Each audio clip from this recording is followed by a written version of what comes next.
Testing, testing.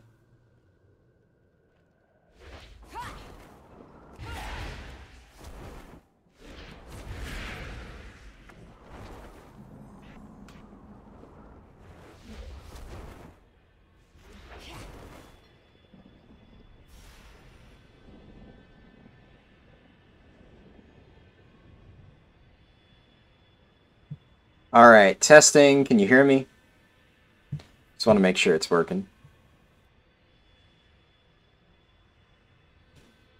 Took a bit to load in on my end.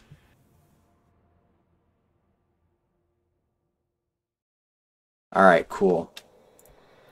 And yeah, that's another thing. So I have a new mic. I don't know if you can tell, but I guess if people are saying it's working, then great. Obviously, if you see here, this character is already 60. Before I start the speedrun, I want to show some, like, interesting information that's going to be important. Not just for the speedrun, but for all of you when you're leveling. Sounds great. All right, cool. Yeah, so I did mention I couldn't really get a new microphone, but I was talking about how, like, you know, some people complained about the audio quality. And then my stepmom was like, oh yeah, I have this like super fancy microphone that I got from work like a few months ago, and I've never used it, so you can use that. So, I have a new microphone. That's cool. I'm good. Thank you. Alright, I think I got it posted. Yeah, I got it up on the dock and on my Discord. So, should be good.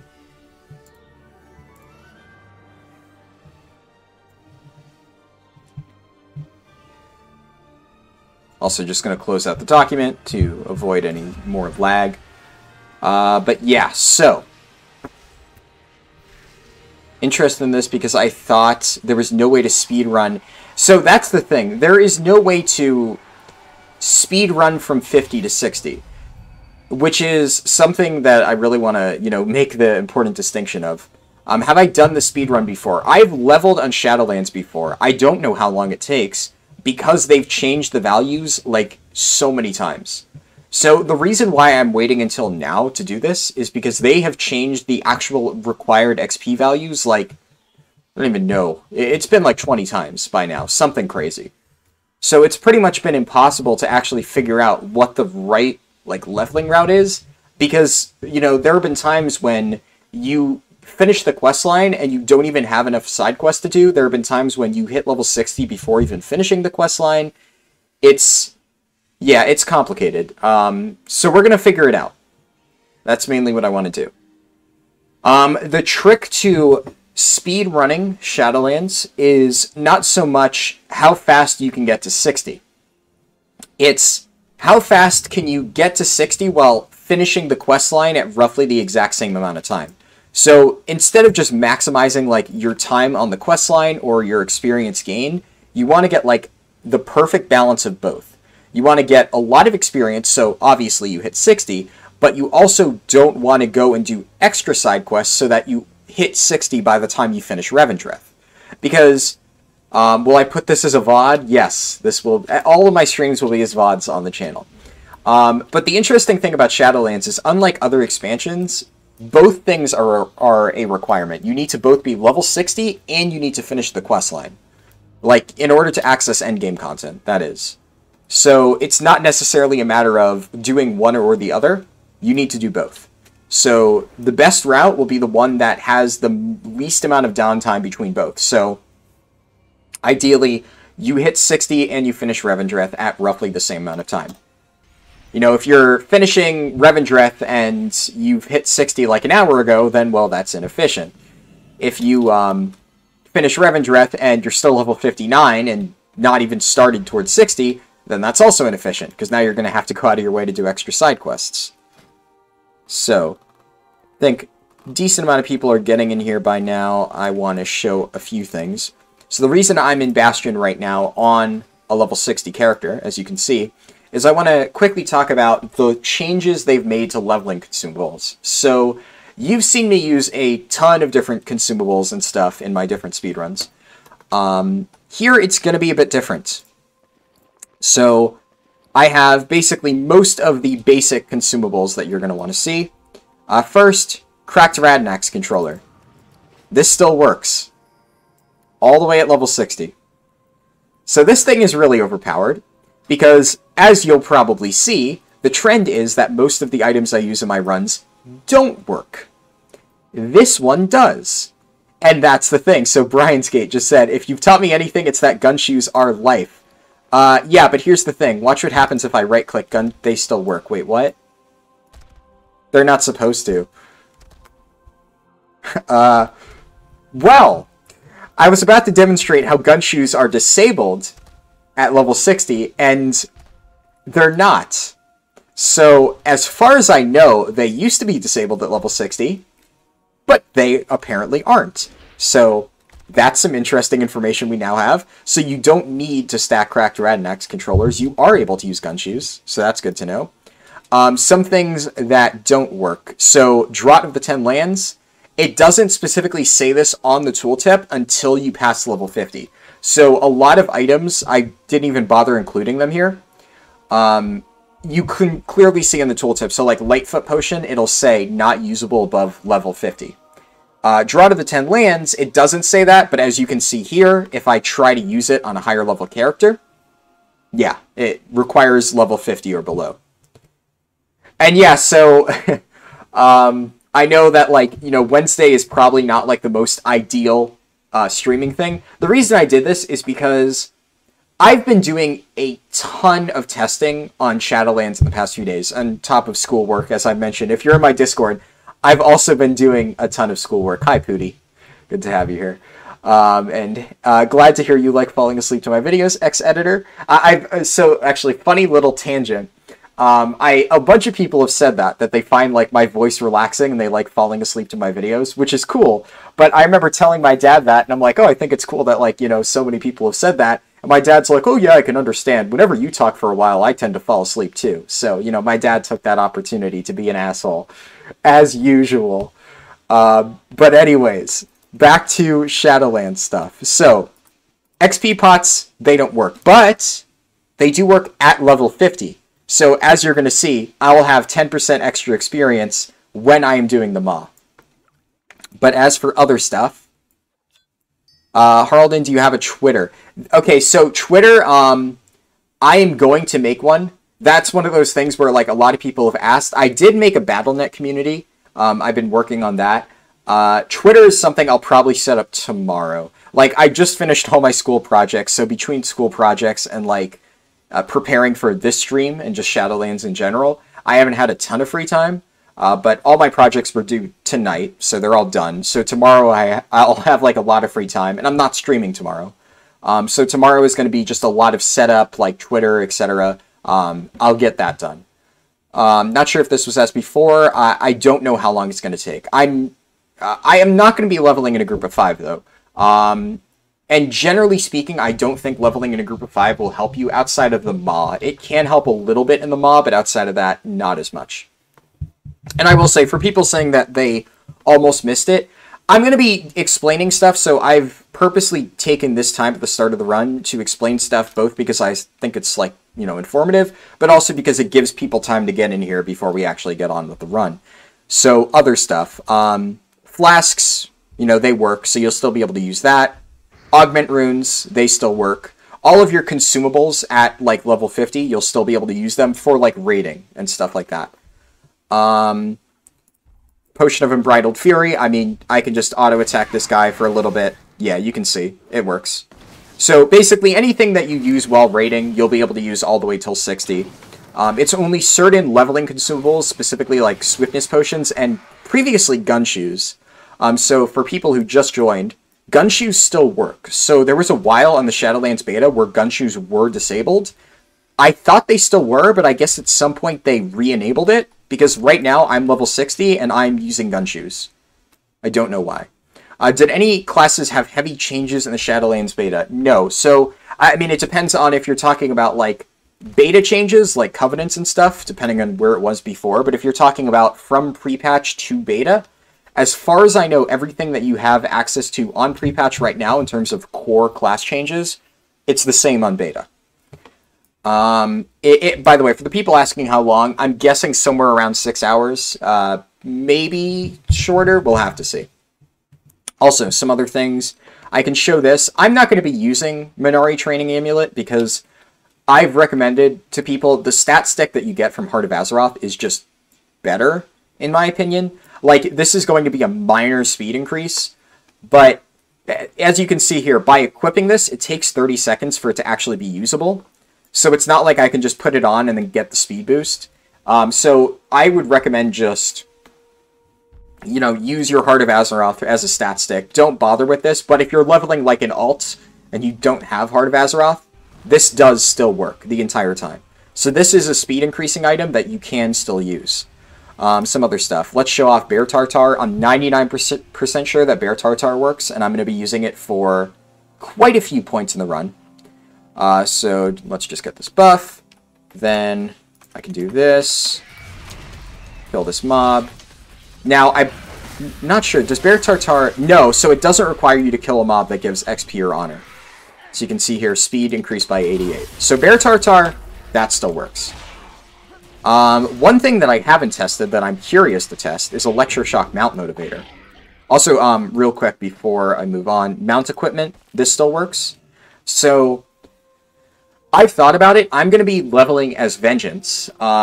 Partially because with full gear, Vengeance does do a lot of damage. And, you know, especially as we start to get into the later stages where I'm not going to have, like, really good gear. You know, obviously you see my speed runs, right? Like, I basically mail myself gear so that I'm able to keep up with the mobs as I level up. But that's not realistic for a first-time Shadowlands beta experience. So I'm going to be going as Vengeance so that once I get to the higher levels, I'll still be able to do consistently big pulls and survive it.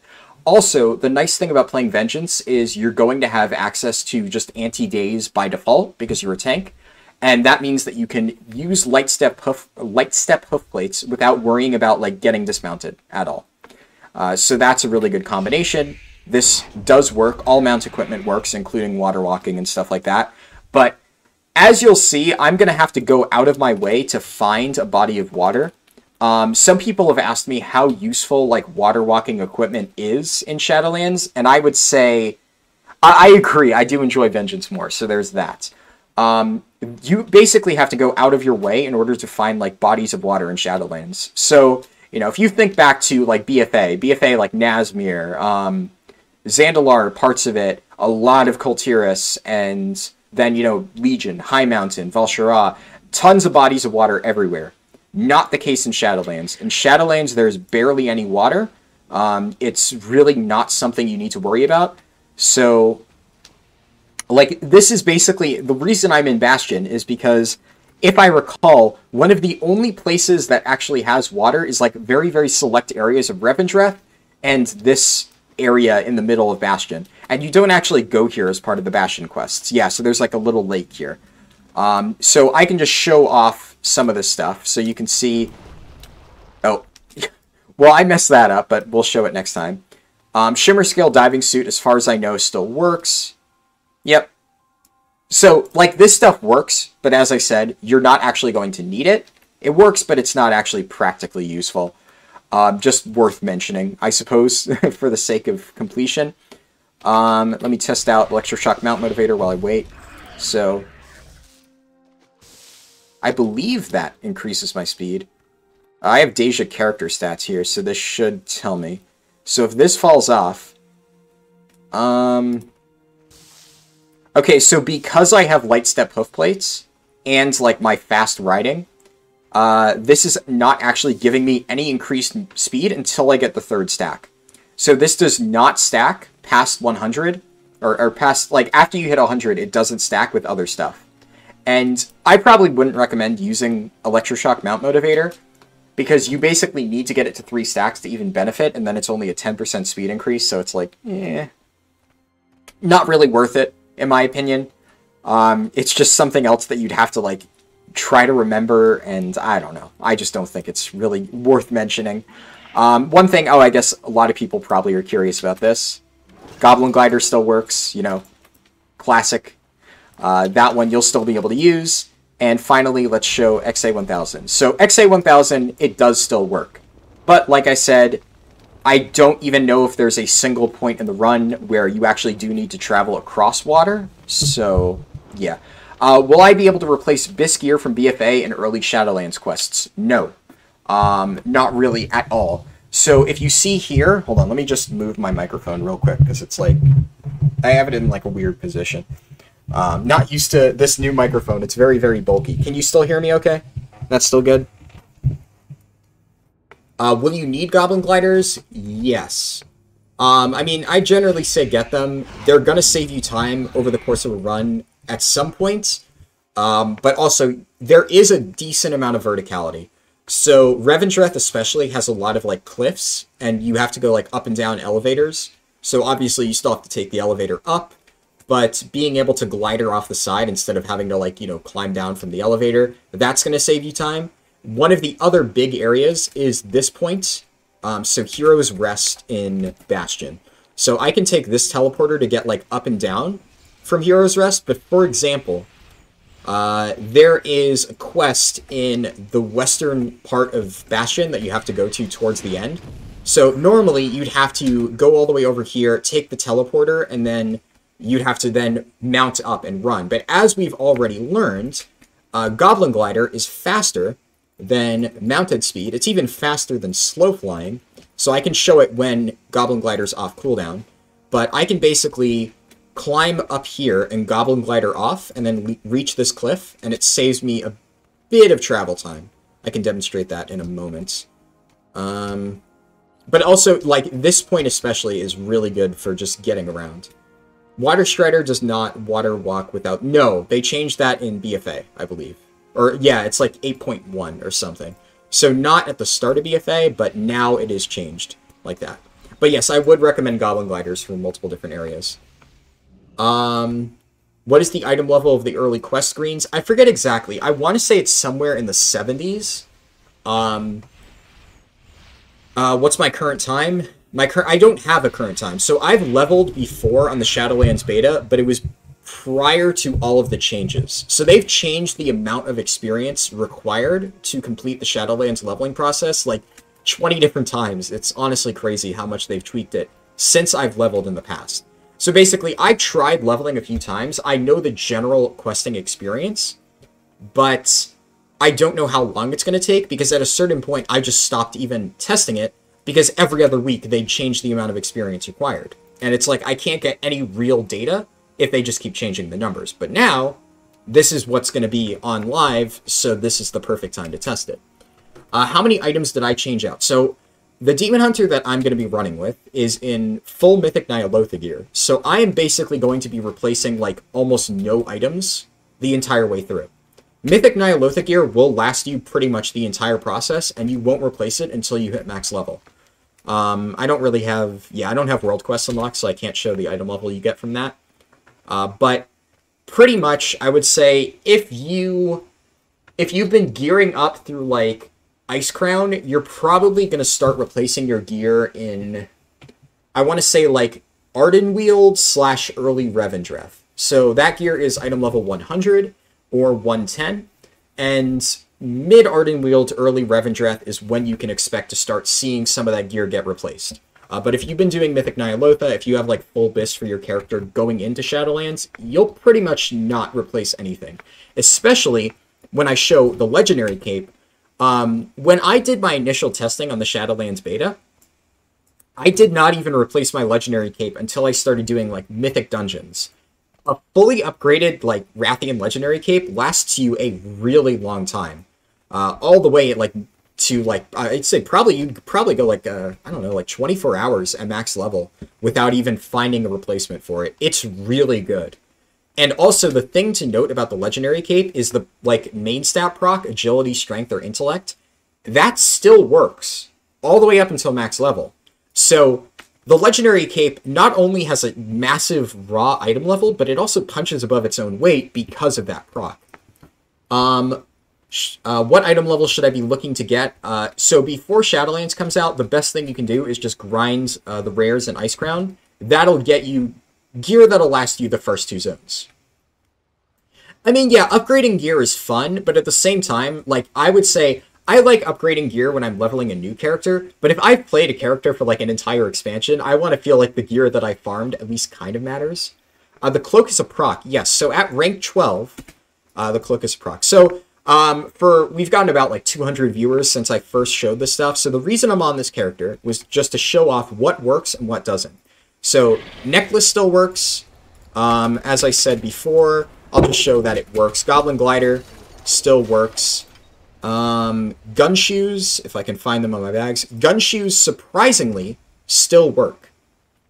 I don't know why. I did not think they would still work, but they do. Gun shoes still work. Also, whatchamacallit? Radinax controller. If I can show this in a second. This still works. All of your water items still work. All of your consumables, including Bear Tartar, work. And Light Step hoof plates, they work too.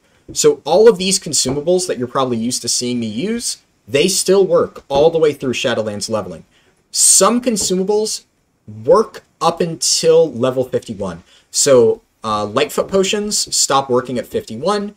As you can see, we're here. Draft of the 10 Lands works until level 51, and then it stops working. And there's like one or two others that won't work past then. I thought I was subscribed and then I wasn't. Yeah, I guess, you know, if you aren't subscribed and you're watching, it would be cool if you subbed. Like, I mean, it's free. But glad to hear you subbed. I appreciate the support. Do you think it'll be way harder if I level in, like, 110? No, it'll be easier. So mobs don't scale to your item level. Getting better item level going into an expansion only makes things easier. Mobs scale to your level, not your item level. So if you're a level 50 with better gear, like, it's just going to be an easier time for you. You'll just kill things faster. But let me, real quick, mail stuff over. So I've been using Larice as basically just the tune that I store all of my stuff on. Here, I'll mail all these things over just to have them. Oh, you can also use drums at level 50, but if you notice, above level 50, it stops working, so can't use that. This is story campaign. So Threads of Fate, generally speaking, is slower, but the main thing with Threads of Fate is, like, it lets you get endgame content done while, like, leveling. So it's kind of like you're doing two things at once. But this is going to be story, like, your first time through, how to optimize that. Because that's what really matters for most people, right? Like, once you unlock Threads of Fate, you've already done it once, you're already going to be experienced. That's not as important. How quick could you do 1 to 50 with Refer a Friend? Probably, I mean, decent bit faster. I haven't tried it, personally. Will the test run be on a copy of your Mythic NA Demon Hunter? Yes, I'm going to be doing that shortly. I think that covers everything. Yeah. Alright, so I can swap over this character. And then copy over my Demon Hunter. What would I say average time-wise will take? Honestly, for Shadowlands, it's really hard to say.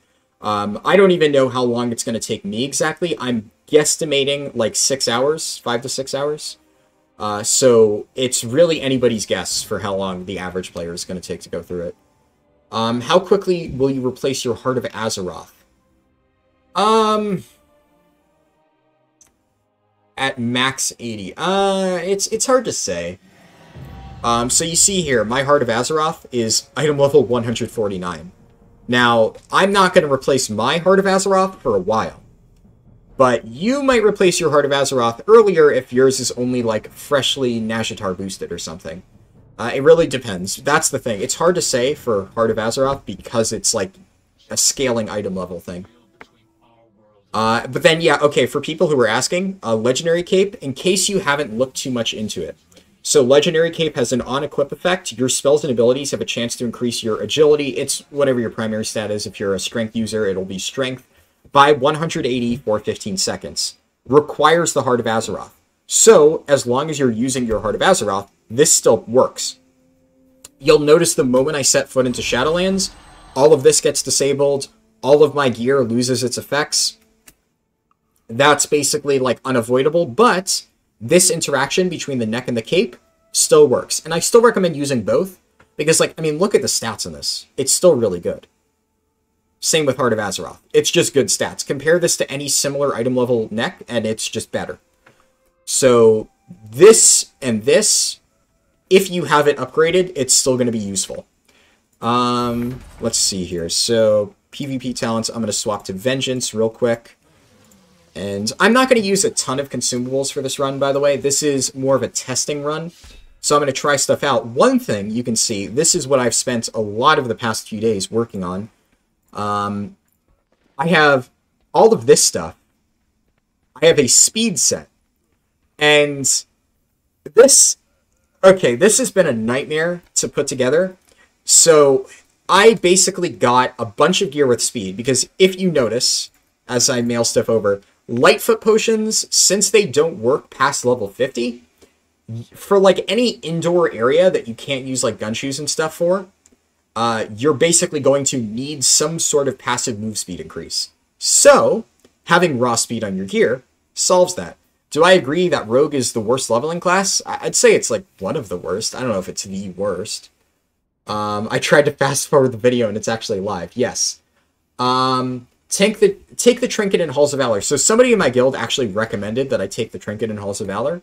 That requires you to kill an enemy that gives experience or honor. So you can't like proc it off critters or anything like that. I don't get why Vengeance is better until 53 to 54. You won't die at all. Yeah, okay, so first of all, Havoc especially gets extremely nerfed the moment you set foot into Shadowlands. What is my favorite class? Demon Hunter. Yeah, I would say more like 5 to 7 hours rather than 6 to 8. So let's take a look real quick. For people wondering why I don't want to play Havoc, when you set foot into Shadowlands, all of your Azerite traits and stuff are going to be disabled. That includes Furious Gaze, Eyes of Rage, Chaotic Transformation, and Revolving Blades. Demon Hunter is one of those specs that is super reliant on your Azerite traits. For people wondering about my Vengeance talents, here you go. Yeah, this is what I'll be using while leveling. So you can take a look. I'm going to be changing the PvP talents. I'll go over those when I get to them. But this is what I use for Vengeance, especially while leveling. So Havoc is very, very reliant on its Azerite traits. The moment you set foot into Shadowlands, they get disabled. Now, when you level up, you get them back, sort of. So at 54, you get Chaotic Transformation as a passive. And at 58, you get like kind of a weaker version of Furious Gaze. So that's the main issue with leveling as Havoc. By the time you actually get a lot of your relevant passives, it's just too late. And especially as you start to get to higher levels, you're going to struggle to do really big pulls. Like, you can, but it's just kind of harder than Vengeance, which can do pretty much infinitely big pulls and not die, if you know how to play Vengeance properly. So, I personally also, I enjoy Vengeance more. I figure that goes without saying. So that's why I'm going to be playing Vengeance mainly. While Demon Spikes is active, yeah, I'm going to use this, and I'm going to use, which one? Let's go Sigil Mastery. Yeah, Sigil Mastery especially has good synergy with Elysian Decree. So I'll explain that later. But for PvP talents for Vengeance, the two big ones is Everlasting Hunt. So dealing damage increases your move speed. I think that's pretty straightforward. Jagged Spikes is just while your mitigation's up, you reflect 30% damage. That's also pretty straightforward. Sigil Mastery right now is more giving me utility. The Covenant ability you get while questing in Bastion counts as a sigil, so this is cooldown reduction for that. Can I start leveling and explain all this on the way? No, because while I'm leveling, I'm going to be explaining the route that you guys have never seen before. I don't have time to sit here and do that. I'm also going to be trying to focus a bit more. So I'm also going to take all of this stuff off my bars. How come I'm not playing with Demonic Trample? Good question. Let me show you why I don't use Demonic Trample.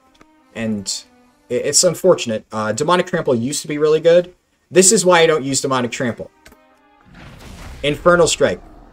It consumes a charge. And I covered basically the exact same distance that Infernal Strike would have covered, but it also did less damage.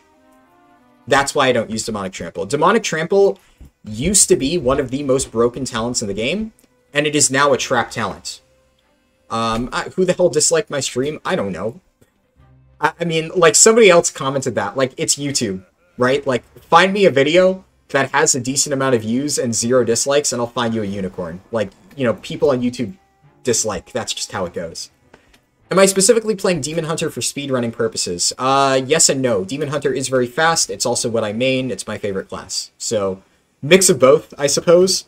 Would I still be playing it for speedrunning if I didn't main it? Maybe. But as you can see here, my Demon Hunter has, like, full best in slot. Like, this is pretty much the best gear you could possibly get on a Vengeance Demon Hunter. I should know. I had pretty much all the top parses for Ny'alotha.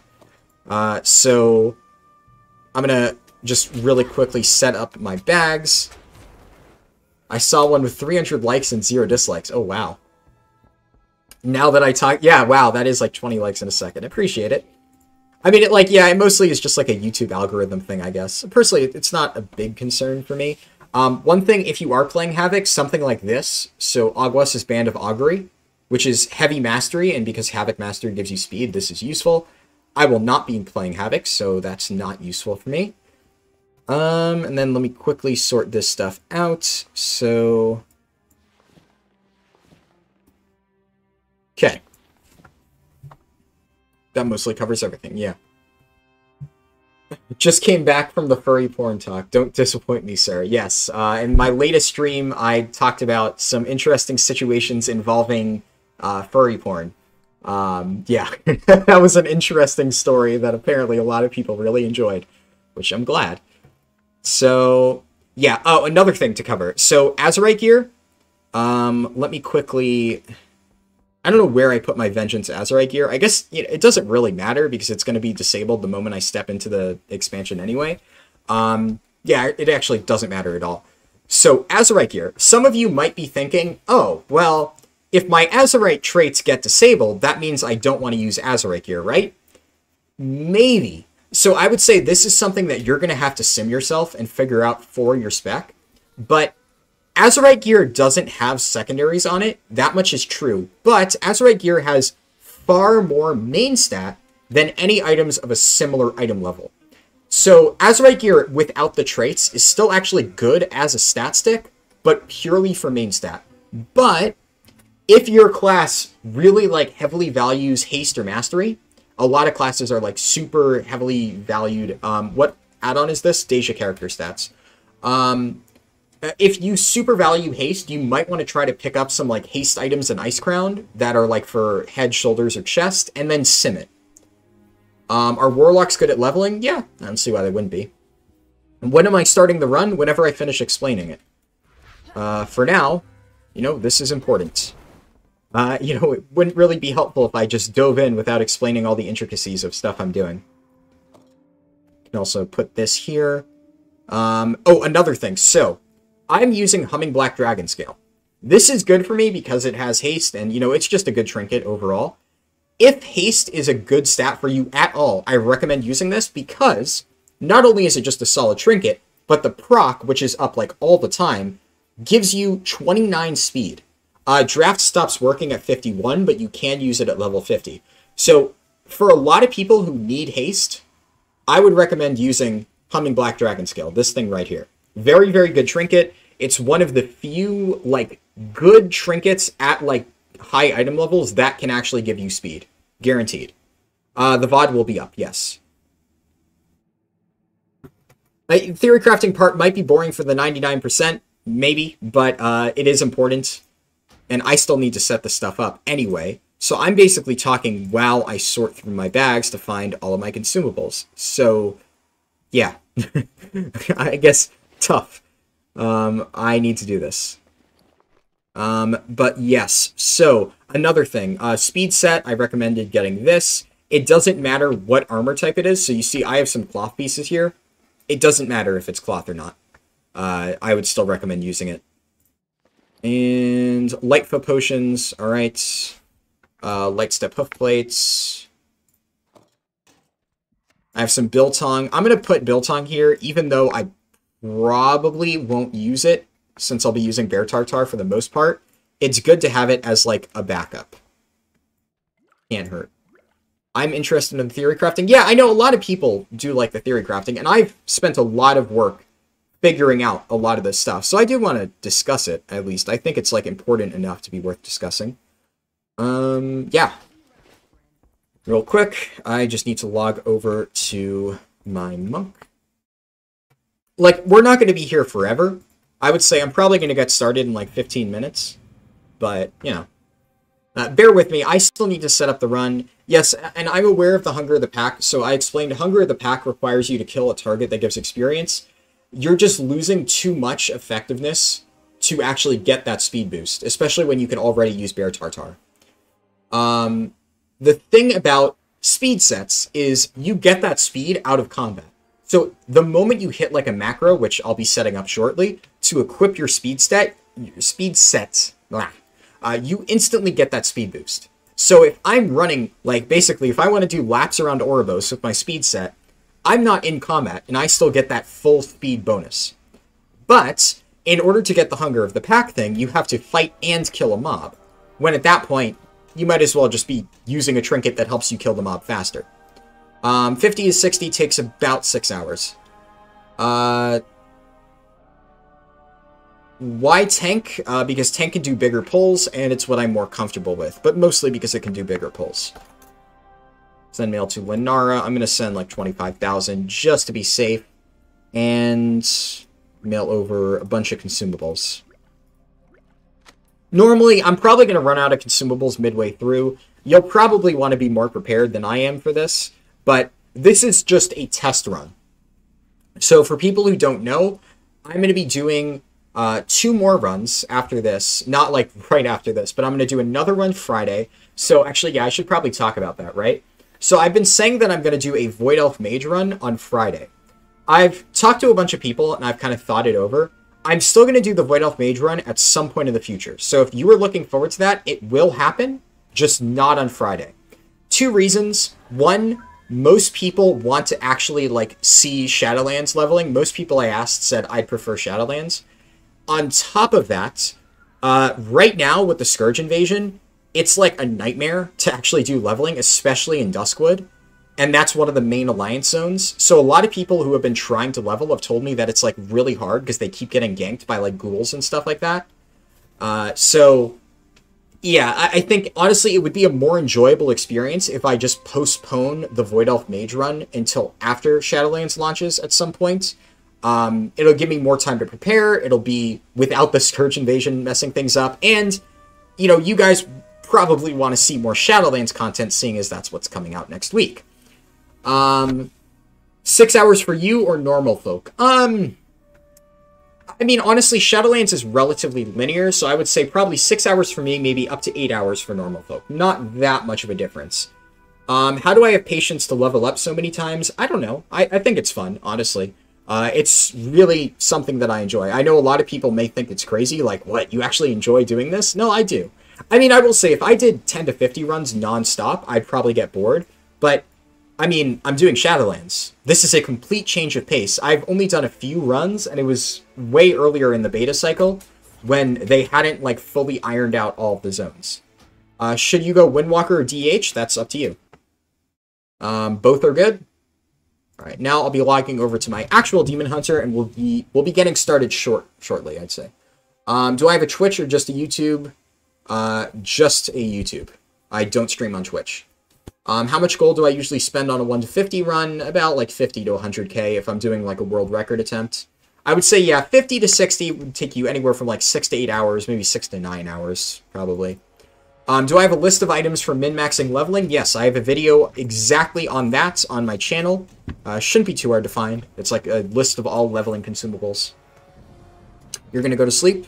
Good night. Thank you for stopping in for a bit. And then I think we have everything. Cracked Radnax controller should be sitting in the mail. Did I forget to mail that over?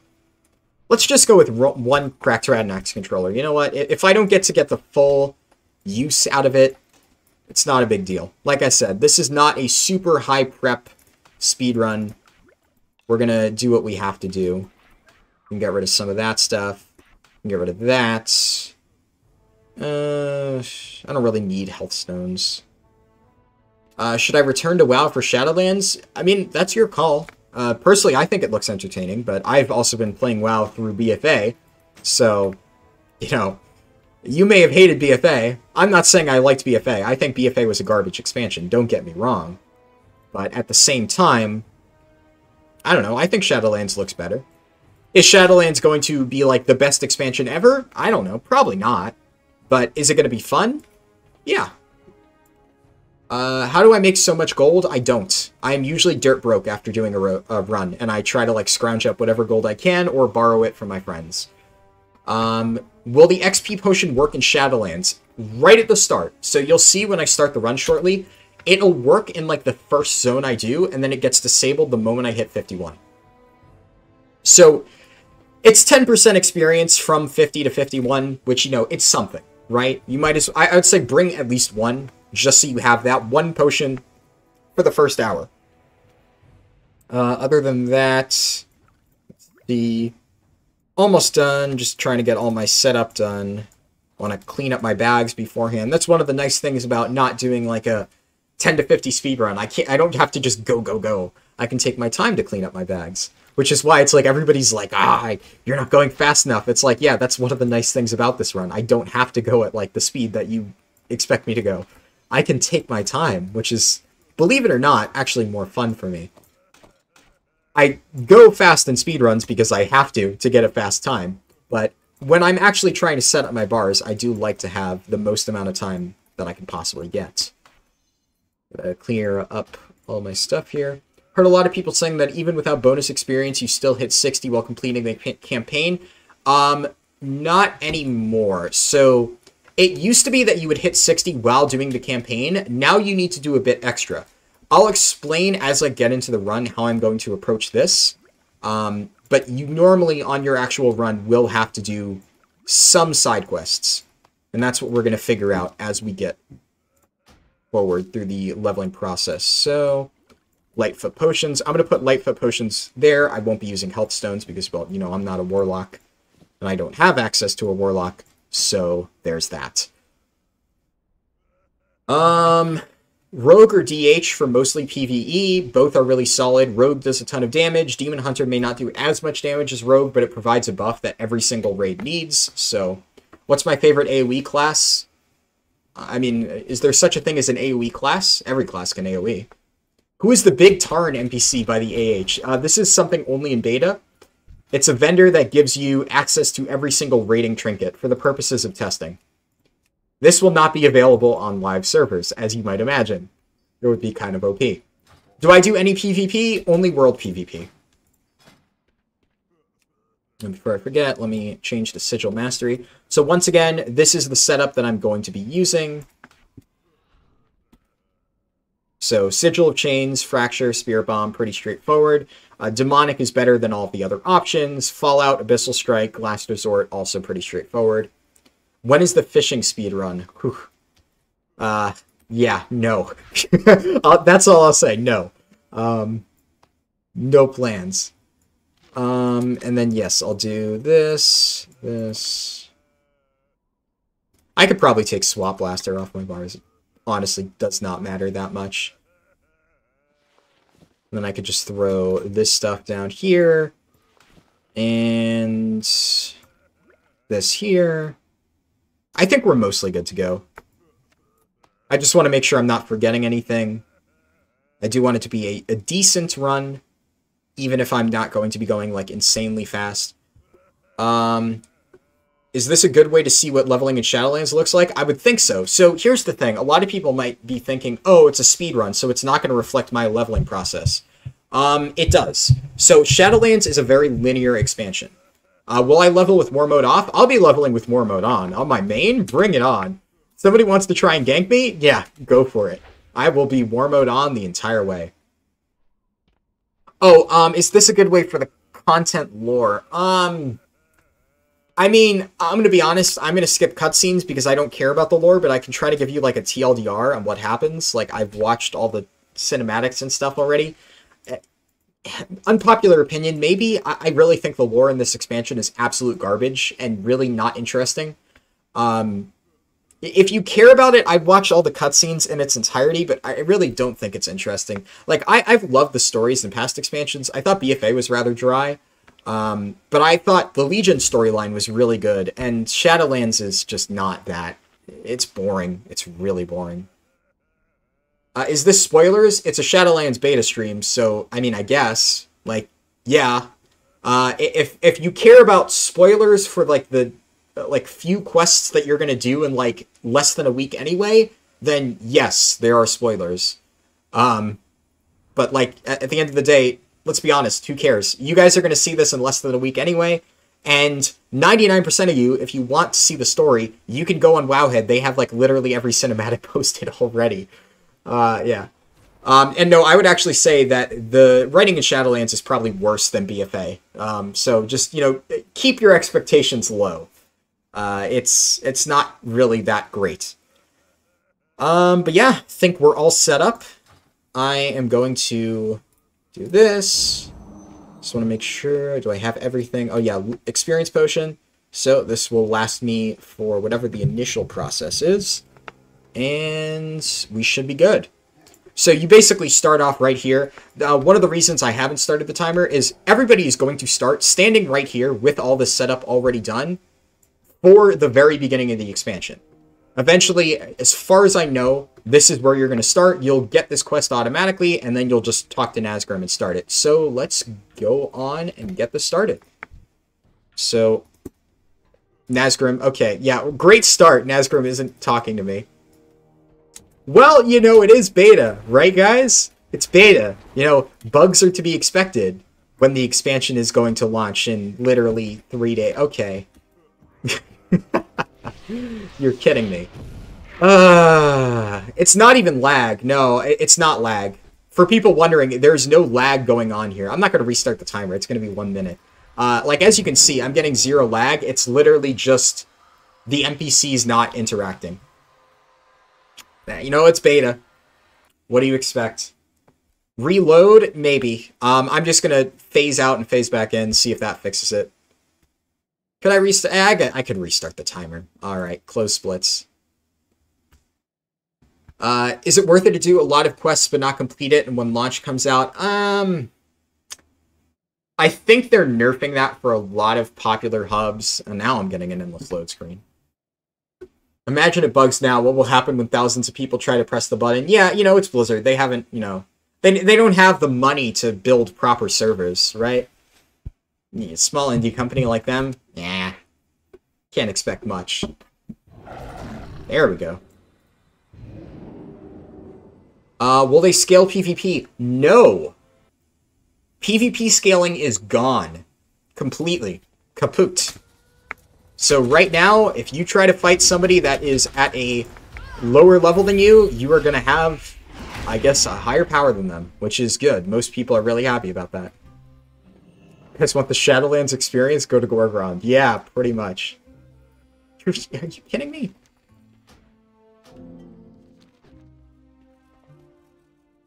Okay, is it gonna...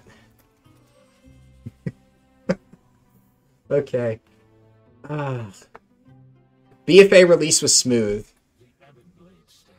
Yeah, BFA release was smooth, but BFA release also the factions were split into 2 different continents, and you could pick your zone. You have to remember, for Shadowlands, we're all going to be funneled into the exact same zone, regardless of faction. Okay, I'll start it now. Tell me what happens. And skip cutscene. Basically, all it does is it plays the exact same cinematic that you guys can see on pre-patch right now. Which is basically Sylvanas, like, you know, power rips the Helmet of Domination in half. The sky explodes. Whoa! And, Portal to the Shadowlands is open. So, wow. Great story. Then we go here, and I mess up my keybind because my keyboard is off-center. Take the teleporter. Right. Why no gun shoes? I have gun shoes, I just don't need it for that section. Okay, hear Bolvar's instructions. So basically, Bolvar is going to give us, like, you know, a little pep talk or whatever, and then we need to, like, pull the pieces of the Crown of Domination apart to, like, make a little portal thingy. I seem really salty towards the story. I mean, yeah. Is this tank spec? Yes. This is tank spec. I main Vengeance DH. I generally speaking think that tank is going to be faster for leveling in new expansions. Did I just start 50 seconds ago? Yes. This is like the first quest. What's the auto accept, auto turn in quest or add-on? Leatrix Plus. This thing right here. Alright. So then you have to do this. Note that I am pacified, so I cannot do anything. Fun gameplay, by the way. Look at this. Ooh. I'm slowly walking menacingly. Wait, I want to try something. Can I? Nope. Cancels my Lightfoot. How fast do I think I can get to 60? Probably about 6 hours. Is this my first character? I mean, on Shadowlands beta, or... I don't know what you mean. No, it's okay. Yeah, tanks have more survivability. So, I mean, honestly, if you know how to play Vengeance Demon Hunter, or like most tanks properly, you can still do a ton of damage. And, yeah, I mean, it's mostly survivability, really.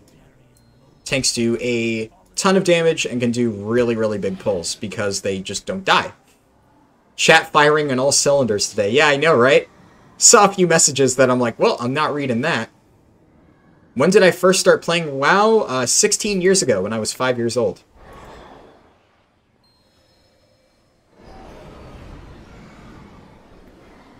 Leveled a Paladin 1 to 50 in a day thanks to Harlden, without using any consumables. Nice.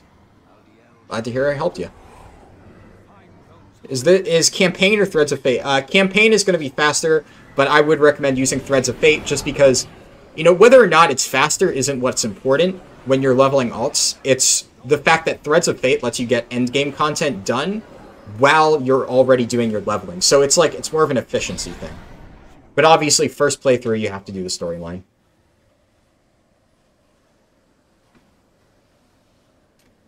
Would I do a run with the pre-patch item level 100 gear? No. I have no interest in that. It's just going to be slower. Pretty much it. You'll just end up replacing gear later on. I mean, it's one of those things where I suppose it could be an interesting challenge, but I care more about optimizing the experience for, like, what most people are going to be going into it with. Like, basically just expect that you're going to have to replace more gear later on, and killing mobs towards the end is going to take more time. You know what I mean. We teleport into the Maw. Tyrande goes batshit, and she jumps in, and then I pop Gunshoes here. So the reason I'm popping Gunshoes here is I'm going to want to get all the way to the end, right at the beginning. So I go over here, talk to this guy, if I can actually manage to do it. Yeah, okay. I need to make a cancel or a Macron beta for Gunshoes. Not having that here is really messing me up. Can this expansion please, like, actually work? Okay.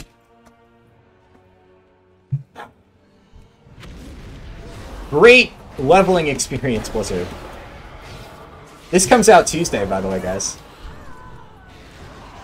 And I'm like one of 2 people in this zone compared to the 700 more that you're going to be leveling with. Fucking hell, man. Like, when I did this 2 months ago, I kind of figured it would be fixed by now. There we go. Wow. That's so hard. Yeah, so here it's relatively straightforward. You have to rescue Death Knights, which easiest way to do that is killing these guys. Because obviously, you know, there's like 3 here, I think. Or I think he killed 1. So rescues 2. Or I have to click them. Yeah, I have to click them. Then I can do this. Cracked. So cracked Radnax controller does not work in the Maw. It works outside the Maw, though. That is good to know. But Gunshoes work in the Maw. Huh. Interesting. Very interesting indeed. What's my record run for this? There is no record. It's been changing so often that I've done this before and they've changed the values. So it's like, comparing my original runs to this would be like comparing apples and oranges, you know? My original runs were inherently slower because they had worse XP values. Because of how the beta worked at the time. And yeah, beta's laggy. Okay, so now I need to rescue 5 more Death Knights. So I can do stuff like this.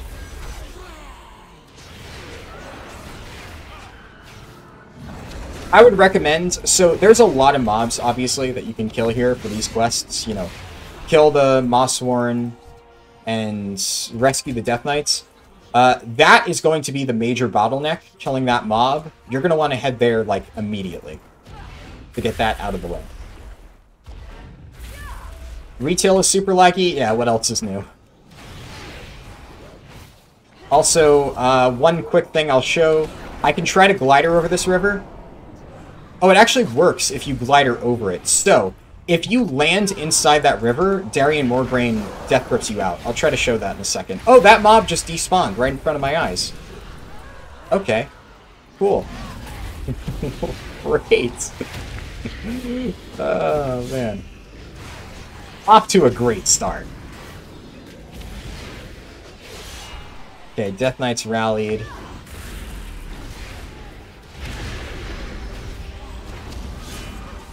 The reason why some people are recommending like doing this in a group is because having somebody go ahead and rally these Death Knights while you get the boss done is going to save you a bit of time. But this is like one of the only quests that you can actually realistically save time on from that, so it's debatable. Understood. No, 10 left, yeah. Alright.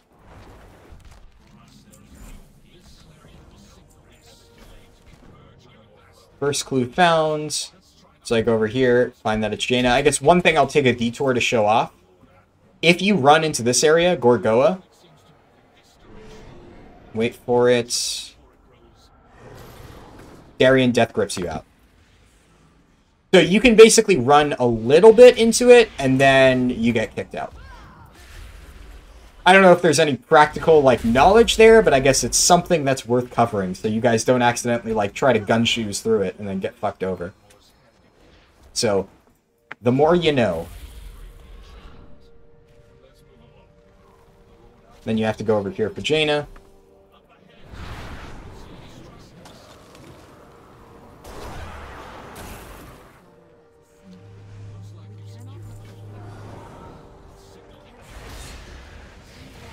How do I get gun shoes? It's a Legion engineering item. I fear that PvP in Bastion will be so bad that you need to do war mode off. Yeah, that's the thing.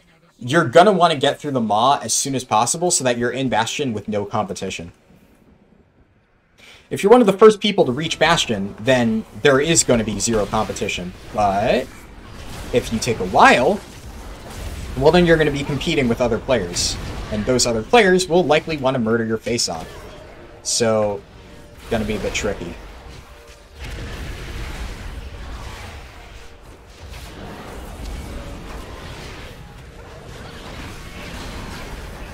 Oh, that mob isn't dead yet? Okay, here we go. Then Jaina teleports you. I'm ready. Will you be able to grab your teammate? I believe so. The Maw will probably be the worst. Yeah, the Maw is going to be awful. I could be... Is the Maw PvP enabled or not? I've never seen an alliance in the zone, so I don't even know. I think PvP is enabled in the Maw, though, so yeah. You're going to want to go really fast in the Maw as well. No, I want to save that. I don't know why I almost popped it. Probably going to play 8 hours after launch. Yeah, I mean, like, personally, I'm going to be playing, obviously, the second the expansion drops. But if you really don't like competition, then yeah. There is PvP in the Maw. Yeah, I kind of figured. So yet another reason to optimize the crap out of this. The less time you spend in the Maw, the better. The sooner you're in Bastion, the better. Do keep in mind, though, that, like, that's one of the benefits to watching, like, a stream like this early on. By watching now, you're basically getting, I guess, any of the story or like learning process out of the way. And then you can skip every single cutscene. You already know exactly where to go at any given point. That's an advantage that all 600 of you are going to have over, you know, somebody who hasn't watched the Shadowlands beta. They're going to be like, wait, what? Where do I go? So you're naturally going to be faster than them. This is what we play in 5 days' time. Yeah. Hopefully with less bugs, but we'll see. Yeah, I am trying to make this as educational as possible because, I mean, that's kind of the point, right? And then there's going to be a mini-boss that we have to fight here. This is where you're going to want to use your Ebon Clarion. Note that it has a 3-minute cooldown, so you want to save it specifically for this mob. So I'm going to use this.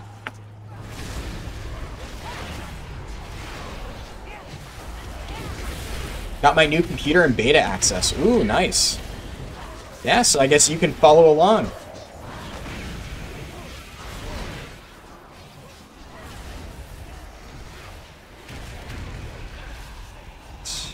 I do want to at least, like, try to focus. Like, I am trying to reach out as much as possible, but at the end of the day, Vengeance is one of those classes that requires a decent amount of focus to, like, play properly. Like, you need to pay attention to your souls. So I've already, like, you know, eaten some souls by accident because I wasn't really paying attention. Why not playing Havoc? I main Vengeance, and I think it's better for this. Havoc will do slightly more damage, but for other quests where you need to do really big pulls, Vengeance is going to be better. Also, I think Vengeance mobility is actually better. Infernal Strike is highly underrated. Horn Thing is similar to Zona-specific abilities. Yeah, it's basically like your Garrison ability, effectively. This is unskippable RP, you just have to sit here. Is 60 the max level? Yes. Not as much focus as Hunter. Technically true. Is it 5 p.m. where I am? No, it's 8 p.m. where I am. I am on the East Coast.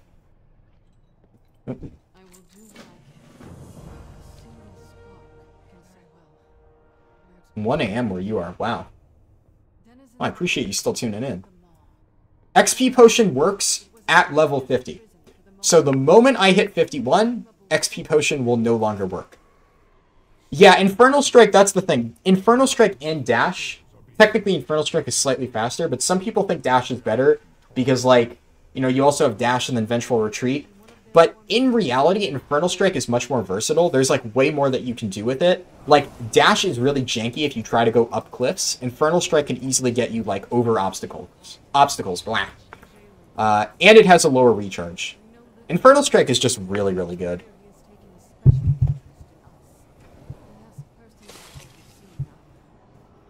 How long does it take for a non-speedrunner, but also not a casual, to get 50 to 60? Honestly, you can expect to see a similar time to mine. It may not be quite as fast, but it's not going to be the difference between, like, you know, a normal 10 to 50 and, like, a speedrun 10 to 50. Like, there, people are reporting differences of, like, you know, 5 hours. This, Shadowlands is roughly pretty linear. You're not going to have too much of a difference. How long does it take? Probably 8 hours. 6 to 8 hours. Maybe.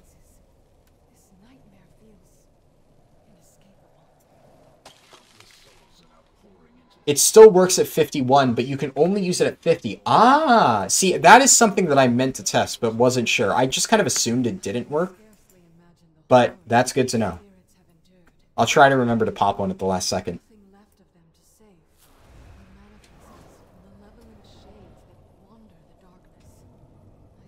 So when Shadowlands comes out, no, they will not disappear.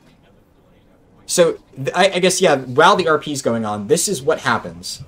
Heart of Azeroth is dormant here, cut off from Azeroth's life force. But it still works as a stat stick. So all of that crit haste mastery, that still works. Legendary Cape, nothing is disabled. That proc still works all the way until level 60. And by that I mean it still works at level 60. Legendary Cape is bonkers good. Definitely recommend.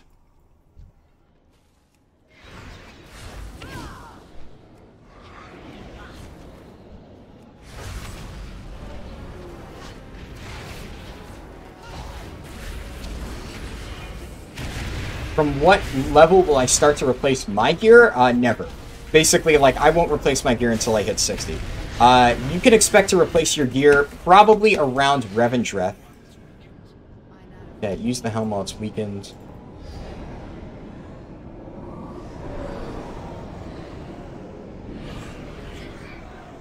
I believe these do not despawn, but I guess it's worth checking. They do despawn, okay.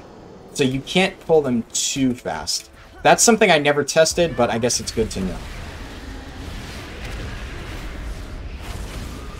You can also snipe this from other people. So even though we both killed it, I clicked it faster. You have to go to bed. Can you watch this later? Yeah.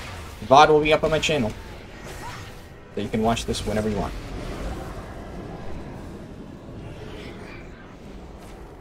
Someone explain what's going on. I guess it depends on what you're confused about. There's a lot of stuff to cover if you haven't played since Wrath. I don't even know where to begin. There's a lot of differences, as you might imagine.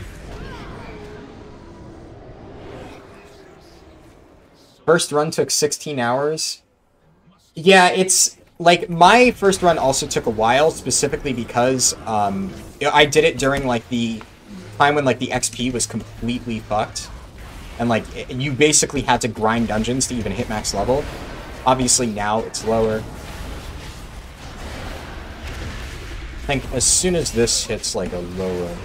It goes into, like, it's... Yeah. Pretty sure. Target must be weakened. Okay, there we go. Oh, everybody gets to use the helmet on mobs. Ah, I did not know that. Good to know.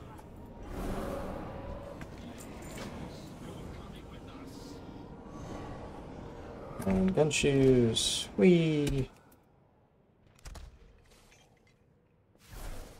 Oh, right, I forgot. Gun shoes don't work indoors. We're learning. Can't link it in chat, but if you search on their site... Oh, about Wowhead.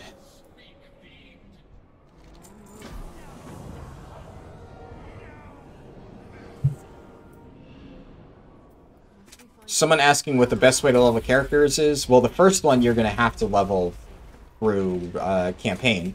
The fastest way to level, theoretically, would be... oh yeah, I can't do that. So this is where I should use my speed set. Like, this is one of those cases where speed set really comes in handy. So I can do this.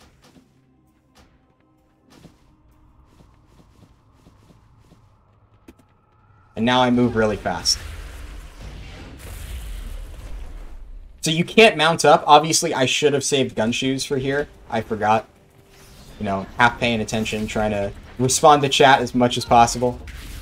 But if you see here, my movement speed is 134%, and this is a relatively unoptimal move speed set, so... Normally, you can get it a decent bit higher.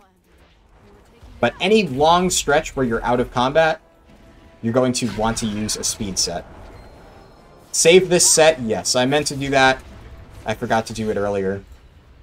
New set. Call it speed. And put it there.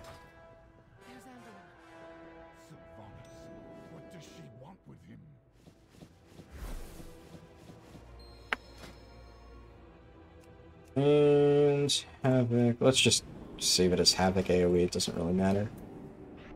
Right.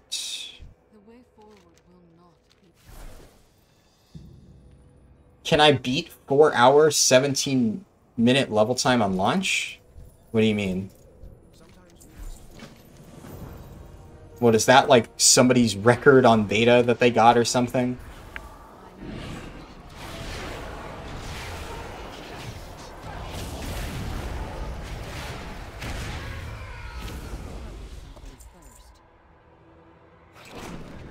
For the record, I should also mention this. There's a bunch of rare mob drops that give you faster mounted speed. Yeah, I remember meaning to look into that. That's something I was going to do tomorrow. Because I remember seeing that on the beta, but I forgot what they were. So I was like, oh, I should probably find that out. Mount speed. Yes, you should go mount speed while leveling. Definitely mount speed.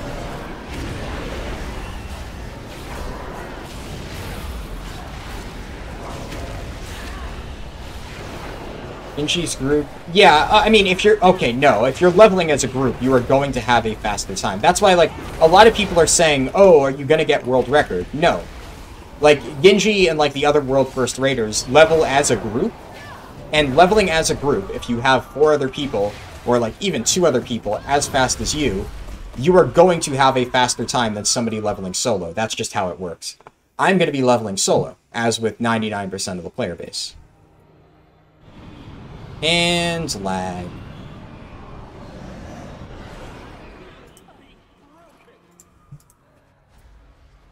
Seriously?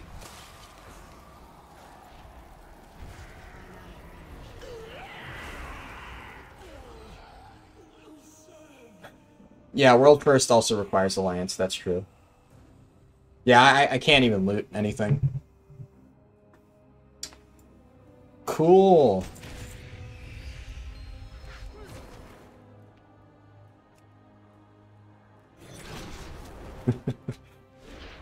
Yeah, small indie company.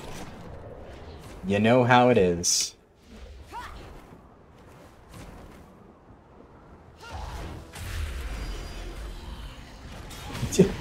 DDoSers must be practicing? Yeah, implying that it requires DDoSing for Blizzard servers to be this crappy.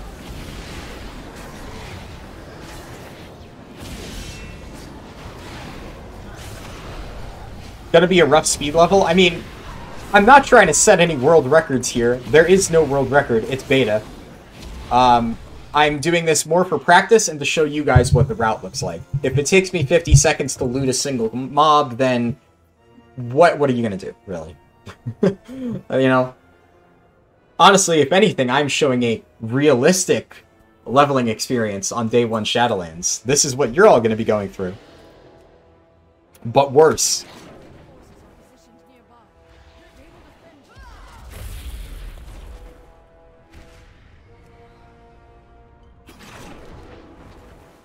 Alright, I need to make sure I open a cage that has 3, not a cage that has 2. So this one has 3.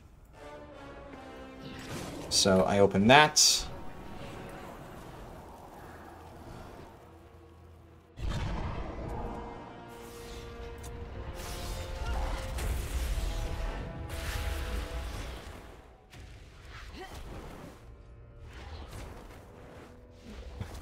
Our leveling will start 5 hours after release. Yeah. Pretty much how it goes.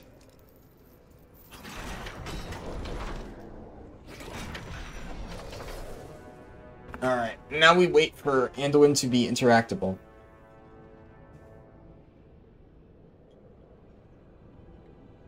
There will be a VOD, yes. All of my streams have VODs on the channel.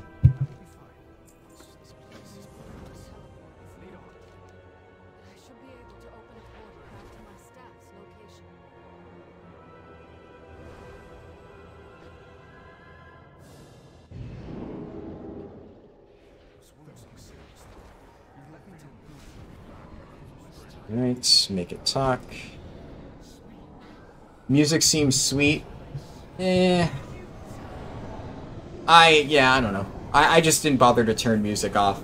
I haven't really listened to most Shadowlands music, to be fair. This is nice. Greetings.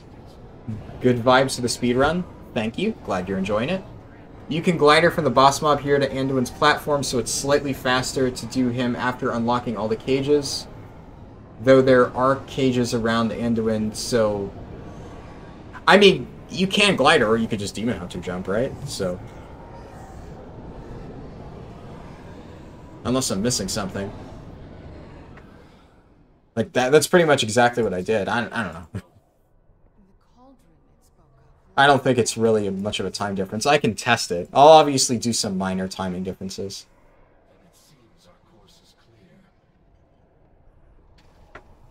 Right, there we go. Man. This is brutal lag. Holy crap.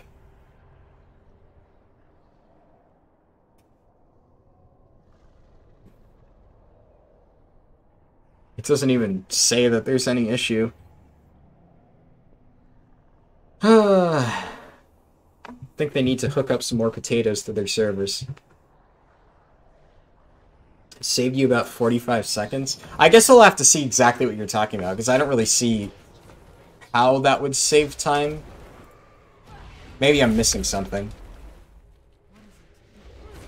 But also, you're going to want to kill the named mob first, in general, because everybody's going to be going for that.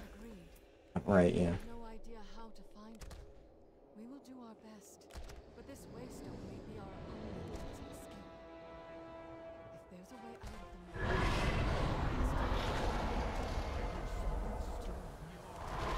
the Yeah, I'm not entirely... Oh yeah, by the way, Helya's not dead. Because, you know, why kill characters when you can just bring them back for absolutely zero reason?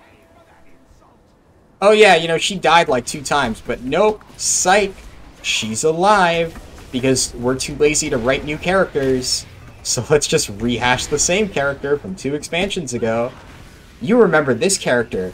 You like this character. You like our writing, right guys? Right? Please, say you like our writing.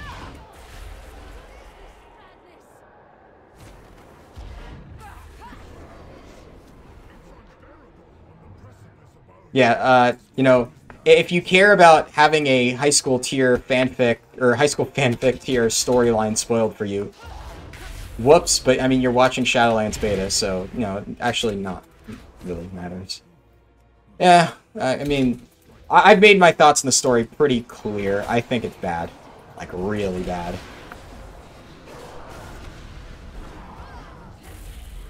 It's just like, it's like what they did in Legion, but just worse.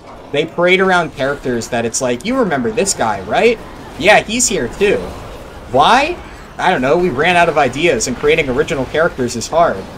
Draka's back, but, you know, why is she back? I don't know. Is she gonna have any meaningful dialogue? No? Alright. That's Shadowlands' story.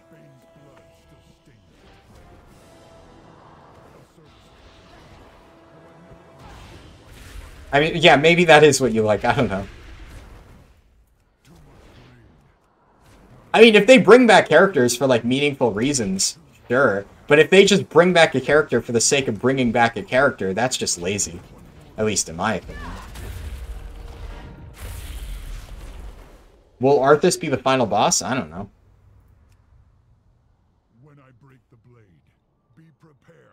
What sort of impact do you reckon the truth that in the afterlife, blah, blah, blah, blah, blah. I don't know. I'm going to be honest, if you ask me lore questions about Shadowlands, I'm just going to be like, I really don't care. I am not the person to ask about lore in Shadowlands. My opinion on lore in Shadowlands is, who cares, it's poorly written. Whatever the answer to your question is whatever the writers feel is the easiest to implement. That's my answer. Whatever requires the least effort for the interns to, you know, write a compelling story about, there's your answer. Are you ready for the well-thought-out Arthas redemption attempt? Oh, yeah. You know that's coming. What Covenant am I going into? Right now, Kyrian for Demon Hunter, because it's the best one. I don't care about the Covenant storylines, in case it wasn't obvious. Covenant storylines are, hey, we're dead. Haha.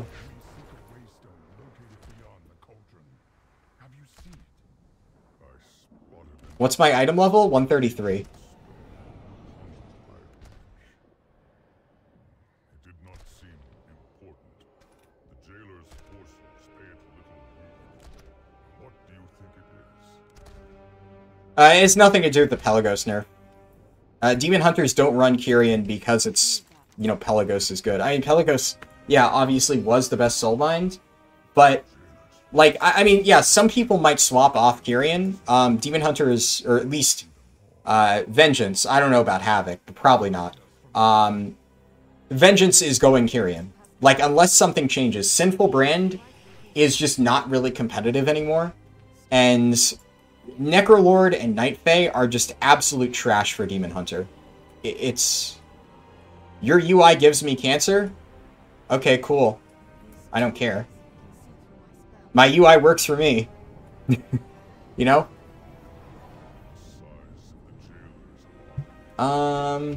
Can't wait for my dragon girlfriend from Borean Tundra to be resurrected. Yeah. Reset XP potion. Yeah, probably a good point. I can't do that yet. Venthyr and Raids, Kyrian and Mythic Plus. Debatable. Stay close. I don't know about Havoc. Debatable for Vengeance. There are certain synergies that Kyrian has that are really, really good. Even in Raids. Yeah, I don't know. Some people like to have their spaceship UIs and they, you know, think that they're amazing because they downloaded an add-on that makes their UI look all fancy. Like, you know, okay. Good for you, buddy.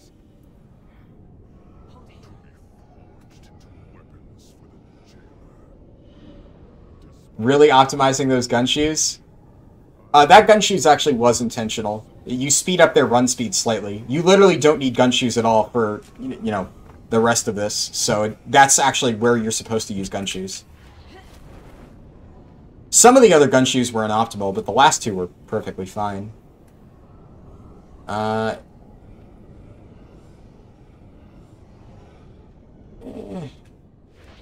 We'll have to see. I mean, also it depends on Sims, but Look,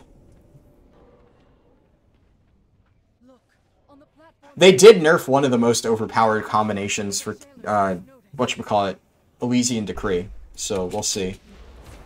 Honestly, I mean, I prefer Venthyr. I like the aesthetic more, especially for Demon Hunter, but like, I don't know. All I can say, for Demon Hunter, you're not going to be going Night Fae or Necrolord. So if you were interested in being a Night Fae or Necrolord Demon Hunter, hate to break it to you, but they're bad. Very, very bad. It's close between Venthyr and Kyrian. I will agree that with the Pelagos nerf, and yes, I guess they did kind of nerf that really overpowered interaction that Elysian Decree had.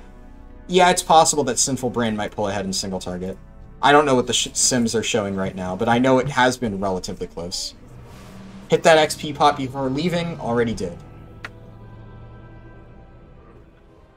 Do I take into account soulblinds? Yes. Long enough for the waystone to fully charge. Every second counts. I'm out.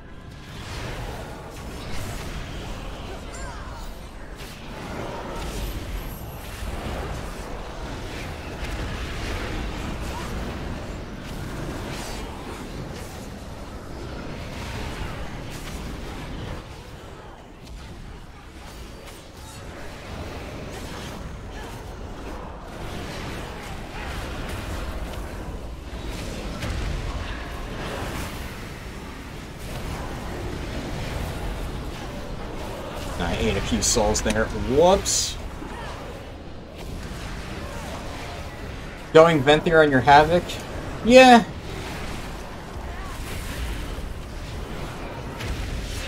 An option. Average time 50 to 60, about 6 to 8 hours. Find it funny that you got banned from the Paladin Discord? Yeah. You know, Paladin Discord, wonderful people over there. Yeah, for people who didn't know, I guess, you know, that was a while ago, so a lot of people probably don't know. When I made my Covenant spreadsheet, I got banned from the Paladin Discord because they disagreed with my rankings. So that instead of, like, telling me their thoughts on it and trying to give suggestions on what they would do, they just straight up banned me from the server without saying anything, for the record. So, yeah, wonderful people over at the Paladin Discord. Great folks. If you're looking for a non-toxic class Discord server, highly recommend checking out Hammer of Wrath. They totally won't ban you if you disagree with them.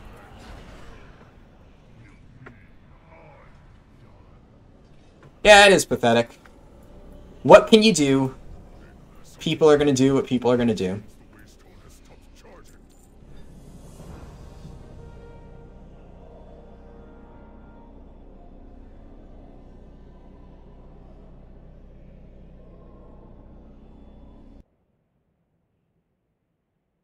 I don't know if there is another Paladin Discord. I'm just not in a Paladin Discord now. But who cares? I mean, honestly, I don't really respect the opinions of people who do childish shit like that anyway, so I'm pretty sure that there's, like, other sources for information if you're looking for accurate Paladin stuff. No, that cannot be possible. There are some other class Discords that are not terribly accurate. Do I have to talk to him again? There we go. We must bring them. Oh, I have to... Okay. Stranger, the reports from our scryers were unmistakable.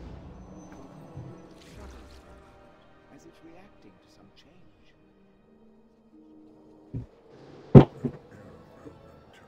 Do I think Vengeance is faster than Havoc? Yeah. Overseers, this stranger appeared at the city's edge. I believe them to be a living mortal. Yeah, no, Vengeance has just better pulls, really. Like, I mean, the Maw... It's possible that in the Maw you might want to play Havoc, and then you would swap to Vengeance afterwards. That's something to consider, but I would say after the Maw, probably swap to Vengeance. Honestly, that's what I'll probably do on my next run. I'll experiment with, like, starting Havoc, and then, you know, during the RP now, like, I swap. Something like that. Because another thing is, Havoc has passive run speed with, like, their mastery, so that's really, really good for the Maw.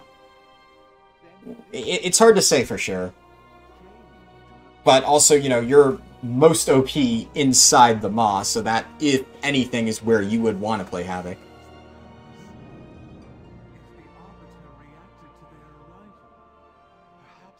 What makes leveling so enjoyable to me? I don't know.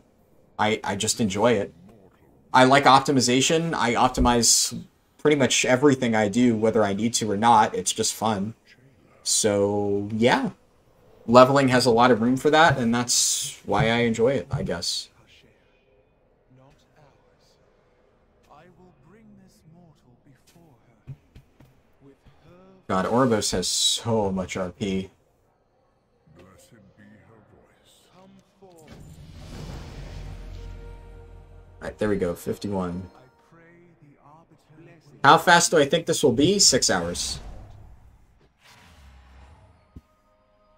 What might your purpose be? She is unchanged, ever silent, ever still. When you arrived in Oribos, It's going to be Monday night for me, and I mean, I'm excited, yeah. Still got a lot of work to do, but, you know, I have 3 more streams and whatever offline testing I do to figure out the best route. What would I recommend on improving 1 to 50, 10 to 50 time? Honestly, I think my 10 to 50 time is, like, as optimal as it can possibly get. I haven't really looked into the full 10 to 60 route, so I don't really know for that. I'm not really going to look into that until Shadowlands. So.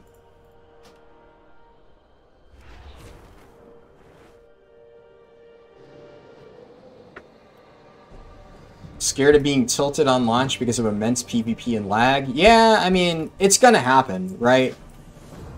That's one of the reasons why I'm trying to go really fast. Because the faster you are, the less PvP and lag you're gonna have to deal with.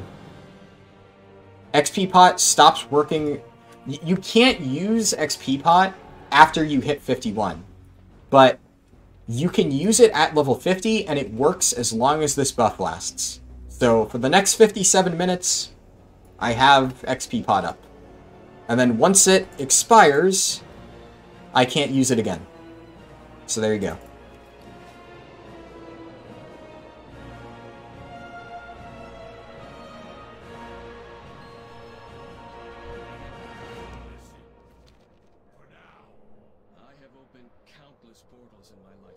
Can you do all of this in a party? Yeah, you should be able to. I thought death was the end of existence.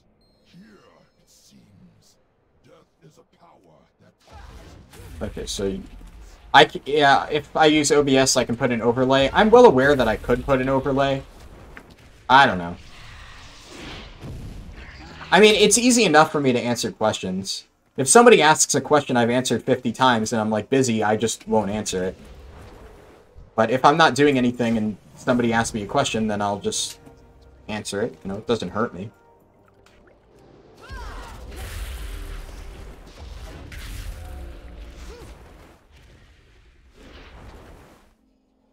Is there anything I can use to speed this up? It's not really, because this is all indoors. So speed set also helps for this. What is available here?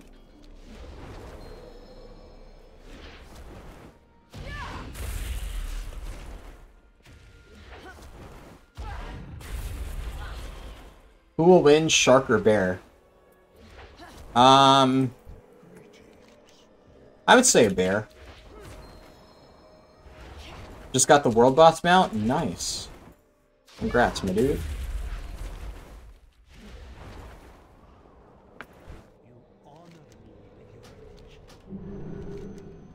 Also, set your Hearthstone to Ouroboros, you'll thank me later. You're going to have to Hearthstone Ouroboros a ton during the run.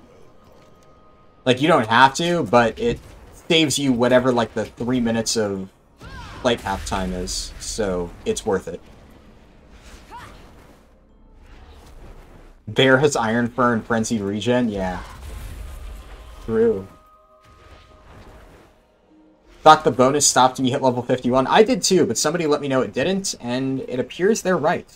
So, yeah. And here I can do gun shoes.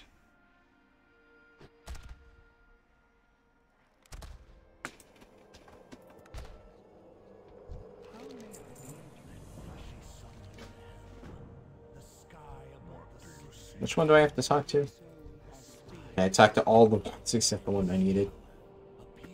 Ouroboros is the new main city, yes. This is the new main hub. People are going for world first in party of 3. Do you think that's faster? Yes. I'm going to be doing it solo. I'm not competing for world first. I guess maybe you could say I'm competing for world first solo. I don't know. But, you know, I'm not going to be doing a party of 3. So, I'm not competing for world first. But yes, competing in a party of 3 is faster.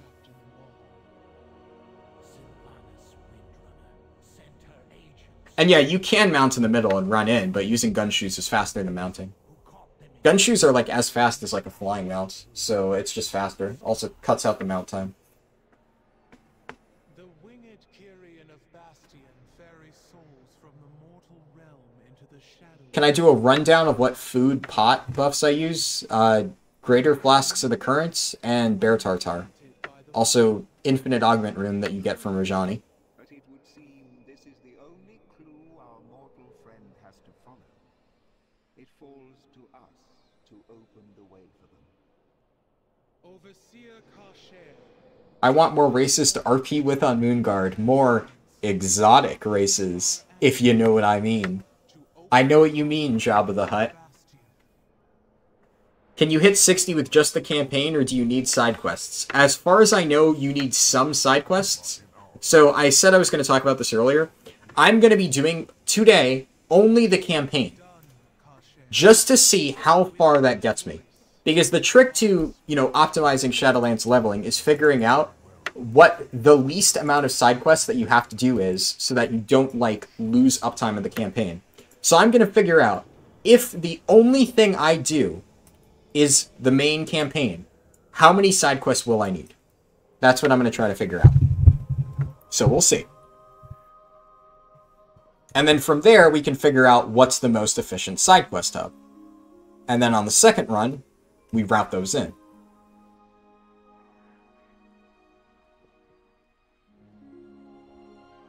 Yeah, I know the hub in Ardenweald is good. One thing that I'm probably going to do that may not be as efficient, there is a reputation that you get in Revendreth.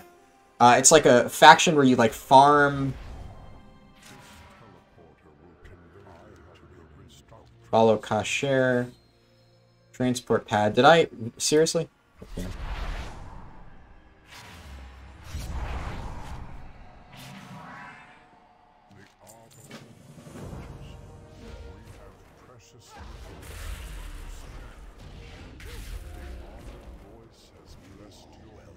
Okay, so I have to wait for them to slow walk.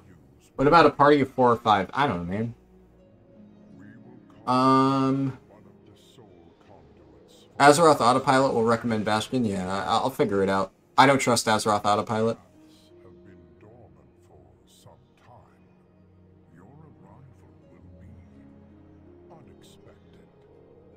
But yeah, so there's a hub that unlocks an extra reputation in Revendreth. That's like a side quest, like, chain thing. I'm probably going to be doing that because it's one of those things where, like, you might lose a little bit of time at the start, you know, while leveling. But at the end of the day, if you're going to have to do that to, like, unlock the reputation anyway, it's just saving you efficiency. You know, I care about efficiency. I don't care about getting the most theoretical, fastest possible time just because it's like, oh, herder, I hit 60 early. I want to get the fastest time while getting everything that I need done in the process.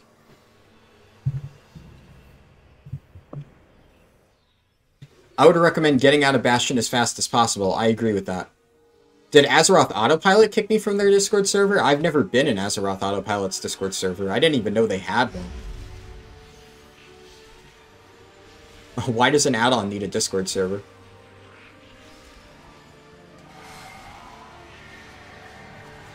Azeroth Autopilot's route isn't perfectly efficient, but the main reason it's not is that lots of people will be following the route, so it'll be cramped. Better to go off the beaten path. Yeah, that makes sense. Oh, it's a joke. Okay, I see. Haha. By the Archon, the way is open. The future of Bastion is in our hands. As you can see, To welcome you to I've basically been in my speed set for like the past, I don't even know, like 20 minutes. So if you're debating on whether it's worth farming one of these things, I hope this answers the question. It is worth farming one of these things. There's so much RP and running for long stretches of time. So it is absolutely worth it. It's been an age since we last welcomed a new arrival. The greet Am I ignoring you? I haven't seen, I don't know, I'm trying to watch chat, but I haven't seen your message, sorry. There's a lot of messages.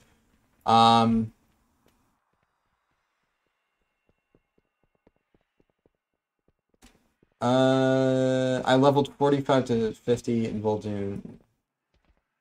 What speed do you get to on your Demon Hunter with that speed stat? 134 in Vengeance, so no Havoc Mastery. we spare any anima for the greeter? Yes. Take my barrel. Centurions will share. Stocking up on Cracked Radnax? Yeah. Hold tight now. No anima must Okay, so I need to interact with these. Right.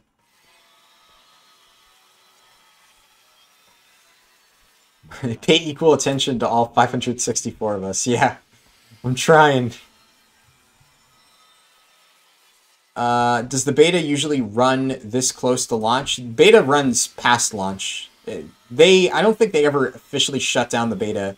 At one point, they just, like, disable it from the launcher, but the servers usually run. They just run on the same servers as, like, the public test realm. What knowledge do you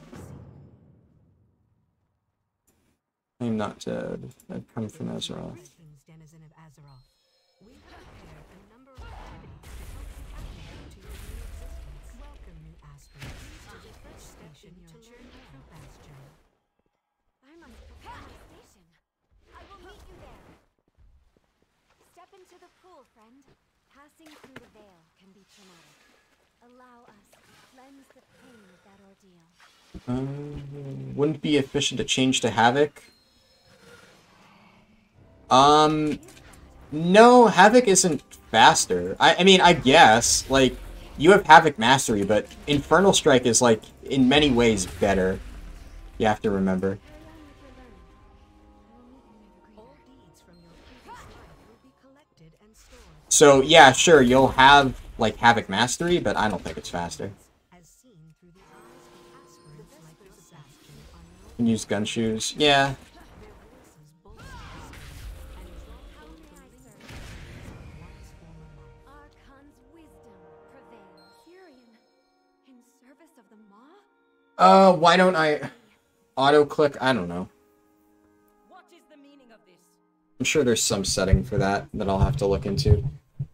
I will handle this, mortal. Why is this Nemesis unit active? We can ill afford this anima Um, Goodbye. Ascended One, this newcomer brings troubling let me news. see if, did I miss anything? We must inform the Yeah, Bastion is pretty, I suppose. Arbiter judge them deserving of it, then the matter is not You can do Mythic 0 the first week. You can't do it before the reset, though. So obviously, the reset's going to happen about, like, 12 hours, or a little over 12 hours after the actual expansion goes live. You cannot do it in, like, the 12-hour window before the expansion goes live. But yes, you can do Mythic 0 week 1. I would have you speak. You know the path better than most, aspirant. Archon's I had eyes nearly upon passed you. my final trial when the drought began. None have ascended since. Our realm must appear. Yeah, Mythic Plus is the one that takes a while to unlock. Words cannot express what was lost. Wait, let me show you. What does it mean, auto-click dialogue options? Yeah, I think there's some setting where you can, like, use a keybind to click dialogue options. It saves, like, 0.2 seconds each time. Do I have any classes I enjoy, dislike leveling more than others? Yeah, like half the roster. Anything that isn't a tank. Aspirant's rest. Except maybe Hunter. Basically, Hunter is... Oh yeah, I can mount up here. I always forget. Oh yeah, and then you can use correct Radnax and you can DC. That's an option too. So if you want a DC, you can pop cracked Radnax controller and the game will do that for you. Maldraxxus is one of the ugliest zones they've ever made, in my opinion. I don't. If you like the aesthetics, more power to you, but I don't. But yeah, any non-tank class, with the exception of Hunter, I dislike leveling. And yeah, the fact that Hunter doesn't get Beast Cleave early definitely makes it hard to enjoy leveling them. First DC speedrun any percent, 52 minutes.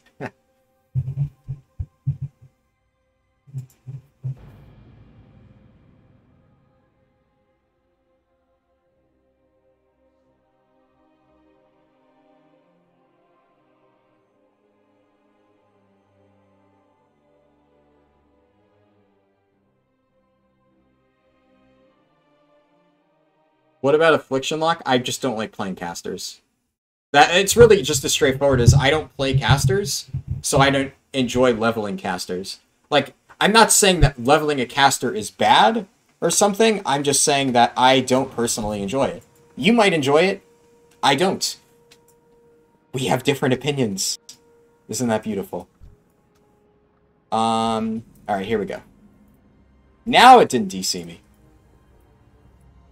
What is on your mind? Future Helicos may soon succumb to doubt and fear.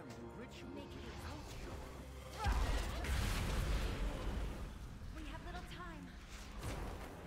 Alright. Hopefully this doesn't leash. Yeah, most of them leashed. I can't really do much about that.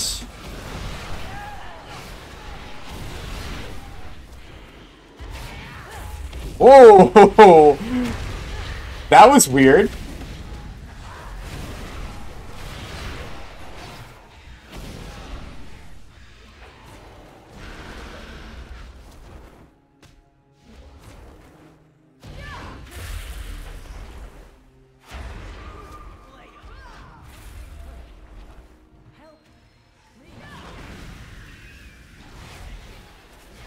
On release after DC, you'll be stuck in queue for 10 hours. Yeah. True. Yeah, that actually is kind of a danger of using cracked Radnax. It does have a high tendency to DC you. Like, not even a joke. I've seen it happen a lot.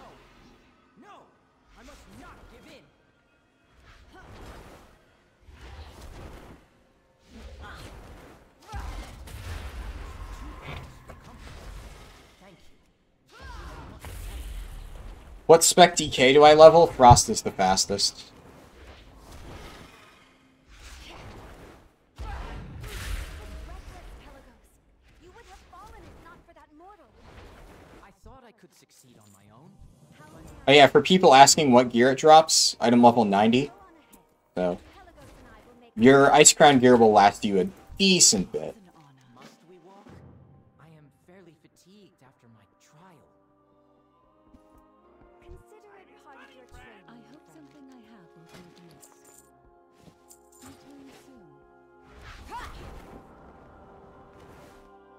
Who do I have to bring this to?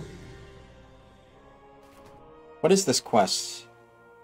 Oh, this is a side quest. Yeah, no, I don't care about this. Alright, hopefully you're past Bastion by the time you get DC. Yeah. Can you level as a Guardian Druid? Yeah. I don't see why not. Guardian's pretty fast. There are people out there who like that thing. Yeah. Do I level 50 to 60 as BM or MM? I level neither because I don't play Hunter.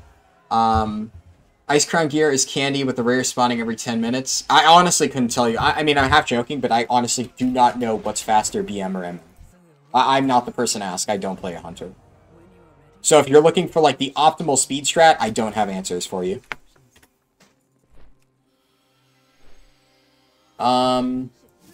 You'll start replacing Ice Crown gear in late Maldraxxus, but mostly Ardenweald. Yeah, that makes sense. I have to click again? No.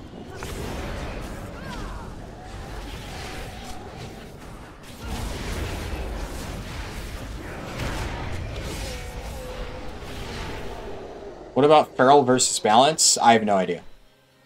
I'm probably going to say Feral, just because, generally speaking, melee over caster, but I don't really play Druid enough to say. I also don't play Feral enough to say.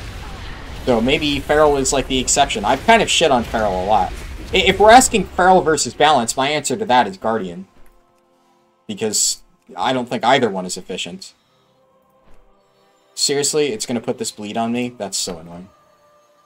What's cuter, seals or penguins? Seals, in my opinion.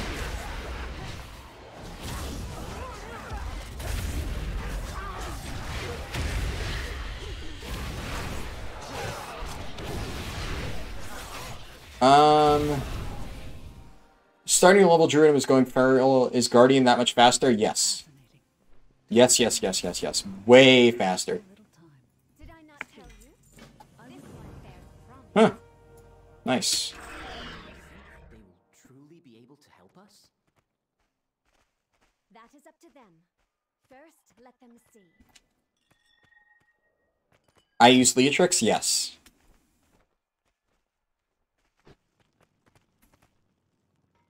Oh! Ooh! Hello again! Did you make a What can list? I do? Yes. Good. I found you some help. Alright. Okay, now I'm curious what this side quest is.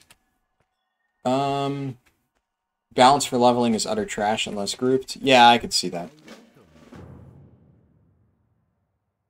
I have to retrieve books. We walk this path together. Go in service.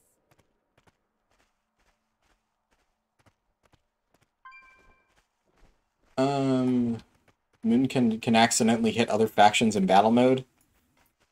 Yeah, I suppose if that's your concern. Activate the anima extractor.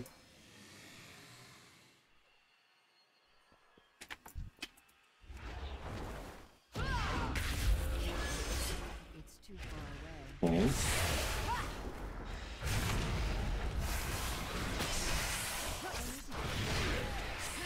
Book quest is super efficient. One NPC near this guy. Yeah, it seems like it's really close, so that's why I was thinking of doing it. If I see a quest that's obviously like, yeah, this is clearly efficient, then I'll do that. But I'm not going to go out of my way to do side quests. I want to test that for science. I don't believe killing rares is efficient, unless they've changed something in Shadowlands that I haven't noticed. But as far as I know, it's slow.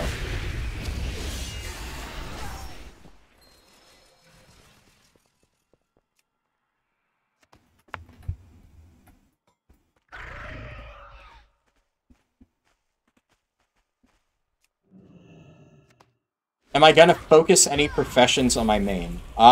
Yes. I, generally speaking, go jewel crafting and inscription. As for why, Inscription, I usually think is a pretty easy moneymaker early on, and like nobody else in most guilds I play, which, you know, now I'm leading a guild, so kind of need to take bitch duty. Most people don't play Inscription, in my experience. I'm not saying nobody does, I'm just saying, like, most people go either gathering or, like, one of the more mainstream professions, like enchanting or something. And jewel crafting I usually take because 99% of the time, jewel crafting gives an item that, like, you really need for crafting. I don't think this expansion it actually does, but we'll see.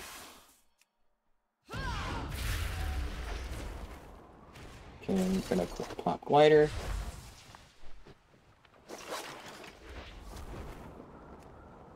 Okay, yeah, and then the other one is right there. Yeah, you're right. This is, like, literal free experience. So, definitely gonna do this quest. I assume I just talked to him. Okay, yeah, wow, that's free.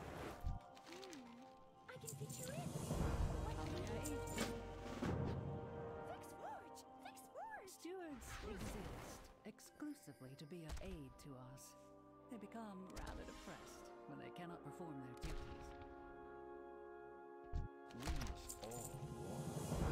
Hopefully I can go turn that in while the RP is happening. Okay, yeah, bit of a time save there.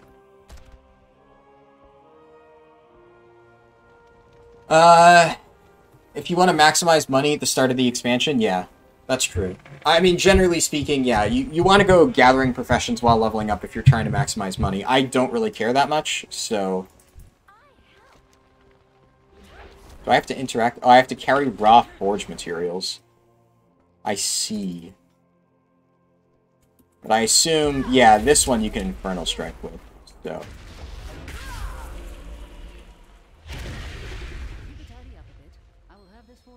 Clear the vents. Have they revealed Arthas? Yeah, I think he was in, like, Afterlife's Uther or something like that. So, technically, but he's not actually in the story, so it's possible that, like, he just gets yeeted by, you know, Uther and that's it. Who knows? No, it's Blizzard. That's definitely a possibility. There we are. You have need of my help? Seeker will show you how to operate the forge. Speak to Seeker.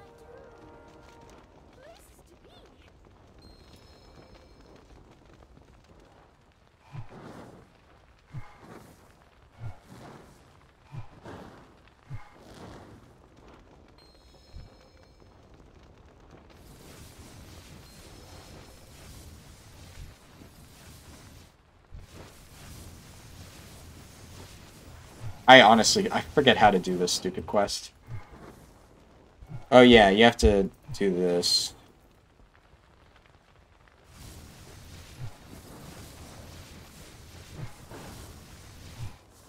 It's like keep it in the blue line or whatever.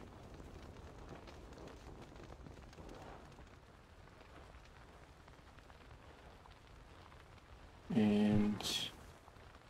yeah, okay. Yeah, so this quest is easy.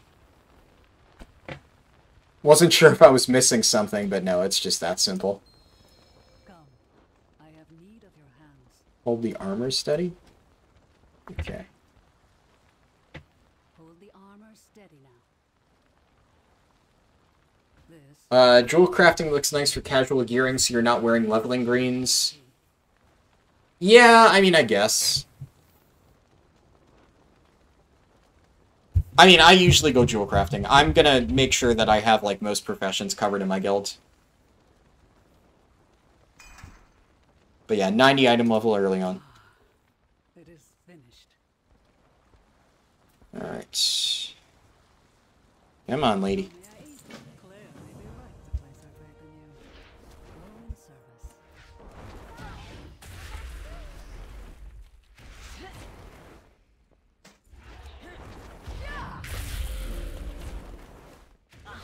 See you have earned the forge light space. Have you read anything interesting Time lately? to put your new armor to the test.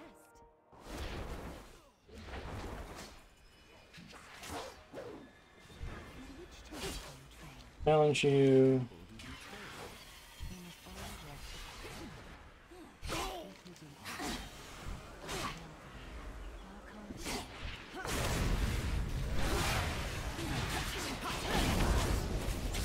Yeah, I'm not saying you can't do this pull as Havoc, I'm just saying it's much easier as Vengeance. And you're not going to be able to do pulls like this as Havoc as you get into higher zones. For people who don't know, who maybe haven't played like pre-patch a ton, Havoc lost a ton of its survivability. You don't have Dodge and Blade Dance anymore, your Leech has been significantly nerfed, and Blur is also severely nerfed. So a lot of you probably remember Havoc being like an indestructible killing machine. It's still good, but it's nowhere on the same power level that it used to be.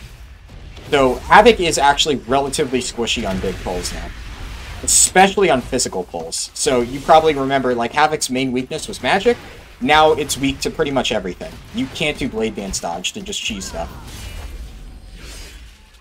You do big pulls with Havoc and don't die? I mean, good for you. Like, obviously, it's possible. But it's going to be much more difficult. You managed to catch me live? Oh, glad you are happy to catch me live. Sorry, I'm not able to interact with chat quite as much. This is very much, like, not something I'm familiar with. Like, even when I did my Alliance speedrun, I was at least more familiar with that than I am with something like this. So I still need to, like, figure it out. Because I don't want to be sitting here looking at chat and then, like, doing nothing. Because none of this is autopilot for me. How long is it normally taking? I mean, 6 hours. Yeah, so many people ask. I keep answering it because I understand why people are asking, but I will say it is one of those things where, you know, as we get into the stream, I'll probably just stop answering it because it's like, you know, I don't know, nobody really knows. It's a new expansion. That's what I'm trying to figure out.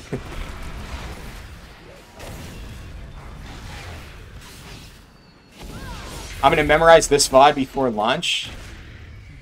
I wouldn't recommend memorizing this VOD. I'm going to be doing 2 more runs on Friday and Saturday, and those will likely be just more optimized versions of this route. So, basically, this is more testing.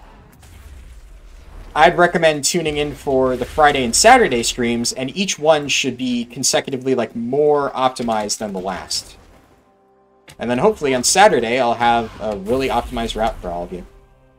Oh yeah, you can use gun shoes for this, I forgot. How do I feel about Shadowlands so far? I think it'll be fine. I think Shadowlands leveling is really boring, but Shadowlands as an expansion, I think is fine.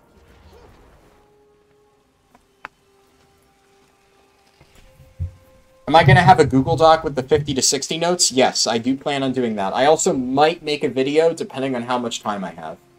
What am I maining? Vengeance, Demon Hunter, or Prot Pally? We'll have to see. What legendaries will I craft? I have absolutely no idea. Vengeance legendaries have been getting nerfed and buffed like non-stop. I don't even know which one is best now. I don't know. We'll see. They're probably going to nerf it, like, at the last second. I might not even craft a legendary until Heroic Week, just because I have no idea. Which expansion's leveling did I enjoy the most? Probably Legion. Yeah, probably Legion. Yeah, it doesn't really matter what is better. I'm going to play what I enjoy. And if it happens to be good, cool. Right now, I'm enjoying Vengeance and Prot Pally. That's what I'll play. If I'm no longer enjoying, like, Vengeance or something, then I'll swap to Prot Pally more. I don't know. We'll see. Yeah. I mean, as long as a class is not, like, Survival Hunter levels of unplayability, like, you know, I don't really care that much. Do I have to walk into this thing? Okay, there we go. WoD leveling was good the first 3 times, and then it was boring as hell.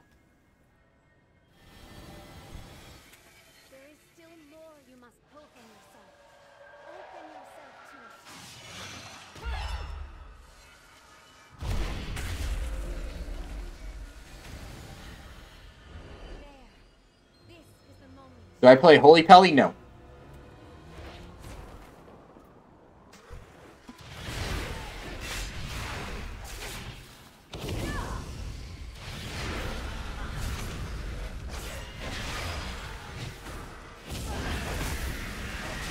Hey, I'm not saying survival hunters aren't fun. I'm just saying that Blizzard refuses to make you guys viable.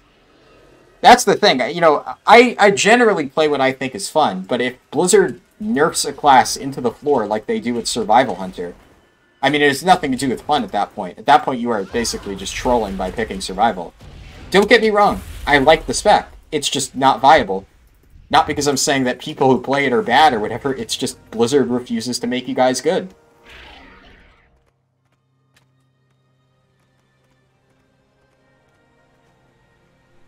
I don't know why they refuse to make you guys good. They're the ones who redesigned you all into a melee spec, and then they just decided to make survival like the least viable spec in the game. So it's just strange, but I don't know. I don't understand Blizzard's logic at the best of times. She wishes to offer you a gift. Do you accept? Yeah, survival hunters are good in PvP. That is true. I don't play PvP a ton, though. But I mean, there are plenty of classes that are good in both PvE and PvP, so I don't see why they can't just buff survival for PvE. Yeah. I mean, it doesn't have to be mutually exclusive. It shouldn't be. Archon's eyes upon Allow you me all. to show you the way. The Archon said It's like a chest right over here, right? How much experience does this give? Let's see for science. The word of a single aspect. None. Alright, good to know.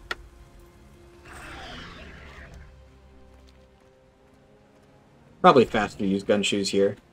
Yeah, for people who don't know, Gunshoes are faster than mount speed. Even fast mount. What Covenant did I choose? I didn't choose any Covenant. You don't choose a Covenant till max level.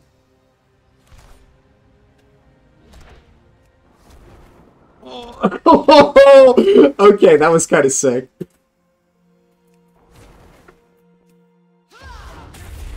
I'm kind of happy about that.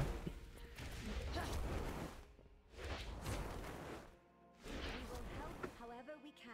I wasn't sure if I was going to make that.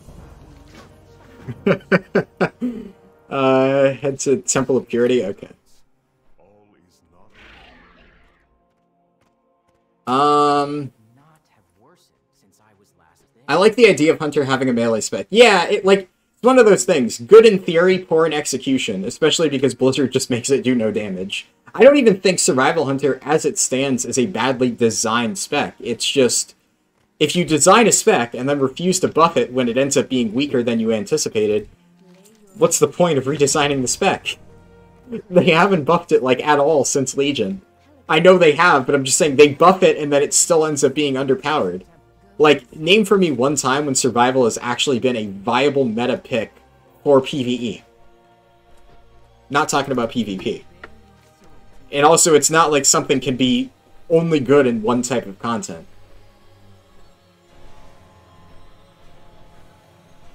Actually, it was solid in Uldir, that's true. Radnax gems are not usable in the mod, that is correct.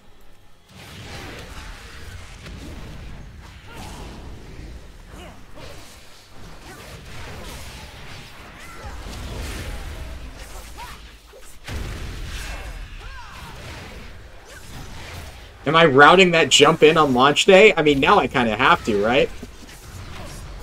I don't even care if it's faster or not. It's a swag strat.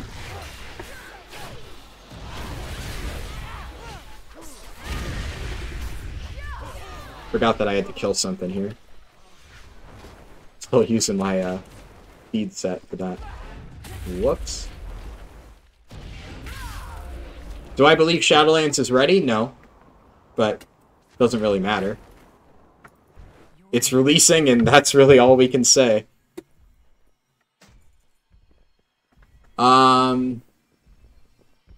Why don't I take Flight Path? From where? Flight Path from where to where? From here to the non-existent Flight Path? Yeah, let me get right on that.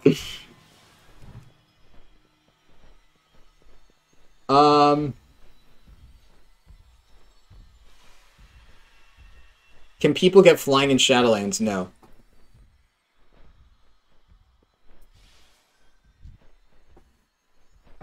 Yeah, I mean, they'll do something later on in the expansion. Turn my cam on. I don't really have a camera set up, so I can't. When I get a good camera, I'll turn my camera on. How about that?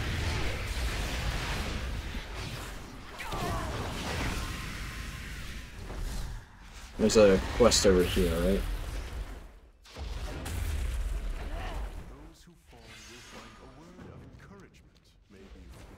Oh, I remember hating this quest. Please, help me. I need to think. I don't know what to do. I feel doubt.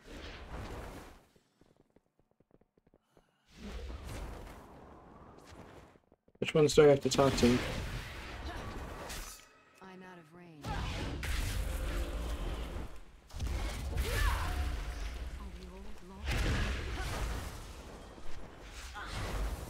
I'm trying to go fast. I'm not going for world first. Going for world first is basically impossible unless you're in a group. And I'm not going to be doing a group. Does Shadowlands feel fun? Yeah. I don't really judge how fun an expansion feels based on its leveling. So, does endgame feel fun? Yeah, I mean, the classes feel better.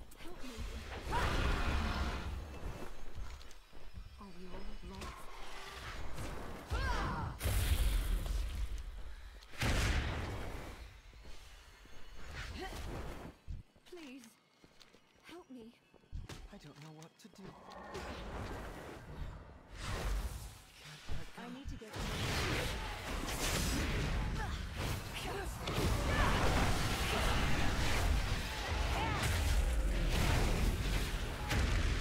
Oh, did that one leash? Yeah, I have to go back and get it.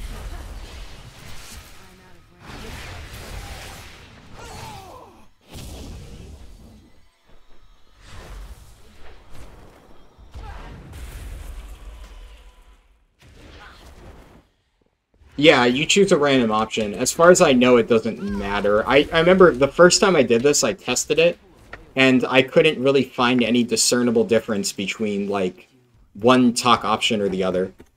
If somebody has evidence to the contrary, you know, cool, but when I tested this quest the first time, there was no difference. So I just said, yeah, whatever.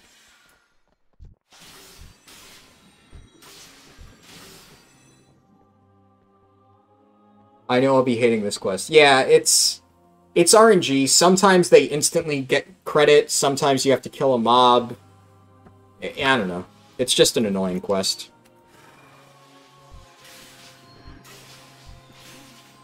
I actually did get relatively good RNG that time. The first time I did it, I think like 9 out of 11 of mine, I had to like fight a mob. That time it was about like 1/3 of mine. So... This isn't looking very speedrunny. Have you done this yourself?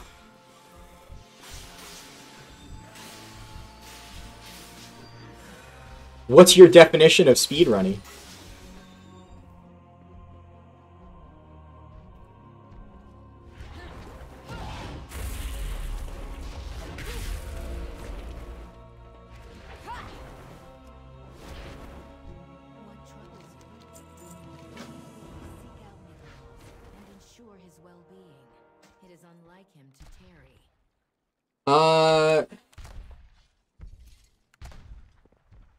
I'm not using the Fenrir trinket because it's not worth it.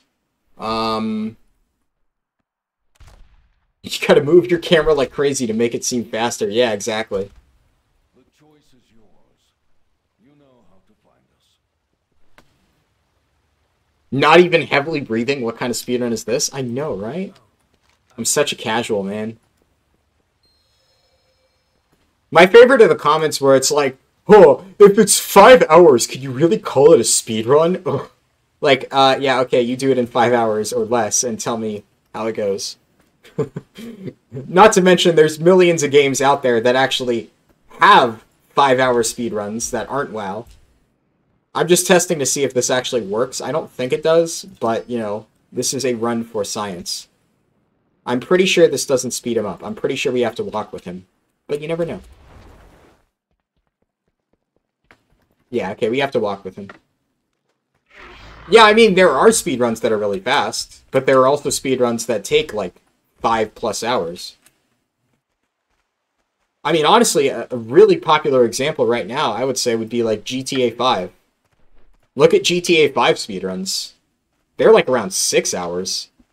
So they're even longer than WoW on average, and they're really popular, so, you know. What? Oh. Can I help?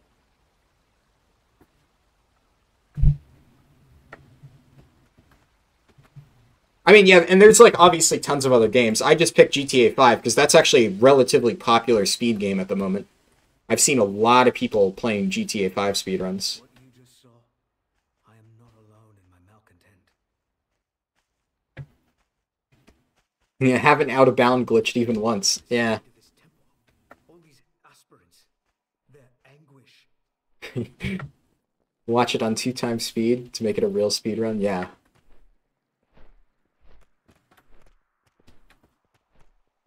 Yeah, for the record, no actual person is going to be getting 4-hour leveling times.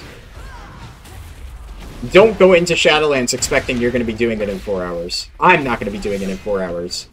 It's like, I think 99% of people did like BFA in like 6 hours or so. And then the world record was like, what? 3.5 hours or something with like method. And they did like a mob grinding strategy towards the end. It's just like, you can't really compare like the method strats to the actual casual player strats. Iridia, she can help me. She would not let me fall.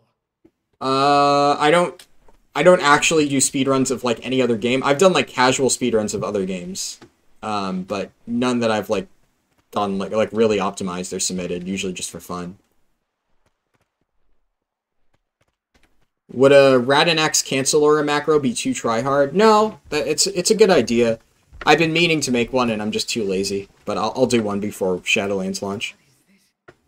Feeling? No!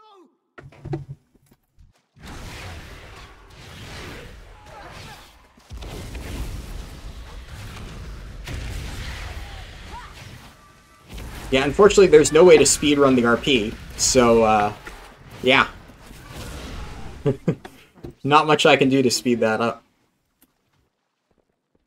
52 after 1.5 hours? Yeah, I mean, I will say this is not 100% optimized, but this is genuinely like a realistic route that you can expect to use. I mean, it's a realistic time, I should say.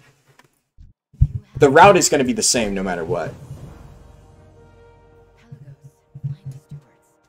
Aspirant, come with me. We will put this disciple's pain to rest. Thank you.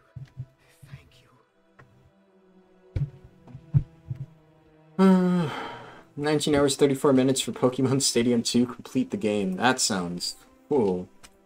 WoW Classic speedrun.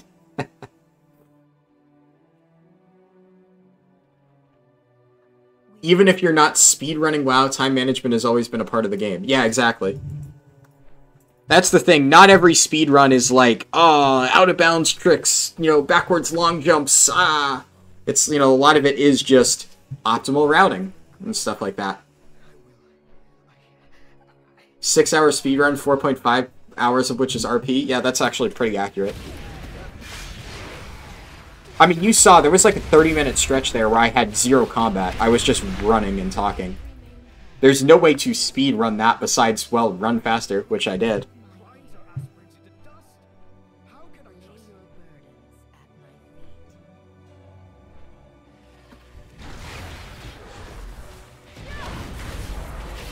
In MMORPGs, people just do the route but do a bad rotation and kill stuff slow. Huh, man. If I'm doing a bad rotation and killing stuff slow, then I bet you could do it with a good rotation and killing stuff fast, right? Easy world record for you. Threads of Fate leveling is slower than this, right? Yes, it's slower. Do I think just following Azeroth Autopilot is a bad idea? For Shadowlands leveling, you can. I mean, there's not a ton of difference between any routes and Shadowlands. 99% of the routing for Shadowlands is which side quests you do. That's pretty much it. Azeroth Autopilot's just going to tell you to do the story. Where's the no clip yet?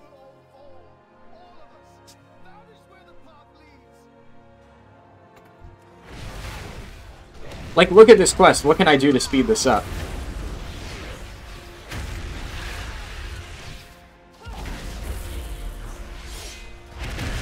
I could equip my good gear, for one. That actually would help.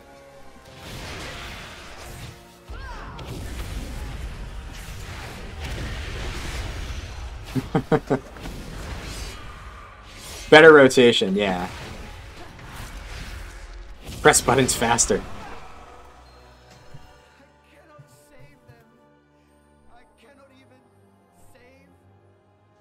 Yeah, I will say, probably, for the record, I'm not going to be doing a lot of Shadowlands 50 to 60 speedrunning. Because as you can probably tell, this is not very interesting. One of the reasons I liked doing the 10 to 50 route is there was a lot of potential for, like, really interesting routing and stuff. This is extremely boring. I need to route it because we're all going to be doing it on Tuesday. But this is the kind of thing that I'm going to route just so that I'm able to level my ults faster. And then I'm just going to pretend that it doesn't exist. Iridia, the wards, they've...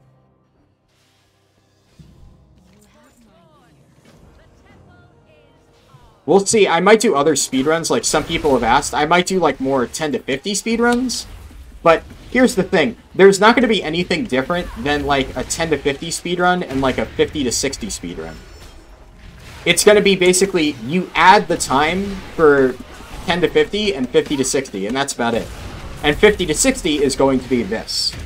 It's going to be sitting through RP and doing the exact same quests in the exact same order because the game forces you to do so. I don't know. I mean, if you want to watch that, I don't know. I like 10 to 50 because of the interesting routing potential. I don't like this.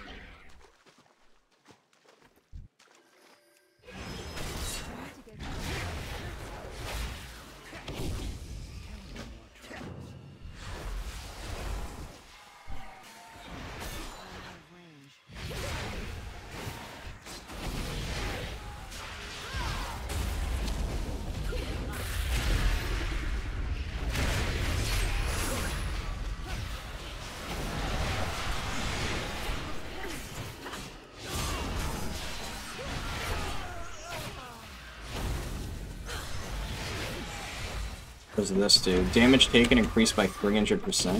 Okay. Cool.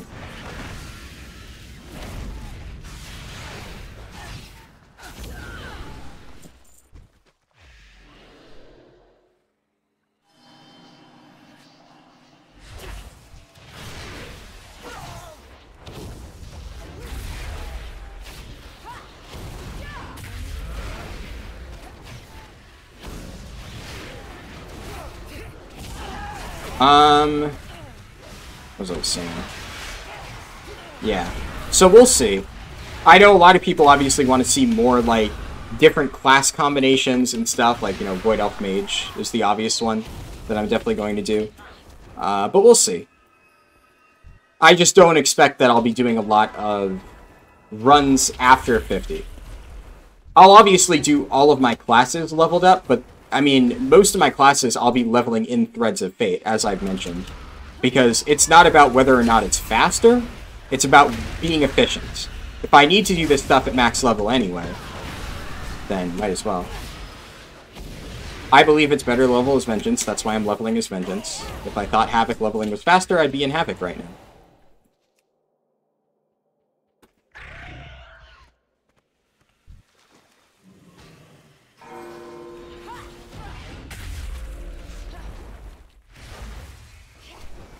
Ooh, that was pretty cool. Does this give me XP? Does not. Worth checking though.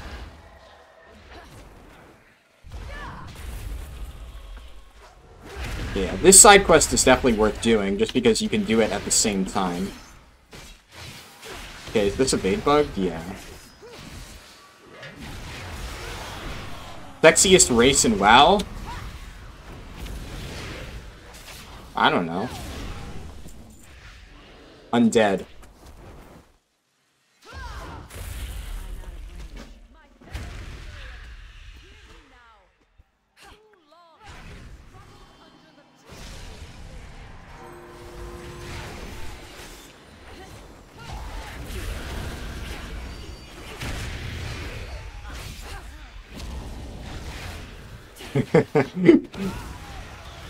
That answer either made a very niche group of people happy or, you know, everybody else interpreted it as a joke. So I figure that's the safest answer I could give there.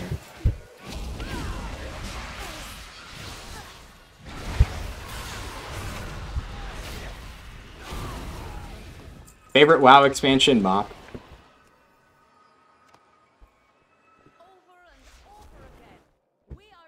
Where do I get these scrolls? Yeah, this thing. Oh, there's a rare mob. I might as well kill it. Yes, if I'm already, like, literally right here.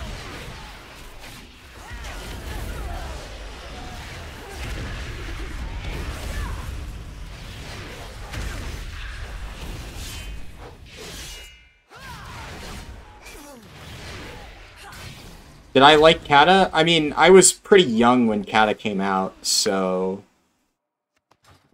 I mean, I didn't dislike Kata, but I also didn't play it a ton. Is Shadowlands live? No, that's why the title says Shadowlands Beta.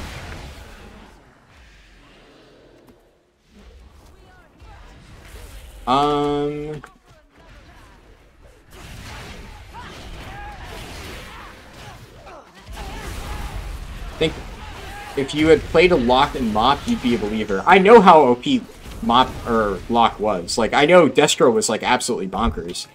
I mean, I raided in Mop. I had a Destro Locke on my raid team. I'm well aware it was overpowered. I was just perfectly content to be the tank while other people played Locke. It's just not for me. It's not that I think ranged is bad. Trust me, I know how good ranged is. As someone who leads raids, I'm well aware that ranged DPS are very, very, very good. I just don't want to be the one playing them.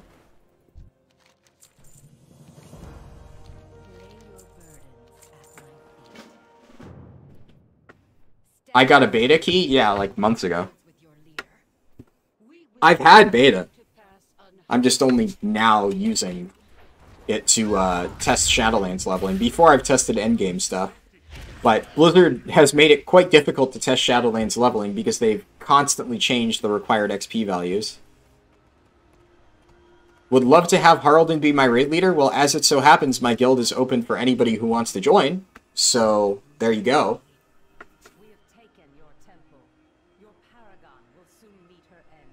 Do I have a harder time recruiting ranged? 100%, yeah. Melee DPS are a dime a dozen. So be it. The Forsworn will prevail. Mortal to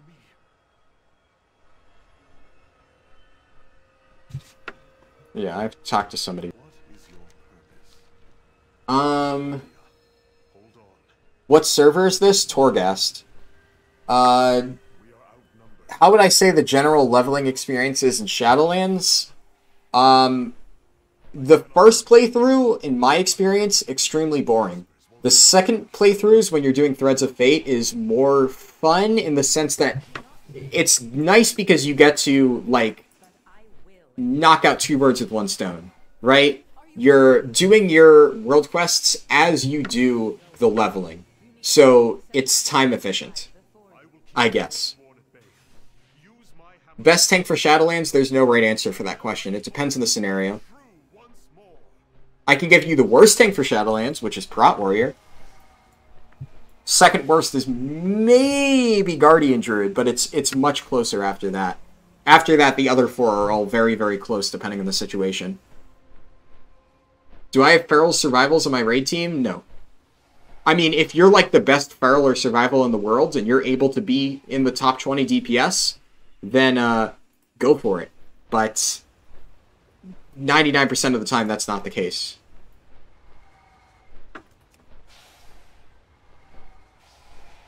Like, my motto is bring the player, not the class. So, if you play survival, and you're like the rank 1 survival in the world, and you do more damage than the other however so many DPS in the raid team, you'll get a raid spot. But you're intentionally putting yourself at a disadvantage, so you're making it harder. So if there are like 14 other players playing meta classes that do more damage than you, I'm not going to bring you for class diversity if it's not needed. That's just how raiding goes. It's a risk you have to take. But, like, I'm not about to tell, like, the best feral in the world who's out DPSing, like, multiple people on my raid team that, no, you can't have a raid spot because you play feral. But, if we're being realistic, there's only one best feral in the world, and I would say only maybe 10 players in the world who can probably play feral at a level that's better than most meta DPS at an average level. So, that's why I say that just to be clear, but the amount of times that I've actually made that exception, I could probably count on my fingers. In 99% of the time, it doesn't happen. 99% of the time, people apply for a guild thinking that they are the exception when really they're not. And they end up just being that generic feral that does less damage than a meta spec, and then they complain that, oh, I'm not getting brought as a DPS because I play feral. That's just the unfortunate reality of, like, dealing with stuff like that as a guild leader. You can make it clear as much as you want that, no, you don't judge people based on your class, and they'll just assume you do when they underperform. So, what can you do?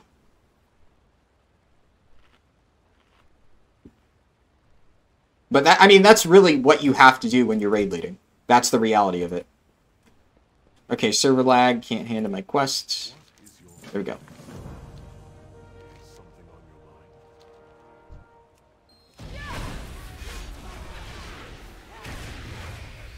Rogues? Yeah, of course. Rogue is one of the best DPS, and it has ridiculously good utility.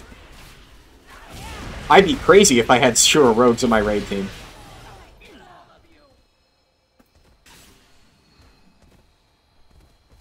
I'm not saying that Feral is bad in Shadowlands. I'm using Feral as a generic example of a class that is historically very underpowered.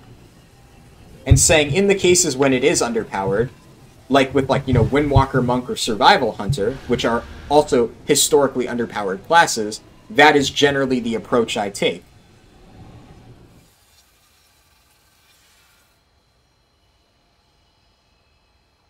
What is a Prot Warrior at this point? A worse version of a Prot Paladin, honestly.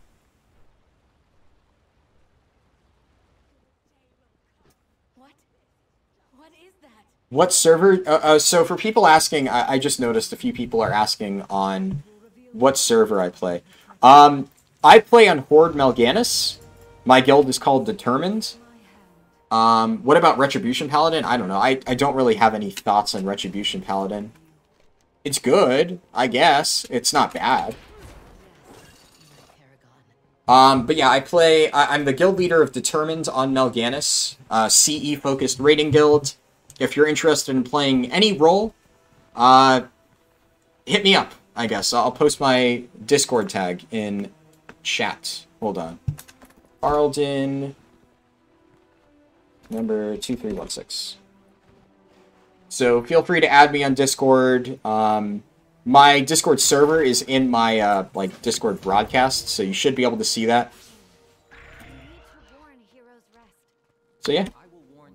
Do keep in mind, obviously, you know, it is a CE-focused guild, so anybody is welcome to join as, like, you know, a casual or player, just to, you know, hang out and stuff like that.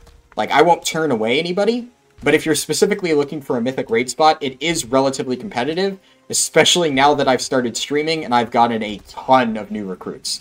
So, keep that in mind. I already have, like, about 40 people looking to raid.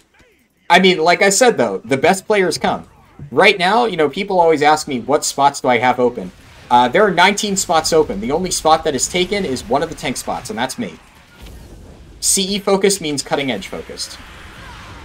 Cutting edge means clearing every single boss in the raid. So yeah, I mean, I am the only guaranteed spot. My friends know this. Now, I have a lot of friends who are really good at the game, and I'm 99% sure that they're going to be one of the best 20 players and they're going to get a raid spot. Because I've raided cutting edge with them multiple times in the past. If you're confident that you can be one of the best 20 players, you're welcome to apply. everybody gets an equally fair chance. But I do want to make sure people know that they're not applying to, like, raid with the streamer.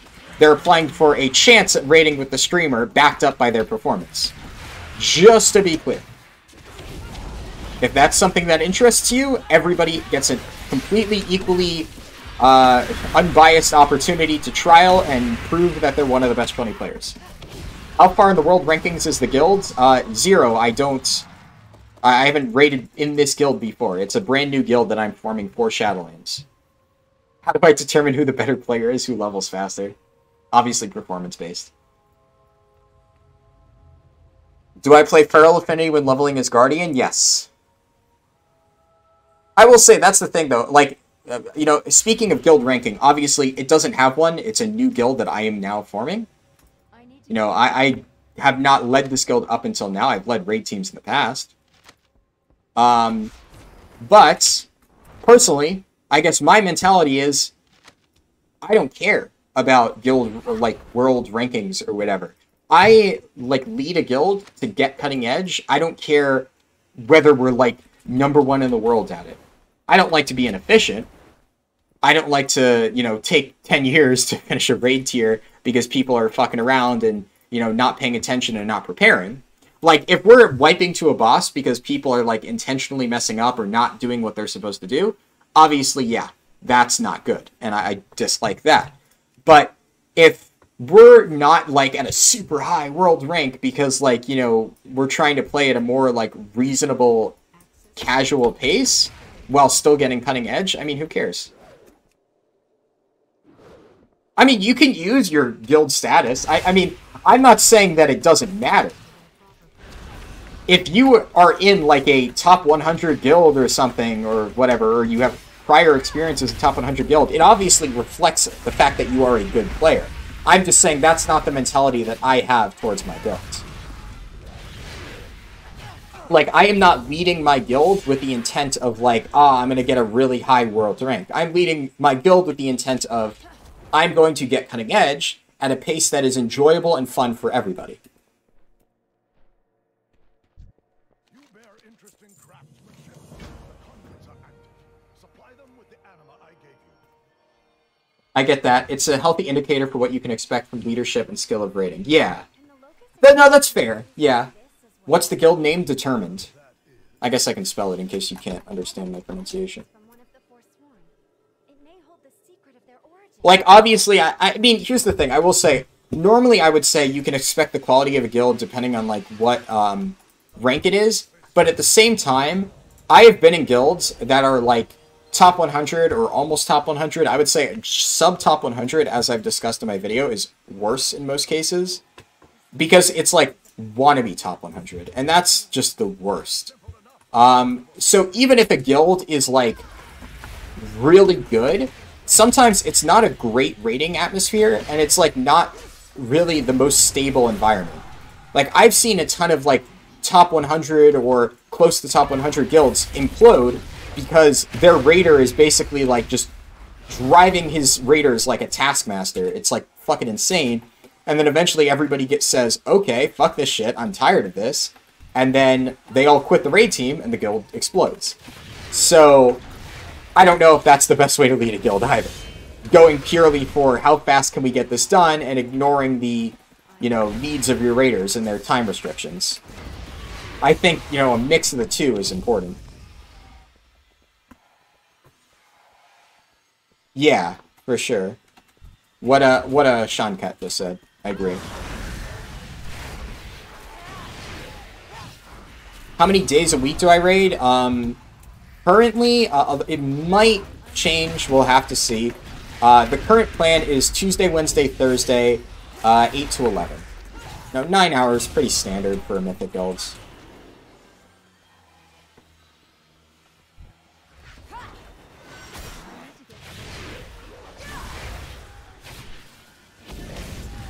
Do I think Shadow Priest will be good in Shadowlands? Currently it seems pretty good in Shadowlands. I mean, everything is subject to change, so a lot of people are saying they enjoy Shadow Priest. Currently it seems relatively viable. I don't know, that's kind of what matters.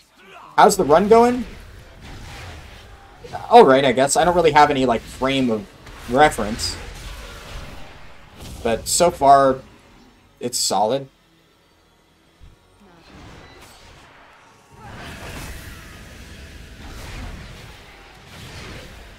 Blood Elves are the sexiest race in WoW? Objectively speaking, yeah, probably.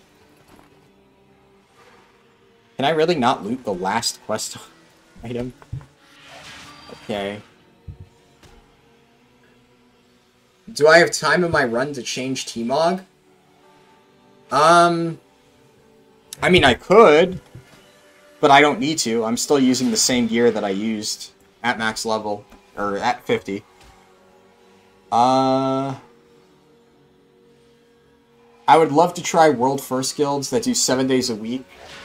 I'd imagine it's a unique experience, yeah. I just, personally, I don't think I would enjoy it a whole lot. I don't know, that's the thing. You'd have to, like, dedicate your entire life to it.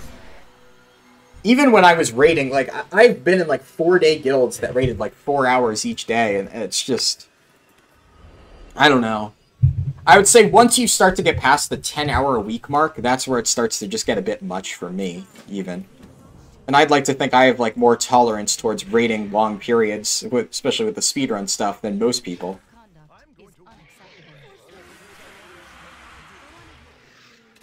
Yeah.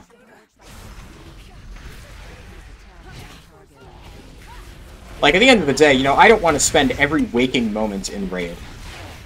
I like to raid, you know, 3 days in a row for, like, periods, like, relatively late at night when it's, like, you know, most people are, like, relaxed and stuff. I don't want to have to raid, like, I don't know, middle of the day. That would suck. Working at a coal mine 12 hours a day is a unique experience, too. Yeah, exactly. It's fun until you've made no progress in those 7 days. Yeah, definitely true.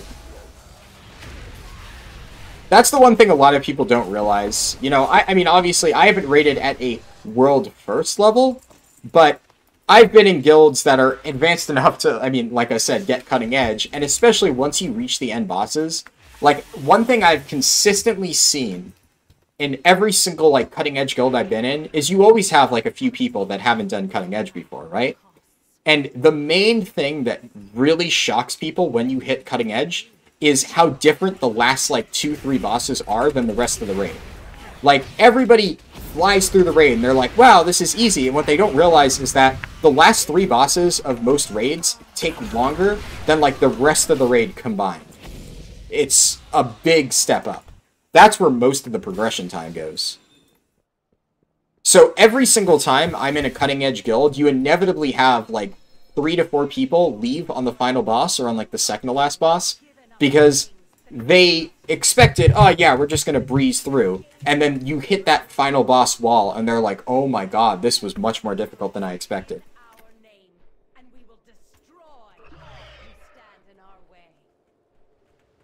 Do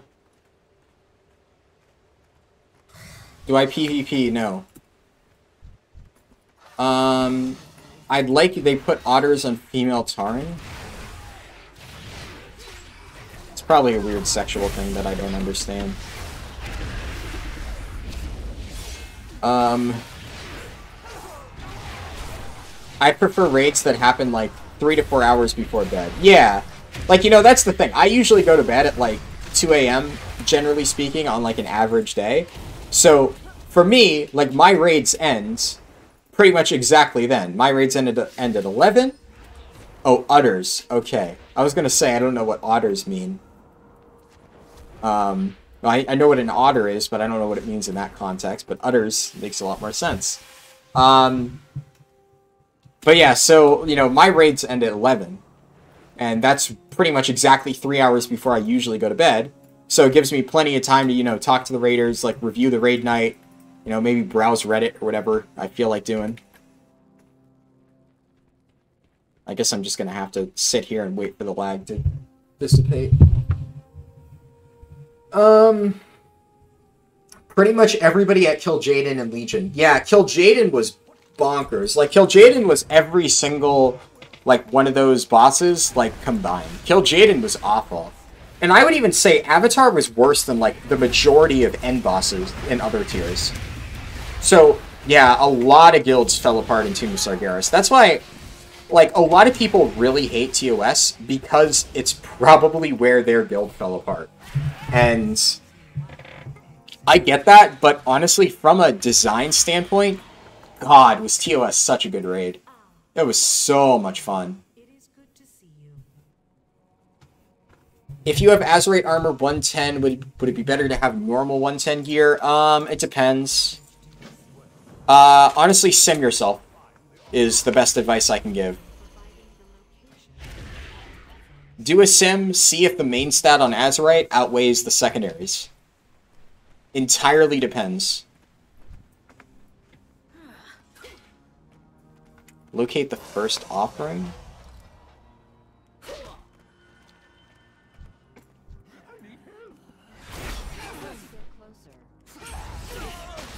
Gul'dan was cancer as well? Yeah, true.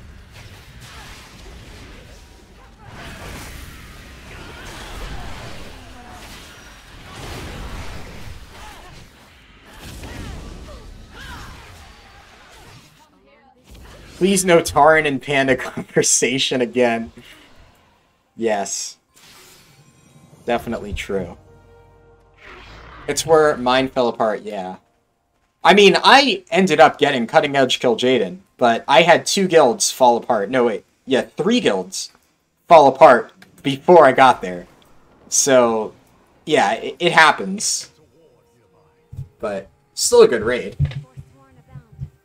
You don't get why people had such a hard time with Kil'jaeden? Did you do Kil'jaeden? I killed Kil'jaeden, and I know exactly why people had such a hard time with him.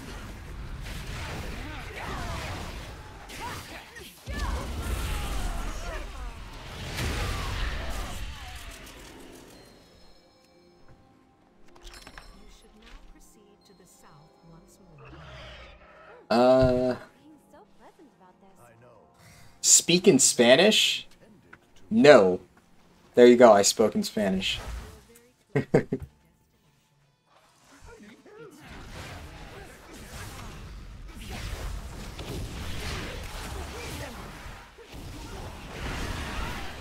Serious question? Oh! I thought you were, like, kind of sarcastically saying, ah, yeah, how did people struggle with that boss? It was easy.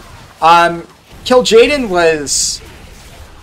was an interesting boss. Hold on. That's actually a topic that would take me a bit to go into.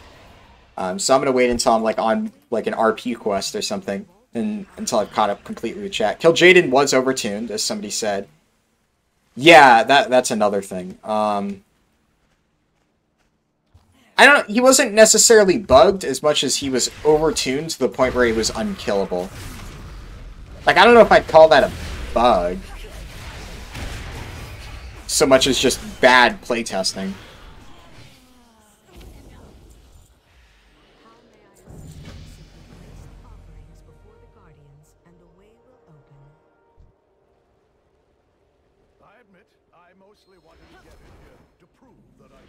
Yeah, well, I do rating-related content. Yes, absolutely plan on doing rating-related content. That's mostly what I focus on in this game, so that's a lot of what my channel is going to be once Shadowlands is out.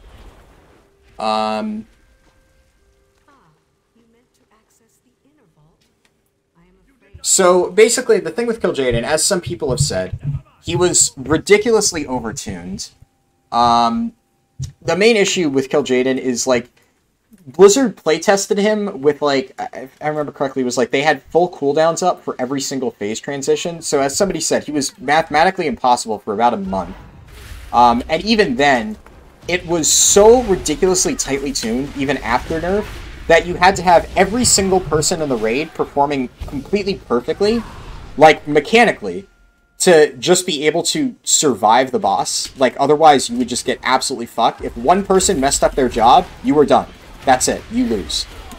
And then, on top of that, everybody had to do really good damage and really good healing, because the damage and healing check was extremely tight.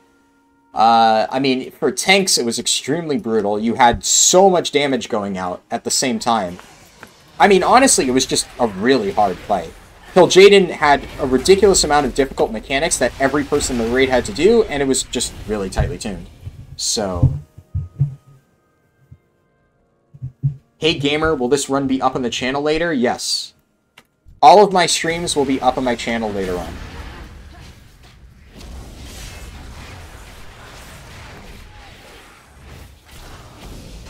Two hours 53, so it must be longer than 6 hours if RP won't stop.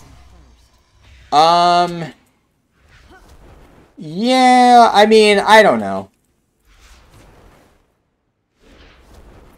Bastion is one of the longer questing zones. Maldraxxus is relatively fast.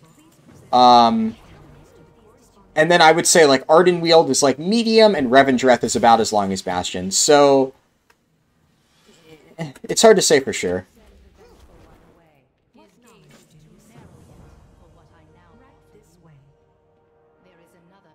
Bastion has a ton of RP, though. Way more than most other zones. Shadow Phase with the knockback, yeah. The Kil'jaeden Shadow Phase was one of the hardest parts of it by far.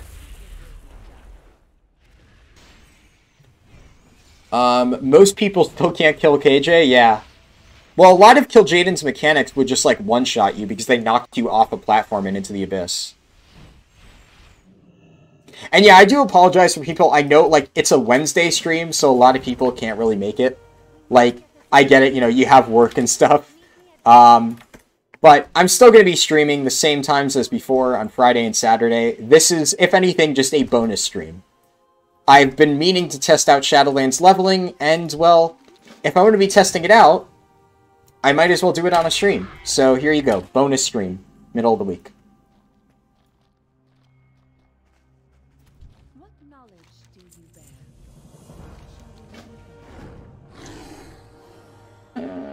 bear? This quest hub seems fast.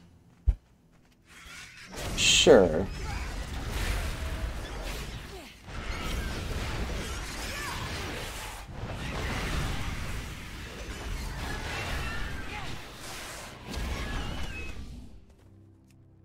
Um, 2 hours for 3 levels? Yeah, welcome to new expansion leveling. That's kind of how it goes.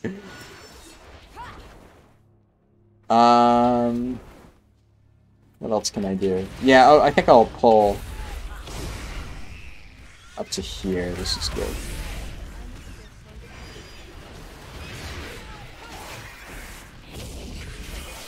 I would have skipped that hub? I mean, maybe. I don't know.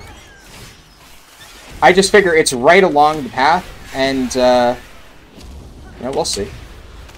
If it ends up taking a while, it ends up taking a while. But I looked and I saw kill 10 mobs, and then loot 3 items. That's really fast, especially if it's not a major detour. And as far as I know, it gives good experience, so no reason not to do it.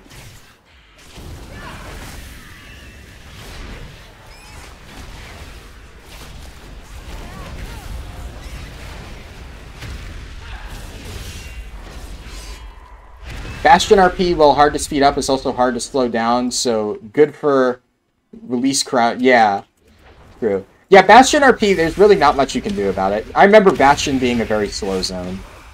It's just a reality. Like, not much you can do.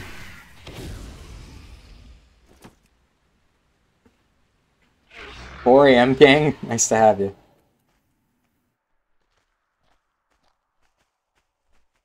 Don't mistake short raiding times with not being dedicated." Yeah. I'm not saying that people who raid short amounts of time are not dedicated. Did I? I don't think I ever said that. I don't know if somebody in chat said that. I mean, one of my friends raids in a 2-day, like, 3-hour each day Mythic guilds or something. And, like, his guild is top 100, and he's, like, one of the best players I've ever met, so... I'm not saying that you don't have to, that you have to raid a ton to be dedicated. In fact, I would say kind of the opposite. If you're able to clear the content with less raid days, that means you're a pretty damn good player.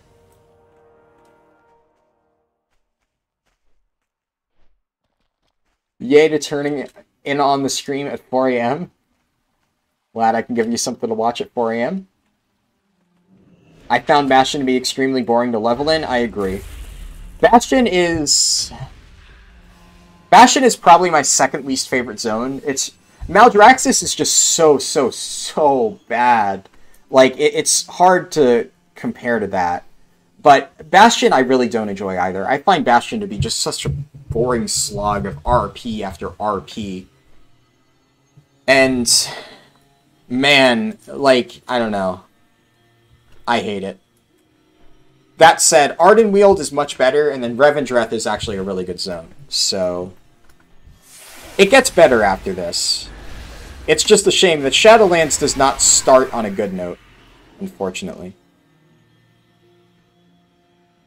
Yeah, no, absolutely. Less raid days with more or less relaxed times. Yeah. Or more relaxed times. You know what I mean. I agree with what you're saying, Iced Coffee. Was that the DH Kyrian ability? Yes. I hate RP parts that aren't cutscenes. Yeah. That's honestly one of the main reasons I dislike this leveling experience. It's so on rails, and, you know, to enjoy the Shadowlands leveling experience, you have to be interested in the story, and in case it's not obvious, I'm not interested in the story in the slightest. So, for me, it just ends up being really boring. Like, I would say Legion was way less on rails, and even then, Legion had a lot of story stuff, and I was more interested in the Legion story. But even if I wasn't, like, I probably still could have found ways to optimize Legion without having to go through the entire storyline.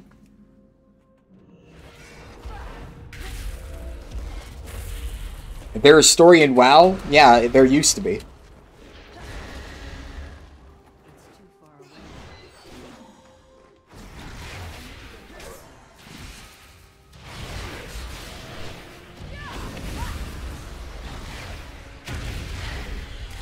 5 cutscenes of how sad Saurfang is. Yeah, I know, right? BFA storyline in a nutshell. Am I going to be streaming this Friday and Saturday? Yes. And I will be streaming more Shadowlands beta. That's my focus until Shadowlands comes out.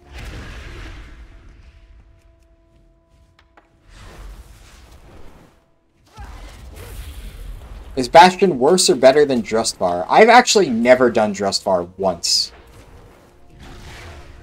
So I honestly cannot tell you.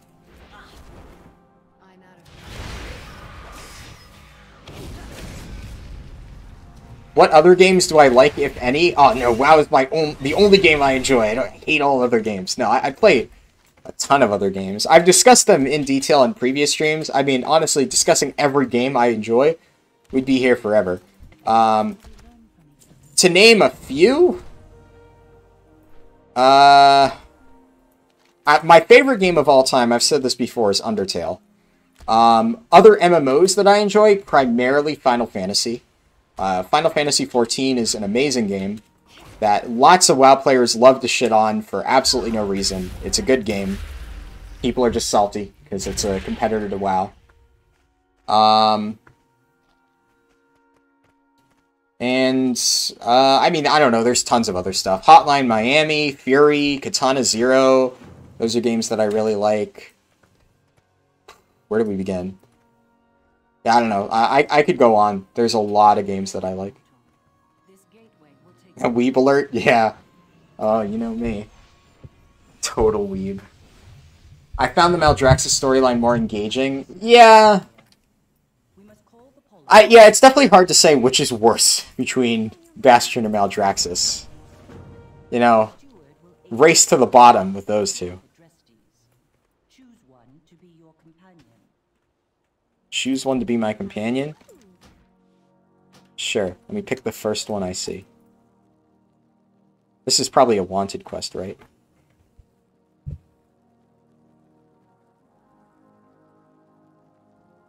What a weeb uses DBM to put Toho music in WoW. Can I? Okay, we're just gonna wait here. The lag has definitely not done me any favors this run. I've probably spent a good 5-7 minutes by now just waiting on lag. I notice most of the people who hate on Final Fantasy also hate weebs and furries. People like to hate, things that are different than them. God forbid you like something they don't like. Wow, you play an MMO that isn't WoW? Oh. How dare you. But yeah, no, Final Fantasy's a good game. There we go, there's the wanted quest. Friendly rivalry?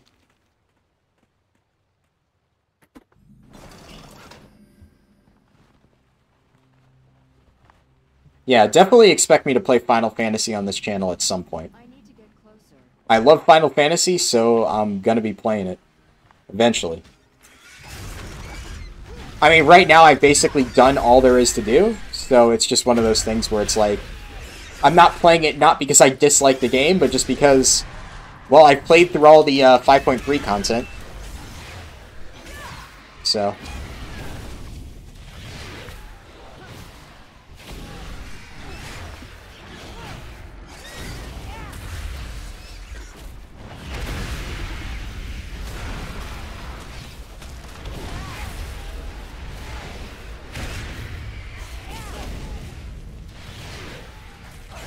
Yeah, there's so much Final Fantasy hate on r/WoW.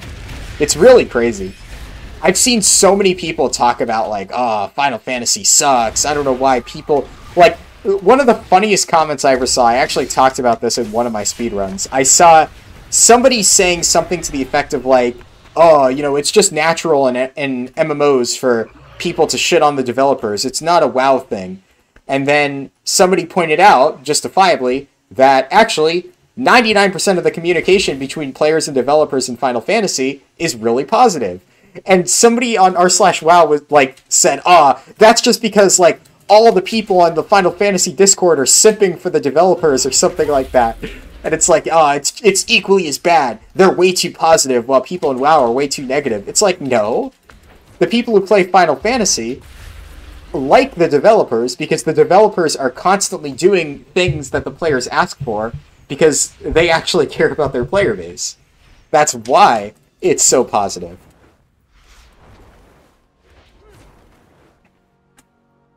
I have a ton of respect for the Final Fantasy devs.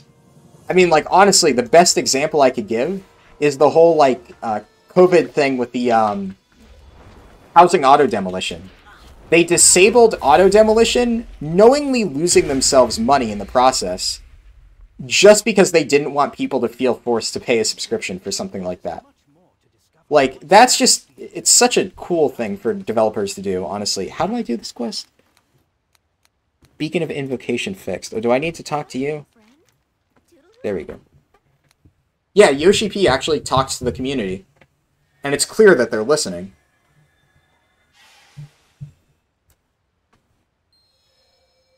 I'm not saying that WoW doesn't communicate with the community sometimes, but let's be real here. Half the time when they talk to the community, it's to tell us that they disagree.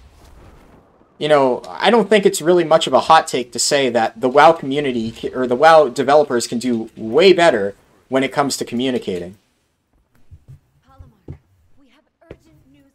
Especially when you stack it up to Yoshi P and the other Final Fantasy devs who are, super active in the community, and actively make decisions that they think will make the game more enjoyable. Not more profitable or more enticing for, I don't know, new players. Let's rope in as many people to sub as possible. They care equally about making the current player experience enjoyable as they do getting new people to play the game. Because that's the thing, right? That's why I love using the auto-demolition thing as an example. That honestly hurts new players by them basically disabling auto-demolition. Because, for me, somebody who was just getting back into, Final Fantasy, I was unable to buy a house because auto-demolition was disabled. So that kind of sucked. But the thing is, when I look into the reason why auto-demolition is, disabled, and I see it's that because they had, this really wholesome idea of they don't want people to be forced to play their game to, keep their in-game house, I can't even be mad at the developers. Does it suck for me? Yeah. But that's a perfectly fine and honestly really respectable reason to make that decision. So I'm like, well, I guess I just don't have a house in Final Fantasy, but like, I'm not going to complain about that. I understand their reasoning. They explained it. And I mean, recently they just re-enabled auto demolition because now, I mean, I know COVID's not over, but it's definitely not as bad as it. I wouldn't say that. I mean, I guess it's still bad, but I guess, you know, it's been, what, 10 months or so that they've had auto demolition disabled now. So I guess enough time. I don't know. Hard to say. Either way, they re-enabled it. So, yeah.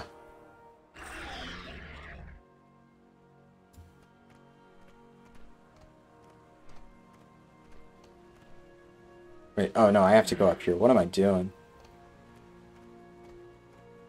Sorry, I wasn't looking at chat for a bit there. I was kind of talking my own thing.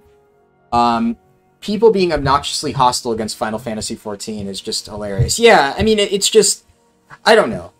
Like, I've played both games, and the amount of hate that I've seen against Final Fantasy XIV and WoW infinitely dwarfs any amount of hate I've seen towards WoW in Final Fantasy XIV. Like, I remember the one time I told, like, somebody in Final Fantasy that, like, oh, yeah, you know, I mostly play WoW and stuff. Like, I just, you know, I'm checking this game out and it seems fun. Basically, what they said was like, oh, yeah, you know, that's really common. I see a lot of people coming over. I really hope you enjoy it. You know, I haven't played WoW myself, but personally, I love this game and something like that. So they were really nice about it. But, like, tell somebody in WoW that you came from Final Fantasy and they'll be like, oh, you came from that weeb game. Oh, fucking casual. It's just, the attitude is so much different between the two.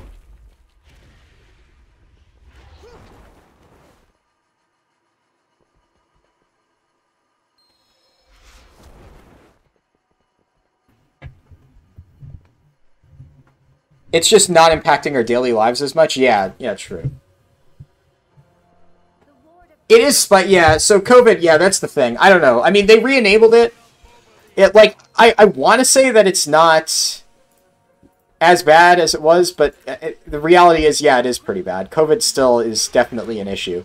So I don't want to, like, downplay the issue that it is, because there certainly are a lot of people in this world who unfortunately hold high positions of power that do like to downplay the impact that COVID still has and act like it's a hoax or whatever. And it absolutely is not. It's definitely a serious issue. I was just trying to say that for whatever reason, they did decide to re-enable auto demolition. So yeah, there you go. Have I given Black Desert a try? I have not. I've heard good things about it. I've heard mixed things about it. Mostly good. Final Fantasy has all kinds of players. Some people care only about decorating their house. Some people do ultimate raids. Yeah, I mean, I do ultimate raids and stuff. Yeah, no, that's true. Final Fantasy gives you a lot more options at endgame. Like, personally, I don't really care much for, like, crafting and stuff in WoW. But in Final Fantasy, I love the crafting system. Like, I honestly never thought I would care much about the Final Fantasy crafting system. I avoided it for a while. And then one day I was bored, and I was just like, yeah, let me check it out. Next thing you know, I have, like, all of my Disciple of the Land and hand professions at, like, max level. I'm now, like, working on my house. So, yeah, no, Final Fantasy is, like, really good at designing, like, alternative systems to raiding. Ion is unfortunately so good at talking that people believe is bullshit. To a certain extent, I suppose. Yoshi P says he's a big WoW fan and wants to do a collab with Blizzard. Yeah. Good luck getting Blizzard to do anything with Final Fantasy. I doubt they will ever do a collab.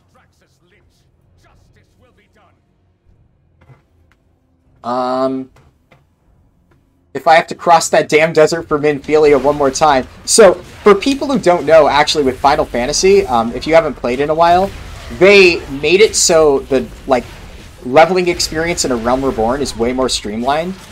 So now you actually get teleport tickets to the Waking Sands.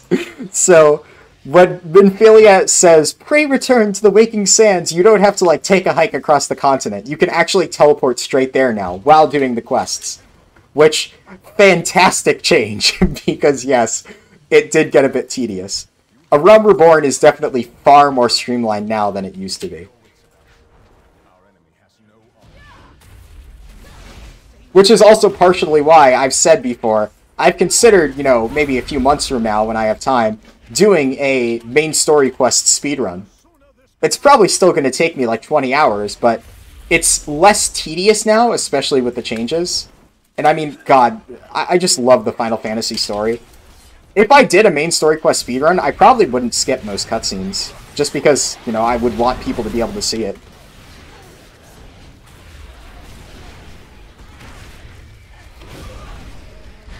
Having every job at max level... What a stupid... I just saw somebody said, what a stupid idiot noob. I don't know what that's in reference to. Either way, I'm not going to delete it because it made me laugh. I assume they're saying that to me. If so, thank you. That made me laugh.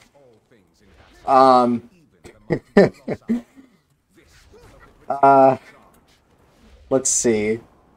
Having every job at max level in one character while being able to gear all of them was what got me hooked. Yeah, no, I love having everything on one character.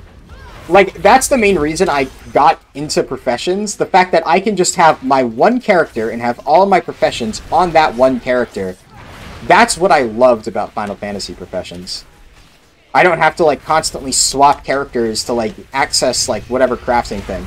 I just click a button, swap gear sets, and then boom, craft it. Not to mention, of course, it's just way more enjoyable. Like, the fact that you actually have a rotation for crafting is just kind of bonkers. That blew my mind the first time. Yeah, having gear sets for crafting, yeah, it's really cool. And then min-maxing your crafting sets with, like, overmelding and stuff.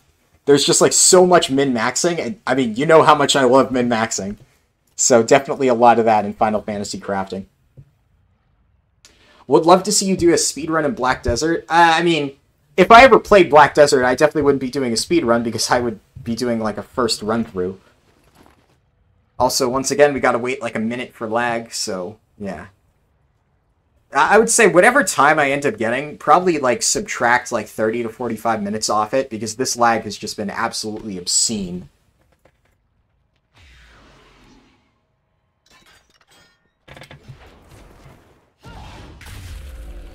A Realm Reborn with cutscenes would add another 10 hours. Yeah, okay, that's fair. I wouldn't do every cutscene in a Realm Reborn. I'd probably skip a bunch. Because, like, at the end of the day, most cutscenes in a Realm Reborn really aren't important. But some of, like, the important cutscenes, I guess, I would, like, play. And especially when, I mean, when you start getting to, like, Heaven's Ward, Shadowbringer, Stormblood, there the story's really good. And I definitely wouldn't want to skip those cutscenes. So, if I did a Realm Reborn main story quest speedrun, what I'd probably do is go through and review every single, like, cutscene beforehand and make a list of, like, which cutscenes I think I should show. Like, I would definitely show the last cutscene. You know, the one with... Well, I wouldn't want to give spoilers, but, the thing that happens in Ul'dah with the Scions of the Seventh Dawn. That big, important event. I feel like that's a cutscene that I would probably want to show if I was doing a speedrun. I mean, it would basically be right at the end of the run. I think there's only, like, a few quests after that before you get to Heaven's Ward. So it would be a good way to, like, end the run. But that's, like, pretty important to the story.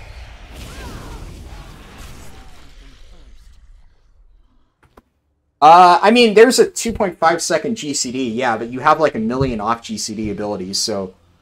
I mean, half the time, my rotation is, like, more intense in Final Fantasy than it is in WoW, because I have more tight timings to meet by hitting all of my off GCD abilities on time. They could have added a crystal in the Waking Sands? Yeah, true. What's my fastest 50 to 60? This is my first run with the new experience amounts. I've done runs before, but it was with different amounts of experience.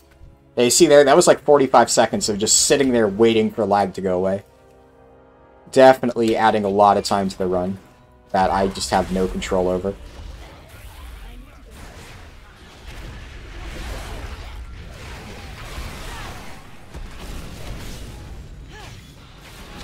Lord Tank's 16 button rotation says hi, yeah.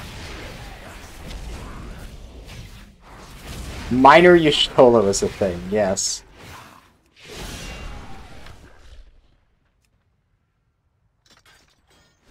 Yeah, that's true. It depends on the class, but also, like, you know, as Gunbreaker, for example, like, I main Gunbreaker in Final Fantasy, and I have so many buttons that I need to press. Like, whether or not I have a 2.5 second GCD, half the time I don't notice it, because if I miss like a single ability, like at any given moment as Gunbreaker, my entire rotation is fucked. Like, the sequence of abilities that you have to use is so specific, it's like way more skill intensive than anything that WoW has right now. So, yeah. I mean, I guess if you're optimizing damage, which that's how I like to play tanks, optimizing damage.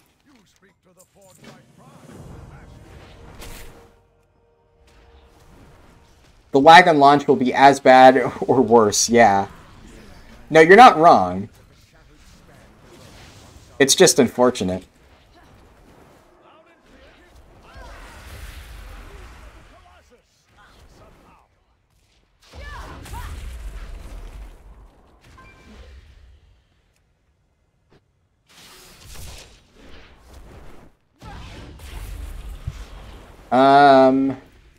Lag with only one other person in beta. Yeah.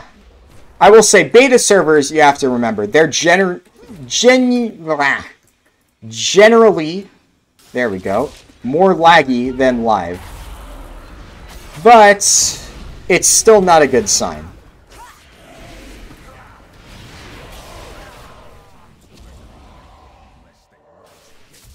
So definitely doesn't bode well for the new expansion. Yeah, I've heard that it's just Blizzard servers tonight, so I'm really hoping that the run on Friday ends up being better, because I do want to get a more realistic time. Obviously, I know people are like, but it's going to lag that much on launch, but still, you know, launch, that's to be expected. I want to find what the realistic time is with no, like, insane lag.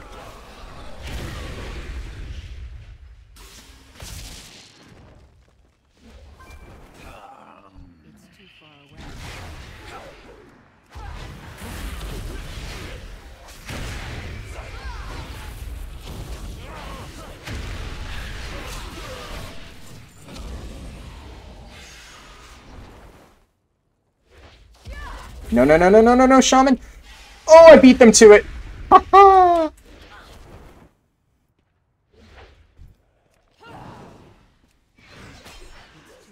Lizard Squad shenanigans, yeah. Oh, man. I forgot about that name. That was a while ago, huh?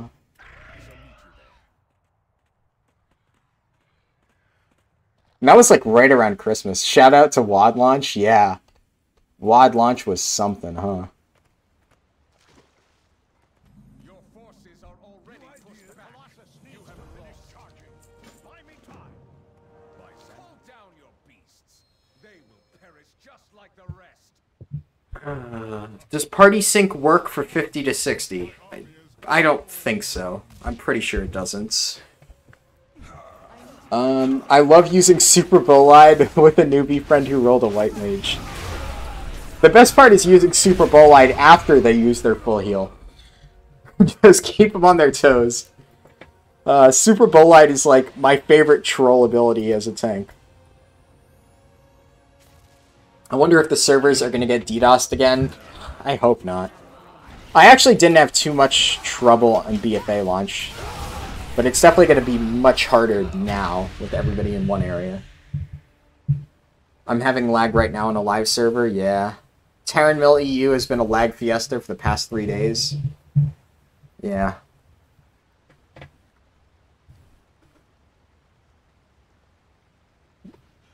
What do I think of Shadowlands graphics? I mean, they're alright, I guess. I don't know, I don't really have any strong opinions on graphics. If it looks good, it looks good. I mean, like, visually, I don't know, like, the graphics... I mean, my graphics are kind of low because it makes it easier to stream. So, I can't really say for sure. If you're talking about, like, the visuals, like, does something look pretty or not, then I guess. I was one of those fallen soldiers homies parked on their mammoth mounts. Oh, yeah, with the garrison. I remember that. I think I, like, did the WoD intro a lot on beta, so I got through there really, really fast, and then about, like, an hour and a half into my leveling process, somebody started, like, putting out broadcasts about, like, oh my god, these people and their mammoths. And then I checked Reddit and I saw all of the posts about people sitting on the mammoths. I was like, oh, wow. Good thing I got through there fast, huh? But hey, at least Blizzard will never make that mistake again.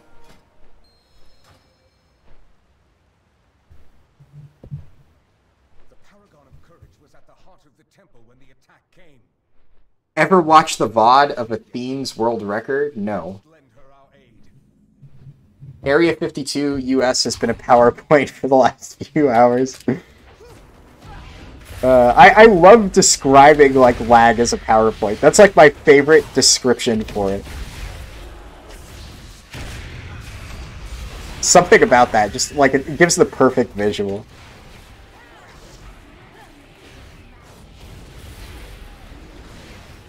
There's somewhere to see the fastest path to level up 50 to 60.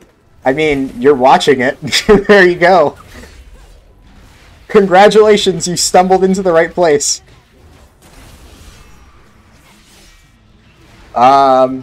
What principles would I give to somebody who hasn't done speed leveling but wants to get to 60 quick? I mean, honestly, for 50 to 60, it's relatively straightforward. I would say the biggest suggestion that I can give you would honestly be get through the Maw as fast as humanly possible.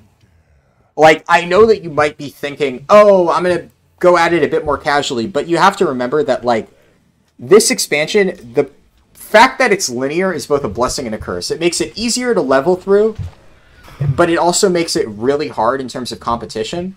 So, I don't know. Like, if you care about the story, I highly recommend just watching it, either like in my video or somebody else's video, and then blazing through the Maw as fast as possible, because if you don't, you're going to be constantly stuck behind other players for the next, like, 10 hours, and you're going to be miserable. So, it's a very small time investment for a major quality of life thing. You won't regret doing it. Okay, and then... yeah, there we go.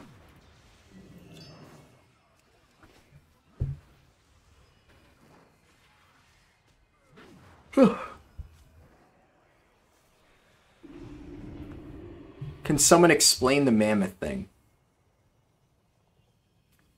Yeah, I mean, I guess if somebody wants to upload a screenshot on my Discord, if any of you are in there, that could work. Basically, the TLDR with the mammoth thing is on WoD launch. Basically, where do I go? Oh, yeah, here. I think this is my last gun shoes, right? Or no, I have one more after this. Okay. So on WoD launch, there was this little thing that you had to interact with in order to build your garrison. And it was like relatively tiny and everybody had to do it. And people would get on mammoths and sit on top of it. So, oh yeah, Imgurlink works too. Yeah, so people would get on mammoths and sit on top of like the little thing you had to click. And it basically got to the point where nobody could actually click it. So everybody was just chilling there, trolling the rest of the entire game by sitting on it with their mammoths. And then everybody else was struggling and failing to click it. And it just created this massive roadblock. And then eventually Blizzard put like an auto dismount barrier around it, which you can now see reused in a lot of other leveling zones. And they also, I think, temp banned a lot of people that did the mammoth camping thing, because, I mean, it was basically exploiting it. Did I do any other quests besides the main ones? A few. So, I'm not going out of my way to do side quests, but if there's a side quest, like, really close by, that I'm, like, 99% sure is efficient, then I'll do it. So I did, like, one little hub that was on the path. I did a few side quests that were in the exact same, like, basically route that I was doing the main campaign in, and I did, like, one wanted quest that was really close by. Other than that, I don't think so.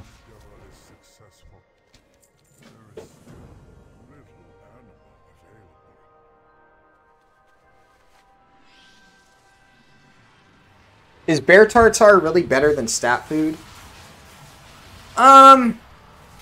It's debatable, honestly. I mean, you have to remember, 14 versatility is, like, really not a lot.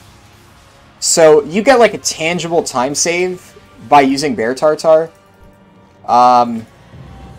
You just don't really save that much time by getting 14 versatility. So, personally, I think it's worth it. Just because I don't know. I'm not saying Bear Tartar is amazing, but I'm pretty sure it's faster than, like, a very minor boost of verse.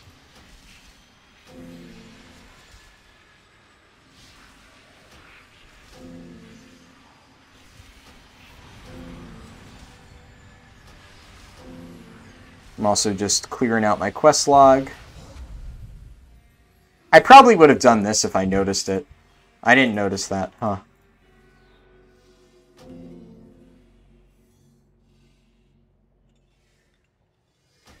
No, you can't do the story later on.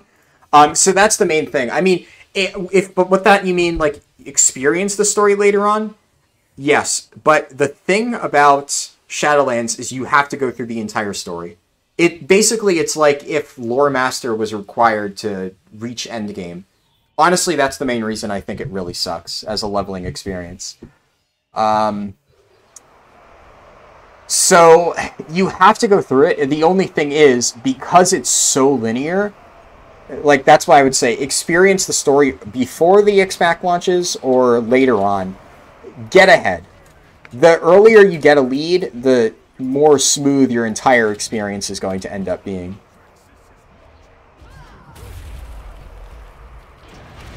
This isn't out-of-combat regen. You're thinking of, whatever that other one is called. This is... when I kill something, I gain move speed.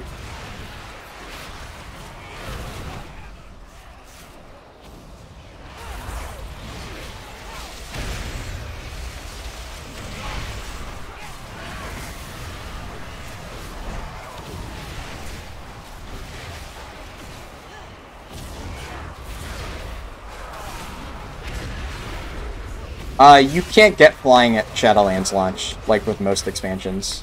It'll probably be available later on, but not right now. And probably with Pathfinder, yeah.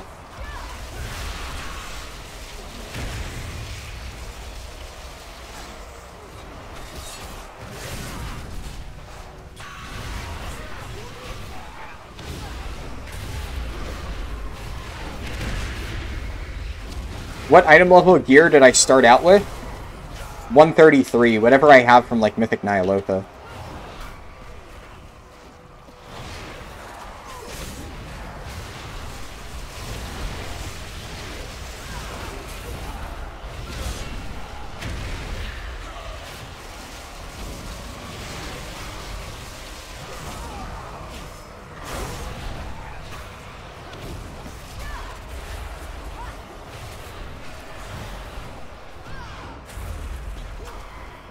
Uh, 2.5 hours, 54 in Bastion looks alright. Yeah, it's not terrible. Bastion is also, like I said, one of the longest and slowest zones. That's how it goes.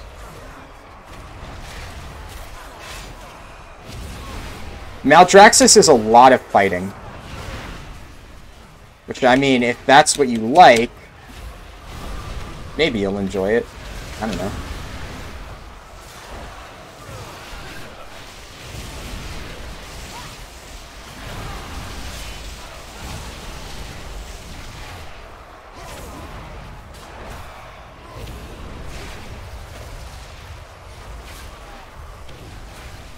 Ardenweald is even longer? Yeah, I mean, kinda. Ardenweald has a lot of really good subzones, though.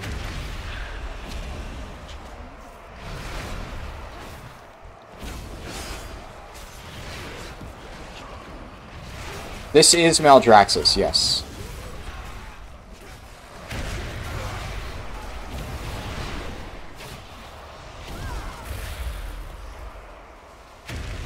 What the heck is this? Reduce move speed by 90%?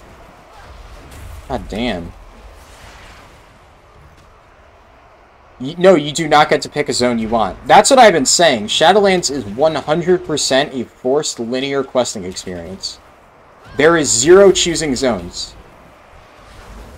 That's why it's going to be an absolute nightmare to level through.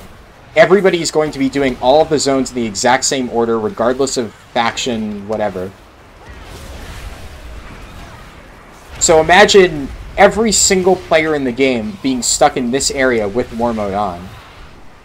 Good luck. It is very dumb, I agree. It's one of the reasons why I've said I don't think Shadowlands is a very good leveling experience. I think the new Threads of Fate is good. I think that the initial campaign is absolutely terrible, and it's just a nonsensical idea. The only thing you can use to defend it is that it helps you experience the story. And I mean, if I want to read some shitty fanfics, I'd just scroll to /new on No Sleep. I'm playing WoW for the gameplay, not for the writing.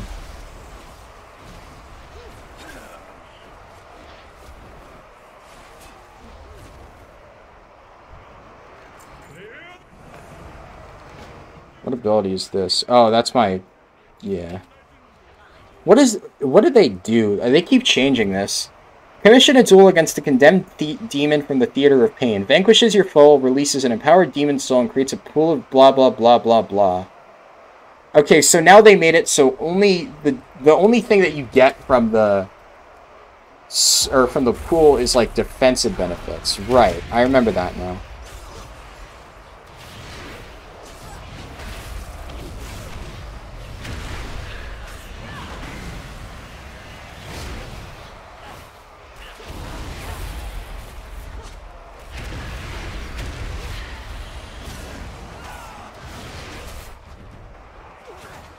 If it's so linear, they might just let you skip it in alts. They do. No, that's the entire thing. So for people who don't know what I'm talking about, Threads of Fate is the alt leveling experience. So after you've done this once, on alts, you can level however you want. You can literally level through world quests on your second playthrough. The problem is, that's your second playthrough. So Threads of Fate, fantastic idea. I think it's really good, but your initial leveling experience, which is going to be night 1, is going to be absolute hell. So just be ready for that. What did I think about Ellie Shaman? No. I thought it was interesting as a test, because a lot of people wanted it. I mean, I play tank. So I generally don't like casters anyway. I'm not saying I hated Ellie Shaman, but no, not even remotely something that I enjoyed playing. Like I said, I went into that knowing that it wasn't something I'm familiar with, and probably wouldn't be something I enjoyed, and it didn't surprise me. I'll say that. Ellie Shaman was exactly what I expected it to be, something I'm sure a lot of people love, and something that just is not for me. So I guess sorry if you were expecting me to like do the Ellie Shaman run and have an epiphany and be like, oh my god, I love Ellie Shaman now. No. I'm sure it's a fun spec if you enjoy casters. It's just not something I enjoy. Would I level War Mode on or off? So, this is where it gets a bit confusing, because personally, I'm going to be leveling War Mode on, because 99% of the time in new expansions, I go much, much faster than the average player. You know, surprise, surprise, right? But, because of that, I'm probably going to be ahead of, like, most other people. Which means that, for me, the fact that all the zones are, like, you know, forced linear, it doesn't really matter that much, right? Because I'm going to be ahead of everybody anyway. So for me, it's just a 10% XP bonus. For the average player who's playing, like, slowly and stuff, yeah, I would say probably disable War Mode. You're likely going to have a better time by doing that. But I mean, to each their own. Who knows? What am I... Oh, I have to, like, interact with those two. Yes, War Mode still gives 10% bonus XP in Shadowlands.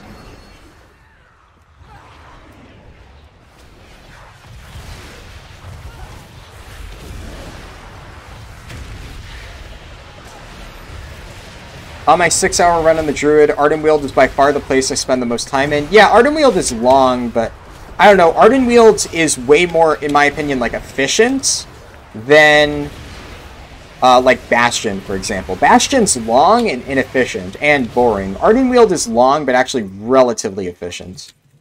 Which is why a lot of people recommend doing extra subzones in Ardenweald to get your bonus experience to hit max level. And that's probably what I'll do. This zone looks like more of a generic Scourge zone, but more boring. Yeah, I agree. This zone is just extremely badly designed. I honestly don't know how they thought this was interesting as an aesthetic at all. And for the record, you know, you might be expecting, oh, maybe like another part of the zone is like really interesting and has like a different aesthetic. No, this is... What you see is what you get with this zone. It is literally just the generic Scourge aesthetic applied across an entire zone. So, yeah.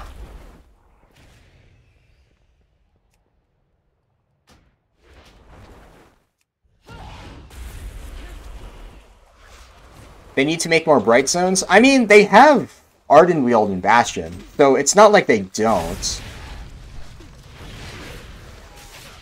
I just don't think that this was a good dark zone. Like, Revendreth is not a bright zone, but Revendreth looks awesome. Bastion, you know, is a bright zone, and Bastion, in my opinion, is honestly kind of bland. But Maldraxxus is just the worst of both worlds. It's a dark, bland zone. It has absolutely no saving grace. At least in my opinion. You're entitled to your own opinion. The colors look so boring. Yeah, that's the main issue I have with it. It's just not a very visually appealing zone to look at.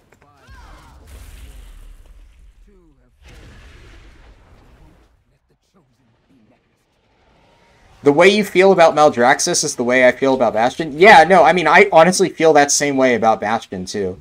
A lot of people think Bastion's really pretty. I don't think it's an ugly zone, but I think it's very boring, and they could have done a lot more with it. Like, Bastion, it's like they had one really good idea for a subzone in Bastion, and then they ran out of ideas, and they said, yeah, let's just copy-paste that one thing onto literally every single subzone in Bastion.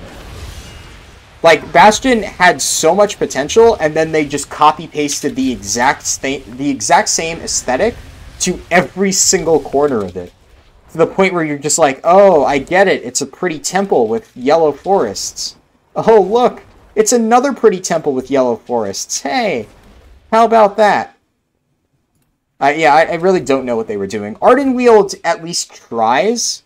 Although I will say Ardenweald is kind of like Bastion in that it's pretty, and then 99% of the subzones in Ardenweald feel the exact same. But Ardenweald does have, like, 2 different subzones. So it's not the exact same. It does spice it up a little bit. And then Revendreth is really good. I have nothing bad to say about Revendreth. Revendreth is just a good zone. It's well designed. The other 3, they just, I don't know. But like I said, I'm not playing Shadowlands for the leveling experience. If I cared about the zones and the leveling experience and the story, well, I wouldn't recommend Shadowlands.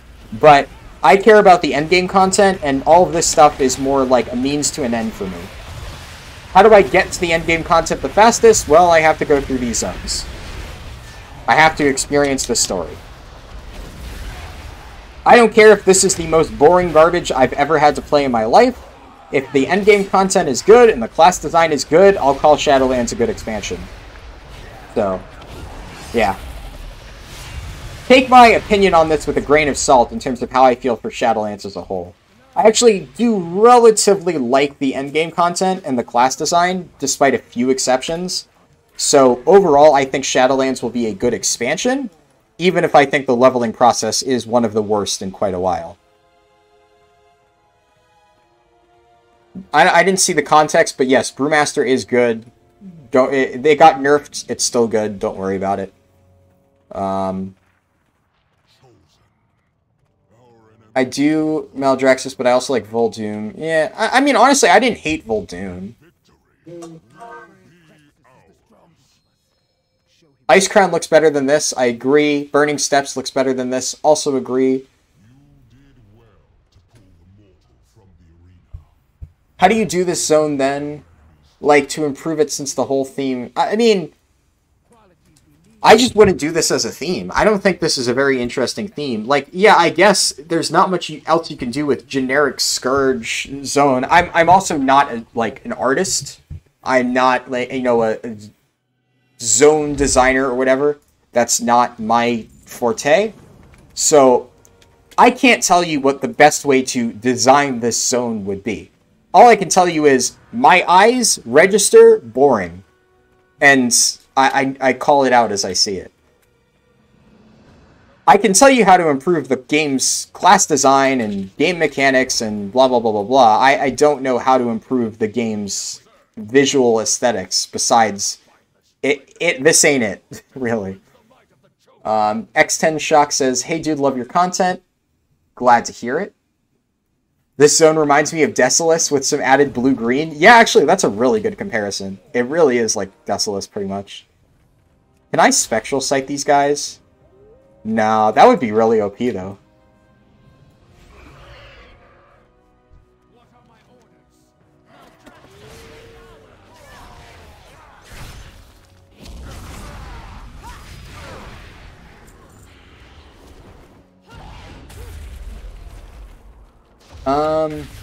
Bastion reminds me of D3 Heaven, where I got bored quickly. Yes.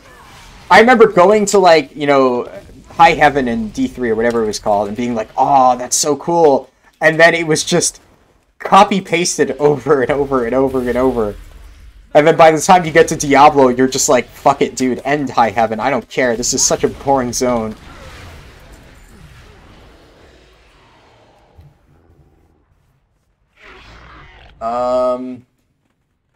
You could always watch a show while leveling. That's true, you could. I usually listen to music while leveling. I mean, that's the thing, you know, some people are like, how do you not listen to music while leveling? It's like, I mean, stream chat basically fills that same role. It's something that I can, like, do, like, respond to people in stream chat while, like, half paying attention to leveling. So, you know, you guys are what keeps me sane. Honestly, I will say it's much easier for me to stream these runs than it is for me to, like, do the offline recordings. Because in the offline recordings, like, I have to try to fill the air with just talking, and I can't listen to music and stuff. So I just have to think. That's why I tell a lot of stories, because I just, like, let my mind wander and tell, like, stories that I think of. But when I'm, like, you know, talking to you guys in stream chat, that gives me something I can just look over and see a question. I'm like, oh, okay, there you go. I can answer that. Revendreth makes me think of a mix between Drustvar and Gilneas. Yeah, I really like Revendreth's aesthetic. Prot Warrior is screwed. Yeah, Prot Warrior design is absolutely abysmal right now. If I had to say one tank that I think the design is terrible for, definitely say that. Do I have a day job? Yeah, it's called college. Do I have any tips for a brand new player? Don't do what I'm doing. If you're a brand new player, take your time, enjoy the experience. The reason I'm speedrunning is because I've done all of this stuff, leveling and whatnot, like hundreds and hundreds of times. I mean, hell, the first time I played through Shadowlands, I took it really, really slow. This is like my third time leveling, but, you know, to answer the question to people who are like, how long does it take? This is like my third playthrough, but they've changed the XP values so many times that I have no real frame of reference to how fast this is. Because I don't really know what the XP is like at the moment. Demon Hunter Vengeance is the best to level in Shadowlands? I think so, personally. It's my opinion. I'm sure if you're really comfortable with Havoc, you're going to have an easier time on Havoc.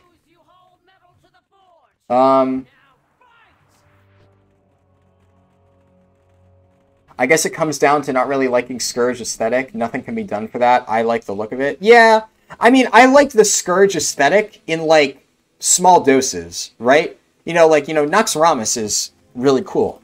I think it's well designed. But when the new expansion, the brand new zone comes out, you're expecting, like, I don't know, something a bit more innovative than this is the same thing, the same aesthetic that we've been used to since Vanilla WoW.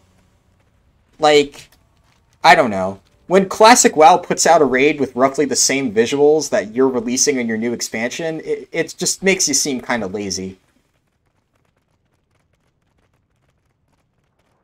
I'm leveling while listening to you level? Yeah, I've heard a lot of people like to do that. What if the chat wants music? I don't know. We'll see. I don't even really know how to do music on the stream. That's something maybe I'll have to figure out in the future. For me, Draenor have the best zones in terms of visual variety. Yeah, I can agree with that. Draenor does have very diverse zones. Is Classic better than Shadowlands? That is personal preference. Krot Warriors promise to becoming better later in the expansion. Yes and no. Krot Warrior has absolutely terrible design. No amount of buffs will make Krot Warrior a better designed class.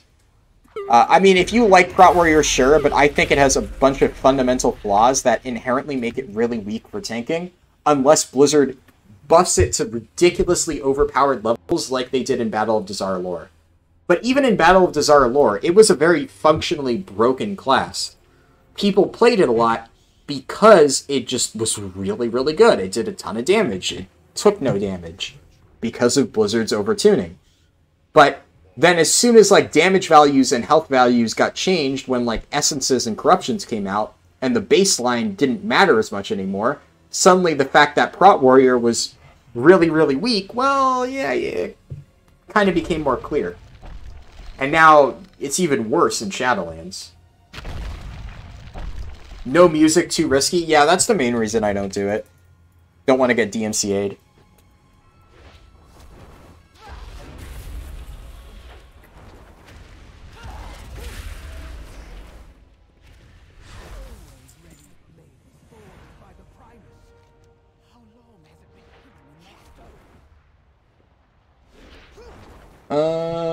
Would have liked it if they made a zone that has the same aesthetics as the Warcraft 3 Felwood map. I forget what the Warcraft 3 Felwood map is. I mean, if you had told me, I would have probably just assumed it looked like, well, Felwood. But, I guess it doesn't, so maybe I don't remember what it is. Dumb question, I've never played, just got interested in it. What expansions should I start with, or should I start with Classic? Classic is not part of Retail, which is what I'm playing. Classic is basically like a different game. So, I mean, you could try both. You know, you might enjoy Classic more than normal WoW, but I would say, statistically speaking, you'd probably enjoy Retail more. Nothing against Classic. I like Classic, it's just... it's a very outdated form of game design. Some people love it. Most new players probably wouldn't. Isn't that just Tanan Jungle? Yeah, that's a good point. Every single X-Pack for the last 5, Blizzard gives us an ass tank, then overbuffs it and becomes... yeah, pretty much exactly what Tracy Sanford said. That's literally what they do every single expansion. That was Vengeance and Legion... Krot Warrior and BFA. I guess it's going to be Krot Warrior again in Shadowlands.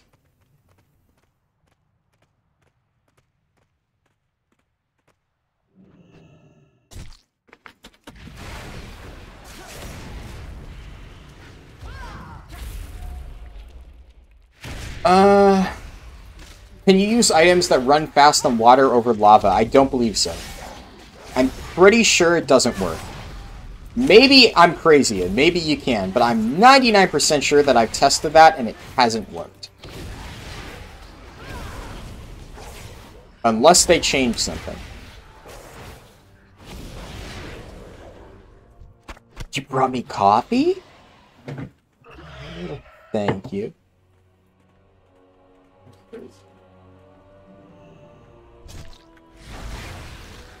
One second, I looked away from chat for a bit. My dad just brought me coffee, so... would you do Mage on a first playthrough? I don't know if I would say it hurts speed. I don't think Mage is a bad class. I'm personally not going to play Mage just because I don't play Mage. But if you're asking whether I think Mage is a bad pick, I absolutely don't think Mage is a bad pick. I think Mage is a perfectly fine pick. Like, okay, here's the thing. You have to remember, Tank is generally a very safe pick because you can pull basically infinite amounts of mobs and you are never at risk of dying if you know what you're doing. DPS, you can theoretically do really big pulls on mobs, but it's much riskier. You have a much bigger chance of just absolutely eating shit because you accidentally overpulled than you do on a tank. But if you're very, very, very confident, then yeah, go for it. I mean, you could make most classes work.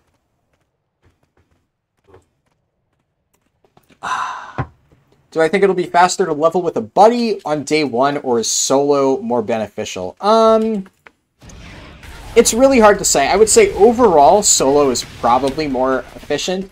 So that's the thing. You know, the world-first strategies, you're going to see them use multiple players. Unless your friend is as fast as you, it's going to be faster for you to just level on your own. With the exception of certain parts of the Maw. Certain quests in the Maw are much faster with multiple players. So generally speaking, I think the meta strat right now is going to be group up in the Maw, and then disband the group the second you hit Oribos. And then everybody go at their own pace.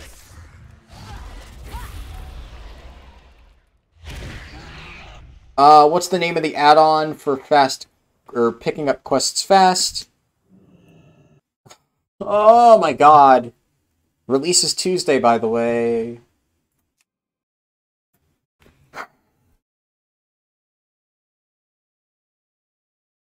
Leatrix Plus. Yeah, okay, something answered. Classic is more populated than retail. No. Mage, Hunter, and Tanks are all good starter classes. Yeah, that's true. Yeah, Healer can do big pulls, but your damage is much lower. So, yeah. Yeah, I mean, Healer ends up just being a less efficient way to level than a tank. I'm thinking of doing Druid as my first class for tank spec, plus I plan on gathering on them. Yeah, that's a good pick. Arcane Mage is, yeah, definitely one of the best specs if you plan on leveling from 10 to 50. I don't know what the best for 50 to 60 is. You have to remember that one of the reasons why Arcane is so good while leveling up at low levels is they're one of the first classes to get access to their entire AoE kit. At level 50, every class has access to their AoE kit. So I would say that Frost is like a pretty viable contender up there with Arcane.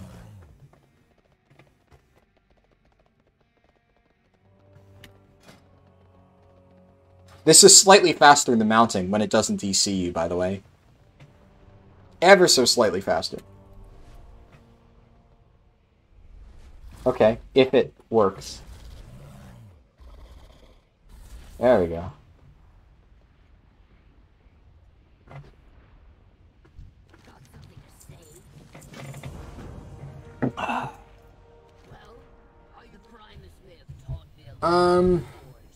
Should I start with Shadow? I just ordered a really expensive setup for my first one. I know a little overkill, but I need a time killer.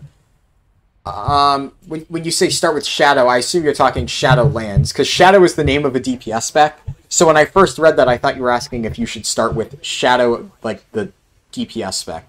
Yeah, I mean, obviously, if you're going to play retail, start with Shadowlands. I would say, generally speaking, try retail WoW first. If you don't like retail WoW, or maybe you get bored with it, try Classic. It's free. All you need is a sub, so you'll have the sub already. Give Classic a shot. Maybe you'll enjoy it, maybe you won't. And then, you know, at least then you can say you've tried everything. Prot Pally is the safest leveling as a first-time player. Yeah, Prot Pally is extremely efficient. Prot Pally is a really, really, really good option for fast leveling. Honestly, like, if I was going for, like, a world record, I would not be playing Vengeance Demon Hunter. I'd be playing Prot Pally. But also, if I was going for a world record, I would have a geared Prot Paladin. I don't have a geared Prot Paladin. My Prot Pally has, like, Ice Crown gear. I really didn't play Prot Pally a ton in the latest patches. I played Prot Pally in Battle of Dazara Lore, and not in Ashar's Eternal Palace or in Nyalotha. So all of my Prot Pallies are very under-geared. Being able to kite with Frost Slows is probably huge for a new expansion. Yeah. Guardian Druid's really good. Yep. Guardian Druid, can't really go wrong with that. Blood DK...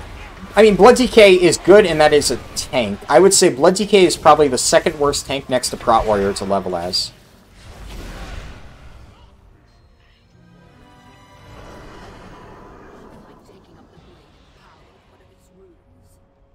Same with Vengeance DH, yeah. I mean, there's a reason I'm playing Vengeance. I would say Vengeance is one of the fastest. God, Fleshcraft is so terrible.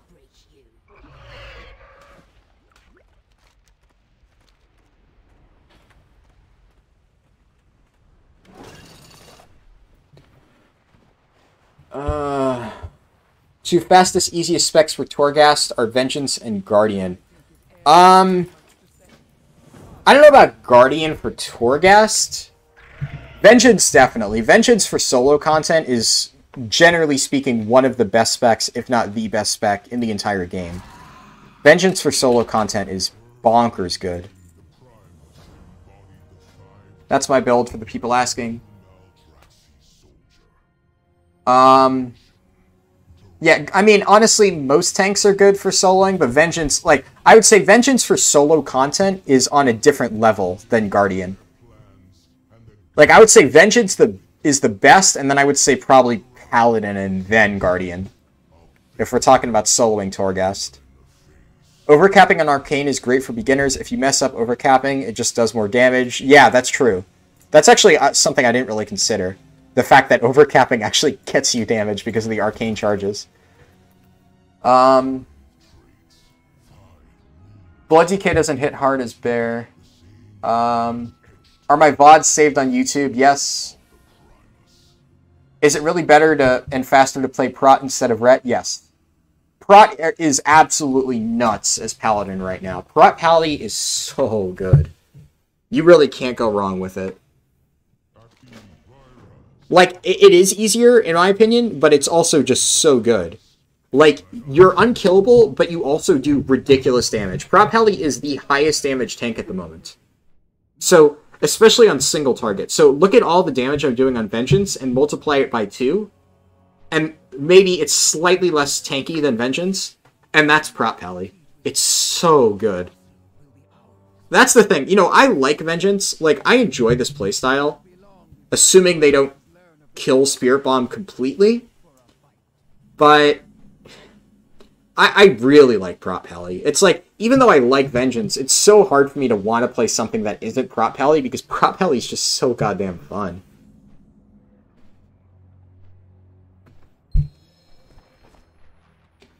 I mean, you could get by as a Ret. It's really up to you. I just love Prot. How are the Rune of Ambition? Alright, yeah, I still do. Am I going DH at launch? My first playthrough will be DH. My second playthrough will be Paladin. So, I'm leveling a DH first at launch. I don't know which one I'm maining.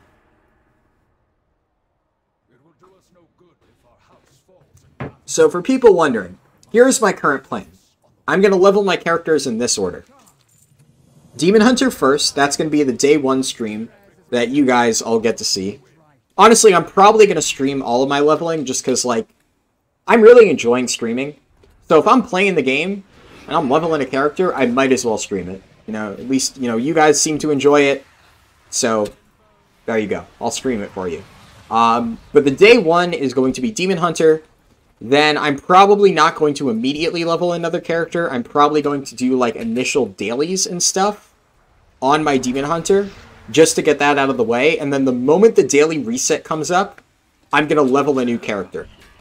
Probably my Paladin.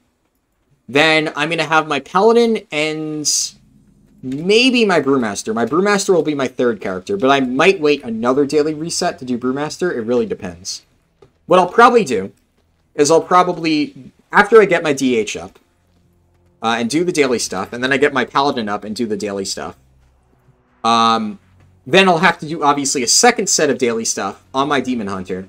And at that point, I'm probably going to sleep. Then, if by the time I wake up, I feel like there's enough time for me to, like, level a monk, and then do the daily stuff then maybe I will. We'll see. But definitely, my current plan, Demon Hunter first, and then Prot Pally.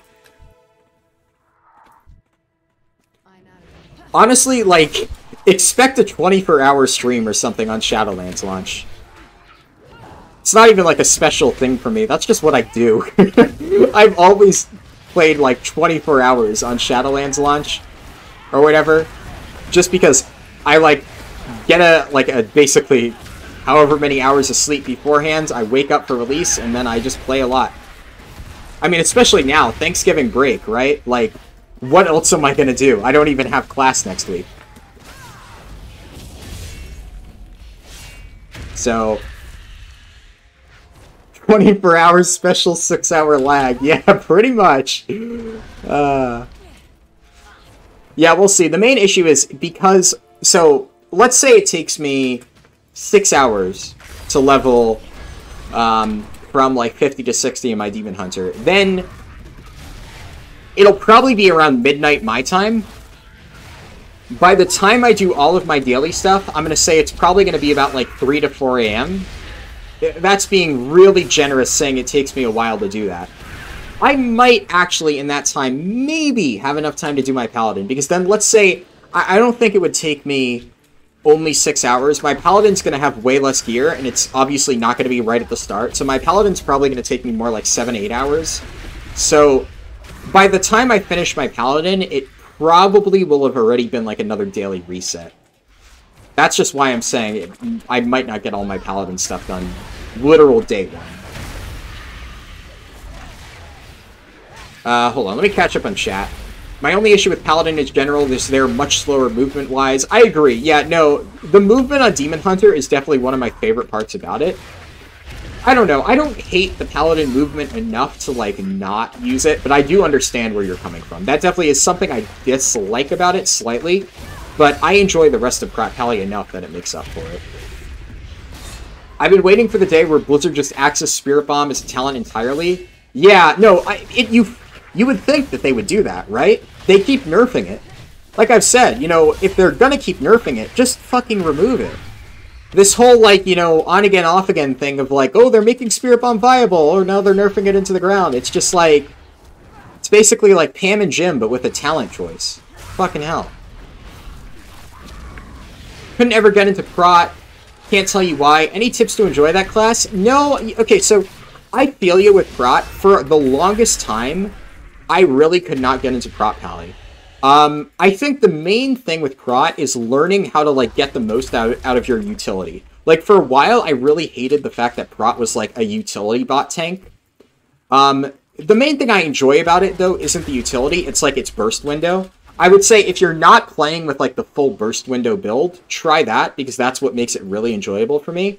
But also just really learn to use your your utility. So as Prot Paladin, like, I used to just try to ignore the fact that I had lots of utility, because I'm like, ugh, why should I have to use this spell on my raid? But when you really get good at using, like, all of Paladin's different spells, you feel like a fucking god. When you're getting that, like, clutch bop on, like, a person to save their life in the middle of raid, it's such a good feeling. So that's one of the biggest things that I've really come to enjoy about Paladin, is, like, actually learning how to use every aspect of its kit. But that definitely was something that was hard for me to enjoy about it initially. That very much grew on me over time. I enjoy these a lot. Big fan. Glad to hear it. I was going to level my DK first, but I want to run faster and be able to tag mobs. Yeah, it's definitely going to be a struggle. Is Guardian Druid good? Yes. It is definitely much more viable in Shadowlands than it is in BFA. I can tell you that much. I would say right now, it's probably the second worst tank, but I'm saying that very leniently. Like, it's the second worst tank by a very, very small amount. It is very, very close. I wouldn't call it a bad tank. I would say if you're going to be very, very, very particular about your rankings, it's the second worst tank, but the only one that I would call a genuinely bad tank is Prot Warrior. You could absolutely play Guardian Druid at a viable level in raids. All 5 tanks, with the exception of Prot Warrior, are very balanced right now. What are my 3 heroes for tank or in Mythic Plus a raid? The 3 tanks I'm going to be playing is Vengeance Demon Hunter, Prot Pally, and Brewmaster Monk. Brewmaster Monk is honestly, in my opinion, the best tank to play because you really can't go wrong with it. It's one of those tanks where it's just like jack of all trades, master of none. Brewmaster doesn't do amazing damage, but it's like extremely tanky and it has relatively good utility. You just can't really go wrong picking a Brewmaster. Prot Pally is very, very, very heavily damage focused. It does a shit ton of damage, but it's one of the squishier tanks. So if you're not comfortable with your survivability, Prot Pally can be a bit of a struggle to a new player. And Vengeance is... I don't know, Vengeance is weird. Vengeance has like a mix of both. Vengeance does solid damage when Blizzard isn't nerfing it into the floor, and it has solid survivability, but it's a bit hard to get its survivability to work if you're not familiar with it. But all of them are very good tanks. All of them have good strengths and weaknesses. Also, what is this lag, dude? This is the worst, yeah. It's been like over a minute now. You make me want to play for 24 hours. Glad to hear it. What's a good class for a new player? Hunter. Will Chromie Time work past level 50? No. Hey Harlden, how's the stream? Going good. Thank you, Dusk.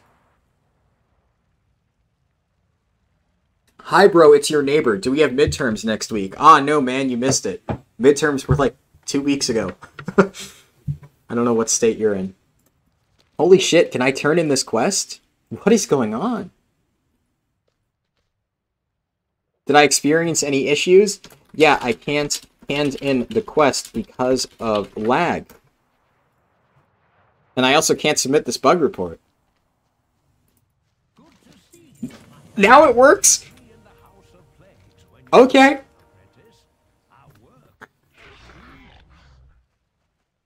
Just play whatever catches your interest. All classes are easy to pick up. Yeah. That's what I would recommend. I would say try whatever, like... Basically, try everything if you're a new player. Though I will say, my general like recommendation when people say, what's a good class for a beginner? Hunter. Honestly. You can't really go wrong with Hunter. Like, Hunter was the first class I ever played. Hunter was the first class like a ton of people played. It's just a very good class for beginners. It's easy to pick up. I don't even say that in like an insulting way. It just is a good beginner class. That's not to say Hunter doesn't have a skill cap. It's just easy to pick up.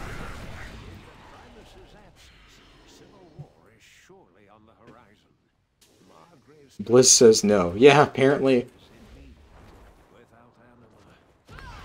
Huh? Oh, laboratory equipment. And then, yeah, I looted off. This is such a weird quest. You can't report a bug if you can't play, yeah. What do you think is the easiest DPS class to dodge mechanics with? Yeah, I would say also Hunter. I would say for that, Havoc Demon Hunter is definitely a close second. Havoc Demon Hunter is very, very, very face roll. Especially for raids. Like, Havoc Demon Hunter has a decent amount of depth when it comes to, like, Mythic Plus and, like, min-maxing your damage. Actually, I would say Hunter does too, though, so it's probably not a good comparison. But both are relatively good beginner classes. Fury 2, 1... Yeah, no, I would not recommend Fury as a beginner class. I know that, like, Fury isn't the hardest class in the world to play, but, like, I've definitely had friends kind of struggle with, like, you know, enraging and stuff. Like, it's not the easiest class to pick up. It's one of those things where it... Like, Fury has, like, a decently high skill floor. Once you pick it up, yeah, it's relatively straightforward. But for somebody new to the game, it's very, very, very not a straightforward DPS spec to learn. Yeah. Like, yeah, that's the thing. Once you know how the rotation works, it's relatively mindless. But it's not as simple as press button, do damage. There is a bit of setup involved. And for a new player, that might be a bit hard to, like, understand. Slap on BM spec and start pressing 1, 2, 3 as fast as you humanly can. Yeah, pretty much. As long as 1, 2, and 3 are all bound to kill commands, there you go.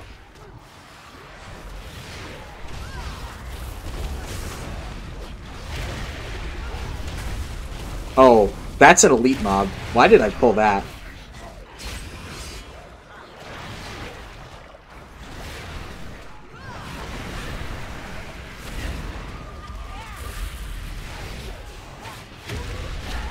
I really think they need to reduce the... Or Fury... Yeah, it's like Fury now, because we don't use Pain anymore. They really need to reduce the cost of Fell Devastation. It just feels like there's way too much of an activation cost for it. Especially now that they've increased the cooldown. I don't know. Like, it's not like you're spamming it. Why play DH if it's so simple? I mean, the entire point was... What's a good class for beginners? That was the question I was answering. So that's the entire point. Why play DH if it's so simple? Well, yeah. I'm trying to pick a good class for beginners. Is Elemental Shaman good for beginners? Probably not. Elemental Shaman is relatively complex. I mean, it may not be the hardest thing in the world, but you do have to, like, you know... Like, I'd say the fact that it's a class that requires you to think about spell travel time, that alone makes me say that it's probably not a good class for beginners. Because that's something that's relatively hard to figure out, even for, like, an average player. When do you start getting 130 gear? Like, basically in Ravendreth, like, towards the end. I guess I should note, if I get, like, a lucky quest upgrade, like epic upgrade, I can replace my gear, like, in Ardenweald.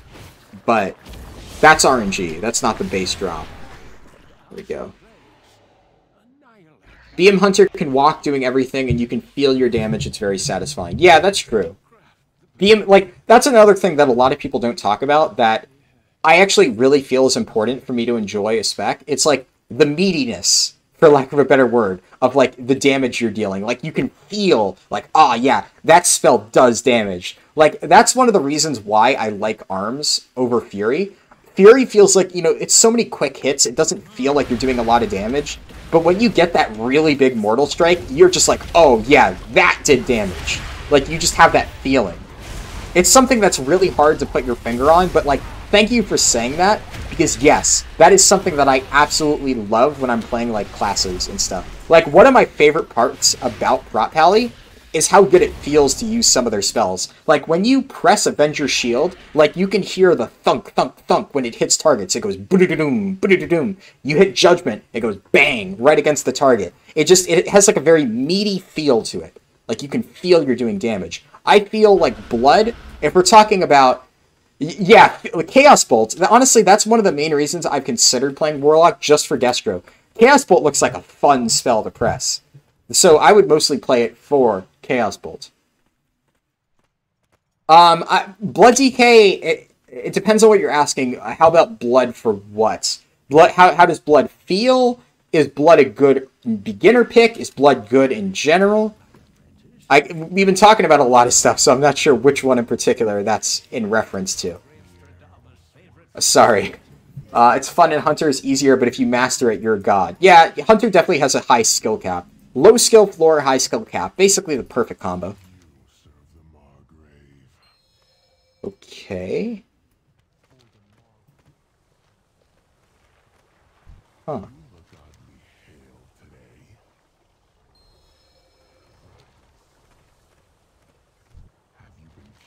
I don't remember this quest. Huh? Okay, no, I'm not doing that. That looks... I should do it for science. Right? Yeah, I should do it for science. How do I dump it in? Hold on. Oozing ingredient viscous oil.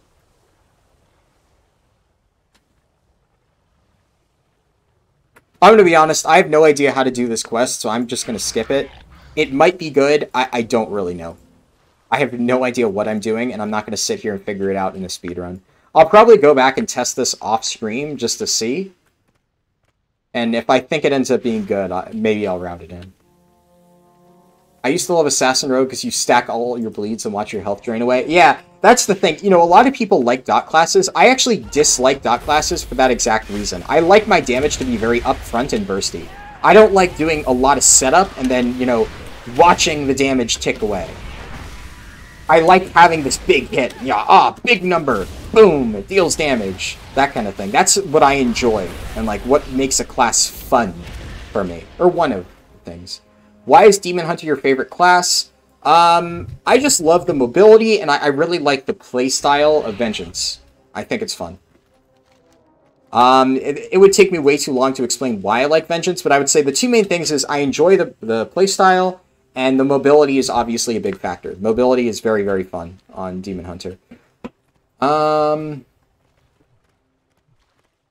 Kill Command's visual. Yeah, Kill Command is one of those spells that feels really good to press. Honestly, can't enjoy Windwalker. See, the key to enjoying Windwalker, get a JoJo sound effect thing. There's an add-on called JoJo Monk SFX, and every time you press Fist of Fury, you hear "Ora ra ra ra ra," and that just makes Windwalker so much more fun to play. I'm not even joking. I loved playing Windwalker the moment I got that add-on. It sounds so stupid, but it feels so fun. Especially when you put a Dio soundboard on there. Oh, so good. It's debatable whether Havoc's faster. I personally think this will be faster, at least for me. Do I have an updated link to optimal covenants per class? My spreadsheet is mostly up to date. There's a few classes that are not up to date, and I will be updating them tomorrow. So tomorrow I'm going to be doing, like I said, tomorrow no stream. Quick break between today and obviously Friday, Saturday. I'm going to be doing some offline testing on Shadowlands stuff. And I'm going to be obviously refining my speed set. But also, I'm going to be doing a lot of research on the Covenants. So Covenants, some of them have changed a decent bit. And I want to make sure that I have that spreadsheet as up to date as possible by Monday or Tuesday. So ideally, I get like 99% of it done, and then if there's any last-second changes, it'll be up to date by the time the expansion hits. That is the plan. Okay, I'm not doing that. Oh, that's in the dungeon. Ah, okay. But yeah, so keep an eye out. It'll be updated. I love Marksman Hunter because of the big hits. Yeah, Marksman has a lot of really meaty hits. What classes feel the best? That's really personal preference. New Shadow Priest is the perfect medium between dot and chunky damage. Yeah, that's one of the main things I've heard that a lot of people really enjoy about it. There's also a JoJo add-on for Demon Hunter. Yes, I did. I heard about that. Personally, I like Demon Hunter spells enough. I don't know. Like, I feel like it is more fitting for Windwalker. When I play Windwalker, I have my JoJo soundboard. When I play Demon Hunter, I just play Demon Hunter. Kill Command feels like a wet noodle compared to Aim Shot. Aim Shot does feel pretty meaty, I'll give you that. Windwalker needs the JoJo add-on, yes. Yeah, I do agree that without Whirling Dragon Punch, it does feel really bad. That's the thing about Whirling Dragon Punch. Whirling Dragon Punch is a very technical ability. A lot of people see it, and they're like, that seems like way too much to figure out. I don't want to run that ability. But once you actually learn how to use Whirling Dragon Punch, oh, it just makes the rotation feel complete. But I understand that's why a lot of people are put off by Windwalker. Its talent choices really change the way you play it, and I don't know. Like, generally speaking, when I get into a new class, I'm always kind of like put off when I see that I need to take all these new abilities at max level, because I'm like, I just went like 50 levels, or even more before, learning this entire rotation, and now you're telling me I need to relearn the rotation, but Whirling Dragon Punch does just make it feel so much better. I set up DBM to play Omaiwamu Shinderu whenever a boss dies. Good pick. Windwalker never plays good at the start of the expansion. It always feels slow and there's downtime. Yeah, true. Am I trying to go for World First 16? No. Where's the spreadsheet? I don't have a link on me. It would take me too long to, like, look it up in the middle of the stream. My basically Google Chrome load times take forever. Basically, if you look in most of my, if you have my leveling guide, it's linked at the bottom. But if you don't have my leveling guide, look in like 99% of my video descriptions, and you'll find my leveling guide there. And in my leveling guide, it's linked.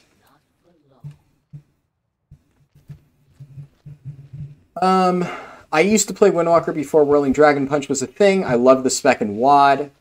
Yeah. I mean, it depends. It's had different playstyles. I do think current iteration, Whirling Dragon Punch does feel really good, in my opinion. So I do agree with that. What do I need to do? Go into check, thanks. Yeah, no problem. Keep in mind, some of it is out of date, but by the end of the day tomorrow, most of it should be updated. Unless there's like a class that I really can't find good feedback on, and I need to like contact Theory Crafters directly, which might be the case for a few of them, it should be updated, basically, is all I was saying. Expect it to be. Do I have an add-on that makes me accept quests? Yes, Beatrix Plus.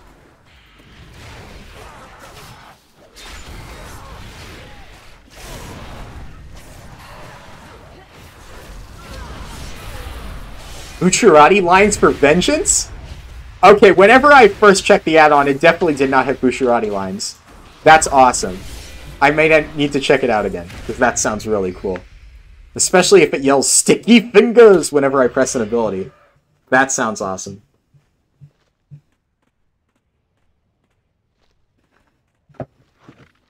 Yeah, exactly. Iced coffee read my mind.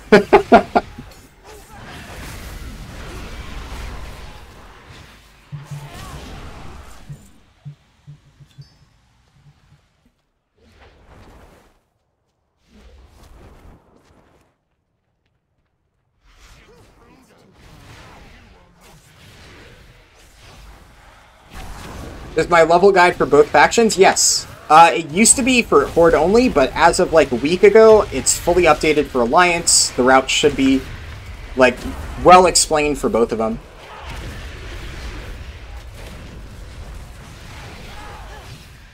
I don't know what class domain, how do I pick? It depends on what classes. I guess if you name the 5 classes, I can tell you, like, the strengths and weaknesses of each. Oh yeah, I need to capture them. Right. But yeah, I mean, I don't know. It's really hard to say. Empower Rune of Insight. How do I empower the Rune of Insight? Am I missing something?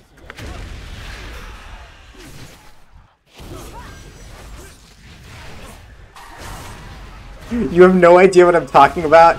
Yeah. It's JoJo stuff. If you haven't watched JoJo's, go watch JoJo's. It's a fucking hilarious show.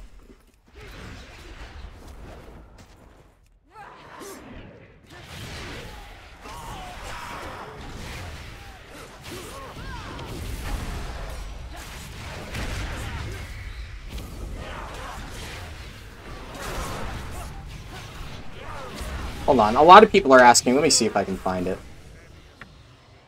I think I have it bookmarked. Yeah.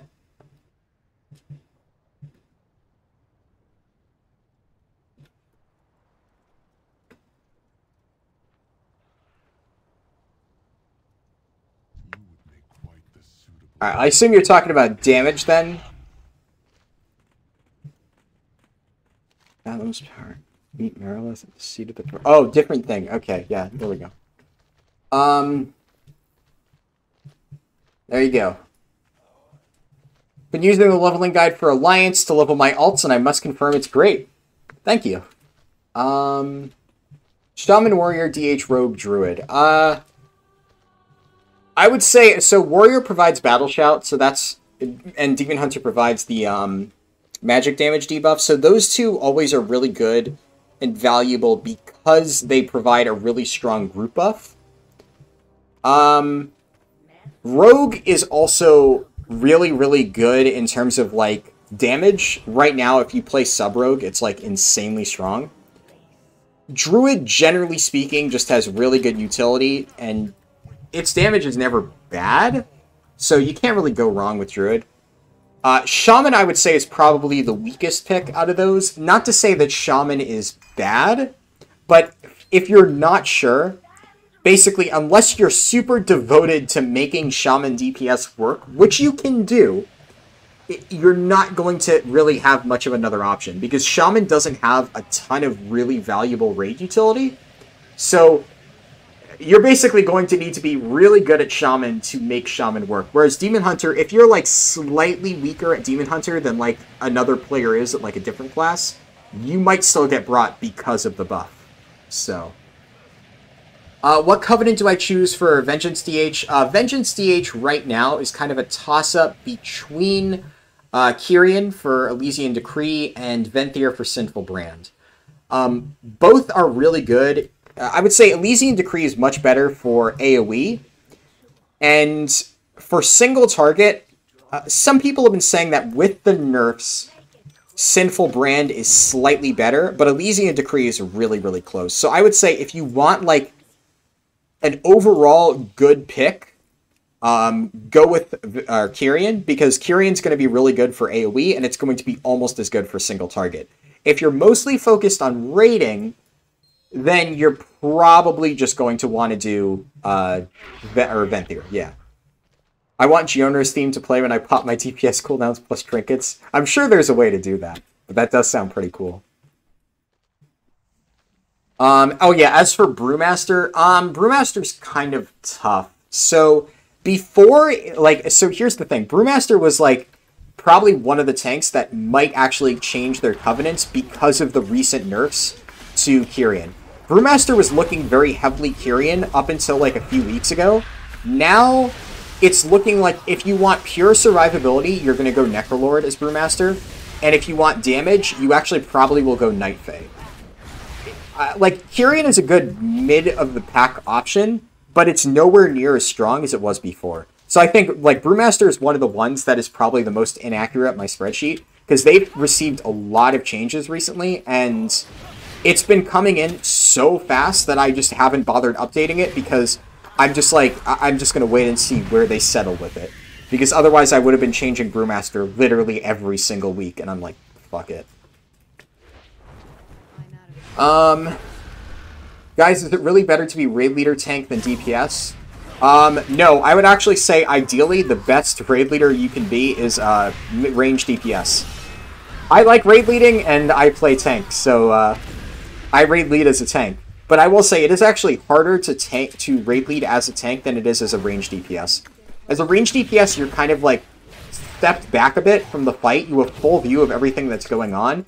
And generally speaking, it's not as stressful of a role. So you have, like, more mental, like, I guess, processing power to think through, like, you know, raid leading calls. Whereas tanking, you're usually, like, very caught up in your own actions. So it definitely is a struggle, raid leading as a tank. And the general idea that you need to be a tank to raid lead is not true at all. So I would actually say Hunter is, like, the perfect class to raid lead on. If you look at, like, Method, before, obviously, the scandals and stuff, Roger Brown was their raid leader for a while, and he played a Hunter. There was a reason.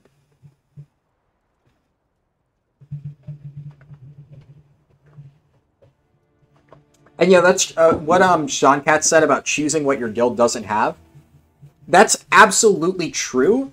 The thing is, 99% of the time, when somebody asks me what they should play, I'm pretty sure they're asking as somebody who's, like, not in a guild and is looking to pick something that they're going to be able to find a guild on. Because, yeah, if you're in a guild, just ask your guild what they need. That's, like, always my recommendation. If you're not sure, ask your guild, what do we need right now? But if you're looking for something that will get you a good spot in, like, any raid team, that's, like, a pretty surefire pick, that's usually what I give my opinions based on. But definitely a good point. Yeah, I should probably mention that more often. I'm an average player, and I have a permanent raid spot just for being a DH. Yes, absolutely. That buff is just so mandatory. You know, people sleep on it, but it's really, really good.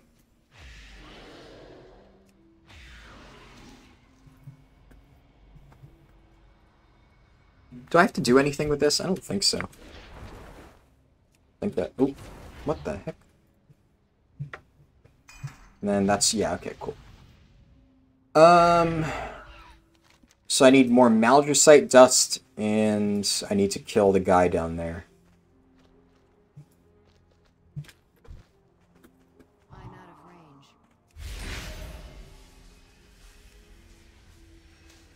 Can I get any over here? No. I need to get closer.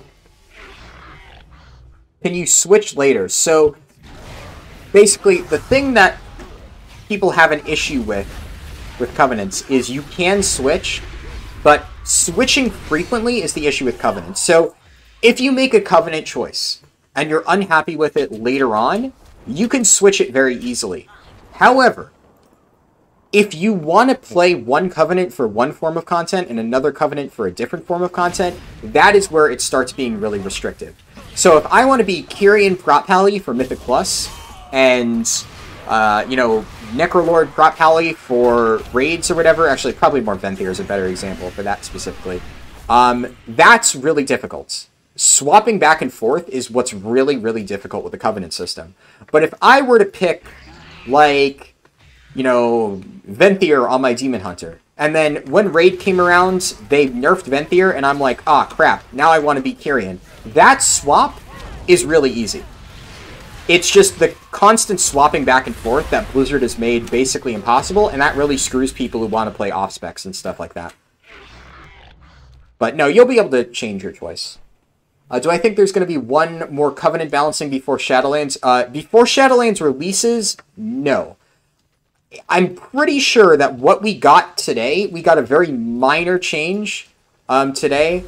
Well, I mean, actually, we did get the major nerf to Pelagos, so that actually was pretty big. But we got some minor tweaks to other classes. So I think that's going to be their last change before Shadowlands releases. But before Raid comes out, I do expect there to be more Covenant changes. And I will keep my spreadsheet updated for that. So don't worry about that. Beastmaster raid leads are amazing. Yes, absolutely. Very good class for it. I'm gonna have to. I'm gonna seriously enough being a BM hunter. This expansion, good break from healing. Yeah. Yeah, definitely. BM hunter is much less stressful than healing. That is for sure.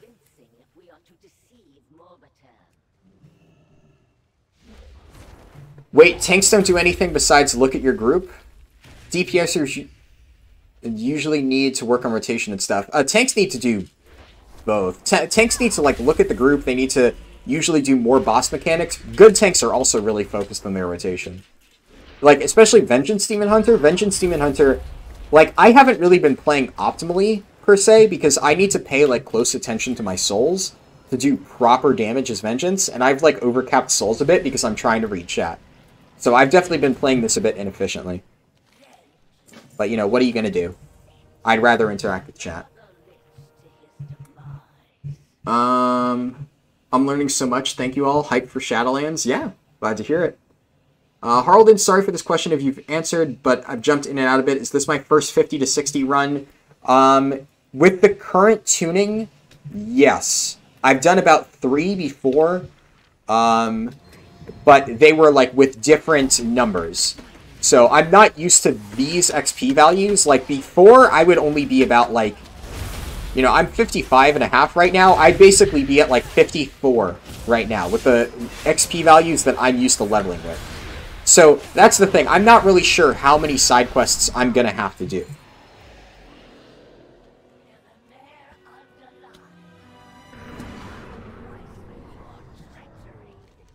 How long will I continue updating my Covenant spreadsheet?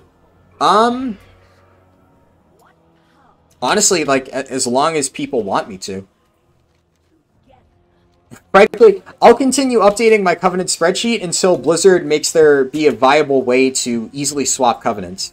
When you're easily able to swap Covenants, then I'll probably stop updating it, because at that point, if you look at a guide for your class, it'll probably give you, good enough picks, and it's not as important of a decision. The reason I made my spreadsheet in the first place was because it's such an important decision that I wanted people to know that it definitely was something that could restrict you if you pick the wrong thing. It's not good that it can do that, but it is a reality. And now my spreadsheet is blown up, so now a lot of people use it as a source of information. So for as long as it is a very relevant part of the game, I plan on keeping it updated. And yeah, so the thing with Survival Hunter, I'm pretty sure that now Necrolord is not good. I don't know. They did some Hunter changes a while back. Hunter definitely is one of the most balanced classes in terms of Covenant picks. So there might be one that is slightly better, but for the most part, you can't really go wrong with a Hunter Covenant pick. Tanks have to control the boss. It's a really big responsibility on a fight, and they need to work on their rotation to deal damage and mitigate damage. Yep. Absolutely agree. There's a lot more to tanking than people initially, like, believe. Tanking is not an easy thing to do.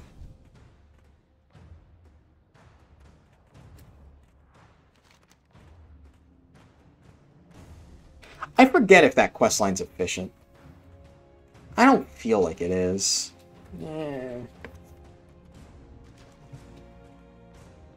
In a guild with some cousins, and they're not great. Healers won't be good. Do you think I should go DK for self-healing? You don't need to play DK for self-healing.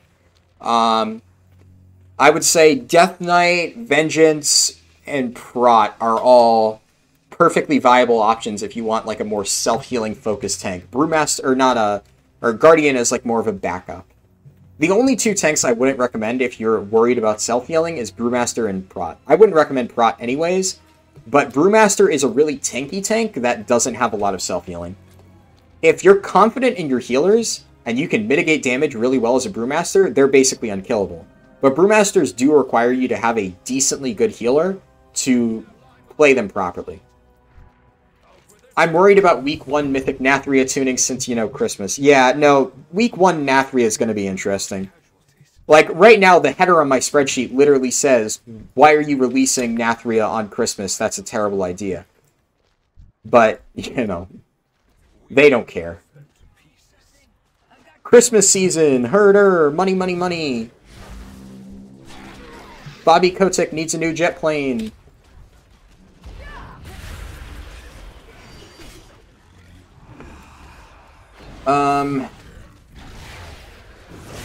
What's the efficient way to play Vengeance? Talking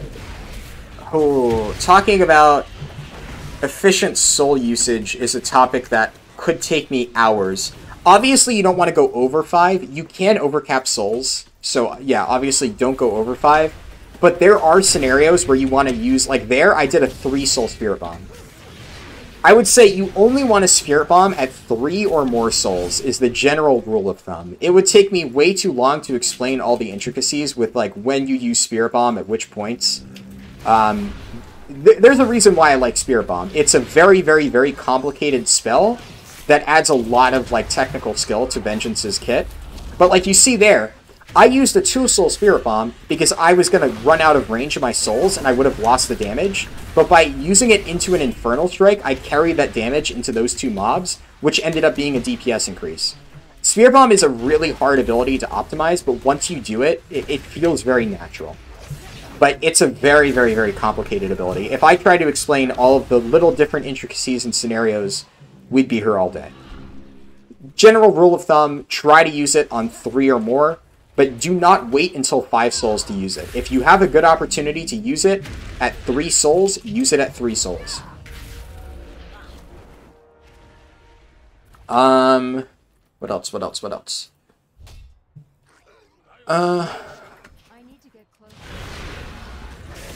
Like those changes about a month ago were kind of big. Yeah, absolutely. When they increased the amount of XP, yeah. That really skewed it. So I know the questing route. I know like how to do each quest, but I don't know how long it should take. So like people are asking me how long it'll take. I really don't have a frame of reference. Because the first time I leveled, it took me like 12 hours because you had to dungeon grind basically. It was horrible. Tanks have a lot of stuff to do in raiding, but it depends on the tank, depends on the boss. I will say, Mythic Plus tanking is definitely more skill-intensive than raid tanking. That I do agree. But I will say, it depends on the boss. There are some Mythic bosses that require immense skill from the tank. Especially ones with the really complicated taunt swaps. Like, Agrimar was a really, really tank-heavy fight, because if the tank fucked up the taunt swaps, and it was a pretty technical taunt swap, your entire raid died. I loved Agrimar as a tank. But there's a lot of other great examples. I mean, Kill Jaden, it doesn't matter if you know exactly what the mechanics are, and if you've done Kill Jaden multiple times. Kill Jaden is just such a fun fight to do as a tank because there are so many moving parts. And it always keeps you on your toes. I remember when I started tanking back in VC and the anxiety was through the roof. Oh yeah, no, everybody has that anxiety when they first start tanking. Like, I'm very, very comfortable with tanking. I've been doing it for years. Like, one of the main things that gets you to be more comfortable tanking really is just experience. Because it gets to the point where you know when you should have done something. So if somebody tries to call you out for fucking something up, like, I'm at the point where now I can say, no, you're wrong. I did everything that I could have possibly done. I've played tank long enough to know that. But, you know, when I'm like a new player and I'm like first getting into tanking, if somebody tells me, oh, you're a shit tank, you could have done this better, my gut reaction is, yeah, maybe I could have. I'm just a bad tank.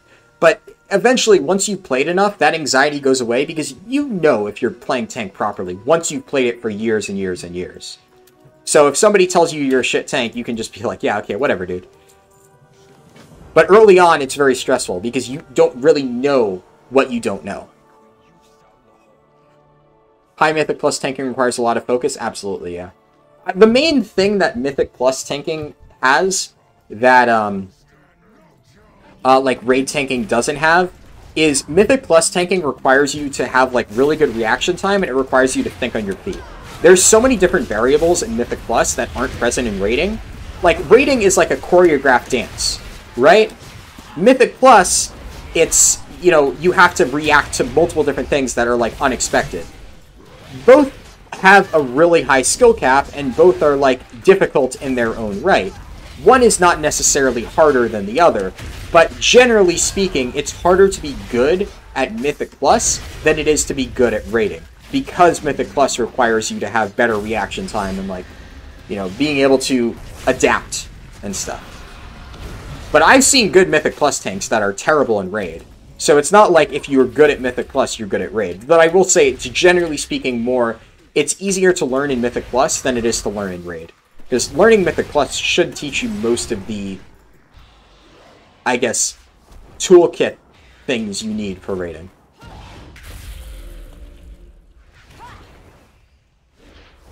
Bobby Boy wants more money while Blizzard employees get more honor points for working overtime. Yeah. If you can think of an idea for a video, just do a Spirit Bomb video. Yeah. 10 hours of me ranting about Spirit Bomb. Whew! I'm sure everybody wants to see that, right? I could probably fill a 10-hour video of ranting about Spirit Bomb.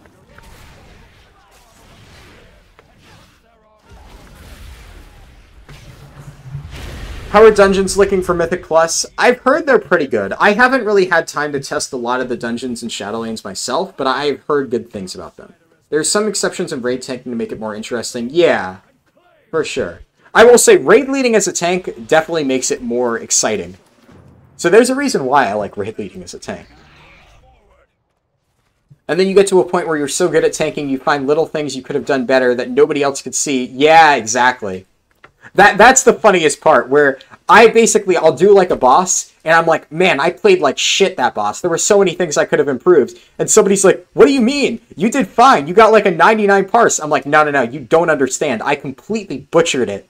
And then everybody looks at me like I have two heads. But no, yeah, if you're experienced with tanking, those things really stand out to you on those little optimizations that you could have done to make things slightly more efficient. So I 100% agree with you there. To me, low-level... Wait, where do I have to go? Okay, up here. I see. To me, low-level tanking is more stressful than higher-level tanking. Low levels, yeah. Low-level dungeon tanking is an experience, for sure. It can be very, very stressful. Do you think there's a different main tank, off-tank psychology? No, not anymore. Like... Main tank, off tank is more of like a classic thing. Nowadays, you have two main tanks. With the exception of very, very few bosses. Like, the last boss that I can think of that had an off tank was like... Fetid Devourer? Yeah, I guess Fetid Devourer was like a main tank, off tank fight. But like 99% of the time, you have two main tanks. That's just how it goes. So, off-tank is kind of like an outdated term, so to speak. Harldin, you are my neighbor. I don't know if that's slang or if you're saying that you live next door from me. But, cool. Can I... That wasn't the keybind I wanted to press. I can't imprison undead, though. Yeah. I find it funny when I'm tanking in a pug and I see someone fuck up and knowing will wipe. Yeah, every time you see, and then, like, basically I'll say to my friends, I'm like, oh, we're dead. And they're like, what do you mean? We're still alive. And then 2 seconds later, the entire raid dies because, like, tank mechanic got messed up. Yeah, 100%. In raid, the problem is you need all 20, but yeah, players on the same page. I'm his neighbor. What the hell? Do you think it's fair what they do to PvP players? What do they do to PvP players? There's some secret conspiracy that I don't know about?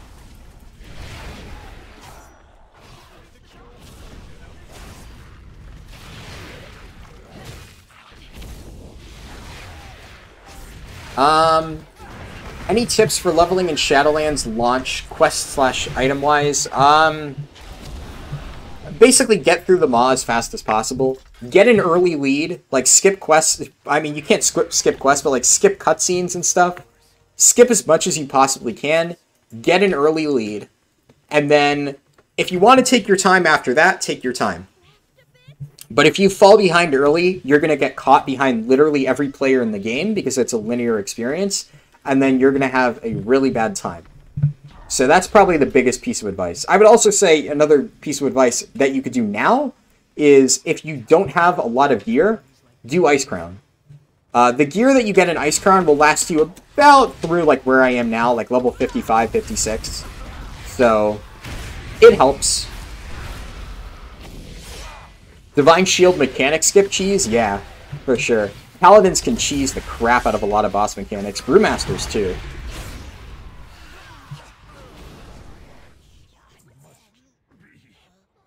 I think that guy's inside the ziggurat, yeah. Yeah, okay, Zul did have a main tank and off tank mechanic. That's true, I forgot about that. Yeah, that's one of the main things I didn't like about Uldir. It was very janky. Had like a lot of mechanics where it's like the main tank and off tank had like different jobs and I don't know, it just felt weird. But you are correct, Zul did have a mechanic kind of like that. I forget exactly how it worked, but I do remember that there was something like that. So, you're right. Just hit 50 on my monk. Nice. Come on, die so I can mount up. There we go. Kyrian Corpse? What does this give? It was so sad at my old guild. Oh, wait, 1 second. Let me loot this. Take the box. What does this give? Oh, it's just an item.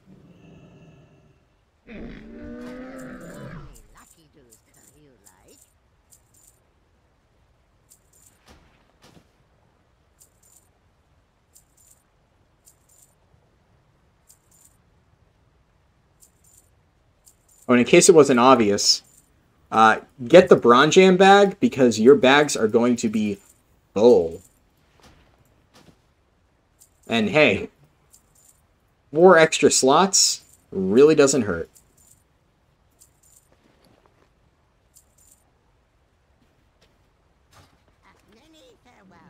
Alright. I was so sad in my old guild. I brought my low-level Mistweaver to our Eternal Palace raid and out-healed our other main geared healers and parsed the 99. Ooh. That's always really embarrassing. Yeah, I feel like whenever I tried playing healers, I always just make that one Resto Druid in the guild feel really bad about themselves. Because I also only play Mistweaver. Because, like, so I only play tank, right? And out of all the tanks I mostly play, like, Monk is usually one of them. So the healer that I have the most experience on, because I've dabbled with it as, like, an off-spec, is Mistweaver. So, like, every time I try to, like, bring a Mistweaver to, like, an alt raid, I just make the other Resto Druids in our guild feel bad. Because, you know, Resto Druid, you know, no offense to Resto Druid players, right? Resto Druid has a very high skill cap. But the average Resto Druid player is not amazing. And yeah, when you come into like an alt run on your like off spec and start beating the main spec Resto Druids, they're just gonna feel bad. And then everybody gets upset. They have PvP player internment camps. Oh, wow. How many times have I leveled on beta? About 3.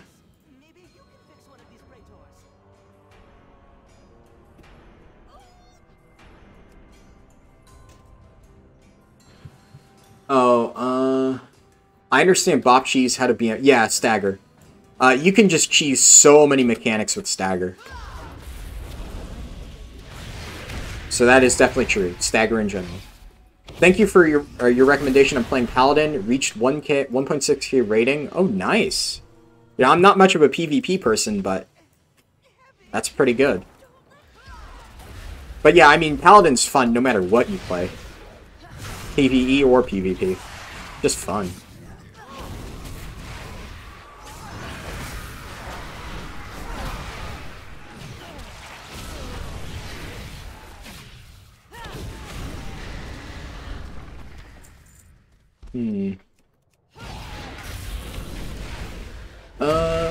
Zul had a mechanic where the tank had to move. Yeah. Yeah, so Zul did have something like that. With the ads and stuff. And then you had to, like, drop your pool in the corner and, like, do the taunt swap. I guess the taunt swap is relatively straightforward, but it was kind of a weird way that you did the taunt swap. That's what I was thinking.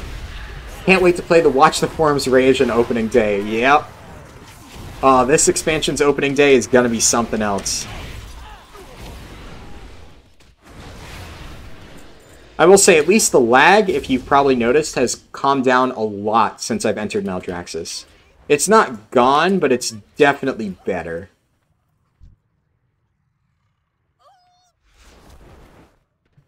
What item level is the gear I'm getting? About 115 item level. Right now, that's roughly the item level gear I'm getting. I mained Holy Pally in Legion, and I absolutely loved it. I've heard good things about Holy Pally, I've just never really tried it. But I'm sure it's fun.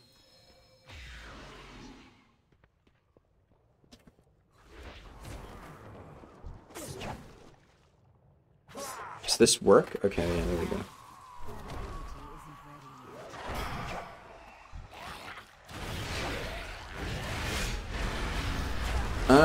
It's hard to manage HOTS in a raid. It's easier in a Mythic Plus group with 5 people. All HOTS is weird, yeah. True, true. Was nice watching the stream. Good luck with the run. Oh, I hope I didn't miss that, but thank you. Glad you enjoyed watching the stream. My guild wouldn't give me gear that was an upgrade because I was still already out healing. Oh, that's always the shittiest mentality. I hate when people, like, have the mentality as, like, a guild leader of, we need to gear the people that are unperforming. Like, yeah, that's a really easy way to make nobody want to stay in your guild.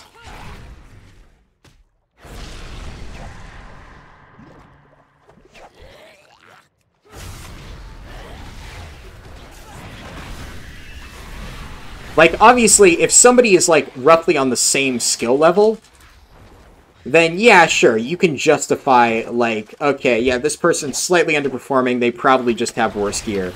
But if somebody's clearly not putting in the same level of effort, that's another thing I hate. I hate when, like, people don't do Mythic Plus, and then they show up to raid, like, missing a piece that they could have easily gotten in Mythic Plus, and then they're like, oh, well, so-and-so has a Mythic Plus item that's better. I don't have anything. And in 99% of those cases, I just give it to the person that actually did Mythic Plus, because it's like, I mean, if that person went out of their way to prepare for raid to make sure they had better gear going in, well, you know, they're clearly the more dedicated player. I'd want them to get the upgrade. I don't want, you know, Joe Schmo to just ignore his keys, come in and expect to get fed gear because he didn't do as much work ahead of time as the other people.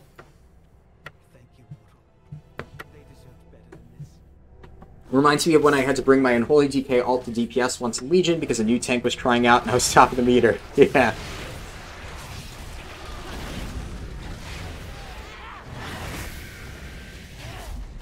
For sure. Okay, here we go. I was wondering why that quest wasn't active. Just had to wait a little bit.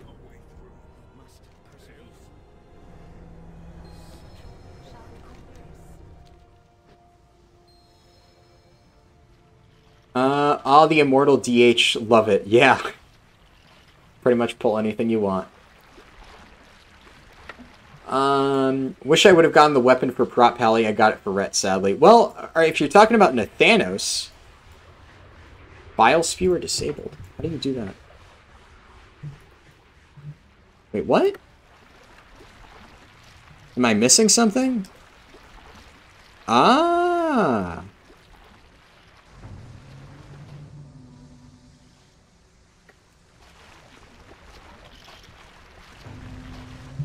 Yeah, if you're talking about Nathanos, you can kill him a second time to get the second weapon, unless you happen to do it, like, only this week and not last week or something. Yeah, it's releasing at 6 p.m. EST, so it's going to be 6 p.m. for me. Shielding lattice disabled. There we go.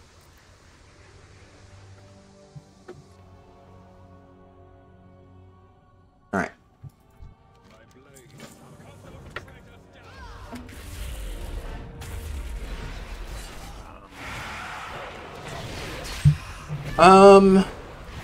Let's see. Yay, you're the shit players, so the good players leave. Yeah, that's an unfortunate mentality that a lot of, like, beginner guilds have, who don't really understand loot distribution. I will say, the fact that Raid, or Master Looter, has been kind of, like, nuked, kind of helps that a little bit. You're not going to see that as often, because people just can't. But it definitely is something that a lot of people have done in the past. I've been using your 10 to 50 route since I found it. I've leveled 6 characters to 50 in the last week and a half. I appreciate what you do. I'm glad it's helped you. It's the main reason I'm doing this. Yeah, you can, so you can kill Nathanos once every week. Which is, unfortunately, only 2 weeks, but, you know, it's still 2 different weapons that you can get.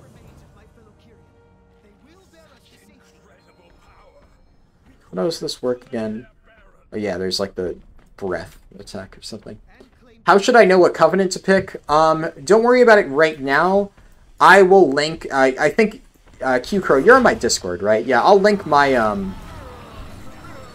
Covenant spreadsheet in my Discord, before the expansion goes live. It's going to be updated tomorrow, and it'll be updated for expansion release, assuming nothing changes, then, between tomorrow and expansion release.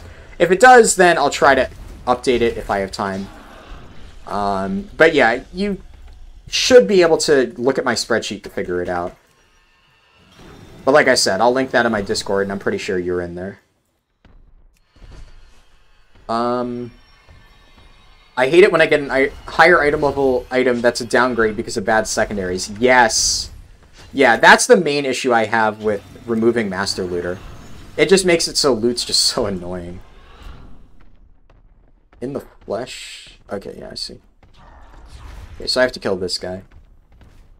I've also been using your route... I've also been using your 1/10 to 50 leveling routes, and I now have 12 level 50s. Wow. Each took around 10 hours without any special items other than heirlooms, so thank you. Yeah, no problem. That's a lot of characters level. Honestly, that's more than I've leveled in pre-patch, so... You know, good on you. That's a lot of effort. Does anybody else think that this pre-patch is lackluster and boring? I agree with you. I think the pre-patch event is relatively lackluster. I think they should have added, like, you know, at least a 3rd week of this, because for the amount of content there is, it would be nice if we could at least farm it more. I don't know. You know, yeah, sure, it's not a lot, but the fact that it's not a lot and then we only have 2 weeks to get all the stuff that we want from it, you know, it's just kind of like insult to injury, right? Like, we've had longer for more in-depth pre-patches in the past, like Legion. Being a healer in that guild was certainly an experience. Change from Archer to Mistweaver for them and whatever other healer they wanted, and you still get treated badly. Yeah, that's... Honestly, that's the thing. I've heard a lot of healers have that same kind of experience of just, like, they try to, like, appease their guild as a healer. Like, I feel like that happens with healers more than DPS. Because DPS, 99% of the time, if you want a new DPS, you just recruit one. but like healers, you usually want to keep your healers, and it's like more restrictive, so you don't want to kick somebody out, so you try to like push them to play like a certain class. Tanks get that too, to a certain extent, but like, I don't know. I definitely feel like healers have it the worst when it comes to that stuff. So I definitely feel you there. Oh yeah, and then I fly there. I'm interested in what your Mythic Plus talent choices are in your prop pally.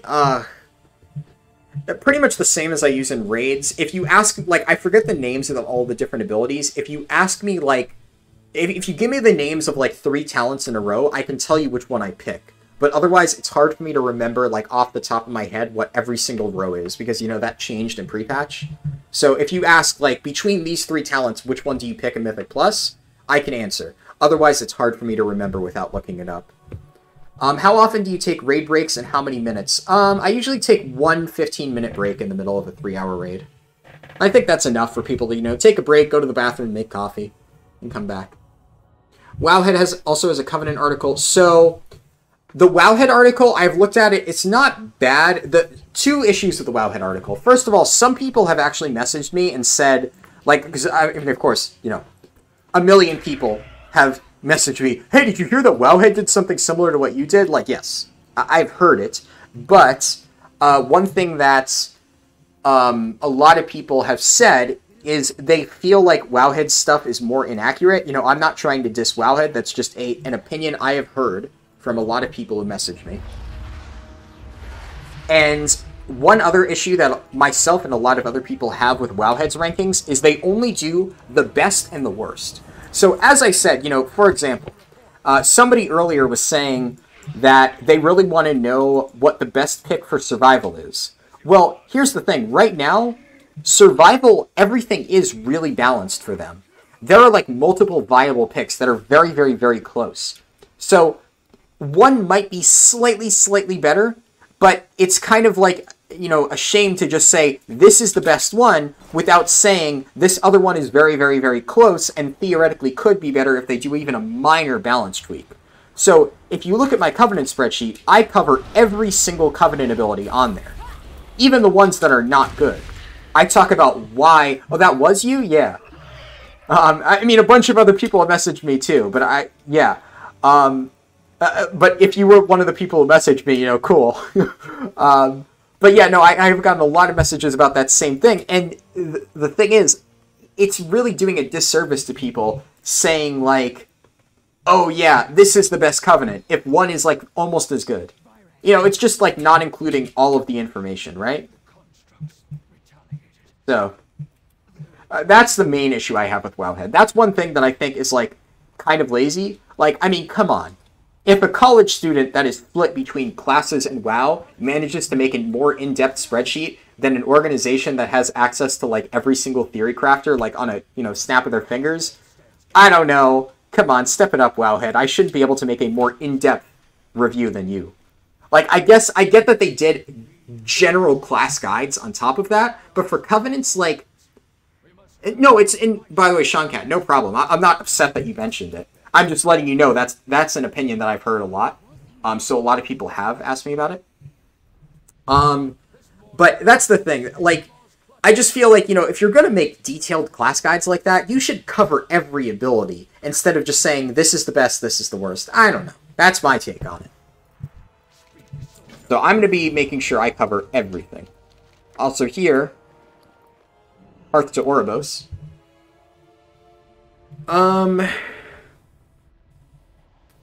Our gearing system is before raid, you create your own BIS list, and on release, the list gets locked. If you want to change an item, you can, as long as you didn't get one from raid already. Yeah, no, I mean, that's a pretty standard system.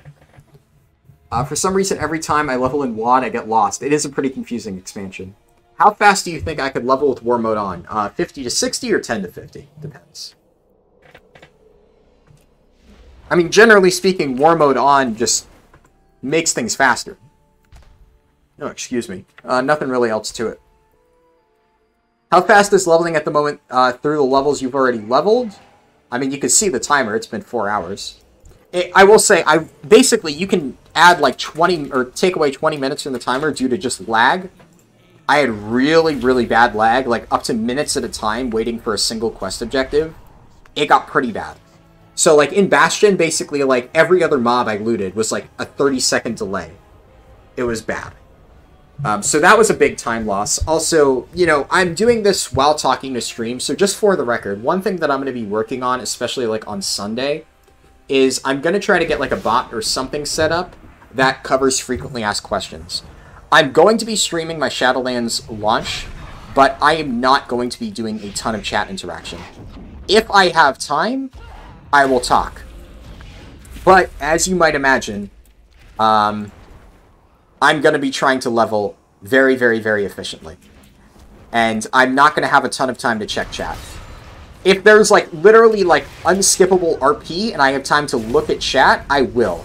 But, like, right now, I'm literally, like, losing time by looking at chat, but that's fine. Because I'm not trying to go, like, oh my god, insanely fast. I'm trying to make it an enjoyable, like, learning experience for you guys. But on expansion release, I will be going very, very, very fast. So I won't have much time. So I definitely have lost some time because of that. I haven't been playing super optimally. I also, like, I don't have a lot of consumables. So I have basically, like, the bare minimum consumables. I'm already out of Gunshoes right now. I have no cracked Radnax controllers. I brought one over with me on Shadowlands Beta. I'm going to be coming in with, like, 15. Can we have access to your Discord? So, Haraldin, number 2316. That's my Discord tag. You should be able to see my Discord server link in my broadcast. If you're not able to, let me know. But if you send me a friend request, my broadcast should say that. If for whatever reason you're not able to read my broadcast, then let me know and I'll just post the Discord server link here. But send me a friend request, you should be able to see it. I'm so ready for Shadowlands to release already. I'm almost ready. I still need to do some preparation. I'll be ready when I'm comfortable with the leveling experience, but I still need to figure this out. Until then, I'm going to be super duper nervous. Also, couldn't a Covenant get nerfed 3 weeks in and everybody has to switch? Yes. So that's another reason why I'm going to be constantly updating my spreadsheet. I've designed it to be a very easy to update format. So if I need to update something, I press one button. I change the thing. You know, I don't know, Wowhead would have to rewrite their guide. That's one of the main reasons I've designed my spreadsheet the way it is. I have 105 item level. Do you think that's good enough to speed level? Yeah, that's fine. I mean, in Shadowlands, yeah, obviously, the higher item level you are, the better. I think that goes without saying, right? Like, if you're at a really high item level, you're going to have a faster leveling experience. Is it good enough? Yeah. It's about as good as you can get with the pre-patch gear. So I would say that's really as good as you can hope without setting foot into raids. But if you have time, I mean, there's still like a few days until Shadowlands launches. Am I going to finish this one under 10 hours? Oh yeah, absolutely. At the worst, this is going to take like 8 hours, maybe. And even then, I would say it's probably more like 7. I mean, of course, we'll see, but I really don't expect it to take 10 hours, not even remotely. I should have guessed. Yeah, no, yeah, I said all good. I wish I could level in WoD with War Mode, but Horde never leaves me alone. Yeah. I'll be honest, I mean, you know, I think, Valkyrie, you've probably seen a bunch of my streams by now. I'm definitely one of those Horde that is, like, super trigger happy. If I see an alliance, I generally kill an alliance. Sometimes I don't have to, sometimes I do, but, yeah. It's hard to resist it. They're just sitting there. Their name is red. It's like they're asking to be ganked. But I do feel your pain. That's one of the reasons why, if you're leveling in Gorgrons, I recommend turning off Chromie time and doing Gorgrons like earlier. So 30 to 40. Have I seen any other streamers talk about my spreadsheet? Yes. So obviously Preach did a video about it. I think somebody said Asmongold talked about it on his stream. Obviously a bunch of other people have talked about it, but those are the two main ones that I was like, oh, that's pretty cool. Like, obviously, you know, like, so I know a lot of people have, like, told me that, like, they watch me and they really also like Asmongold's content. You know, I don't dislike Asmongold, I just don't really watch Asmongold a lot. Asmongold doesn't have, like, the same kind of style that I like to watch. Nothing against him as, like, a person or a streamer. It's just, you know, everybody has their own, like, preferred style, and Asmongold's just not mine. But I did see him talk about my spreadsheet. I did think that was pretty cool. Definitely cool to see somebody, like, as big of, like, an influencer as him talk about it. But yeah, Preach, I mean, I think I mentioned this in one of my streams. I was, like, fanboying hard when Preach talked about my sheet. I was like, oh my god, Preach! Because I love Preach's content. So I was very excited about that. The idea of everybody starting in the same zone isn't the best idea. Yeah, it's gonna be pretty bad. I'm gonna level my DK. I realized I have flying at 29, which I think is awesome. Yeah. DK is definitely really good, partially because of that. Sanctified Wrath, Righteous Protector, or Final Stand? Righteous Protector. I would say Sanctified Wrath is a close second. Definitely not Final Stand, though. Final Stand, it's frustrating, because Final Stand is such a cool talent that I wish you could take, but you just can't compare it to Sanctified Wrath or Righteous Protector. So, personally, I think Righteous Protector is better in most cases. Sanctified Wrath is definitely not bad, though. It's a optimal pick, I would say. Just don't pick Last Stand or Final Stand. As cool as an ability, or as cool of an ability as that is, it just doesn't stack up to the other two. Is it fastest to go straight to Shadowlands questing? I'm pretty sure they're trying to, like, target the... okay, well, two things. First of all, it's not fast to have pre-expansion quests to boost you, because you need to do this entire quest line. So everything you see me doing right now, you are going to have to do, whether you're level 60 right now or not. If you somehow manage to hit level 60 by the time you get to this quest, you're still going to have to finish this quest line, do all of Ardenweald, and do all of Revendreth if you want to access the endgame content. It forces you to do all of that. So that's the main reason I don't recommend doing that. But I'm pretty sure Blizzard's looking for ways to, like, prevent that anyway. But yes, it's definitely a bit of a difference in that. Alright, appreciate it. Been struggling to get into raids and big Mythic Plus because I didn't play BFA and get curved. Yeah, right now it's going to be difficult. But, like, when new expansions are the great equalizer. It's the perfect time. Did not work on Discord. No, Harlden2316 should work. Yeah. I'll post the Discord link in a second. Obviously, as you can see here, it's hard for me to really tab out because, like, it's an escort quest. Have I seen any other... oh, yeah. Haha, yeah, I've seen you kill some were tasty snacks. I don't blame you. Yeah. I tried to level in Gorgon the other day, and it was laggy. It's almost unplayable. Yep. If you know someone who plays Alliance RP Realms, you can ask them to be invited to their shard. They get the War Mode bonus, but their shard is less Horde-dominated. Yes, that is definitely true. I've noticed that High Mountain is pretty peaceful, and the questing is good there. Yeah, High Mountain's a good zone. Asmongold is an entertainer, not somebody who would go to learn about Bis Covenants. Yeah, I mean, yeah, that definitely is more what I guess people watch Asmongold for. That's true.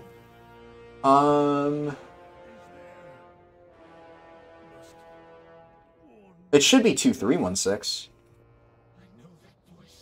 That's like, did I really butcher it?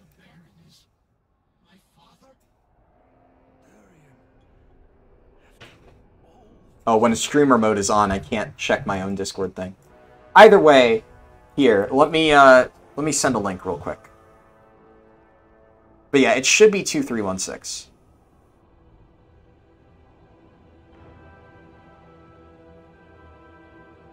Just going to take a while. Obviously, you know, I have most power diverted to the stream and the game, so loading Discord takes forever while I'm streaming.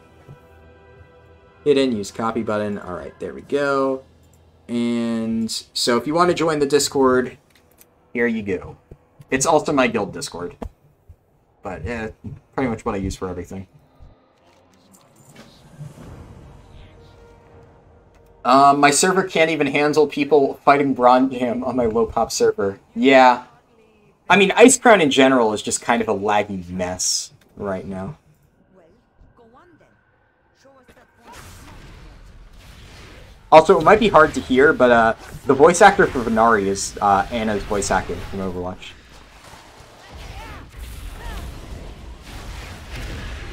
I do War Mode Alliance and WoD. I get into fights sometimes, but not overwhelmed and forced to log out. Yeah. Parka 50 and Gorgron, if you get ganked by the other faction, repeatedly sit until they log out. See, you can't really do that anymore. That's the thing. Because with Chromie Time now, you can't just naturally like log over and gank somebody. Because Chromie Time is a different phase. So assuming you are leveling in Chromie Time, that's a big flaw in that plan.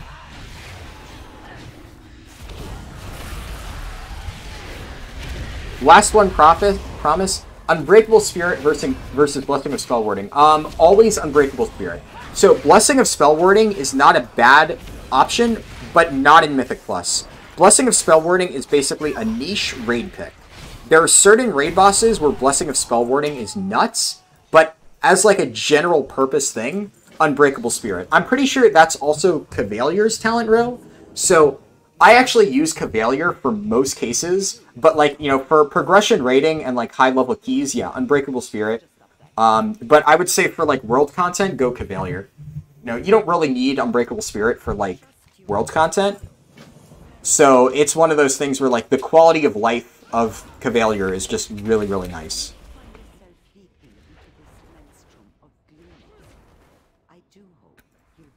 Also, isn't there like a certain mount that works? People were saying that like Hearthsteed works in the Maw, right? Okay, so I guess they patched that. I remember somebody was like saying that Hearthsteed and some other like special mounts worked in the Maw, but I guess they patched that out. Must have been a bug. Thank you, no problem. I can't wait for people to somehow bug leveling like they always do and get 60 in 2 to 3 hours. See, here's the thing. Even if people manage to get 60 in 2 to 3 hours, it doesn't matter. Shadowlands, for better or for worse, is the great equalizer. It doesn't matter if you're level 50 or level 60, you need to do the questline. You absolutely need to do the questline. If you do not finish the questline, you will be locked out. So, one thing is, like, some people are saying that they can get to 60 really fast by, like, doing every side questline. Oh, good night, Brian's Gate. Thanks for coming. But, like, even if you do every single side quest and you hit 60 early, I mean, it's kind of like hitting max level on a technicality, right? Because if you hit max level, but you can't do any of the endgame content and you still need to finish the story, I mean, what's the point, anyway? You know, at that point, it's just like, you still need to go back and you still need to do all of Revendreth or wherever you left off. So, a realistic time to complete Shadowlands leveling is not, what is the fastest way to 60? It's, what's the fastest way to hit 60 while still doing the story? So, you can see here, I'm mostly following the storyline, but I'm taking like 1 or 2 detours to, like, basically to, I need to get back to Maldraxxus, right? And then I do that. So, like, I take 1 or 2 detours to pick up, like, extra experience on the way, because I'm going to need it eventually. But I could be doing tons of side quests, and I could be, like, level 57 or maybe even 58 by now. But it doesn't matter, because I'm still on Maldraxxus. I haven't even entered Ardenweald yet.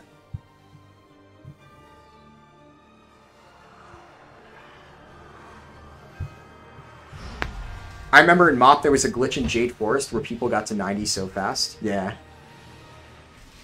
I can't wait for people to somehow bug... Oh, I read that already. Right. Disk usernames are case sensitive. Right. So that's why it didn't work. Price and gun shoes on both servers I play on just quadrupled. That's funny. The price and gun shoes on Mal'Ganis has tanked. So I actually wonder if a ton of people heard that I played on Mal'Ganis and bought a ton of gun shoes, and then they crafted it thinking I'd buy it, but the price has actually gone down for gun shoes on Mal'Ganis. So I've actually had an easier time getting gun shoes because of that. So, I mean, I'm sorry that it stopped on your server, or that it tanked on your server, but it actually worked for me. I don't know. What else? Do you think we'll have to do a lot of side quests? Not really. So far, I remember when I got to Ardenweald in in Shadowlands. I think I was like 55. It was really bad. The main thing is I finished Revendreth at level 58. I barely hit level 58 when I finished Revendreth at the initial amounts. At this pace, I mean, I'm almost done with Maldraxxus, but Ardenweald is a pretty long zone. You're going to get a decent amount of experience. So I would say that I should be able to get to 58 by the time I actually get to Revendreth, which should put me at about 59 and a half, if my estimations are correct, by the time I, like, finish the questline. Jesus, is he coming or not? Okay, I have to press that button, I see. So I'm probably going to have to do a few more side hubs, but if you've noticed, I haven't really had to go out of my way to do anything, right? Like, I've just kind of done a few quests on my way. Nothing special. Heartsteed is the most underrated mount in game in terms of looks. Yeah, Heartsteed's pretty cool. I don't use it personally because I don't really have any Mogs that match it, but it definitely is a pretty cool mount. Double Agent just picking herbs his way to 60. Yeah, I mean, you could hit 60 through whatever means you want. But, you know, Double Agent, he wouldn't be able to hop into, like, Shadowlands world quests by doing that. Though I don't really think he cares. But if you care, then yeah, that's not an option for you.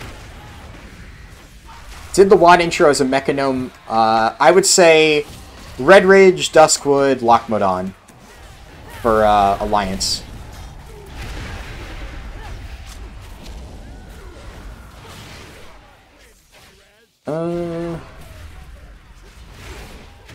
Gunshoes are stupid expensive now in mine. This is all Haraldin's fault. Oh no. What have I done?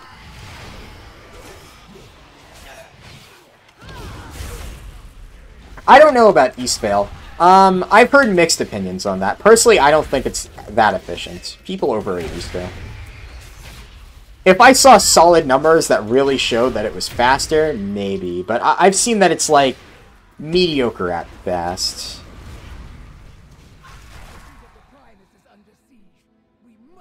Okay, there we go. Yeah, engineers everywhere are super happy, I'm sure. They're making a ton of money off my speed leveling guides.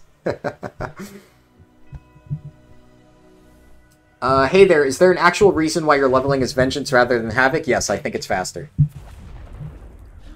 I also enjoy it more, but I also think it's faster. Ooh. Wow, this is getting really close. In the door, right. Go over here and then do this.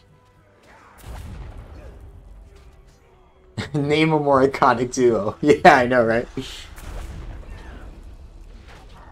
I mean, hey, I level as tanks for, you know, a reason, right? They're fast. I may love tanking, but hey. All I'm saying is my 10 to 50 world record is as a tank. And then the next world record before that was also mine, once again, as a tank. So I've not upgraded any items yet. I am actually getting close. I'm at the point where if I get... if I were to get, like, an epic upgrade, I would.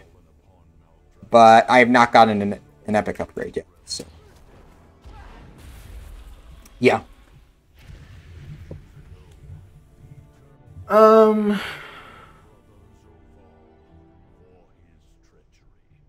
see. I love leveling through all three of those zones on alts. It feels nice and fast. Yeah. Like, those three zones with, like, I mean, the flight out to Lochmodon or, like, travel time can be a bit annoying, but once you're there, Lochmodon is a really, really good zone. But it really does feel nice going straight from Redridge to Duskwood. They're pretty close. 30 slot bags topped with 100 plus G, yeah. Do I don't think I can go back to... No, I think I have to wait for this RP to end. For Draka to give me a quest, I'm pretty sure. Yeah, there she goes. Yesterday, Gunshoes had a stack of 2,000 units up at 70 gold each. Now the lowest price is 180 gold. Yeah. That's definitely my fault. Sorry about that. There we go. Now return to Orlos. I love leveling as a tank. Yeah. You go to Shadowlands, snack and drink, and you can't say I play a mage. I'm sorry, I don't understand what you mean.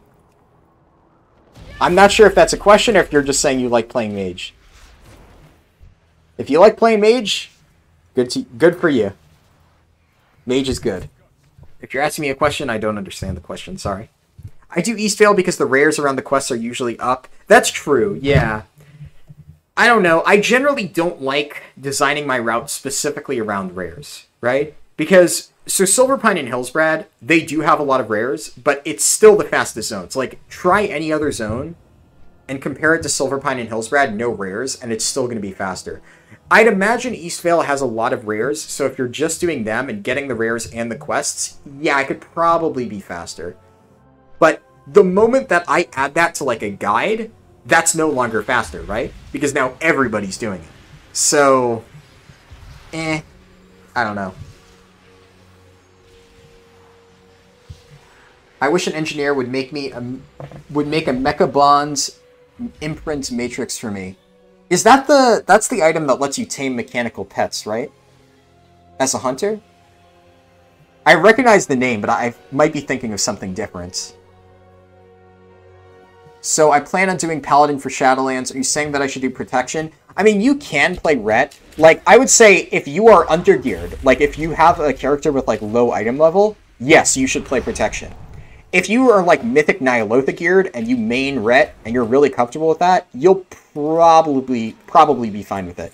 That's the other thing, right? Like, I main Vengeance. I theoretically could play Havoc, but I'm just going to generally get more mileage off playing Vengeance. And if you are like a low-geared Demon Hunter going into Shadowlands, definitely play Vengeance. Yeah, if you're like a Mythic-geared Demon Hunter, sure, you can go ahead, you can play Havoc and probably survive big pulls. But the average player could not do that. The average player would 100% need to play Vengeance to do the big pulls. So it depends. Yeah, it is? Ah, okay. Yeah, that's one of the nice things about playing, I know Goblins get access to that for free. I have the Iron Juggernaut pet on one of my Goblin Hunters. I don't know what Alliance races have it. I'd imagine Gnomes probably get it for free, right?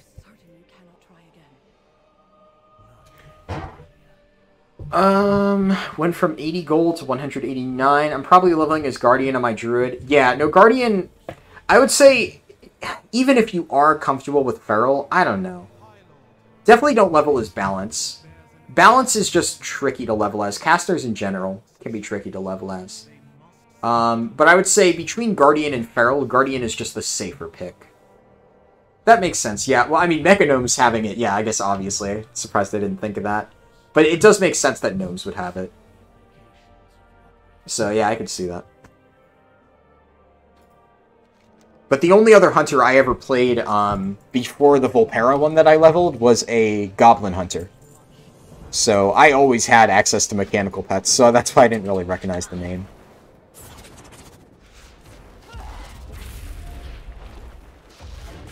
Alright, activate the gateway to Ardenweald. So I will say, I've been kind of dumping on the Shadowlands story for a while, if you haven't noticed. Ardenweald, it gets better. I would say Ardenweald and Revendreth, both of them storyline-wise are solid zones. You know, you may not love Ardenweald, but I would say it's definitely a step up compared to Bastion and Maldraxxus. And Revendreth is just a really good zone. Ardenweald is like so-so, but Revendreth is just amazing. Did I restart the clock? No. 4 hours, 35 minutes. What level am I? 56. How much longer on average is leveling 50 to 60? It's roughly the same length. Like, if you're speedrunning it, it's probably going to take you the same amount of time.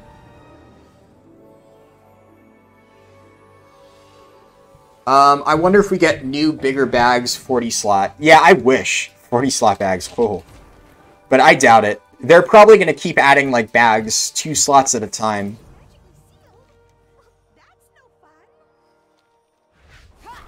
What? Wait, what? There's a portal to Oribos? Wait, is this a mage portal?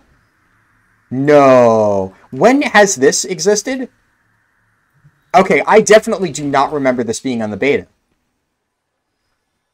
If that works the way I think it does, that actually could be a really good way to save time. I'll have to see if I can route that in any meaningful way. But having a portal to Oribos really, really saves time.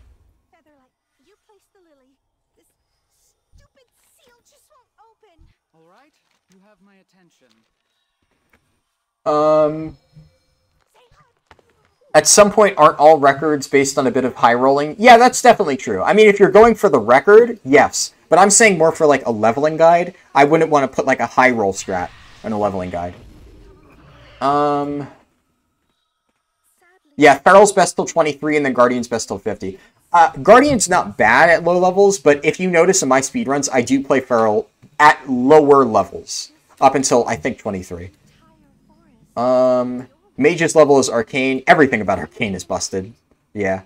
Arcane is just kind of nuts. I don't like gnomes or goblins. Yeah, no, I feel that. I'm honestly not a big fan of goblins. I wanted to, basically, I made my Goblin Hunter as, like, a Hearthstone reference. It was like a Hearthstone card that I transmogged it based off of. But I generally don't even play Hunter. If I did, I probably wouldn't have it as a Goblin.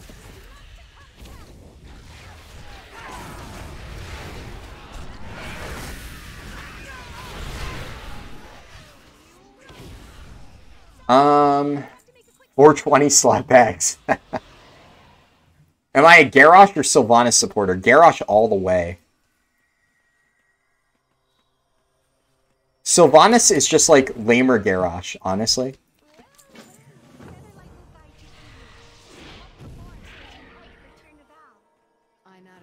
What does this do?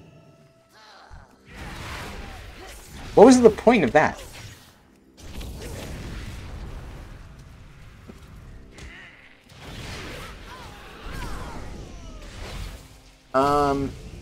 Brace yourself for the bag size squish. Oh god, no. New in-game shop item. 40 slot bags. If they do that, I'm actually going to be so pissed. But the funny thing is, that actually sounds like something Blizzard would do. Don't give them ideas. Somebody told me the bags were only 30 to 32. Regular bags are 30 to 32. There is a special bag you can get in the Ice Crown events that's like limited time that is a 34 slot bag. And there's another unique equipped 34 slot bag for 500k. So, you know, whether or not that's worth your money is kind of up to you.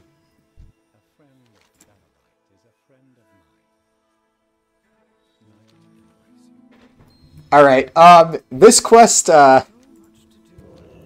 is interesting. Just, I actually really do like this quest, so let's just watch.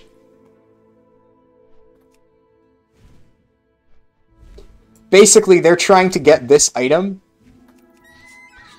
So they disguise you as a bird. And you have to seduce this other bird to get it to move off of its nest. So they can get the wild seed. This is like one of the main things I actually do like about Ardenweald. Ardenweald has a pretty good sense of humor.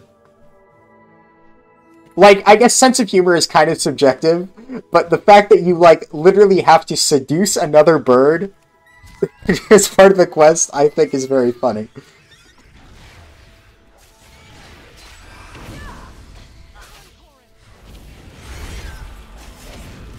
So this was basically the quest where the first time I leveled through Shadowlands...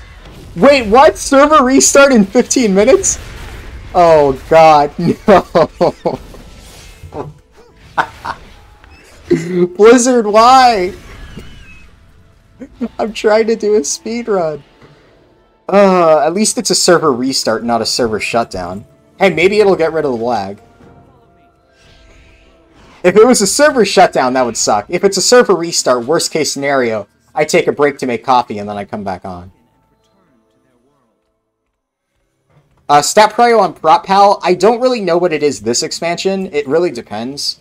Like, I would say, historically speaking, haste is a good stat for Prop Pally. I would say crit haste verse is generally what you're going to want to go for on Prop Pally. The exact distribution really depends. It's just going to depend on how sims turn up. But I went to sleep. I asked you about some hours. It's a guide for level speedrun. You said it's in front of your eyes. Wait, what? Huh? Sorry, I'm not sure what you're talking about. Some arcane mages are topping damage just by spamming arcane missiles. I did hear about that. Yeah, that was silly. Didn't they nerf that? Or is it still going on?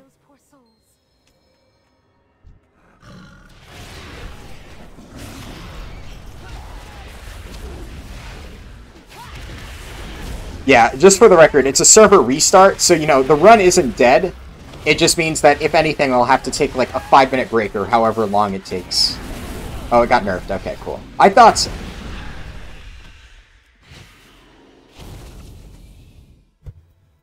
What time for level 60? I'm thinking 6 to 7 hours. Probably more like 7 to 8 at this point. I mean, between, like, obviously now, you know, the server is restarting. It's just one of those things where it's like Murphy's Law, right? But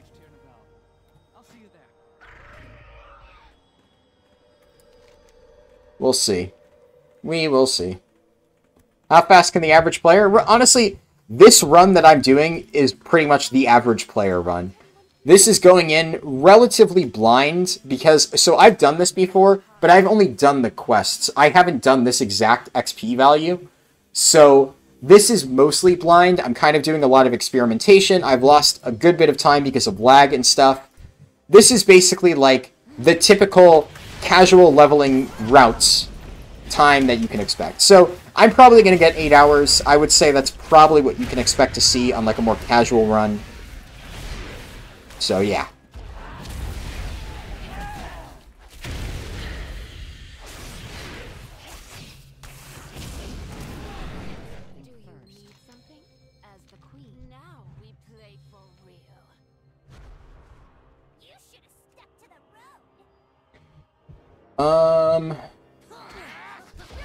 I'm gonna spend the next 2 days hunting for that Papa's bag. Yeah, no, honestly, I've gotten it on 2 characters now, and I'm trying to farm it on as many as possible. Right now, I have it on my Demon Hunter and my Prop Pally, but I'd like to at least get it on my Brewmaster.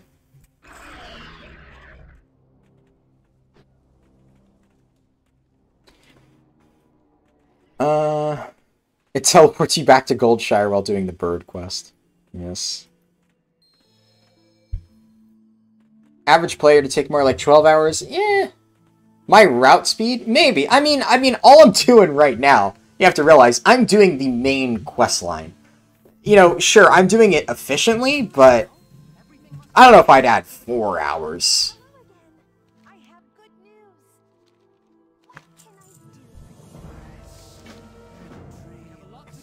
Like, this isn't that much significantly slower, I would say. There's an alliance. There's an alliance. Oh, they're level 58. I could probably take them, but I'm not going to. I don't feel like it. What XP buffs? None. I use the Drop to the 10 Lands for level 51 to, or level 50 to 51. And then after that, it stops working, so then none. No XP pots. Is there a good 50 to 60 run in Azeroth Autopilot? I mean, I'm pretty sure Azeroth Autopilot has a 50 to 60 route. Good is subjective.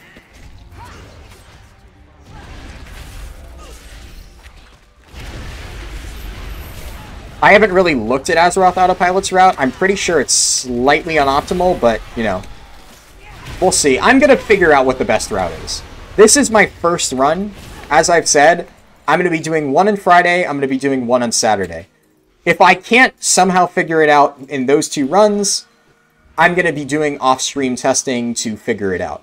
I will have nailed down the most optimal route by Monday. So, you'll know. Are you... Wait, Azeroth Autopilot's route for 10 to 50 or 50 to 60? Did I misread that? I have 8 bags so far? What? How do you have 8 dags? It's crazy. I only have 2.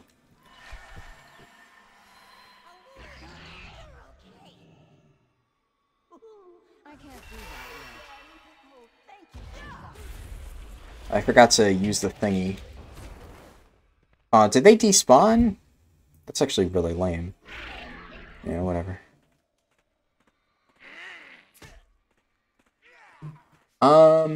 Am I gonna try to get world first or server first? I don't know. I mean, server first, I have no idea. So, world first, I've already said no. I'm not gonna try to get world first. World first requires you to level in a group, in a super coordinated group. I'm gonna be doing solo leveling. With maybe the exception of a few quests in the Maw, I'll be doing solo leveling. But either way, you know, you need to be really, really optimal to do world first. And I may be really optimal, but I'm also not grouped with people who are also being really optimal. That's just kind of how it goes. Server first, it really depends. I like to think that I'm the fastest leveler on my server, but if somebody else is kind of fast and they happen to do like a route with multiple people, then maybe they could beat me. It really depends. We'll see. I'm not going for server first. I'm going for the fastest time I can possibly get solo. If I manage to get server first, then cool.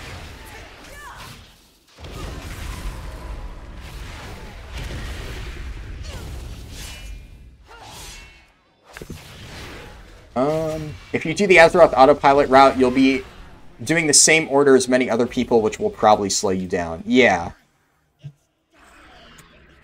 I will say it depends. So I'm going to be figuring out my route based on genuinely what the most efficient thing is. So some people are saying leave Bastion early. For the average player, maybe. But if I am literally the first person out of the Maw, which I plan to be, then I'm already going to be so far ahead of people that if there's a really efficient side quest hub in Bastion, I'm going to go and do that.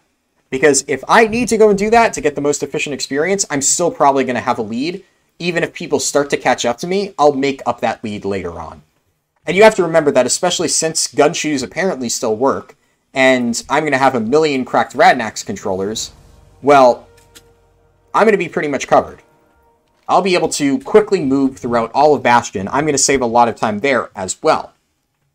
So it's not like I'm going to end my lead the moment I hit Bastion. I'm trying to Route 2, even made my own questing add-on for it. Oh, cool. I have 1, but I killed the dude 2 times. Yeah, it's actually pretty good then.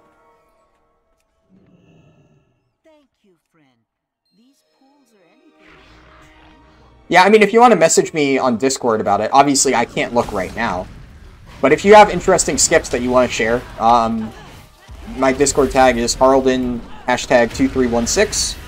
Feel free to message me. You can talk after stream.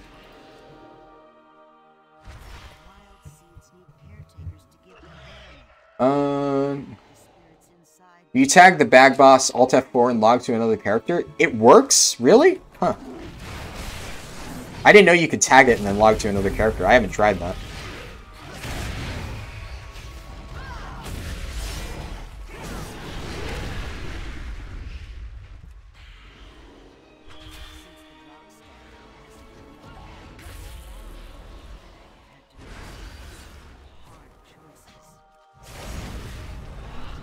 Even though your written guide rocks, I'd love to see your routes in Azeroth Autopilot. A lot of people have told me that. See, here's the thing. For people who don't know, Azeroth Autopilot is not like an open source thing. I can't just add a route to Azeroth Autopilot. Azeroth Autopilot is privately run. So they make their own routes, and they publish their own routes. I have no say over what gets added to Azeroth Autopilot. And as far as I know, the creator has no intention of adding my route or anybody else's route outside of just literally doing WoD. Is it a bit lazy? Yeah. Is it one of the reasons why I tell people don't use Azeroth Autopilot? Yeah. I understand that people like it, but at the moment, it's just not accurate. And the creator has expressed that he has no intention of changing it, so I don't know. I can't do anything about it. All I can do is make my written guides and try to make them as accurate as possible. Can't really do much about some guy who doesn't want to make his routes optimal. Yeah. Azeroth Autopilot is definitely a good tool for helping new players, but what can you do, right?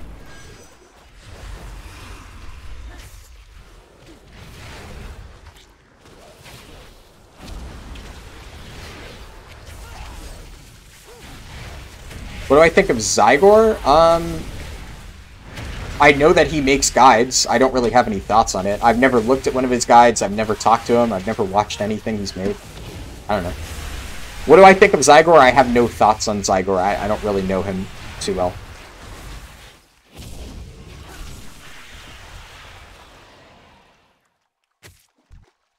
That ability isn't ready yet. Not ready yet. Isn't the first leveling experience in Shadowlands the same for everybody? Kinda. It's not that it's like different for everybody. It's definitely like the same in theory. The question in Shadowlands is not what do you do for like the route. The route is the same. It's the detours that you take for subzones. There are a lot of different subzones that you can do, and the real question is which subzones are the most efficient. When is it worth it to go and take a detour to get experience versus just ignoring that subzone and continuing on with the main story?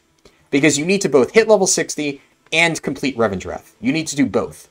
So you need to strike a balance. So some people have different methods on what they think is the most efficient way to do the subzones, right? I don't know. I'm going to figure out what I think is the most efficient, and that's what I'll do. Speak with Dreamweaver at the Unwild Seed, okay. My add-on has some ad hoc speed leveling features too. For example, auto-loot Radanax gems from mailboxes. I mean, doesn't the normal mail interface do that too? I can just pick auto-loot and my mailbox does that. I'm not trying to insult you, I'm just saying I'm pretty sure that the basic interface does that.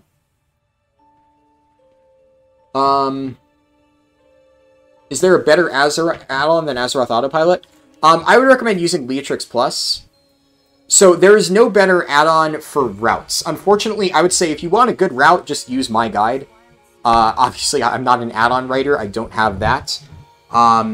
But if you want the tools that Azeroth Autopilot provides, Leatrix Plus is a much better version of that. The only thing that Leatrix doesn't have that Azeroth does is the, like, the flashing in your face, this is where you go next. But, I mean, honestly, it's relatively straightforward, right? Like, just follow my guide once. Once you've done it once, you know, it's not too hard to follow. Now, Silverpine and Hellsbrad especially, very straightforward.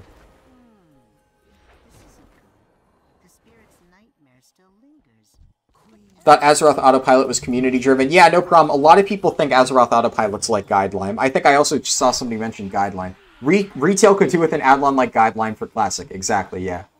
So a lot of people think that Azeroth Autopilot is like the retail version of Guideline. It's much different. No.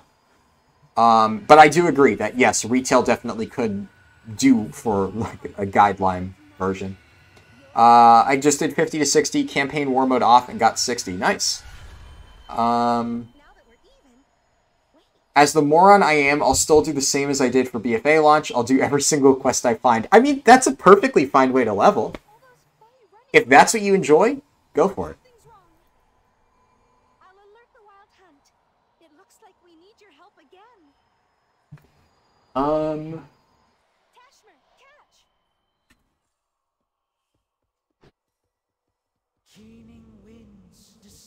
Live servers in EU shutting down. What for? Will I have a public video on the best routes by Monday?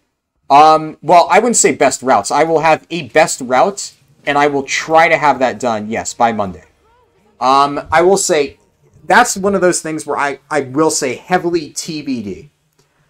I am going to be obviously very busy this weekend. I'm doing 2 streams, and by the way, you know, Run is going to resume the moment servers come back up, so, you know, don't go anywhere. Just waiting on... It's a server restart, not servers going down. If anything, I'll go make coffee. Oh, they're doing an update. So, I will do a guide. It's definitely going to be a written guide. I hope that I have time to make a video guide. But video guides are very, very hard to make. So, okay, so I'm gonna go make coffee real quick. And then when I get back, hopefully servers are back up. Should only take like a minute or two. Usually these things do not take too long. So I will be right back.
Alright, I think... Yeah, I stopped the timer.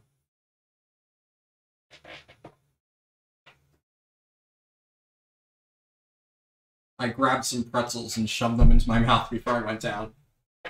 Figured, you know, good thing to tide me over until I can actually stop and eat. So. As for the video. No realms are currently available. When is Bron Jam going to be up? Are live servers down too? I assume you guys can hear me, right? Just want to make sure.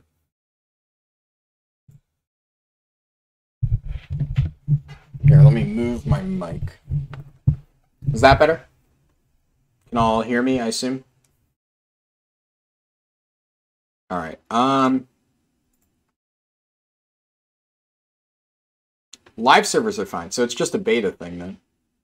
Bron Jam, I was like, maybe Bron Jam will just miraculously be up. So, EU shutting down in 8 minutes. They're probably just putting out some like stealth hotfix. I'm not sure. So for people asking about the Shadowlands guide, as I've mentioned, it's difficult. It requires a ton of editing. So one of the actual things that I've really liked about streaming is I just stream and the video's there. You know, I don't have to like encode and then do the upload process and whatnot. It's just boom on my channel magically. So really, really, really nice. Till 3 p.m. Greenwich Mean Time. I don't know what GMT is relative to where I am. Hopefully that's not a while. It would suck if I just had to delay the run. I mean, usually restarts are not that long, right? I'm gonna keep trying. Oh, hey, there we go. Okay, cool. We're back in. So, the thing about video guides is video guides require a ton of editing. So I've said this before. That Shadowlands like leveling guide took me a long time to make. It was like 3 days of nonstop editing. What I would probably do to save myself some headache is, if anything, I would do a written guide, and I would probably not edit footage. So what I would do is I'd probably just put a giant block of me leveling generically through Ardenweald as I talk through the Ardenweald route. Because one of the hardest parts about making that video guide is every single time I would like talk about a different part of the zone, I would basically get footage from that particular section of the zone and overlay it. And that amount of editing takes a while. So I would probably, if I do a video guide, if I end up having time, which I hope I will, because I want to make it, I would probably need to, like, be a bit more lazy with it, I suppose. But I'll try. Also, for people wondering how to find out, I will try to set up a Twitter, but I mean, obviously, by the time I... Can't talk while still trying to eat pretzels. Now, servers are back up. I'm good to go. Can you all see this? Is the video working for you? I want to make sure. Before I continue. But yeah, so I'll try to set up a Twitter. But for now, the best way to find out about my videos is through my Discord server. So before I continue, just because I know some people probably joined a bit later after I linked it. There you go. There's my Discord server. So I have like a channel on the server dedicated just to posting when I upload. But I'm also pretty active in that server.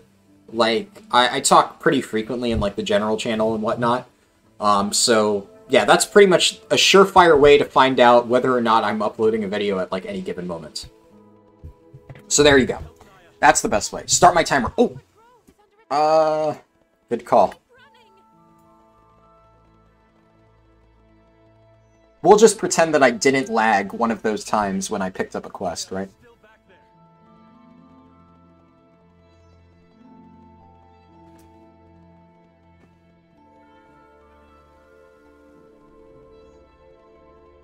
Also, one thing I'm not going to go out of my way to do because I don't need it.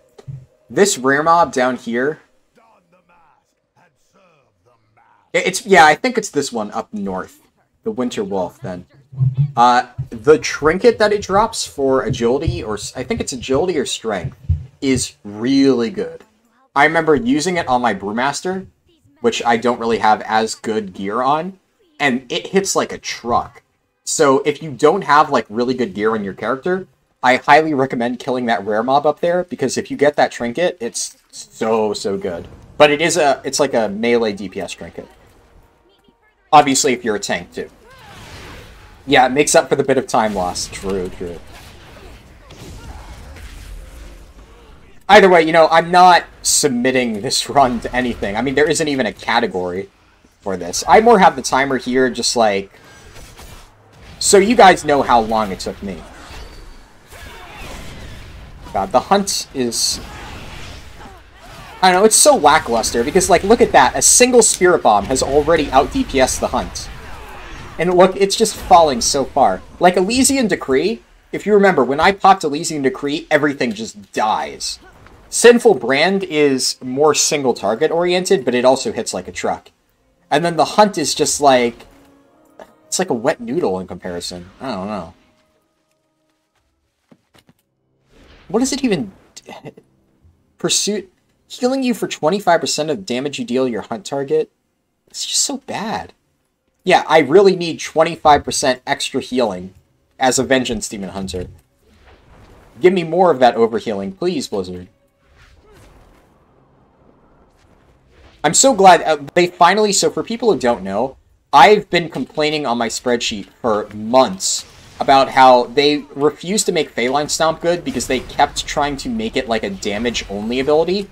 It is good for damage, but they refused to give it like a survivability potential for Brewmaster, and finally now they changed Phalanx Stomp for Brewmaster, so now it gives you 5% extra stagger effectiveness, which is really good. I mean, it's not like the best thing in the world, but for an ability that you can use every 30 seconds, that's basically infinite uptime on 5% extra stagger. Which, yeah, it's solid. Especially because Phalanx Stomp is a really high damage ability. So I mentioned earlier that right now it looks like Brewmasters are probably going to go Night Fae. If you're going for like damage and then probably like a mix of damage and survivability too, Night Fae is just an all-around good pick for Brewmaster. But for survivability, Necrolord is definitely the best. You see groups of 5 in Mythic Plus running weird Covenant abilities to get the edge. So it depends. I mean, is there a Covenant ability you have in mind? So one thing that I guess is worth noting, there are certain skips for like different dungeons that require you to have like a specific covenant. So ideally, you'll want to have one person in every single different covenant in your dungeon group to get access to every single unique skip. That said, 99% of the time, you're just going to want to have like a different comp. I don't know. It's hard to say.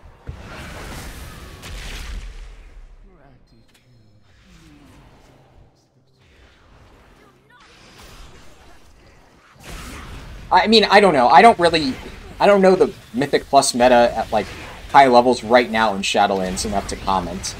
There are, like, so many things to factor in that it's hard to say. I'm sure some classes might pick a specific thing because it's better for, like, high-level key pushing. I don't know, though. I guess, like, the way that you worded your question, though, makes it sound more like you're asking if you think that there's, like, a specific, like, Covenant ability that benefits like group content. And I don't know, it depends. Some of them definitely help more for group content. Like, so I guess one of the things that a lot of people will be talking about is Necrolord Warrior. So I think it's Vanquisher's Banner for Warrior is not amazing for a single person, like for you, but especially if you use it in group content, it gets a lot better. So a lot of people have been saying that warriors might be forced in raids to run Necrolord because it looks like it's going to be so good for group content. Which is possible. I mean, honestly, I don't know what the tuning looks like. Nobody does. Like, now, we can get a better idea of what it will realistically look like, but, you know, until it's live, we won't know for sure.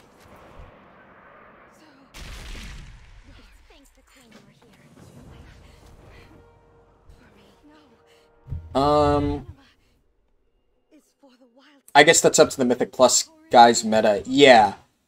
It really depends. That's the thing. It's hard to say. I don't know. I would say Conqueror's Banner is the big one that I think might change, and that's the thing. I also think that, like I said, people will definitely want to have the skips for high-level, like, Mythic Plus. Like, for example, Mists of Tyrna Scythe has a skip that basically lets you bypass a ton of trash, and it also gives you a huge chunk of, like, stat. Or it's like you get, like, a 10% primary stat buff or something really crazy like that by being able to go into, like, this little grove after the first boss and pick up, like, a flower or something. And you can only do that if somebody in your group has Night Fae. Now, right now, Night Fae is, like, a relatively popular choice for some picks. And, like, for example, right now, Night Fae is the best for Resto Druid. And Resto Druid is, as most people probably know, the most popular healer for Mythic Plus, especially in high keys. So you're probably not going to have too much of an issue with that. Kyrian is also another really, really popular pick for most classes. So any Kyrian dungeon, odds are you're going to have somebody with that ability. Where it gets a bit more complicated is Venthyr and Necrolord. So there are certainly some classes that run Necrolord, but Necrolord is probably the least popular covenant for, like, all classes. So it's one of those things where you have two choices, right? Kyrian might change, yeah, but here's the thing. A lot of classes still just have their best ability as Kyrian. Like, as somebody who has made a spreadsheet and had to look at every single different ability, there are definitely some classes that it was very close, and now with the Kyrian Soulbind, specifically, nerfs, they will probably no longer be the best, but a lot of classes just have a really good Kyrian ability. There's a reason that Kyrian was so dominant. It wasn't just that the Soulbind was good, it's that the majority of classes had a really good Kyrian ability, and it had a really good Soulbind. So, the Soulbind now is definitely not as good, but there's still a ton of classes with a really overpowered Kyrian option. Which is going to make it hard not to find a Kyrian, even after the nerfs. And that's the thing. I'm struggling to find an ult that I can put into Venthyr. Yeah, Venthyr is one of the less played options. I would say right now, yeah, Necrolord is probably the least most played, and then Venthyr is kind of close. There are definitely some classes that run Venthyr, but it's not, like, a very common pick. It's hard to say, though, because Venthyr is one of those that it's like a lot of classes is second best pick. I think some Death Knights are considering running Venthyr. Like, I've heard talk of maybe, like, Frost or Unholy running Venthyr. But even then, it's like, Frost and Unholy are thinking about running Venthyr, but there's other options that are very, very, very, very close. So, minor balance changes, or maybe some little new thing gets discovered and added to Simcraft, and then boom, they pick something completely different. It's really hard to say. So who knows? But Necrolord, I will say, is by far the least popular.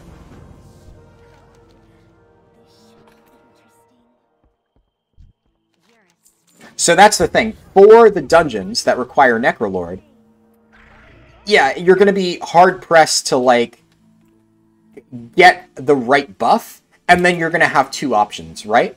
So you can either pick you can pick a class that wants Necrolord as their best covenant, which is probably going to be kind of hard to find. Or you can make a meta class, pick Necrolord, so that you can still have a meta class, but a slightly unoptimized version of that meta class in order to get access to their covenant buff. So it's like, which one do you do? What's the best way to do it for High Mythic Plus? Who knows? Knife Bay looks better on AoE, yeah. I will say for single target, with Breath of Sindragosa build, I've heard that Venthyr is very, very, very strong for Frost DK. And yes, that's true. It's specifically for two-hand, where that build is really good.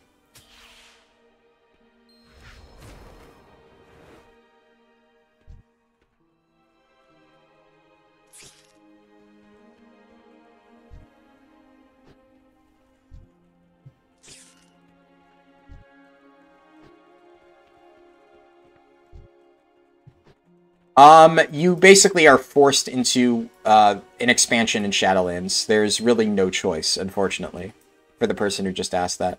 Okay, so I cannot do multiple at once. So this quest is really slow.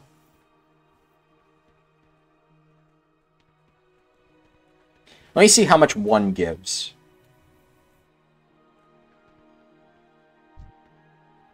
I really don't think you'll play two-hand Windwalker. I mean, you can play it if you want, but I don't think it's meta.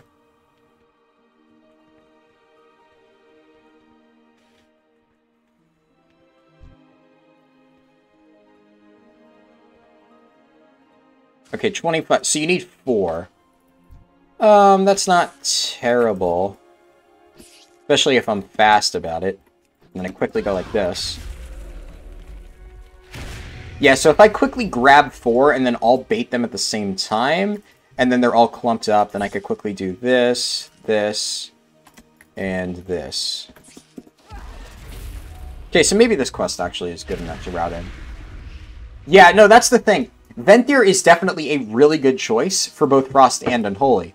But there's people saying that, like, it's only the second best option, so it's hard to say if it's the second best option or the best option.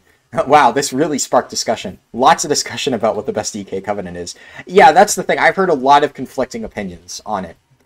I mean, I don't play DK personally, but I've heard so many different opinions on which one is better that it's like, I don't know, like, you could go Venthyr.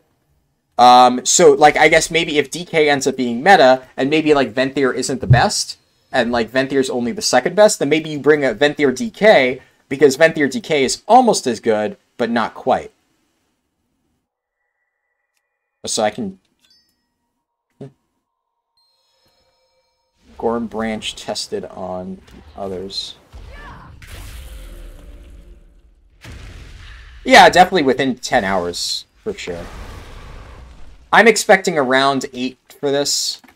This is like a really unoptimal speedrun. But this is the first one I've done with the new leveling amounts. So I'm still testing some stuff out.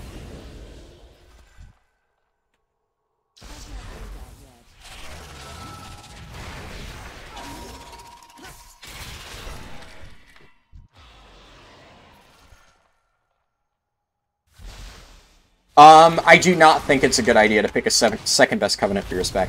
See, here's the thing. For people asking about Covenants, your first Covenant choice will be really easy to change. If you pick a Covenant... no, you actually get 3 free Covenant swaps. So you could swap to each individual Covenant for free. So if I decide I want to play Kyrian, then I decide I want to play Necrolord, then I decide I want to play Night Fae, then I decide I want to play Venthyr. I can make each of those individual swaps for free. It's when I try to swap back that it gets to be a problem. So, you know, basically, if you, let's say at the start, you're playing Death Knight, and maybe you think that Venthyr is a really good option, but it's not simming quite as high as, I don't know, like, let's say, Night Fae. So you pick Night Fae. And then, yeah, it only gets difficult if you go back. So let's say you pick Night Fae, then you go over and it gets nerfed. And you're like, ah, crap. But you can really easily just swap to Venthyr, and then you're set. But let's say that you pick Venthyr, and then it doesn't get nerfed. And then you're like, crap, I really need to go Night Fae if I want to be optimal for Raid.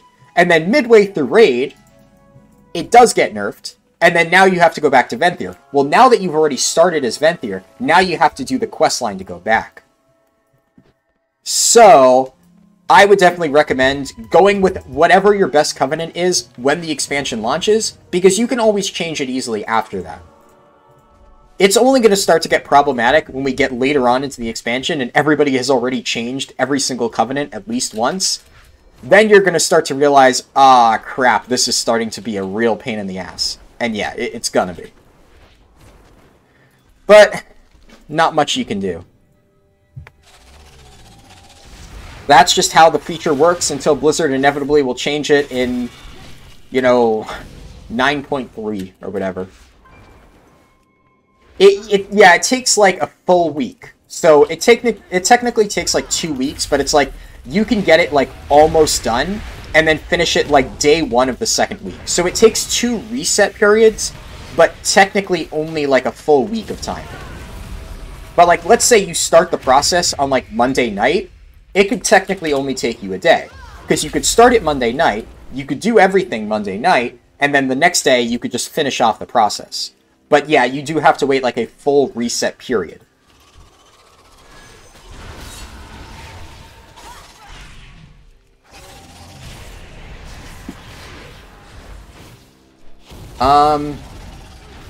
I wish they would do is if they nerf X-Covenant, people could switch. I agree. Honestly, I think that's what they'll probably do, because what I assume is going to happen is they are going to, inevitably, do some balance changes. Like, there's no way they don't. So, they do balance changes, people rage, because now suddenly they're unable to swap, because, you know, they need this for Raid, and Blizzard's screwing them over. And then suddenly, there's all this outcry in the forums, and then Blizzard at that point says, fine, whatever, we'll let you swap for free. So I fully expect that that's what's going to happen. Right now, that's not how it works, but you know how it works with Blizzard. They basically do stupid decisions until people cry enough, and then they finally say, whatever, we'll change it. Aren't you grateful that we are so nice and listen to our community? It's just the Blizzard cycle nowadays.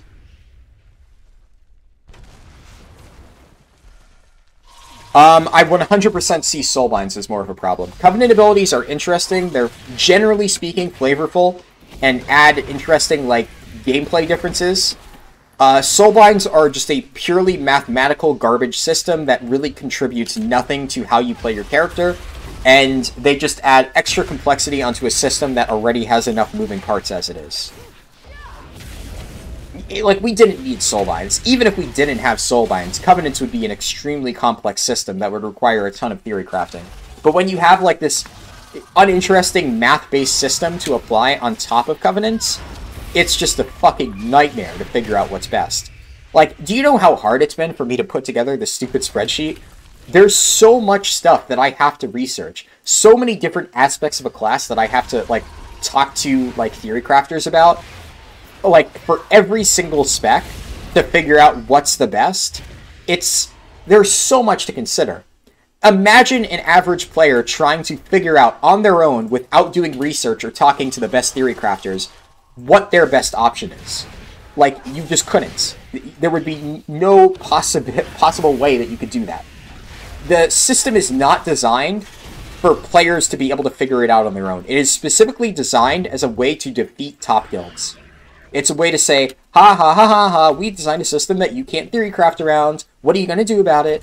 And whenever they do dumb shit like this, they always end up fucking over the average player. Like, congratulations, you made life slightly harder for Method. Method now needs to level a second character. Meanwhile, while Method is only having slight inconveniences as a result of their balance decisions, every single other player in the game is suffering because they did this really stupid thing that negatively affects 99% of the player base. It's frustrating. I don't know why they continue to do stuff like this. That adds absolutely nothing to the game, but just serves to make things more frustrating and complex. Because you can't even argue that it makes it like a more interesting game, right? It just makes it more frustrating. I've had more people message me like about the Covenant thing, saying that this whole Covenant system makes them not want to play WoW. Like, some people are like, oh, I thought about resubbing, but after seeing this whole Covenant system, I don't think I'm going to resub. That's an opinion I've been told a lot. And, you know, that's the more common opinion rather than, wow, this Covenant system is so interesting and cool, it made me want to resub to WoW. Like, no. Nobody finds this fun. Everybody sees this and just thinks, oh god, this is just going to be such a chore, right? So it's a wall that new players aren't able to get, like, ahead of without doing research. It's something that puts off returning players, and it's just another level of frustration for existing players. There's just nothing interesting about Covenants as a system. Except the abilities. The abilities are actually kind of interesting. So they could have just added the abilities and just made them like basically a talent row kind of thing. Which is what everybody was suggesting. But for some reason, they're incapable of just making a good system and stopping there. They have to add layer upon layer of complexity for whatever fucking reason. It's just... it's frustrating, man. Shaman will probably be my token Necrolord. Yeah, I've heard Necro Shaman is actually pretty solid at the moment. But I think... oh, actually, I was going to say Kyrian is better, but they did nerf Kyrian, like, a few weeks ago. That's the thing. It's so hard to say now. Don't think they'll nerf Covenants mid-raid season unless it's extremely broken. Oh, it's Blizzard. They'll nerf whatever the fuck they want, whenever the fuck they want. They don't care. There could be a Covenant ability that sims better, but in practice... yeah, no, true. That's definitely true. So it really depends. But we'll have to see.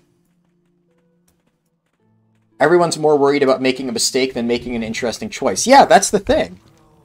I mean, I'm not worried about making a mistake, per se. I know you're not talking about, like, me specifically. But that's the thing. For the average player, that is the, like, mindset it cultivates. It makes it, you better not fuck up. You better not pick the wrong Covenant, or otherwise your guild leader is going to yell at you. You know, it's just... It adds another level of frustration and, like, worry to players who are just trying to come back and enjoy the game. You know, nobody wants to deal with that. It's just not interesting. Okay, I think I can glide her from here and make it most of the way.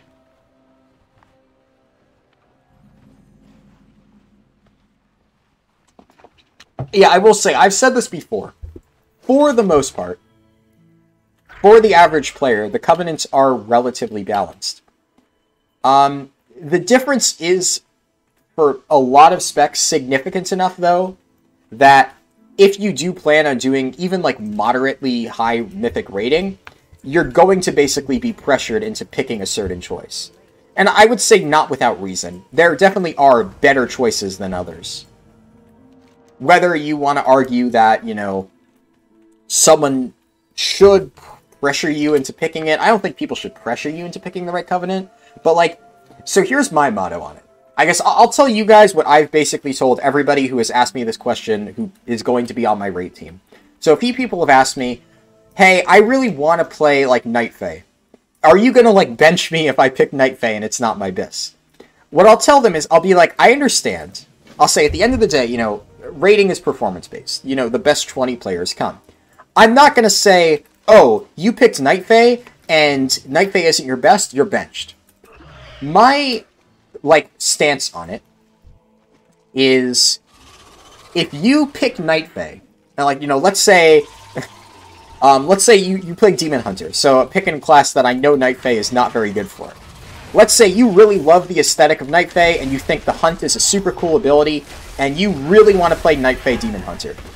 If you're on my raid team, and you are the best goddamn Night Fae Demon Hunter in the world, I'm not going to turn you down. I'm not going to say, oh, just because you picked it. Sure. But if you're picking a Covenant that is suboptimal, you're going into raid knowing ahead of time that you are eating a pretty sizable DPS loss just from that alone.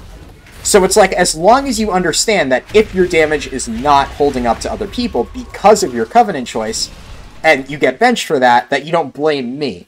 Like, that's the thing. I don't want to be held accountable. I don't want to force people to pick whatever Covenant that they think they need to do, but I also don't want to, you know, tell people, yeah, pick whatever you want, it doesn't matter. Because at the end of the day, it does kind of matter. You know, we still need to kill raid bosses. But I don't know. Like, if like your Covenant choice is down to like a 2% DPS difference, and you want to pick the one that's 2% less because you think it's cooler, and you're still a really good player who's able to pump out good numbers, I personally, on my raid team, am not going to judge people for that. And I would say 99% of raid leaders out there probably will have the same mentality. If they don't, they're shitty raid leaders, honestly. Actual player doesn't care much about several percent of damage. Yeah, for sure. Yeah, but sometimes, I will say, it's better now. The issue before, when I made my Covenant spreadsheet, it was not just a few percent. Sometimes it was up to 20% difference in damage between the worst Covenant and the best. And some were functionally broken. Like, so right now, Night Fae is actually a very good pick for Hunters. Before I made my spreadsheet and before tons of people actually started, like, you know, basically crying about it and saying, like, you need to fix this, this is bad, Night Fae was almost unplayable for Hunters. It was like, half of your abilities just did not proc it. So, like, Kill Command did not proc it. Like, I think the only thing that procced it was, like, Cobra Shot or something. Like, 2 abilities or whatever. So it did absolutely no damage because it was just functionally broken. It said it procs off all of your abilities, and it just didn't. So, at that point in time, you were going to have a bunch of people picking Night Fae because they're like, oh yeah, this ability seems cool, and it just did not do what it was advertised as. I should say, they have since fixed that. Night Fae is now a very good option for Hunter. But for a while, a lot of people would tell me, oh, you shouldn't put Night Fae as trash for Hunter because it's a bug. It's like, well, it is a bug, but if people think that, oh yeah, it's just a bug, you know, it's actually good, it's just bugged, when in reality at the time, it just simply was bad because of the bug, like it was unplayably bad, you know, it's just misleading for players. So if I put good, but because it's bugged, people would look at that and say, ah, yeah, but it probably won't be bugged when I take it. They'd take that, they'd be suboptimal, and they'd be baited into making a terrible choice. Blizzard has since fixed a lot of this. I do want to stress that. They have fixed a lot of this stuff. But it's not perfect. It's not perfect enough to the point where I think they shouldn't just make Covenants easy to swap. Have they gotten it closer than I expected them to? Yes, I will say. I am impressed that they've managed to balance it as much as they have. But I still think, just for the good of all players, they should just make it easier to swap.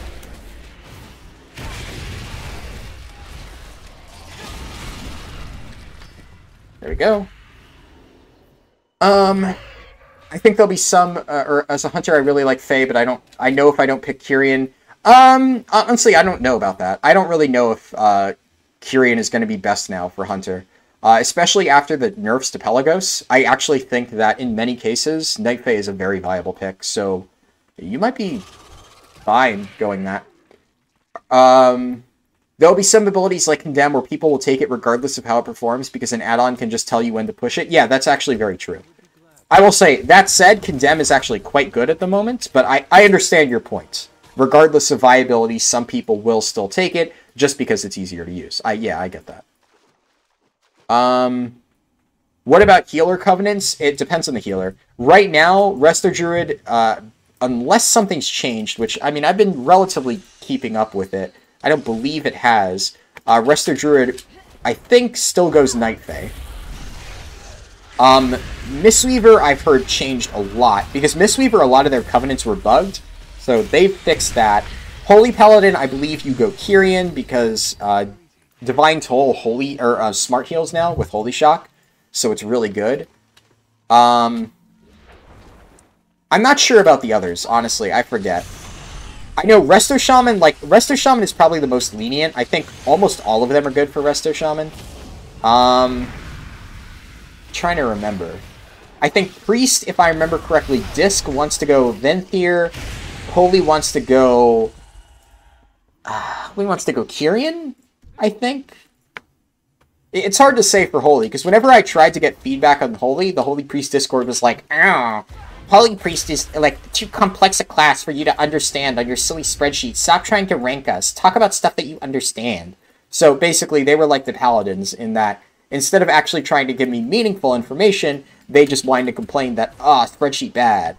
So, you know, sorry, Holy Priests, but I've been having trouble getting accurate data for Holy Priests because the Holy Priest Discord is not very cooperative. I've tried. I really have. You can even look in the channel. Like, that's the thing. All of my discussions with them have been, like, in the public channels for the most part. And you can just see that, like, me politely asking them, hey, you have any, like, suggestions? Because they're sitting in there shit-talking it. They're like, no, just delete the spreadsheet. And it's like, it's public in Discord, on record, for you to watch. It's just, it's dumb. I don't know. I tried to be nice. I tried to ask for their opinion, and I'm just like, alright, buddies. Sorry. Good morning from Scotland. Good morning, Scotland. Glad you're able to tune into the stream. I'm literally lost on what covenant to choose for Mage. As far as I know, Mage is actually very balanced. I think Necrolord is probably the worst one, but the other three seem pretty good. I would say Venthyr also got nerfed pretty significantly, so probably not them either. Holy is by far the easiest healer? Yeah, I don't know. I told one of my priest friends who, like, he mains Disc, but he plays Holy sometimes, and he's, like, a pretty prominent theory crafter, and he was basically just like, yeah, just ignore the Holy Priest Discord. They're just salty because their class sucks. So, he's basically been giving me help on what to do for Holy Priests, because, you know, the actual Holy Priest theory crafters aren't helpful. So, 99% of my data on Holy Priests is actually from Disc Priests, who are probably just as good as at Holy as the actual Holy Priest theory crafters. So, whatever. Came back after I quit day one before they announced Corruption Vendor. I mean, Blizzard will eventually make Covenant changes free. Yeah, that's kind of what I figured too. We'll just have to see how long it ends up taking them. I hope it doesn't take forever. I really don't want to have to go through another Essences situation. What do I do? Kulex tree. I have to, like, whistle to it? So I have to play the pan flute next to this tree.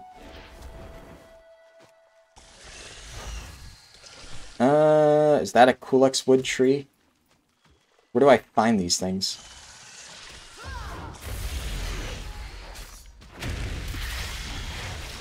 Holy Priest speak complicated. XW, yeah. That's it for tonight. Off to watch my new anime, and if you're taking requests, yeah, go to bed, Dad. My dad, like, okay, so I recommended Madoka Magica to my dad. And he's got into, like, this whole new thing where he's like, oh, I'm gonna find some anime that you've never heard of. I'm gonna find, like, the next, like, you know, non-mainstream anime. So he keeps, like, looking up all these random animes on Netflix and, like, trying to find one that I don't know. And I'm like, congratulations, nobody else has heard of that either. So that was my dad saying, that's it for tonight. Off to watch my new anime. Yeah, have fun with that if you're still on the stream. Holy priests are bitter because of sharing your class with Disc. Yeah, pretty much. Whatchamacallit? Is my classic brain taking over? Or is Holy Priest not one of the easiest specs I've heard? Yeah. I mean, I never said that they were right that Holy Priest was a complicated spec. I just said that's what they told me. But, you know, who knows? Disc has a high skill cap? Yeah. I want to play Holy Priest, but I gotta stick to taking a break from healers. I mean, I will say, if it's any consolation, I have been told that Holy Priest is not good. Where do I find these trees? I've only found 2. Okay, I have told him to watch Kill la Kill. So I've said this before. My 2 favorite anime, Madoka Magica, Kill la Kill. I told him to watch Kill la Kill, and he was like, oh, it's way too over the top. There's too much shouting. I don't like it. I like things that are more relaxed. I'm like, okay, whatever. So, my dad tried Kill la Kill, and he didn't like it.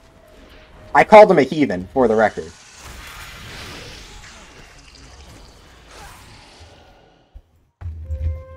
I'm mixed between using my level boost on a priest or a paladin. I recommend playing paladin. I mean, obviously, personal preference. If you try one and you like it. But I would say out of those 2, I definitely prefer paladin. Paladin is obviously more flexible. You have tank, healer, and DPS. But Holy Pally is really, really good. So you can't go wrong for healing. Prot is by far my favorite tank right now.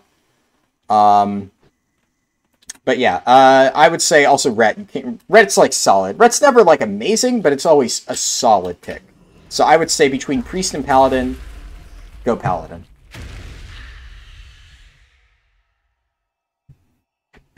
All these anime recommendations for my dad. That's the point. My dad doesn't want to take anime recommendations. He's gonna like find something that's not mainstream or whatever the fuck it was that he was telling me.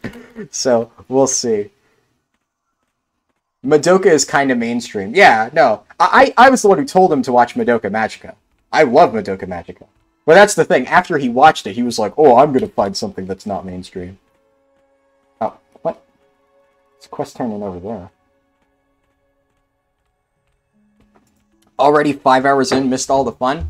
I'm still going to be doing 2 more 50 to 60 streams on Friday and Saturday. So if you missed this one, you'll get to catch a more optimal version of my streams. Where do I hand this in? Hello? Am I missing something? Okay. Cool. That quest is bugged.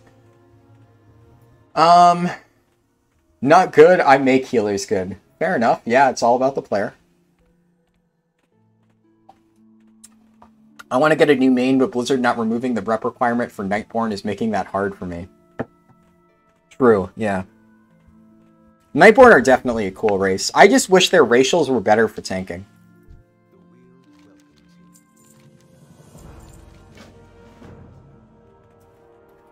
Like, the Nightborne racials, just like, you know, the extra magic damage would be really good if I was playing Prot Pally, but you can't be a Nightborne Pally. So, like, for the tanks that can actually be Nightborne, you just don't really get much mileage out of their racial, which is kind of a shame, because it would be really cool. But, like, they're really good for casters.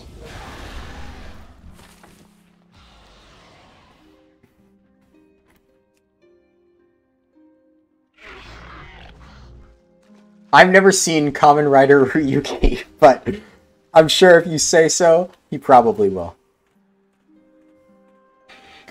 Tell us when your dad finds a banger. Yeah, will do, if that ever happens.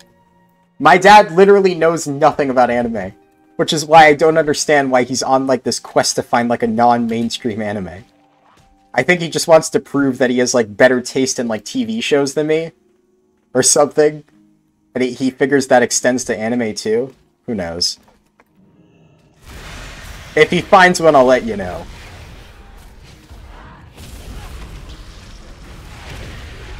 Am I dumb or past 30 minutes you doing side quests? Yes, I have been doing side quests. Arden Weald is probably the best place to do side quests. As you've probably noticed, all of these hubs are like really, really efficient. So I mentioned earlier I was just going to do the main quest line, but I figure after looking at these hubs, like, this is just really good. And here's the thing, by the time you get to Ardenweald, you should theoretically have enough of, like, a gap in between you and most players that you should be safe to do, like, a lot of side quests and not worry about it. Let me go back now and see if it's back up. If it's not, well, that sucks. Animes are mostly big productions. No one wants to make an obscure anime that doesn't make money. He should look for obscure manga instead. Yeah, my dad reading manga. Oh my. That would be the day.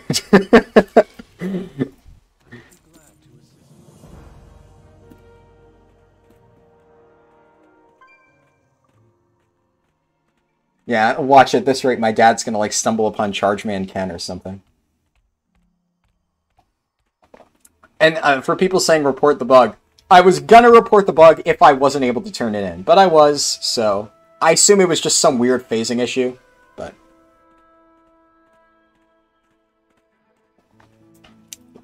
Here we go.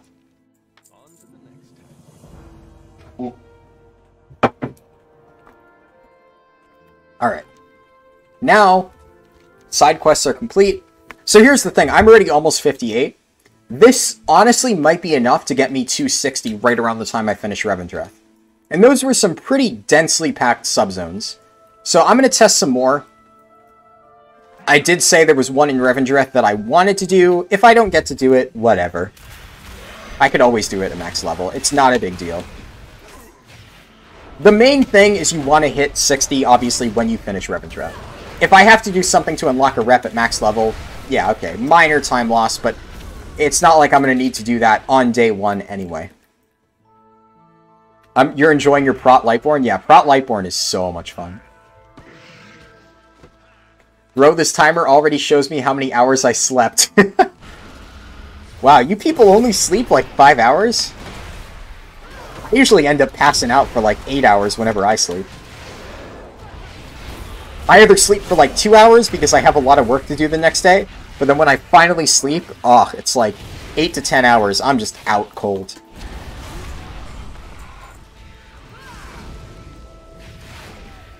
Don't really need a gap in later Arden and Revendreth anyway. Yeah, true. That is definitely true. And that's the thing. You've probably noticed that, like, I've done really big pulls. So, like, Vengeance Demon Hunter is almost unkillable, so you're probably looking at this and saying, ah, you know, you could do this as Havoc. If you're really geared as Havoc, maybe. But Vengeance Demon Hunter is tanky, and I have the best gear in the game for starting at level 50 for a Vengeance Demon Hunter. If you are playing Havoc, you are going to get trucked by this. I know, because I leveled a Mythic Ny'alotha geared Brewmaster through Shadowlands, and I got trucked on a Brewmaster. Because Brewmasters don't have nearly the same self-sufficiency as Vengeance DHs. Do I ever sleep? Yeah. I mean, I'm probably going to sleep the moment I finish the stream. Actually, maybe not the moment I finish the stream. Maybe I'll like, make... Oh yeah, I'll make food, probably. And then I'll, you know, respond to Discord messages and whatnot, and then I'll sleep. I mean, I have class at... yeah, I have class at like 9:30, so... Yeah.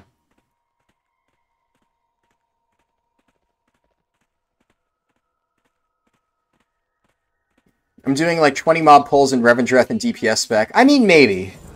Like I said, if you're really geared, sure. But if you're not geared, you're going to struggle. Do I ever PvP? Not instanced.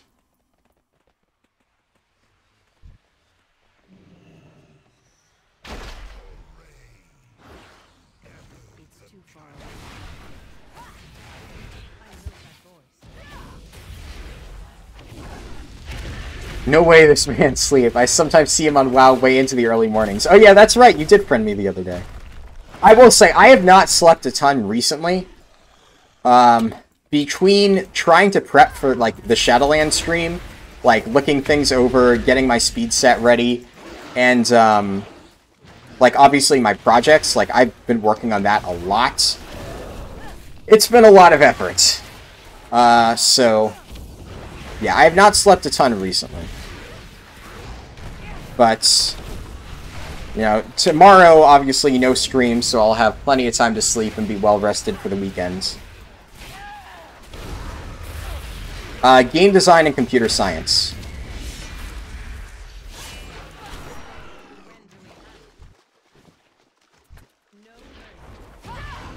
Yeah, like, that's what I said. Like, I'll basically go, like, a few days without really, like, sleeping a ton. Like, maybe getting, like, a few hours. And then one day I'll just catch up on it all. And just get, like, 10 hours of sleep in one sitting.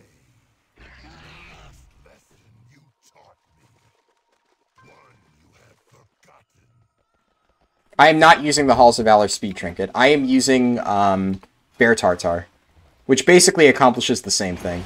Halls of Valor speed trinket requires you to do less damage to get the buff, and I mean, when you're already using Bear Tartar, the difference is like so minimal that it's not worth using. And I recommend using Bear Tartar because, you know, why not? Bear Tartar versus 14 versatility. I mean, the choice is clear in my opinion.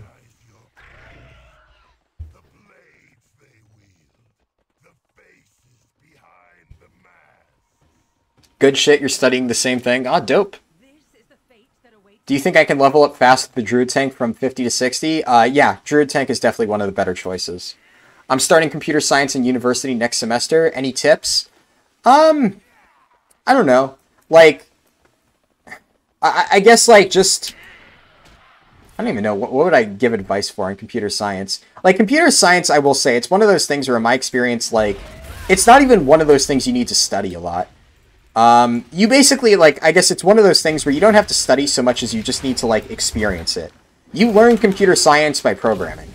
You know, you're going to have a million courses, of course, where you're going to have to memorize all the different terms and all the different languages and stuff. And 99% of that is not actually, like, relevant when you're doing programming. Programming is more problem-solving than, like, memorization. So I guess if that's any advice I could give, it would be that. Like, you know, you can actually learn quite a lot on your own just by giving yourself, like, little challenges. You know, there's a reason why everybody starts off with, like, Hello World. You know, it's simple, but it's, like, baby steps. And then you do something a bit more complex.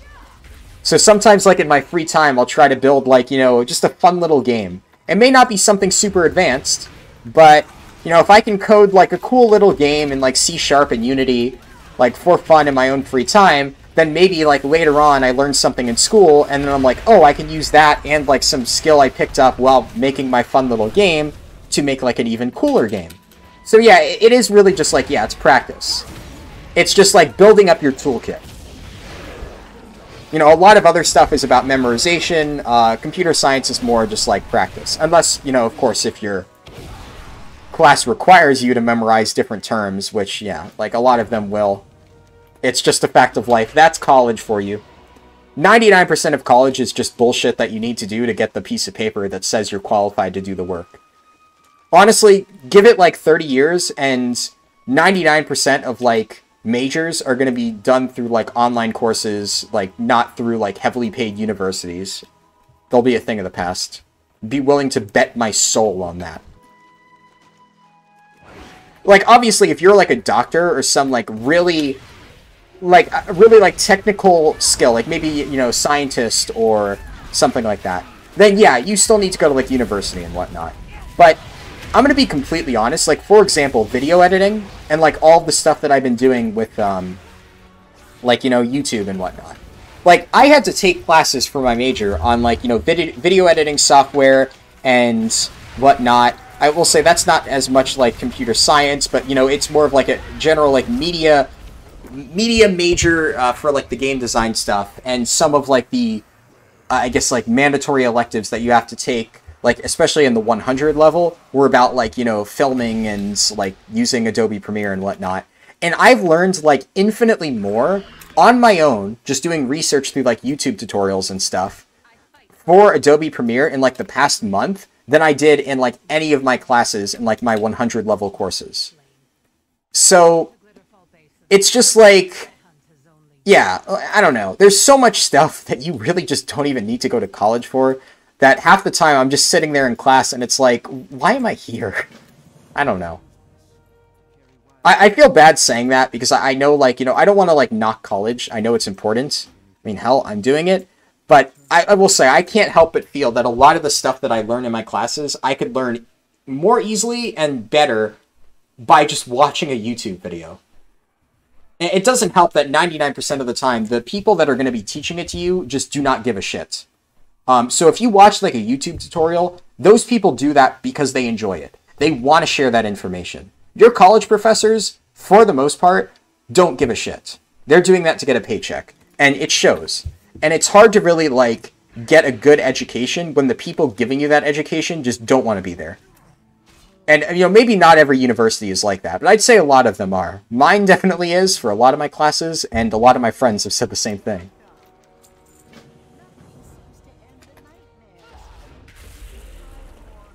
Would love to see this video after work. Are you putting the VOD up? Yes. All VODs will be on my channel. If Shadowlands alone takes 6 hours, doesn't that mean an average person? No. This is a very casual run through Shadowlands. I would say you basically add 2 hours onto whatever my final time for this run is, and that's what you can expect to get. Shadowlands is very linear. Nothing I'm doing here is revolutionary. It's just more like proper pathing and whatnot. Pay attention to your discrete mathematics class. Yeah, I mean, math definitely, like, yeah, that's one of those things where you definitely need to learn it in, like, college. It's hard to learn that through online tutorials, but, you know. That goes into more of, like, yes, the more technical stuff, math, science, like medicine, yeah, that stuff you definitely need to go to college for. But a lot of technology stuff is much easier to learn through online tutorials, honestly, than, like, college classes. I learned a lot more on my own, yeah. Once you get mathematical logic down, Google can teach you the syntax, pretty much, yeah. I learned a lot more on my own. My lecturer gave me one class on UML diagrams because it's in the curriculum and said, okay, now you can forget about that for the rest of the course. Yeah, pretty much. Like, see, one of the things is, I've mentioned before that I absolutely hate calculus. I said in, like, a previous video, I hate calculus, I'm terrible at calculus, it was a nightmare. But when I took calculus in college, my professor was such, like, an energetic, like, guy who you could clearly see he actually loved calculus. And I actually liked that class more than half of, like, my serious, like, major related classes for, like, computer science or game design, because my calculus teacher cared. My calculus teacher would get, like, really excited, and, like, you know, if I got, like, stuck on something, he would, like, sit there and try to, like, help me work through it. Like, he was just a really nice guy and a really helpful teacher. So, really, it depends on the kind of teacher you have. Meanwhile, I've had, you know, game design teachers where it's like, you know, this is subject material that I normally would love, but they literally have, like, the Bueller voice. And it's just like, I don't know. It's hard to care. So yeah, it really does depend on your teacher. That much I am 100% confident in saying. So if you are a teacher, you know, try to show energy. I'm sure most people here, I'm not saying, like, you know, anybody here, if you're a teacher, is going to be like, yeah, you don't give a shit. But there definitely are some teachers out there. It's usually the older folks. Like, the guy that I had for calculus was, like, a younger guy. And he definitely really cared about the material. But you get, like, those guys, I don't... Maybe, oh, is this, like, ageist? I don't know. But, like, I get a lot of, like, older professors that just clearly, they've been doing this for, like, 20 years, and they just don't want to be there. So, I don't know. Especially, I will say, technology classes, having older professors, it's really hard, because half the time, like, basically, one of my 100 level classes, I just found it hilarious, because 99% of the time, like, me and my friend from high school, who also goes to the same college as I do, we were basically teaching the class, because this guy knew, like, less about using, like, Photoshop and Adobe Premiere than the two of us did in our, like, our whatchamacallit, graphic design club that we had in high school. So we already knew more about the college course material, and I'm just like, why are we learning this? I don't know, it just, it's frustrating, man. I 100% agree with everything you just said. Well, I'm glad some people agree, yeah. At least those people actually care enough to try to put on a fake smile and be nice. No, absolutely. You know, like, if there are professors out there who at least try to care, like, even if they don't, that's something. It's just the ones who don't even try that it's frustrating. That's like the main tool you need to know and use as a software engineer. Yeah. That's why I dropped out. I didn't want as much remedial stuff. I understood. I'm paying good money to hear relevant information. Exactly. Like, honestly, and here's the thing. I've kind of brought this up to, like, my parents. I basically told them, like, I'm like, just so you know, like, I understand, like, obviously, like, you guys are paying for me to go to college. Like, cool. But you understand that, like, 99% of the stuff I'm learning, I already learned in high school or managed to learn on my own. Right? And my parents are just like, yeah, that's college. You know, welcome to college. You basically pay money to get a degree. So, I don't know. I almost feel bad. It's almost one of those things, like, what's it called? Like, the imposter, like, effect or whatever, where, like, you basically feel like you don't deserve to be in the position you are. Half the time, I don't even feel like a real college student, because I'm like, aren't you supposed to be learning in college? And half the time, I don't feel like I'm learning. I just feel like I'm going through the motions to get, like, the correct grade in my class, but I don't know. If I'm not learning anything, I'm not sure what I can do. Magically make myself learn something that the teacher isn't teaching? I try to do that. I went to uni for computer science, and was how you said, even one of the lecturers said a book he wrote was core for the subject. Yeah. Luckily, I haven't had, like, any of the Guild-Aware Lockharts, but I've had friends, like, on either WoW or, like, you know, from high school who have told me that they've had professors basically make you buy their book for college. That one I have not had to deal with myself, thankfully, but I have heard that that's, like, a pretty common thing. So, definitely feel you there. Is Vengeance faster level? I prefer tank, but I do think it's faster, yes. You got a new sub, thank you, would recommend... yeah, I would probably say you could level as Vengeance. It depends on your gear. If you're geared already, you could get away leveling as Havoc, you'd probably be fine. But if you're, like, leveling a fresh Demon Hunter from 50 to 60 in Shadowlands, and all you have is, like, Ice Crown gear, I would say it's probably a safer option to just go with Vengeance. I hated Gen Ed stuff so much, I dropped out and went into union construction, $50 an hour and no college degree. Yeah, I mean, you know, definitely college is not for everybody. I'm not saying that you need a college education. Depends on your career. Obviously, some careers, you need to have a college education. Imposter syndrome, that's the one that I was thinking of. Like, obviously, yeah, if you're going to be a doctor, you need to have a college education. That's just a given. But, you know... Yeah, there is a lot of stuff where it's just like, you know, you can get by on your own. And, you know, if you want to be a construction worker, like you said, they make good money. Like, a lot of people like to knock it. A lot of people like to knock, you know, blue-collar jobs and like, it's not real jobs. Like, you know, I have friends who do that shit. There's nothing wrong with it. It's a perfectly respectable line of work. Right now, there's no education, or there's no achievement for flying in Shadowlands. There probably will be later on. Among Us syndrome. But another thing, like, with the idea of general education, that's honestly... So I've ranted a bit about in-major stuff, feeling like I'm not learning anything. One thing that I can tell you that I absolutely despise about college is the amount of required electives that have nothing to do with anything I'm interested in. Like, look, I have nothing against women, I have nothing against art, but why do I need to take a class about women's art history for a game design and computer science major? Why is that a required course for me to take? That's what I have to take this semester. I have to write a paper about women's art history.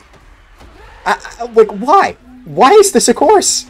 Like, you know, if somebody wants to do that as, like, their field of work, like, I mean, sure. But why should I have to take a course on that? That's just so dumb. Yes, I have to take a course on... One of the courses I'm taking this semester is Women's Art History because it is a mandatory elective. For everybody in the college. Not just for, like, game design majors. Everybody has to take Women's Art History. It's like you could either do Women's Art History or, like, a generic like, gender studies course. So I picked Women's Art History because it sounds more interesting than a generic gender's art history, or gender studies, or whatever. Yeah, it's dumb. Like, I'm not saying that gender studies is bad or women's art history is bad. Like, if that's what you're interested in, great. But I'm majoring in game design. I don't know why I don't know why my parents are basically forced to pay money for me to take a class about women's art history when I'm a game design major. That's the kind of shit that just makes me absolutely despise college. It really, like, you know, sure, if I was just going, like, for 2 years to learn about, like, game design and computer science, sure. But when I'm going to college for 4 years and half my classes is shit like this, well then it's like, why don't you just cut out those bullshit nonsensical classes and just give me 2 years of actual proper college education? Why is it 4 years if half my classes are just bullshit I'm never going to use? So yeah, that's my main gripe with college. It's frustrating. Yeah, electives especially. You know, electives, I can understand electives in high school. I had electives in high school. And electives in high school is because you want people to branch out and find something they're interested in. I picked a major. I'm in college for my major. I know what I'm interested in. I'm not paying, or I'm not having my parents pay thousands, tens of thousands of dollars every single, like, half a year so that I could maybe find out that I'm interested in women's art history. Yeah, I mean, I know this might not be the case everywhere, but I will say, you know, for people saying that's crazy, that must be just your college, if you're not an American, this is definitely, I would say from what I've heard, more of an American thing. Because I have a lot of friends who also go to college in the US who basically have to do the exact same shit. Dumbass electives because the college wants you to be a more well-rounded individual or something stupid like that. It is, unfortunately, a common practice. What do I have to talk to? Anima? Oh yeah, this is the one that's like, it's under here. A lot of these reasons is why I haven't gone to college yet. Yeah, that's the thing. It's... I mean, I know, like, the most left college. My college isn't even exactly left. I'm not in, like, a super liberal state. I will say, I've basically mentioned that is my stance on politics. So I'm not even, like, knocking, like I said, women's art or studies or gender studies. You know, whatever. If that's what you're into, sure, I won't judge you. And my college is not, like, a super-duper liberal college. That is just an unfortunately common trend in a lot of places in the U.S. It's just, I don't know, they have this, like, idea that they need to, like, be a superior, higher learning institute and give you a well-rounded education. It's like, they use all those buzzwords that make you think, like, I don't know, that, like, you're actually, like, getting your money's worth, when really it's just a waste of your fucking time. American education is pretty bad and weird in general. Yeah, you won't hear me disagree on that. It's because the woman's art history teacher needs a job. Oh, that's mean. I mean, and I will say, nice lady. I have no problems with the class. You know, the class, good professor. She actually, I will say, for what it's worth, the lady who teaches my women's art history class, she clearly loves what she does. She loves this class. She's really passionate about it. And there's people in the class who clearly major in stuff like this who really enjoy it too. I have nothing against her, her career choice, any of the other people who like the class. I just don't know why I'm forced to pick it. Why I need to take this class that I am not interested in at all.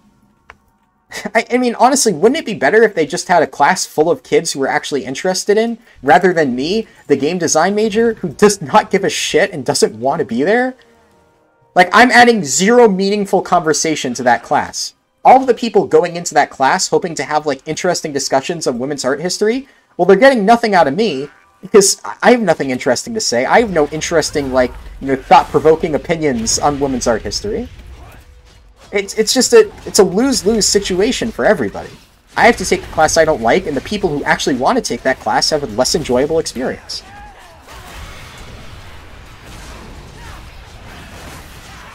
Sounds like someone in control of the college's curriculum has an agenda. Yeah, oh no, absolutely.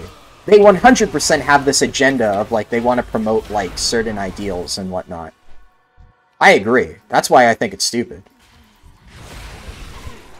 Those classes wouldn't meet the minimum student requirements to go ahead otherwise. Yeah, that's fair. That's actually a good point. They probably wouldn't. I don't know. Like, I mean, maybe if they just had one, like, session for it or something. Who knows?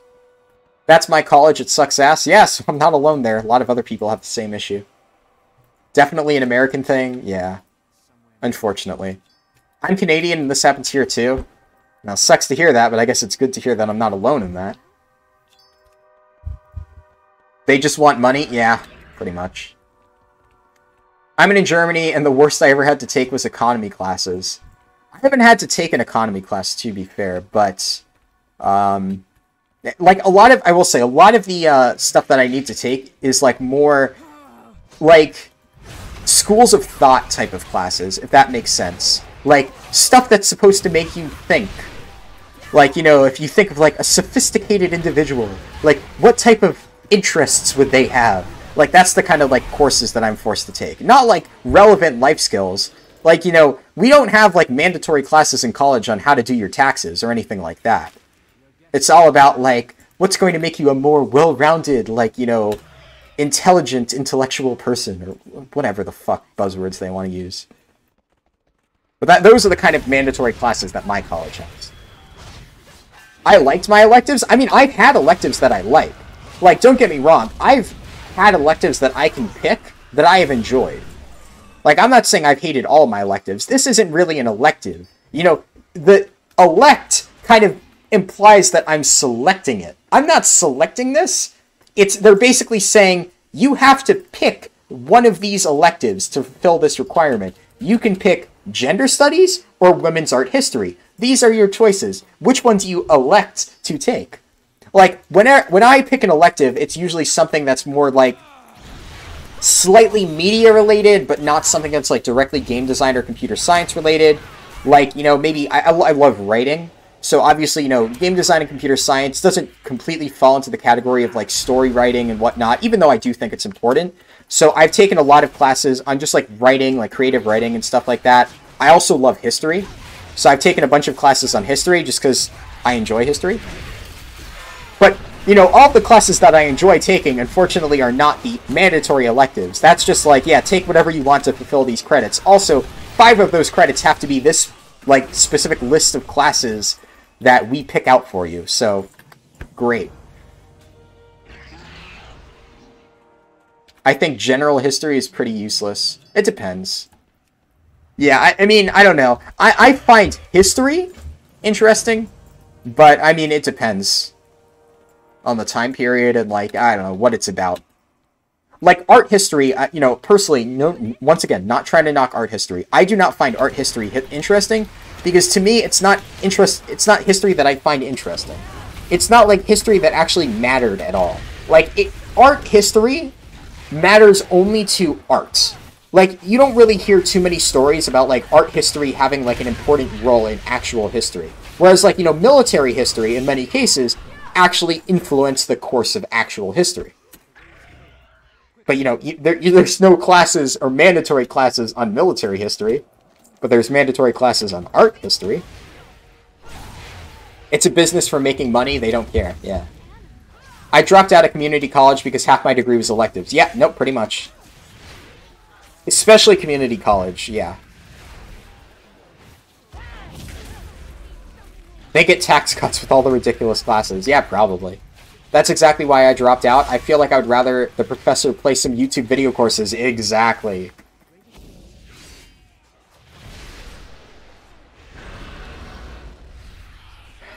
Honestly, would I recommend a Covenant for DH?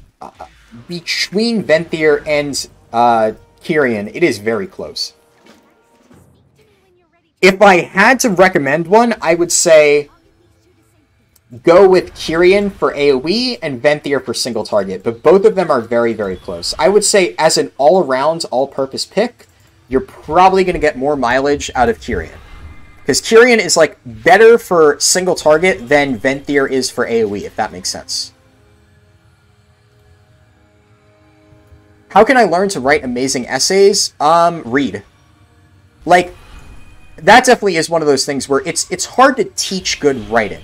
You can't, like, you can tell somebody what the good ingredients to write are, but you can't, like, make somebody know how to write well.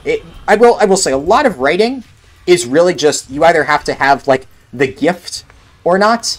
But really, it's like one of those things where, you know, I can read a cooking recipe, but that doesn't mean that I know how to cook the food. But if I sit there and practice it, then I get better. Writing is much in the same way. If you, like, read good books and just practice writing for years on end, you will eventually get better at it.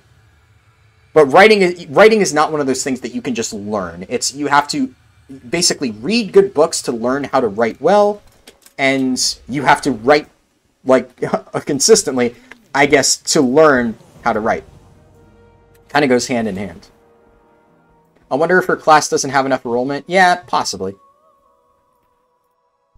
But yeah, that's the thing. You know, I don't... It's hard to be too upset because, like I said, like, if the professor was, like, insufferable, sure.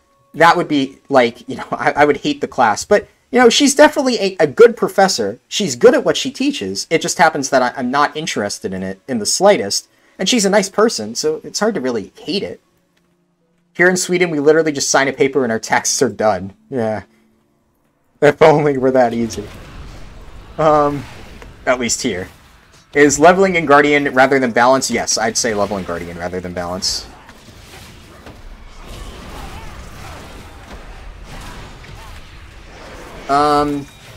Hey there, sorry for the silly question, I just got back. Level 40 now, what should I do to prepare? What do you mean what should you do to prepare? Like, what should you do to prepare, like, are you, like, level 40 or item level 40? Like, what should you do to prepare for, like, the next process of the leveling, or what should you do to prepare, like, get better gear? So...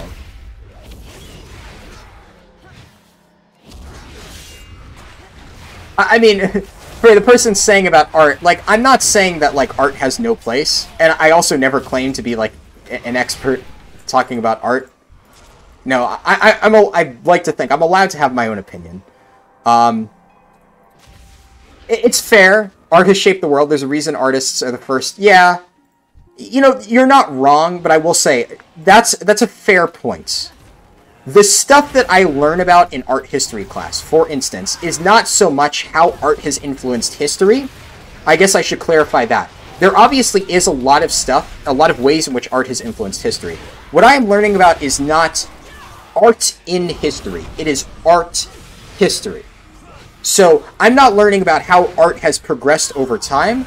I am learning about stylistic, like I guess stylistic developments in women's art. It's like, you know, they started painting self-portraits, and then they started moving on to, like, still lifes or whatever. Like, that kind of stuff. Stuff that doesn't actually influence history, it's about the history of women's art, if that makes sense.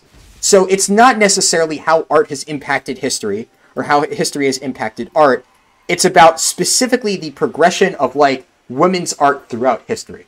Which, I will say, does have very, very little impact on actual history.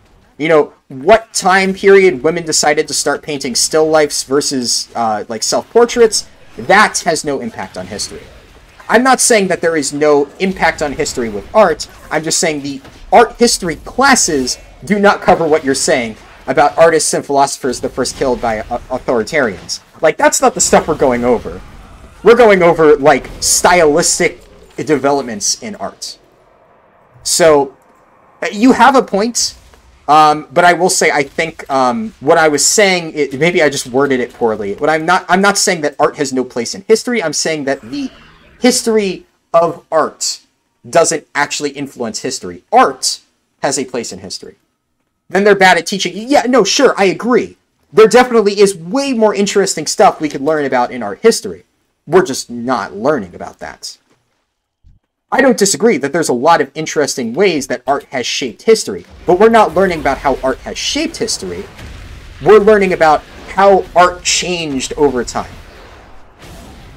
Like, what we're talking about is basically, like, I don't know, like, you know, how, like, this one woman, like, you know, interprets, like, her life in a painting or something like that. It just, nothing that really is interesting to me.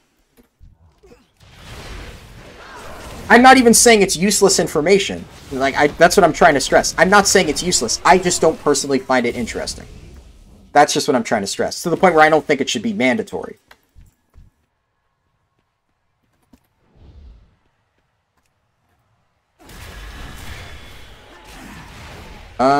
Harlden, congrats from Romania. Big shout out to you. I'm 45 and beginning to finish Gorground, but I'm too tired to finish leveling.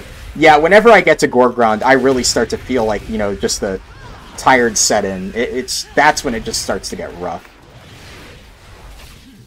Art is useful to make IT people take No, like, okay, so I'm also not saying that art doesn't matter. I've taken, like, a lot of, like, graphic design and, like, web design classes and stuff like that. Like, basically, art classes, sure, but I'm actually learning nothing about, like, art itself, like how to be a better artist or anything like that, in this class. I'm learning specifically about, like, how art has changed. Nothing in this class is going to make me know more about, like, how to make better art, if that makes sense. But I do agree, yeah, like, graphic design, web design classes, yes, that's very much important. I agree, for IT people. Too many people focus on practicality of code and not simplicity of design. That's definitely true. I agree with that. You end up with stupid shit like facial recognition systems that don't recognize black faces. Yeah. No, that's absolutely true. So it definitely is an important part. But that's not what this class is about. I remember when I took an art history class, it ended up being one of my lowest grades. It was hard for me to spot. Yeah, that's the thing. It's not about, like, you know, how, like, I love history. I love learning about history and learning, like, you know, just how it, like, weaves together. Like, I love history classes. I absolutely do. But this class, like, an exam, for instance, is something like, look at this, look at, like, these two paintings, one done by a man and one done by a woman. How do you think the fact that she was a woman influenced, like, her styling of, like, a certain painting or something like that? And, like, what message was she trying to convey through her, like, painting or whatnot? Like, that's the kind of stuff that we're learning in this class. It's not, like, actual history. It's, like, styles. Like, that's what an exam is like. Heartbound to... Do I have to... Then they're bad at teaching you. Art history adapts to the movements of societies. You're absolutely wrong. That's fair. Yeah. I mean, they very well might be bad at teaching me. I don't doubt it. As I already said, I don't think there's a lot of, you know, interesting, you know, or very engaging teachers in most of my classes.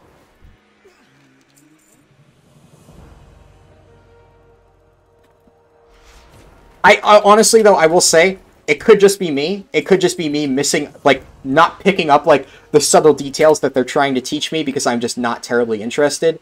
So, I don't want to completely blame my teacher on that. I will say I am going into this class with a negative mindset. Now, I will take full responsibility for that. Definitely not, like, going into it with a completely open mind. So, it's possible that that is influencing it. Sounds more like my visual arts class in high school than a proper art history class. Yeah, probably. You really hit a vein with your art talk. No, I feel you. I get that it's like... I get that you're, like, really sensitive about that. And I know art is important. Like, obviously I know that art is, like, a super important, like, aspect of, like, you know, game design or really anything. Like you said, history. I should have worded that better. I'm not trying to say that the material taught in this class is important. My main point is just that I shouldn't be forced to take it as a game design major. There are more relevant art classes that I can take as a game design major that would help me better develop games.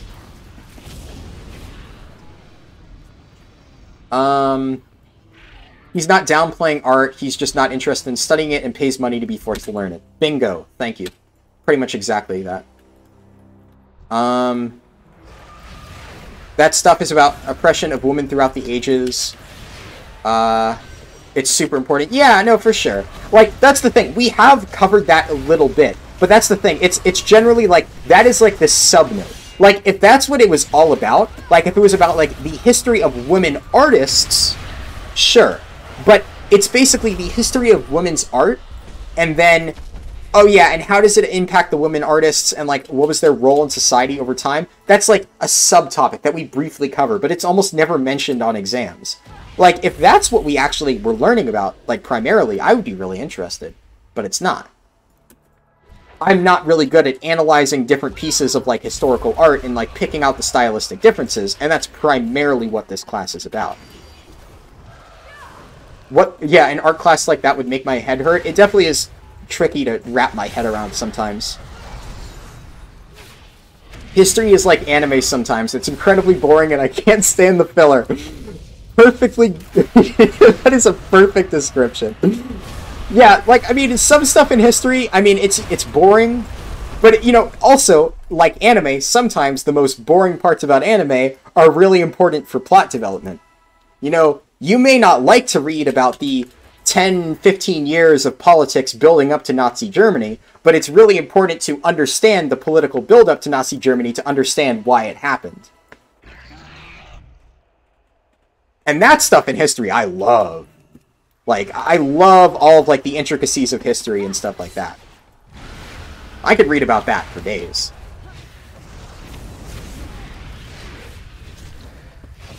Are tanks S tier for leveling? Yeah, pretty much. Generally speaking, tanks are like your best options for leveling. Just a note from a fellow artist, much more you're elder, you have no idea what's important. Yeah, no, that's totally fair. I had no idea what would be important. Yeah, no, like, that's understandable. I'm sure, like, you know, I definitely am, as I've said, talking out of my ass a lot with this stuff. This is more just me kind of, like, ranting about, like, I'm mad that I have to take this class, so I'm just going to rant and be frustrated. But, no, I do understand that there is much more merit to some of the stuff than I'm making it sound. I still don't think I should be forced to take this class, but I do understand that in my frustration, I am probably downplaying the importance quite a bit. When everybody is playing the hottest new MMORPG, painters from Venus in 20 years, you'll be thanking a art history professor.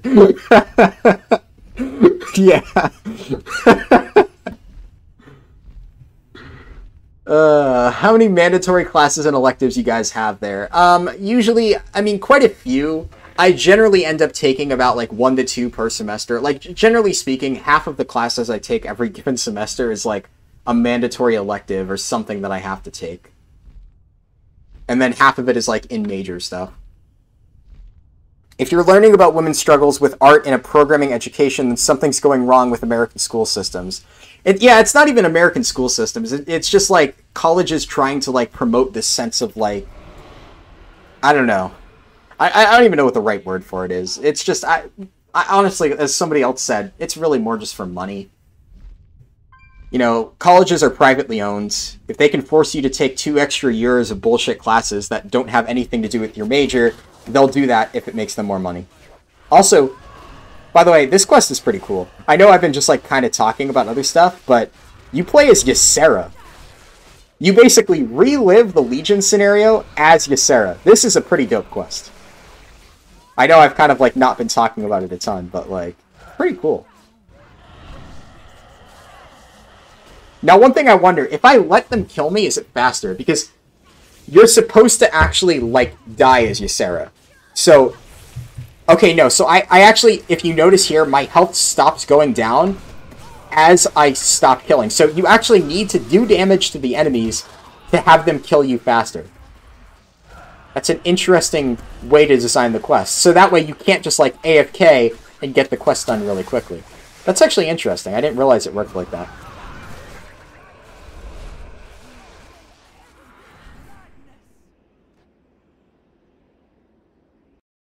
Story doesn't matter is how you get Sylvanas and BFA. No, story absolutely does matter. Yeah, definitely. I am one of the biggest, like, supporters of good story in games. Like I've said, my favorite game is Undertale. And Undertale is... I mean, Undertale, like, is just perfect in, like, so many different ways, but one of Undertale's biggest strengths is the story. So, yeah, no, I definitely won't hear me saying that story doesn't matter. Hey! My first replacement. There you go.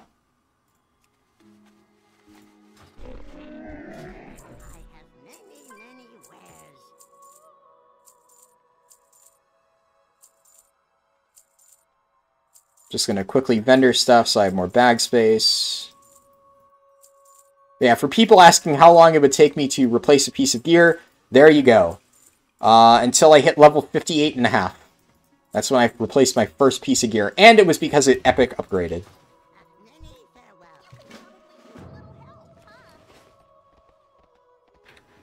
I think the speed of this run is more important than art classes.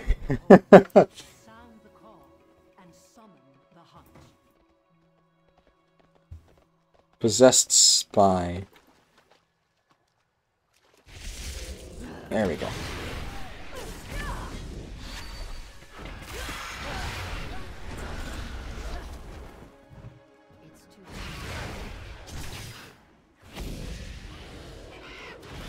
can't do that in combat? God damn it. Colleges are greedy, charging the same amount of classes as online. Yeah, no, absolutely. My college is guilty of that too, and it's dumb. Not implying Mr. Streamer is saying that, though, just a general comment. Oh, yeah, okay, fair. I didn't see that. Hey, do you remember how to get the amulet you use for speed leveling? Yeah, there's something, like, I think it's like Argus missions, or something like that. Honestly, it's been a really long time since I did it, but it's, like, basically your Legion Order Hall mission table, there's a mission that gives it. So, what level are we at? 58.5. I think I might have accidentally answered that. Yes, okay, so that's another thing. A lot of people hate Undertale because of the community. I will say, Undertale has a pretty interesting community.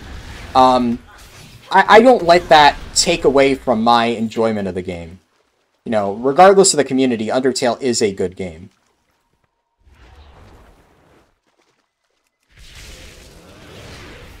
I'm a secret plant trying to slow you down by making you talk about art history. I mean, this run is already, like, casual as is. You know, I'm probably going to get, like, a 7-hour, 30-minute time. So, I'm not too concerned. Don't forget college is about connections and networking. Yeah, I mean, you're not wrong. That actually is very true. We haven't really had many opportunities for that. I mean, I guess, I don't know, like, I will say, as somebody who's not, like, terribly social, especially, like, you know, in college, it's definitely not easy for me to do that aspect of it. You know, I don't have too many friends in college outside of the ones that I went to high school with. I'm just not, I don't know, I'm not, like, very social in my college classes. I probably should be, but, you know, social anxiety and all that. It's easier for me to talk, like, online and stuff. I will say, definitely, talking online has, like, built up my confidence IRL, but it's still not the easiest thing in the world. I mean, I used to be insanely shy, you know, just in general. So, the fact that I can even, like, hold a conversation with somebody IRL now is, like, you know, 10 years ago, I would be like, holy shit, like, that's impossible. By the way, you're absolutely hitting 60, probably halfway through the last zone. Yeah, well, no, I did do side quests. That's the thing. So, I did a few side quests, but now the question is, which of those side quests do I cut out? And I didn't do that many. So, I'm not saying I went out of my way to do, like, some massive side quest lines. You sound like you could grow an awesome beard. I mean, I don't know if I would say I have an awesome beard, but I have a beard because, you know, quarantine. I really don't go outside except to, like, you know, walk my dog and, like, every once in a while, you know, just, like, walk around, maybe jog or something. But, you know, I haven't gone to college in, like, you know, in person for, like, a year now. So, haven't really had a reason to shave. So, I have a beard, but it's not because I want to grow an awesome beard. It's because I'm lazy.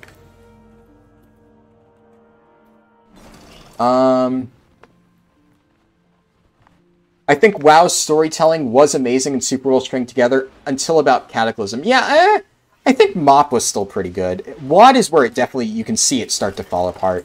WoD was just completely directionless and just bad. That's where you can see they just ran out of good ideas. I think, you know, not everybody likes the MoP storyline. It at least had stuff going for it. It tried. Whereas, like, WoD was just kind of uninspired in this, like... You know, the entire point of WoD was to bring back characters that people remember. Of, like, oh, yeah, you know, this character, remember him from, like, Warcraft 3? He's back now. So, yeah. Yeah, Havoc DH isn't bad. You definitely could play it for leveling. Especially if you have gear. I like bad communities, endless source of drama. Yeah, that's fair.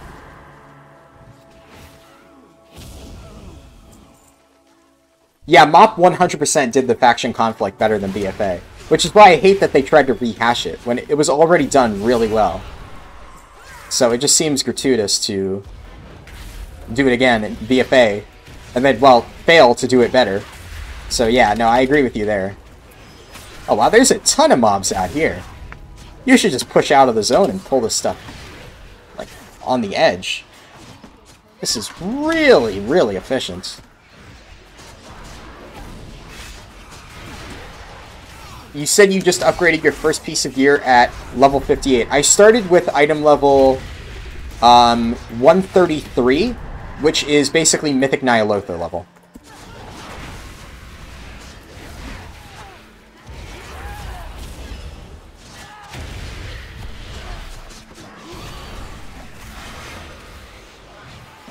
Yeah, Havoc could not do a pull like this, for the record. You can see, I already started dropping low as Vengeance. Havoc would struggle. Of course, the community doesn't ruin the game. Yeah, no, I agree. Just pointing out. Yeah, no, it's a fair thing to mention. Only need the Glitterfall quest line. Glitterfall quest. What's the Glitterfall quest? Was that the one that I did before?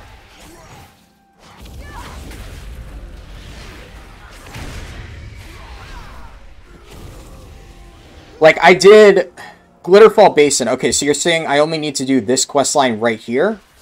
That did seem very fast. Yeah. The one with the pan flute. Right, yeah, okay. That did seem fast. I could see that. Like I said, this run is mostly a testing run. I'm testing out different stuff. I'm going to see how much I need.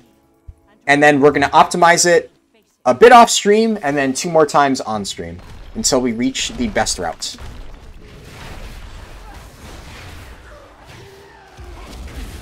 Do I recommend Havoc Demon Hunter for Shadowlands as like an endgame class or leveling? Take an acting class, that's what I taught in college. I'm sure that would probably help me, but I'd probably be still super shy. It would be difficult. Oh, also for the Plague ones and Maldraxxus, I'll take your word for it that they're fast. I looked at it, I couldn't immediately figure out how to do it, and I was just like, you know what? I'm going to figure this out off stream. If I manage to figure it out, and of course, if, like you're saying, it's really fast, then yeah. Like, that's right in the direction of the quest, so I'm sure if it is fast, that's probably something you'll want to route in. So I could see that.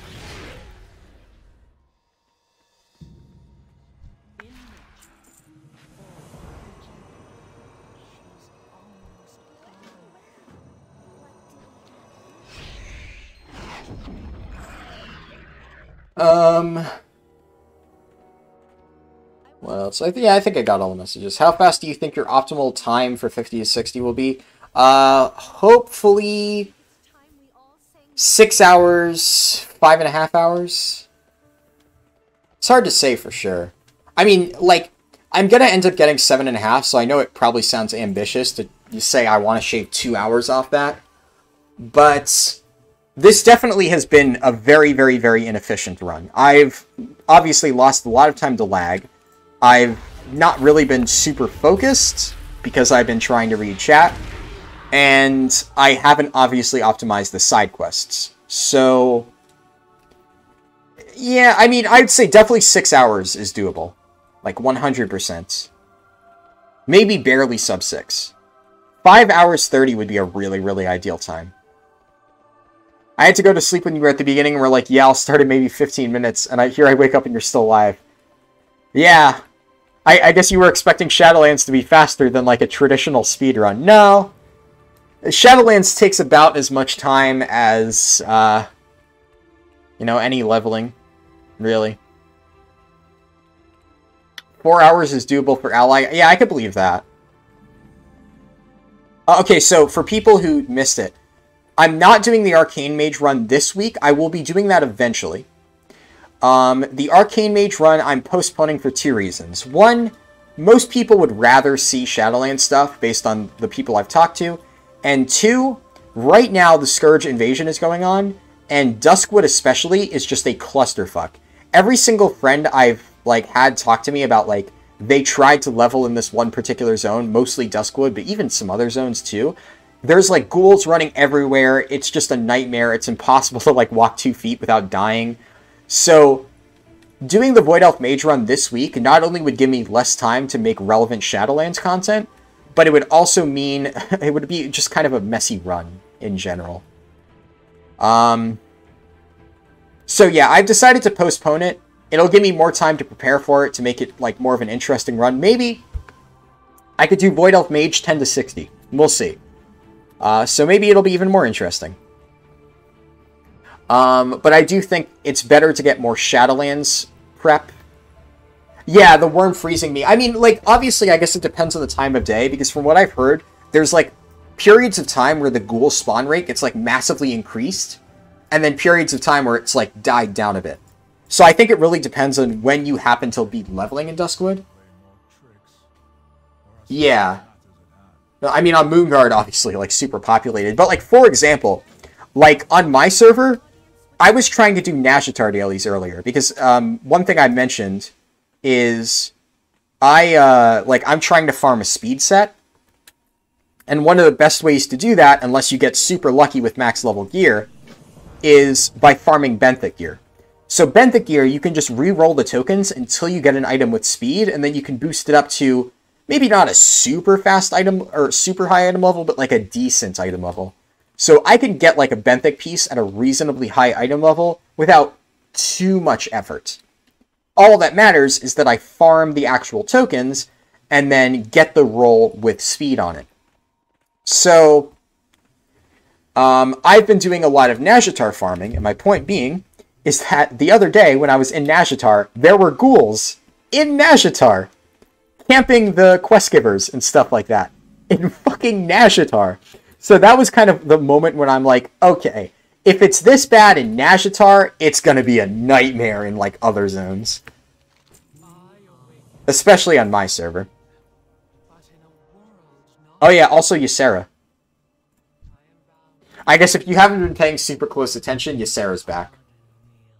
The entire shtick of Ardenweald is they, like, rebirth wild gods and, like, dragon aspects and stuff through, like, special seeds.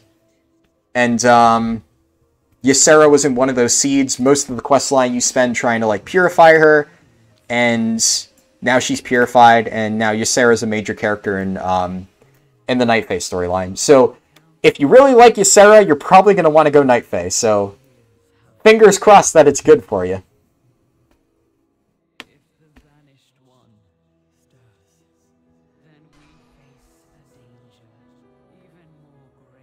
I'll get into the beta one day before release. Yeah.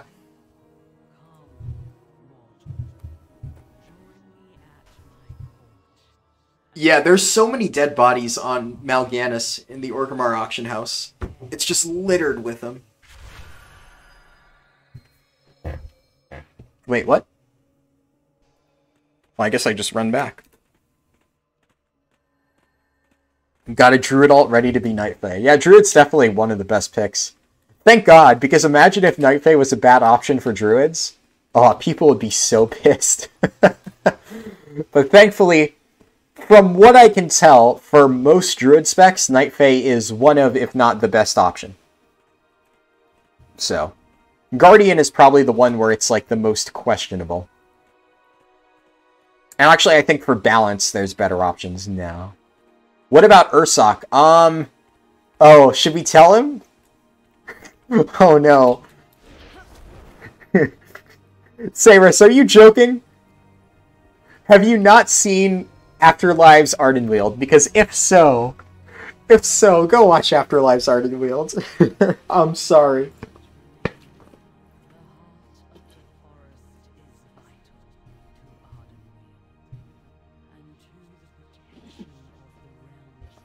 Oh, okay. I was like, oh no, do I have to be the one to break this news to you? Do you think that this is a slow run? It's not slow by, like, you know, most intents and purposes. It's a slow-ish run. Oh wow, yeah, this is an upgrade. Yeah, let's go with that. It's definitely a slow-ish run. I could definitely do faster, but it's not extremely inefficient. I would say this is just like a slightly unoptimized speedrun, but the average player is still probably going to take way longer than this. I've already done this questline a few times. I'm just kind of experimenting with, like, different XP routes. You know, the server's also shut down briefly on me. I've had ridiculously bad lag. It's... yeah. Why is corium so expensive? A lot of old materials are really expensive. Oh, so, gun shoes and control crystals, you can actually use them. I was using them at the start of the speedrun, but because the point of the speedrun was more of like an experimental run, that, you know, I haven't done a ton of practice on Shadowlands. This is like my dry run, so to speak. This is like a dry run. I'm testing different things, seeing what works. Now, I think I figured out, you know, what an optimal route should look like. When I do this the next time, on Friday, it should be much more optimal, and then I will make sure that I have gun shoes up the wazoo. So I'll have everything I need. I'll be ready to go. I'll have gun shoes. I'll have tons of cracked Radnax controllers. Yeah. It'll be, like, an official, like, proper speed run the next time on Friday. And then we'll be doing another one on Saturday. What's my target time? I mean, my estimated time for this run is going to be probably about 7.5 hours. I'm hoping that I can do this in... Do I have to actually watch the cutscene? I guess so. Okay, so you actually have to watch this. You can't skip it. Interesting.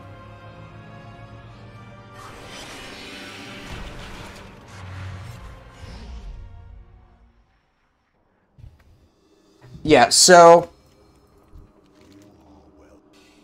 this one, I'm hoping I can get it done within the next hour. Revendreth isn't too long, especially, like, if you're not doing any side quests. Revendreth is relatively focused. And Revendreth I do have, like, a decent bit of practice on. Like, for people who don't know, early on in beta, like, Revendreth was one of the first zones they actually had, like, fully finished. Like, Maldraxxus, Bastion, and... oh no! Okay, good, thank God. I thought I got the bug. Maldraxxus, Bastion, and Ardenweald were all, like, extremely buggy or, like, unfinished at various points in time. Revendreth has been relatively complete for a while now. So, this one I probably have the most experience with. So, yeah. Revendreth should only take, like, another hour. There's a lot of side quests in Revendreth. So if you're just going through the story, which at this point I should really only have to just go through the story, because I'm like already almost level 59, then yeah, you should be fine. It shouldn't take terribly long.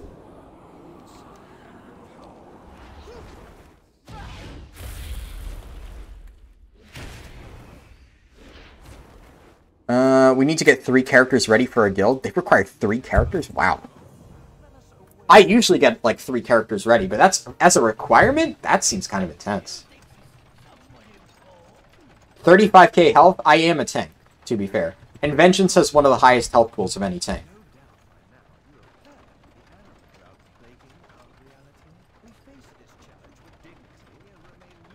Eight hours is 100% a realistic time, yeah. Like, 8 hours is doable even if you're going, like, at a casual pace. So, the time that I'm trying to get this run down to is 6 hours. I think with proper consumables, with optimal routing, and, like, you know, more focus, and, like, I will say, day 1, don't expect a ton of chat interaction. I'm going to be very, very focused. I say that, and then I'm probably going to end up talking to chat a ton. What? Infernal Strike? Okay.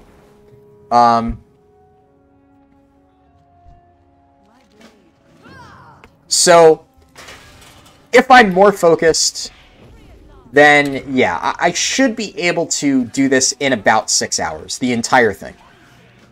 Okay, now that's a side quest. Let's just do a big pull.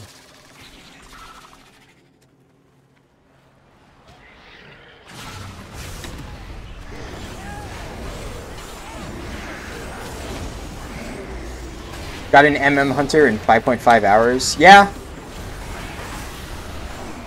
Definitely, yeah, no, I'm sure, like, 5.5 hours is probably possible. My target time is 6 hours. If I can get it down to that much, I'll be happy. Like I said, I'm not going for world record, I'm just going for a very fast time. A time that lets me get my characters up to max level really quickly, so that I can start getting into endgame content. I am definitely not going to be getting world record. There is, like, no chance in hell. But I'm probably going to have the fastest solo routes. Or one of the fastest solo routes. But, I mean, I'm also playing Vengeance DH, which I don't think Vengeance DH is the fastest class you can level as, period. There are probably faster options. But we'll see.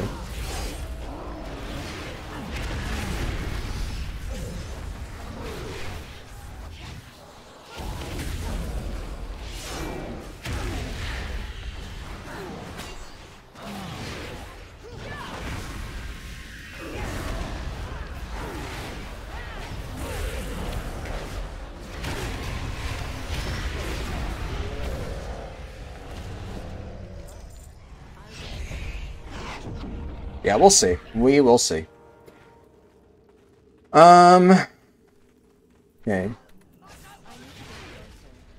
Cudgel face found. Lord Chamberlain. Yeah, that's the thing. So a lot of people are asking me why I'm not playing Havoc. Havoc isn't bad.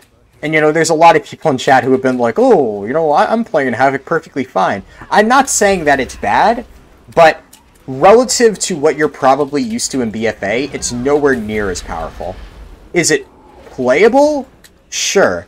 But for me, who mostly, like, I'd say I play Vengeance 99% of the time, maybe more like 90%. But I play Vengeance as my main, and it's the class I'm more familiar with. Especially considering that now Havoc is, like, severely nerfed and weaker, and Vengeance, comparatively, has suffered, like, a very, very minor slap on the wrist in terms of power loss. I just prefer playing Vengeance. I do think probably it's faster than Havoc, just because you can do really, really big pulls, and that does save time. But yeah, especially like what you said with Blade Dance. Blade Dance just feels like it hits like a wet noodle now, especially going from BFA, where Glaive Dance was just a fucking power move. Like, oh, that thing did so much damage. I mean, in PvP, sure, I'm talking about world PvP, or world PvE content. Like, doing big AoE pulls. Not having the dodge of Blade Dance, and having your Leech and Blur severely nerfed, really, really, really hurting Havoc.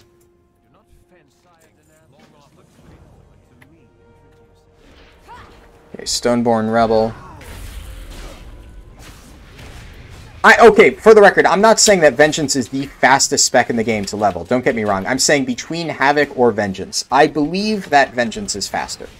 The reason that I'm going to be playing Vengeance first is because, as you can see, I have mostly Mythic Nyalotha gear. This was my main. It probably still will be one of my mains in Shadowlands, but it was my main in BFA. So this is what I have by far the most gear on. So, you know, like, Death Knight might be fast, but I don't really want to play a Blood DK, so I'm not going to be leveling one. And I also don't have a geared Death Knight. So if I play Death Knight, it doesn't matter how good it is in theory. It's going to be worse for me because I don't have a geared one. Do I ever delineate classes for my speedrun where you say 6 hours? Do you mean...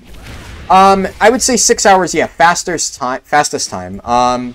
Generally speaking, yeah, if you're playing a suboptimal class, you can expect to have a slightly worse time. That's just kind of how it goes. Most classes can do it in roughly the same amount of time, though. Most classes, if you play the right spec, I should say. You can tank a 7 with your Havoc. That I would like to see. Not saying you can't, but, like, that sounds fucking wild, tanking as a Havoc. Or if you're saying you tanked it in BFA, yeah. In BFA, sure. But without Azerite traits and stuff, like, once you step foot into Shadowlands, Havoc loses a ton of power.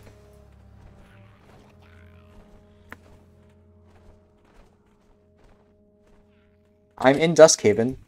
What do I have to do? Hello? Can I get credit? Do I have to wait for Lord Chamberfuck to cross the bridge? Hello? Lord Chamberlain?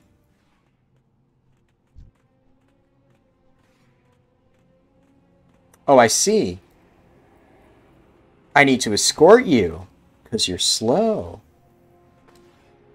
I mean, yeah, Shadowlands, new expansions, great equalizers, right? You know, this is where everybody gets leveled out onto the same playing field. It's going to be really easy to catch up on gear if you're behind. You wonder if War Mode would be worth it on launch. If you are leveling at the very, very, very start, and you plan on going, like, really fast like I do, yes, War Mode's worth it. If you really enjoy PvP and you're up for the challenge, once again, I'd say War Mode's worth it. I mean, here's the thing. Whenever I do speedruns, I turn War Mode on for the, like, obviously 10% XP buff. You kind of have to. It's just a matter of how do you, you know, make it as non-disruptive as possible. But even, like, for example, Legion, I didn't try to speedrun Legion. Legion was probably the expansion I played the most casually in terms of the beta. So I played, obviously, a lot of Mythic rating Legion. I played Endgame Legion casual, or hardcore.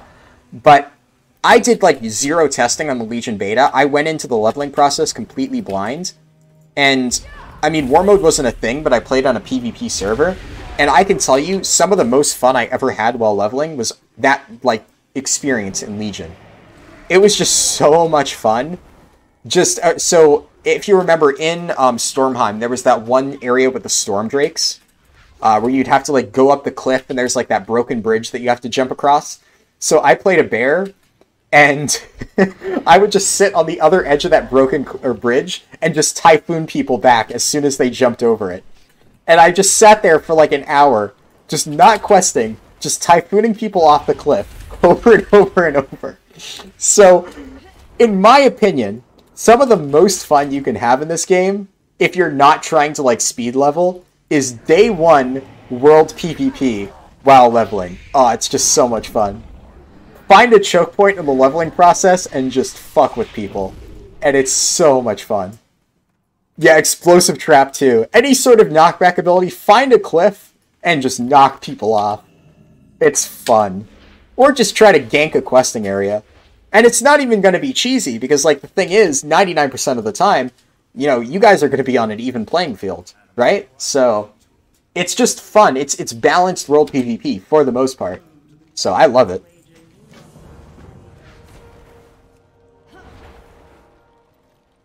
I would say best druid spec for leveling, probably Guardian. Will there be flying in Shadowlands? Probably not towards the end. Not until towards the end. Going from being able to get an allied race from Horde side to Alliance in about 3 hours, now having to go from Friendly to Honored, yeah. It definitely is a slog. Yeah, you need to complete all the quest lines. Yeah, that's the thing. It's going to be much slower. If you enable War Mode, and you're not, like, at the front of the pack. So if you're leading the pack, War Mode's going to be faster, because you're not going to have to deal with PvP, and then you're just going to have that 10% bonus, and you're just going to pull farther and farther ahead, and then it snowballs. But if you get caught up in the PvP, you have two options. You can either accept the fact that you're going to be inefficient, and just have fun, which, I mean, at the end of the day, that's the point of the game, right? I almost regret the fact that, like, now that, you know, they've made world quests and stuff a thing, I would be doing this, by the way, the speed leveling stuff, even if I didn't have, like, a channel focused around speed leveling. Obviously, I'm streaming it, and I'm optimizing it to this degree, because you guys all like to watch this stuff. But even if I didn't have a channel primarily focused around this type of content, I would still be doing it, because, like, nowadays, the faster you get to max level, the more you're able to, like, do, so to speak. Like, you know, you get access to more world quests. And I know world quests are not, like, as mandatory as they were before, but for me, who wants to do professions and wants to get, like, access to all the recipes, they're kind of mandatory. So, yeah, I just want to, and also, you know, gear. You know, it's good for starting gear, makes it easier to, like, help guildies who fall behind a bit. X Trippy, flying is not available at the start of Shadowlands. No.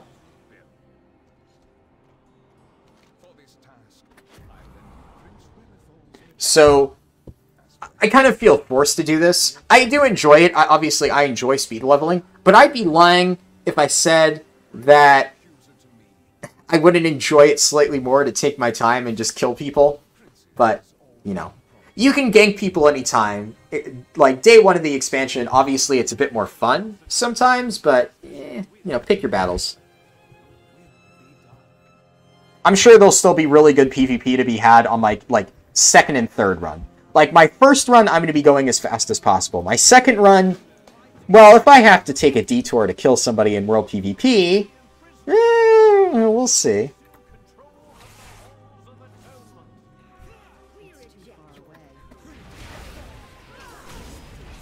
You know what you really miss? Gladiator Sanctum? Yeah. The Gladiator Sanctum and, like, the High Mall Arena, that was really fun.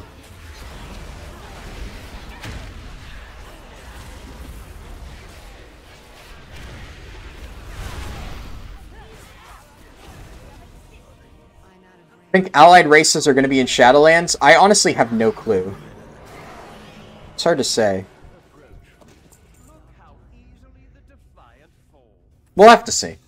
What class should I go? Frost Mage or Shadow Priest? I mean, if you mean for endgame, I can't tell you. I would say for leveling, you're probably going to have a faster time as Frost Mage.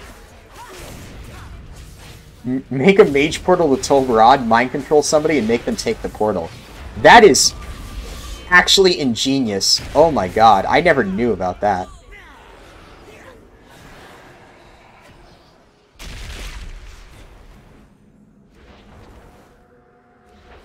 One hour for one level? Yeah. You know, that's how it goes. What are my plans after I hit 60? That is actually something to discuss in a bit. Hold on, I want to make... That's like a longer topic. I'll make sure I catch up on chat.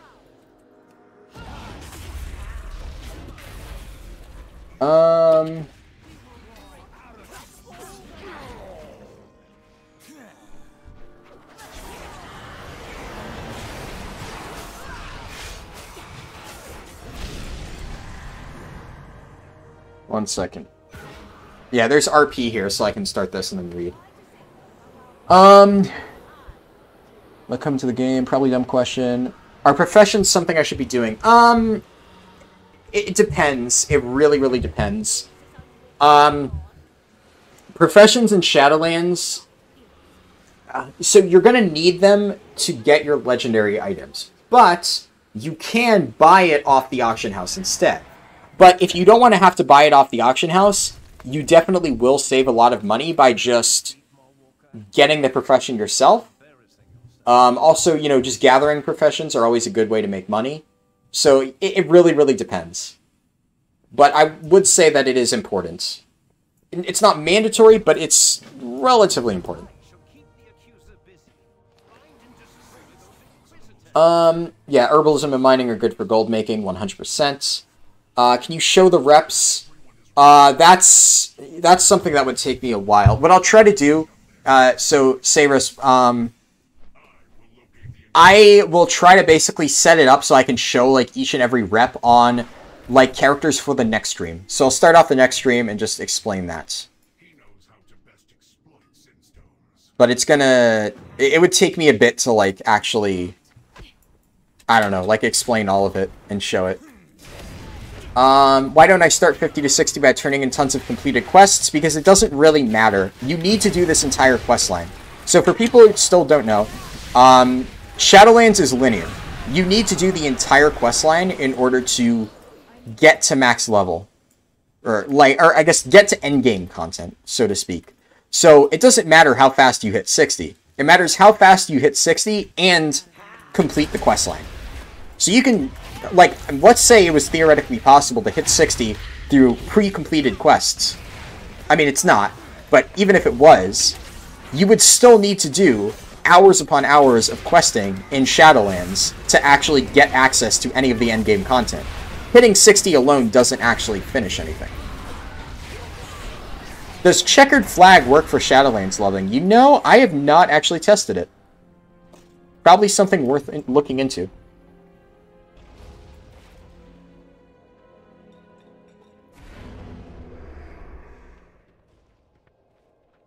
Been watching all your speedruns recently. I think they're brilliant. Keep up the good work. Glad to hear it. Beta testing, yeah. I mean, show all the reputations on your rep window. Oh, I don't have them all unlocked yet, but I think these are most of them. There's one more that you can't see here that you unlock through a quest line in Revendreth. So I can show that on a different character. Oh, hey, there you go.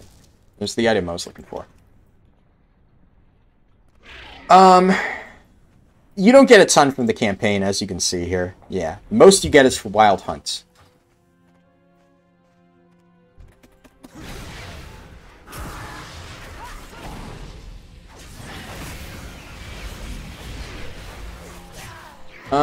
You need to get the profession of your armor. So you don't need the profession of your armor. If you get... You need to have somebody either craft it for you, either yourself or somebody else, to get your legendary item. It is sellable and viable, by extension, on the auction house. So you're going to save money if you get your own profession. So if you want plate legendaries or something, then... How do I do this? Oh yeah, I go this way. So if you play like a paladin and you need plate legendaries, if you have blacksmithing, then that's going to save you time and gold because you won't have to buy it off the auction house. You can just, you know, make it yourself. But if you don't feel like spending the time and you have a lot of gold saved up, then, you know, it's up to you. Loved killing the Wrath bosses. Yeah, pre-patch event is, like, it's cool enough. I wish there was more, but it's definitely not bad.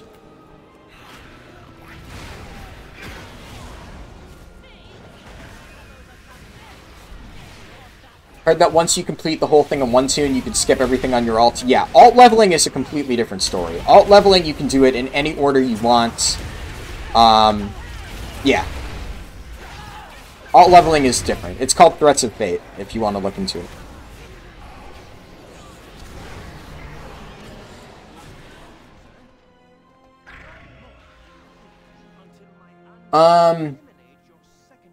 Heard that once you complete the whole thing... Oh, yeah, I read that.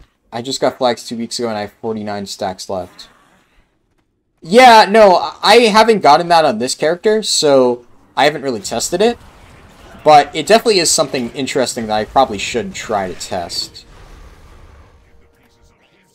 So, no, it's a good suggestion. Hey Haraldin, do I have to do pre-patch quests in order to start Shadowlands? No, you do not. You can walk in day one and you'll be good to go. World quests, sweeps incoming, yeah. Well, that's the thing. World quests are not required to get, like, endgame stuff. World quests don't give a ton of gear. It's mostly for rep.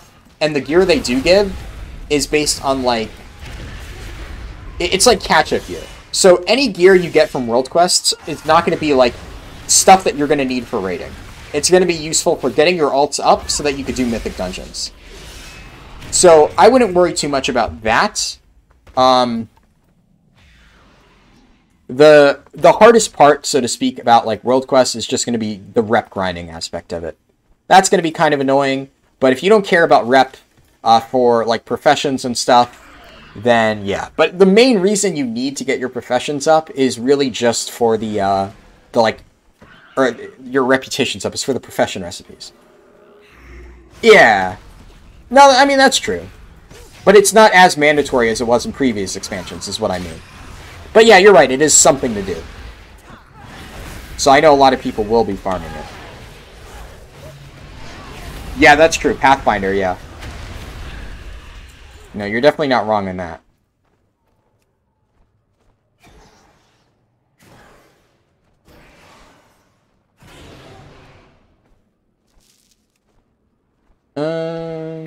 Yeah, over here. When I was in Orgrimmar, there were plagued cockroaches and rats, yeah.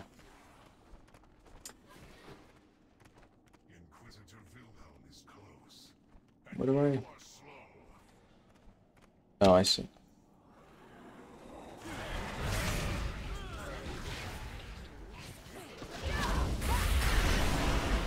Will your profession scale of previous expansions? No. The way that the profession systems work now is it's like a new thing every time, whenever there's a new expansion, your profession's like reset for that particular expansion. So you don't need to worry about like grinding it out now. Was I slowed down? Sorta. I mean, I was obviously doing a lot of testing, but at the same time, I did get a lot of lag. I mean, I've not been going extremely, like, fast, just because I'm trying to, like, read chat and stuff at the same time.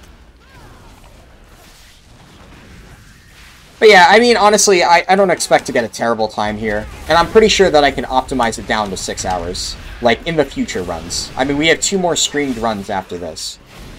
Not immediately after, but, like, on Friday and Saturday. Just joined at the end of it? I mean, there's still time. The run's not, like, completely over.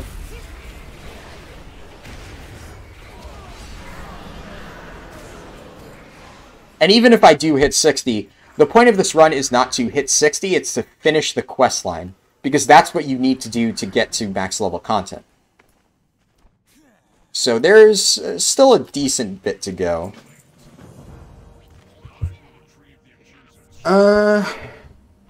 But yeah, so for the person who asked earlier, since I've answered pretty much all the questions at this point, what do I plan on doing at level 60? What I'm going to do is I'm going to get my Demon Hunter up to level 60, and then I'm going to do all of the world quests. Then, after I do all of the world quests, and I basically get all of my day 1 or night 1 stuff done, am I going to do Torghast day 1? No. Obviously, you need to do Torghast to get your legendaries, so that is a mandatory, like, content thing. But you do not need to do Torghast day 1. In theory, unless Blizzard manages to fuck it up, you should not be able to do Torghast in the 12-hour period before the weekly reset. Torghast should not unlock until, like, the Tuesday reset. So, for example, for me, resets on Tuesday, because I'm on NA. And the expansion comes out Monday night at 6 p.m. my time. So until whatever the reset time is, which I think it's like 10 a.m. on Tuesday, so 16 hours from when the expansion launches, until that point you will not be able to do Torghast. That way, people who level within those 16 hours don't get an unfair advantage of like an extra weekly lockout. Will I do it after I hit 60 on beta? Right now? No. After I hit 60 on beta, I'm probably going to go to sleep. It's been, you know, a 7-hour stream. Did I hold the world record at some point? Yeah, right now. I have the world record for 10 to 50 leveling. For Horde, that is.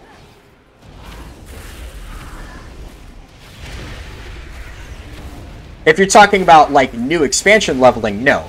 Because new expansion leveling is always done in a group.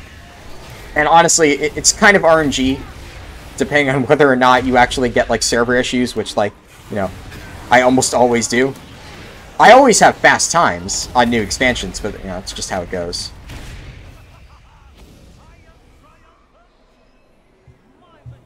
Is it worth doing bonus objectives in Gorgrond? It depends on the bonus objective.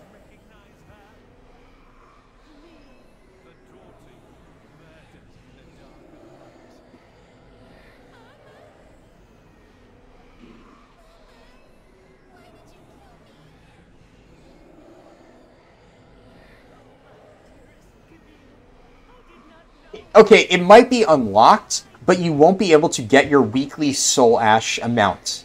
So, Blizzard has definitively said that you will not be able to get an extra week of Torghast Soul Ash if you do it by Tuesday. I believe it was bugged and you were able to do that, but unless it like worked in a way that like Blizzard is not intending, then you should not be able to do Torghast day 1 or like night 1 and get an extra week's worth of Soul Ash. If it's bugged, it's bugged, but Blizzard has said that is not intended. So I guess we'll have to see. if I hit max level, and everybody's telling me that you're able to get Soul Ash from Torghast, well, then I'll do Torghast and get my extra Soul Ash. I mean, I like Torghast too, but here's the thing. I'm going to have plenty of time to do Torghast over the week. But World Quests have a time limit. So I'm going to hit level 60. I'm going to... using a boost coin in a character after Shadowlands release does not make it go to 60. So I'm going to hit level 60. I'm going to do all my World Quests on my Demon Hunter. Then, after I finish that, I'll probably level my Paladin second. And then I will, if I have time before whatever the Tuesday reset is, I'll do my dailies on my Paladin, like World Quests and stuff. And then, at that point, I'll sleep. And then, you know, I'll probably take like, you know, a 2-4 hour nap, we'll see. And then I'll get back up, and I'll be streaming again. And then I'll probably be leveling my monk on stream. So that's the plan.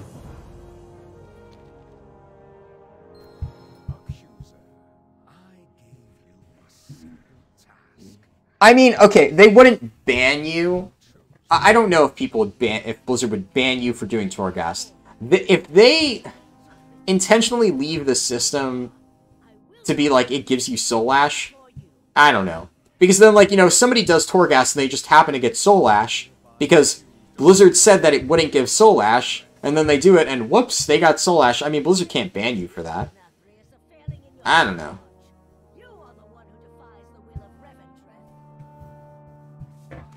Is it better to level as a tank in instead of DPS? Yeah, I would say, probably. It's always done in a group and in a cheesy way, yeah, agreed. I managed a 4-hour, 58-minute time on my Dark Iron Dwarf BM Hunter. That's really good. That's a really fast time. Honestly, you should submit that to speedrun.com. I think that would put you at 3rd place. Which is, I mean, nothing to scoff at. That's really, really good.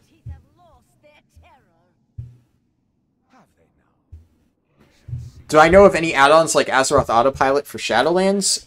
I mean, you know, Shadowlands is relatively autopilot, to be honest. You know, it's a pretty straightforward zone. I don't really think you need Azeroth Autopilot. It's locked. Show them how powerful a tool fear. Of course. I will meet you below. Enjoying the content, looking forward to future streams. Glad to hear it. Yeah, Preach has a good video about what to do in Yuding. That's a good point.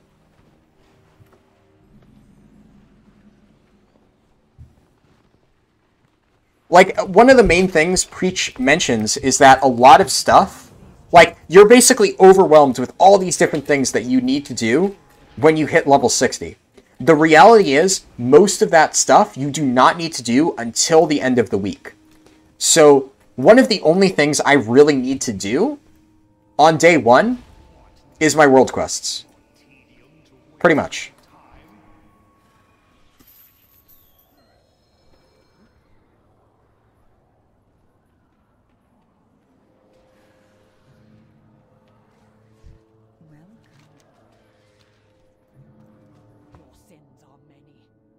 What's looking to be a good tank in Shadowlands? Anything but Prot Warrior. And I would say if you're a new player, don't play Guardian Druid either. Because Guardian Druid isn't bad, but it's definitely not amazing right now.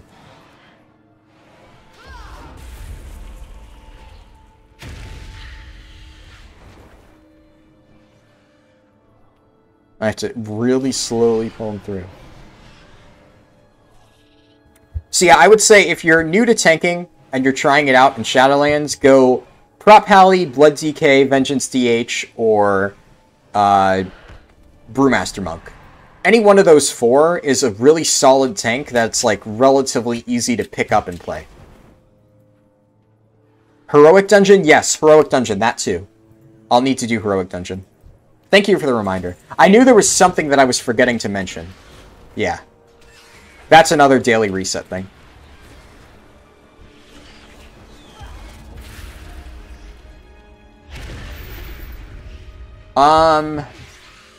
It's a fault in the system, not a fault of the player. Yeah, pretty much.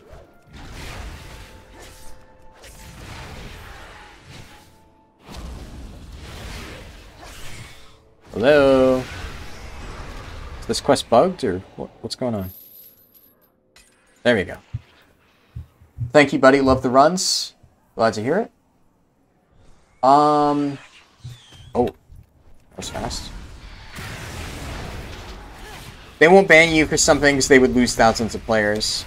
Yeah, they might do a temp ban. I don't know. That's the thing. Unless, like, I hear that it's intentional, I probably won't do it. But I'm pretty sure Blizzard said it's not going to work. So it's probably not going to work. Either way, just know that it's not meant to be intentional.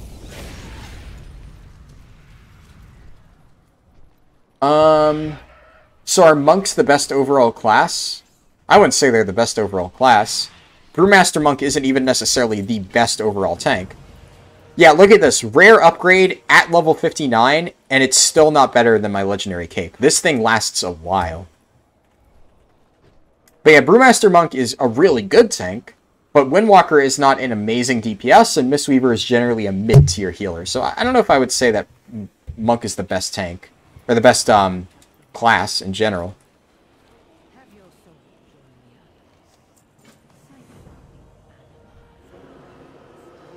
Yeah, first week of an expansion is usually really fun. I wanted exactly Prot Warrior. Yeah, I'm sorry about that. I will say, if there is one thing that I absolutely would recommend, it is do not play Prot Warrior. I know that, like, the aesthetic is cool. I like the aesthetic of, like, a non-magic tank of, like, sword and board. I get that. But, unfortunately, the reality right now is that Prot Warrior is just really bad. So, if you're gonna play Prot Warrior, it's one of those things where you basically would need to be, like, an experienced player who's, like, really comfortable with tanking to make it work. Do I think Havoc will be competitive? Yeah, 100%. I mean, Havoc has the debuff. There's never going to be a time when Havoc is not competitive because you need that debuff for raids. So, yes. But yeah, Warrior is definitely not a beginner tank right now. I would say, first of all, it's harder to play properly, especially because, like, it's just weaker. So because it's weaker, it's just going to be a much harder tank to get into. But Prot Pally is really strong, and it's really fun, in my opinion. Like, Prot Pally is the tank that I enjoy the most at the moment. I think it's really, really fun.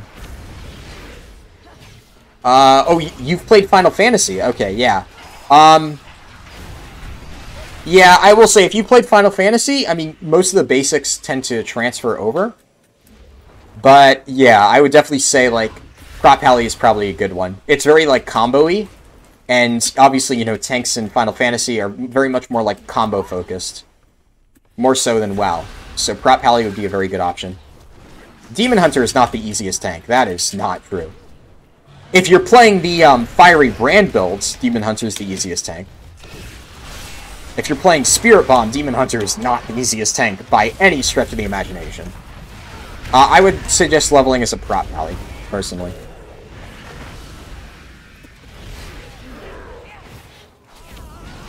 I'm very comfortable with tanking. Problem is if I'm a burden to heal. Yeah, no, Prot Warrior is a burden to heal. I would say, if you're uncomfortable with, like, yeah, if you're coming from Final Fantasy, I would say maybe don't do... Maybe don't do, like, Brewmaster. I mean, you said you're going to try Prot Pally. Healers don't... Okay, so... That's one thing, you know, I've played Final Fantasy a ton, by the way. I love that game. One thing I have heard a ton is, oh, healers in Final Fantasy have to DPS, whereas healers in WoW don't. Healers in WoW don't DPS because most healers in WoW don't play it properly. Good healers in WoW DPS. It's just most people don't bother. At a high level, you know, healers in WoW absolutely 100% DPS. It's just, the game's been around for so long that there's, like, this stigma that healers don't have the DPS. Disc Priest obviously is built around it. But look at any top-level Resto Druid doing Mythic Plus, and they will be, like, cat-weaving up the wazoo. It's definitely the best way to play at a high level. But it's not, like, required. So, most people just don't really do it. Which is a shame, because it's very, very good. Average time for 50 to 60, probably about 8 hours. I'd say is a good average time.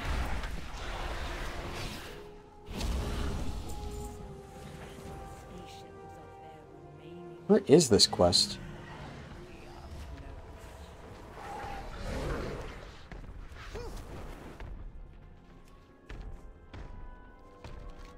Where do I go for this? There's absolutely zero quest indicator for this stupid quest. I have no idea where I'm supposed to be going. There we go. Yeah, at the high end, absolutely healers need to DPS. That's the thing. You know, in Final Fantasy, it's kind of assumed that healers will DPS, and WoW, it's not. Even though it is, like, it's what you should be doing. So, yeah. Like, Final Fantasy tends to build their DPS checks around it. WoW, in Mythic rating, will build its DPS checks around it. But in, like, Heroic rating, it's, like, a bit more lenient. You don't have to. God damn.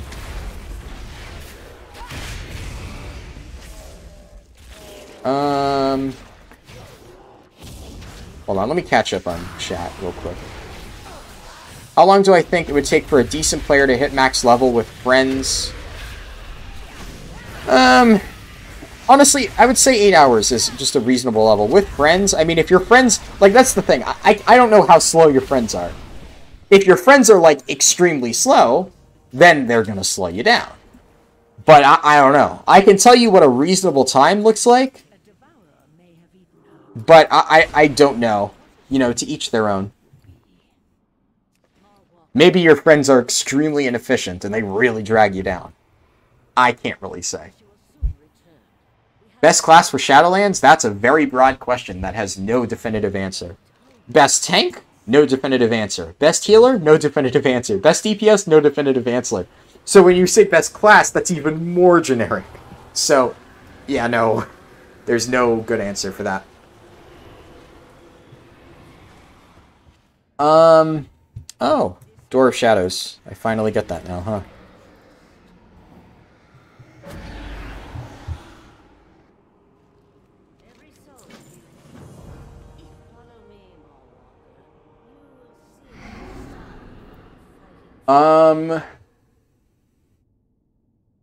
Killers that don't DPS usually trigger an internal combustion in me. Yeah.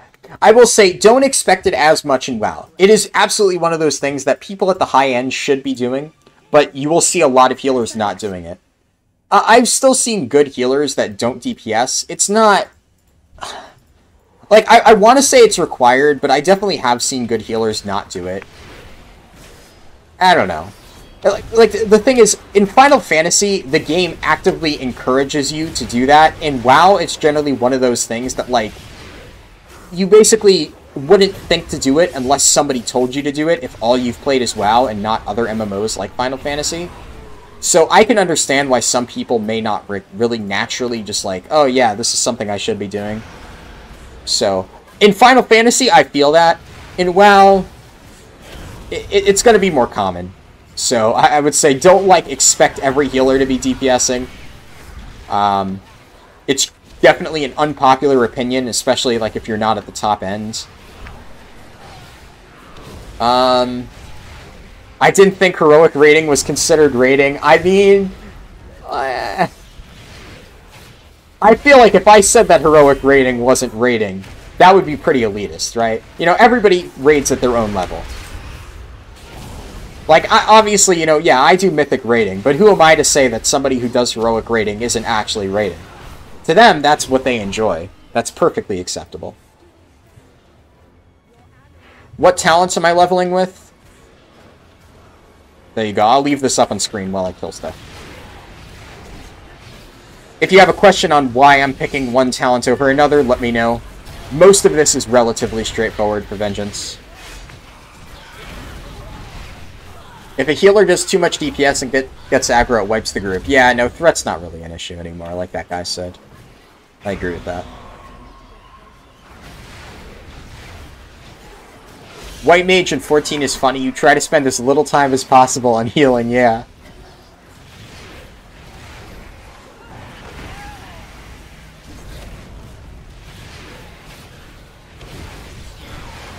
Why am I not Alliance?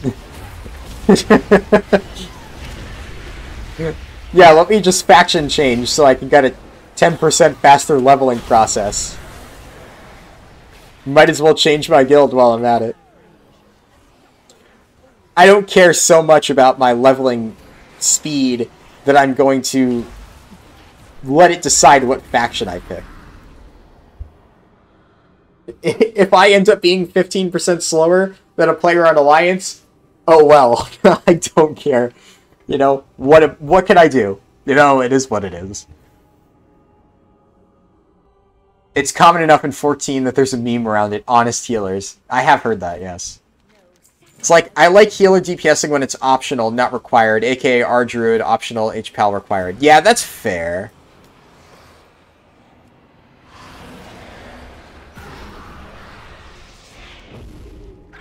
I don't know, I do feel like it's one of those things that I kind of like that they built it into H-Pal, because that basically teaches people that this is something they should be doing. Like, I get that it's a hard adjustment for a lot of people to make, but it is one of those things that is very important the higher up you go. So, I don't know. I think it's essential, especially as I've... No, I agree, yeah. So, the Dimsh, it absolutely is essential at a high level. It's just one of those things where... If you try telling somebody, like, in a regular dungeon or something that it's essential, they'll get mad at you, and they'll be like, don't tell me how to play my class. Like, obviously, if I, like, see a healer on my raid team for, like, a serious mythic progression boss, and they're not, like, actually doing DPS, like, at all, yeah, obviously, it's well within my right to, like, tell them, you need to start doing DPS, you know, you're holding back the prog. It definitely is essential. It's just, for the average player, it's not essential enough that people will still get mad if you try to bring it up. I'm an old-ass man now. I can't raid Classic and retail at Omega tryhard levels anymore. Yeah. Times change.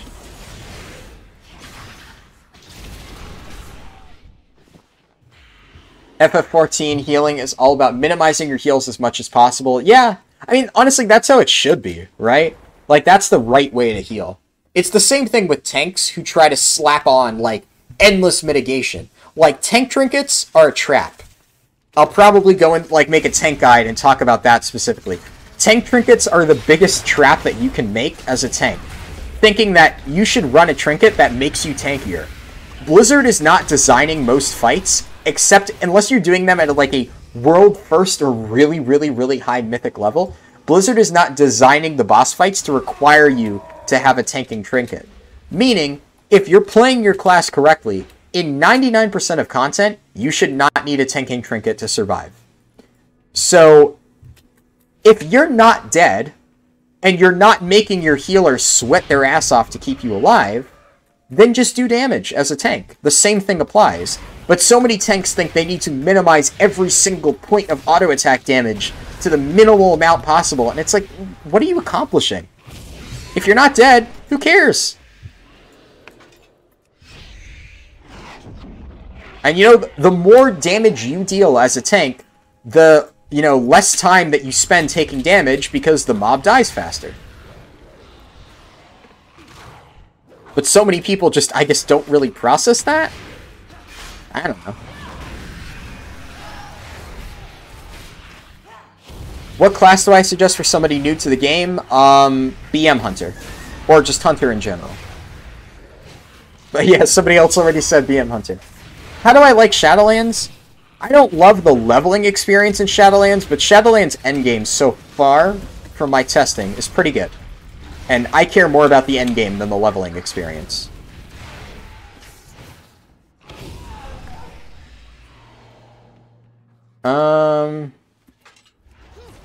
Drank a whole bottle of vodka and I'm still not drunk. God damn.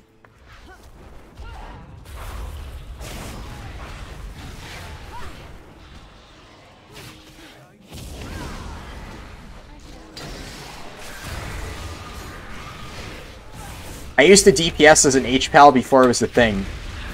Because I wanted to, not because it was needed. Yeah. I mean, honestly, I could see that being a fun playstyle. And HPALs do pretty solid damage.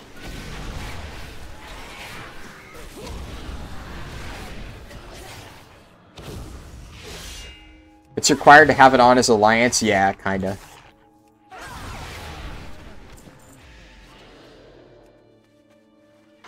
I wish I could have been a range damage Holy Paladin. I wanted that spec since TBC. I mean, that's basically a priest, right? I'm half joking. I mean, priests are basically cloth-wearing paladins. I've always followed the mantra, the best defense is a good offense. Absolutely. Like, that is just so true, and yet it's something that so many tanks just don't realize. And it's frustrating. Because, you know, if once you get into that mindset of, like, I just need to, like, not worry about survivability, you'll actually have an easier time. Because most tanks try to overcompensate through their gear. Most beginner tanks, I should say. Try to overcompensate through their gear instead of, like, actually min-maxing their experience. Or their playstyle and, like, having a better tanking experience overall. And it just ends up hurting them in the long run. How much HP do I have on Havoc? I don't know. I can check at the end of the run. I'm not going to check in the middle. You will instead need a DPS trinket, right? Yeah. You run 2 DPS trinkets. So as you can see here, I'm playing in tank spec. This thing, Torment in a Jar, is a DPS trinket from the past expansion. You know, it deals AoE damage. You can read the tooltip. And then this thing is basically just a stat stick. Gives 31 agility, and it has like a pretty high proc chance of giving me 65 haste, which is basically skill speed. Yeah, haste is skill speed in Final Fantasy. So it gives me 65 skill speed, and gives me actual speed, makes me move faster, which is one of the reasons I'm running this trinket. It's a good DPS trinket, but it also gives me actual move speed, which helps me for speedrunning. Can't take damage if you make the boss a dead bitch. OP thing about Demon Hunter is the self-heal. Yeah, Vengeance DH self-healing is absolutely bonkers. Especially because, since Spirit Bomb, so here, this is Spirit Bomb's debuff. 10% of all damage you deal to enemies afflicted with Spirit Bomb, which is 100% of the time, you heal for. So the more damage you deal as Demon Hunter, the more you heal for. I'd say Mythic Rauden is a perfect example of how mitigation trinkets are practically worthless, yes. That would take a bit too long to explain for people who aren't familiar with Mythic Rauden, though, but I agree with you. Are you going to make a guide about 50 to 60 leveling before Shadowlands comes out? I hope I will. I'm going to try. I might not have enough time, but I'm going to do my best. How long will it take an average person? I would say 8 to 10 hours. Let's go with that. Obviously, I don't know. You know, I'm not an average leveler, I guess, so I can't predict magically how long it's going to take. All I can say is that I'm pretty sure it would be anywhere from 8 to 10 hours. When I optimize this route, it's probably going to take me 6 hours, so yeah, 8 to 10 hours is what you can probably expect.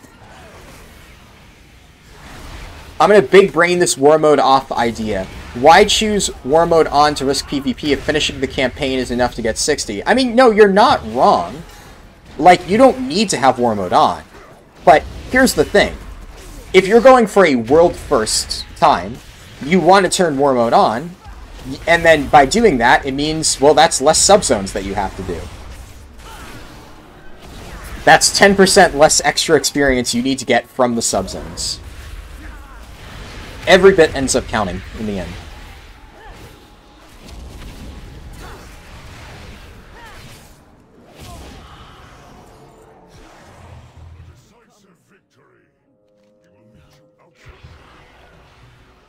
Alright, what about tanking Mythic plus Pugs? Yes.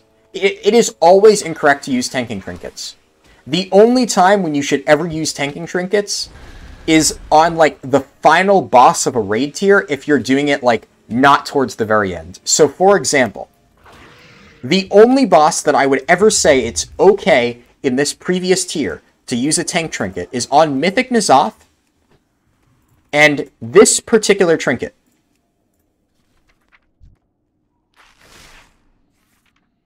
This thing, Lingering Psychic Shell.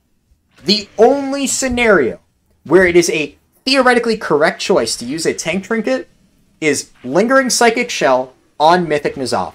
That is the only boss where it is theoretically required for certain tanks if you're not super duper comfortable. For the record, I did not use one. I did not use Lingering Psychic Shell on my Mythic N'Zoth kill, and Demon Hunter is one of the squishier tanks. But I'm also extremely, extremely comfortable with Demon Hunter. But that specific trinket on that specific boss is the only time in this past tier where you should have needed to use it. Now, if you are doing absolutely top-end Mythic Plus key pushing, you sometimes need to use tank trinkets. But if you basically, the rule of thumb is if you have to ask whether it's a good idea to use tank trinkets, you probably should not be using tank trinkets. If that makes sense. If you're at the level where you should be using tank trinkets, you already know that it's correct to use a tank trinket in that scenario. There's also the stigma of tanks need to hold aggro. I was out DPSing players in dungeons with Prot Warrior. Yeah, no, I mean, I will say, low-level scaling, you're going to out DPS people with Prot Warrior, with any tank, really. Aggro is not necessarily as much of an important thing now as it used to be. So that definitely isn't as important, but I get what you mean. I know what you're saying.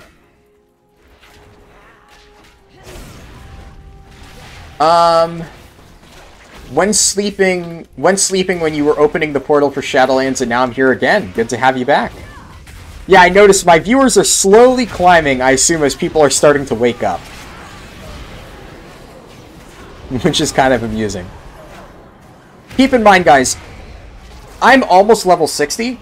The run does not end when I hit level 60. The run ends when I complete the storyline, which we're still about, you know, obviously I'm 7:30 now. We're about like a good 30 to 45 minutes off finishing the run. So do keep that in mind. Is it worth killing the rares while leveling? No, it's not worth killing rares. Rares don't give good experience. They take too long to kill. 99% of the time, the items you get are not going to be good. Yeah, I wouldn't kill rares. If you want the toys off the rares, just kill them at level 60. Windwalker or Brewmaster? I would actually say Windwalker. Brewmaster is really, really slow while leveling, and it doesn't have enough survivability, especially in solo content, to make it worth running over Windwalker. I would actually say self-sustain, if you're really good at Windwalker, is a better option. It's harder. You have to be much more precise, but it's, in my opinion, better. Hunger of the Pack is not worth it. If you're going to take something for a move speed boost, use Bear Tartar. Hunger of the Pack is going to gimp your damage way too much for it to be worth running. Do you need to complete BFA? No. You don't have to do any BFA at all.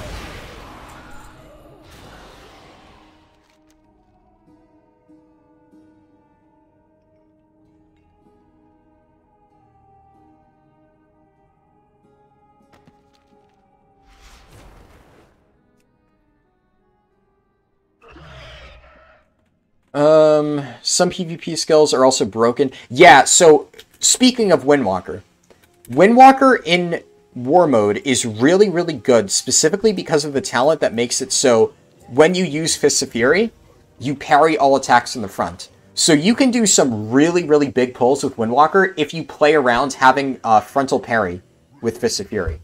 That's a really broken PvP talent. What Covenant am I planning on running on Demon Hunter? Kyrian or Venthyr. It's very, very close right now. I'm probably saying, I think Kyrian's slightly better for most stuff.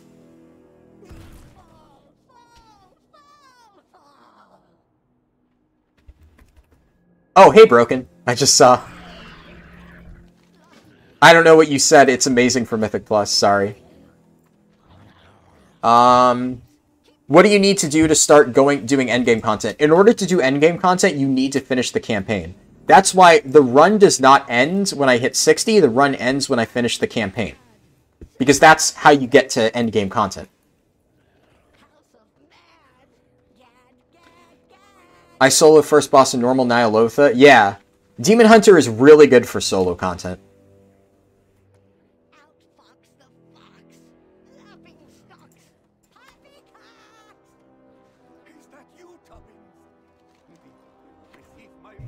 And here we are DPSers crying that we had to use tank trinkets to survive. Yeah. For sure. What build am I going to play for endgame content? Spirit Bomb. So I play Spirit Bomb. If Spirit Bomb ends up being not viable, I'm just not going to play Demon Hunter. So I think Fiery Brand build is boring as hell.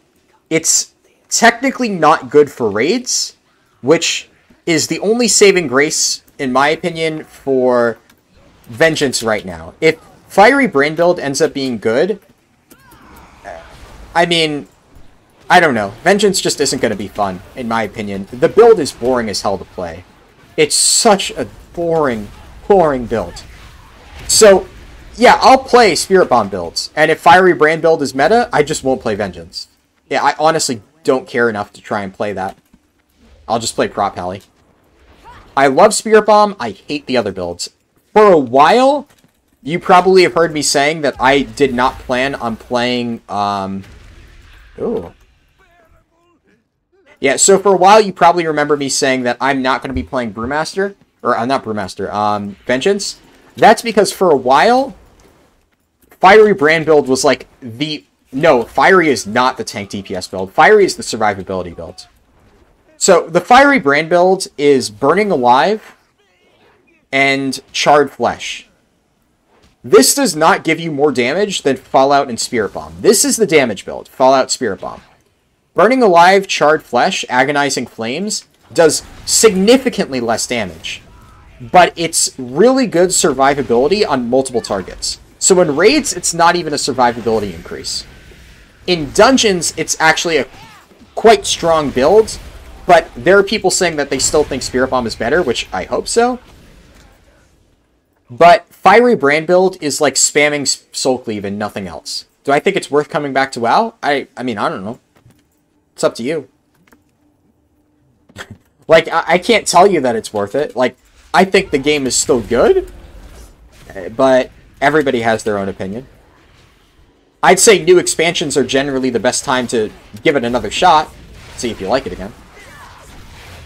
But yeah, so right now, for a while there, it looked like Fiery Brand was going to be the best build to run. They have significantly nerfed Fiery Brand builds. They broke a lot of the combos that it was running, especially with legendaries, and they kind of made it so it's like Spirit Bomb is going to be like the de facto best DPS build, which is fine in my opinion. Monk gives rested XP; it does not give a flat XP buff. Brewmaster doesn't have Touch of Karma. Windwalker has Touch of Karma. How do I get the wings? So, if you're talking about my glide, like this is just Demon Hunter. If you're talking about, like, the ephemeral dragon wings, that's this trinket. Humming Black Dragon Scale. It's the proc. When it procs, I get the orange wings.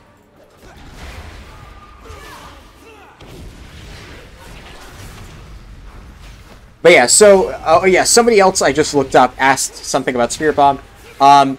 Yeah, basically, if Spirit Bomb is not meta, I am just not going to play Demon Hunter. Because, in my opinion, the other build is just not fun. So I'll be playing Spirit Bomb. We'll see if it ends up being the better build. I'll make my decision based on whether or not it is. But this is 100% what I plan on playing, because otherwise I won't be having fun. Well, that's 60, but the timer doesn't stop. Because it's not about getting 60. But that does mean we're about, like... We're still, I would say, about, like, half a level, theoretically, of XP away from finishing the questline. So, there definitely is some side quest shaving to be done here.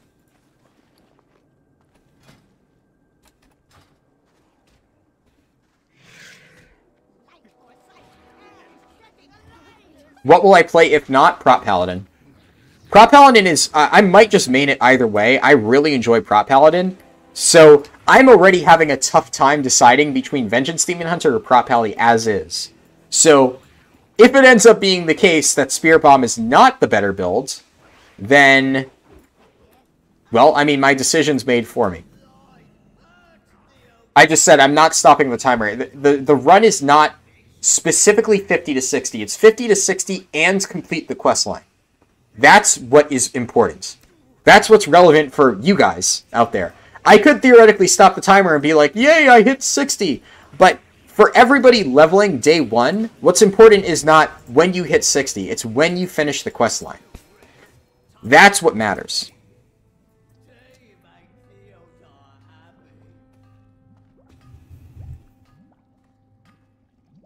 If I go Prot Pally, right now for Prot Pally, it's looking like Kyrian is better for AoE, Venthyr is better for single target.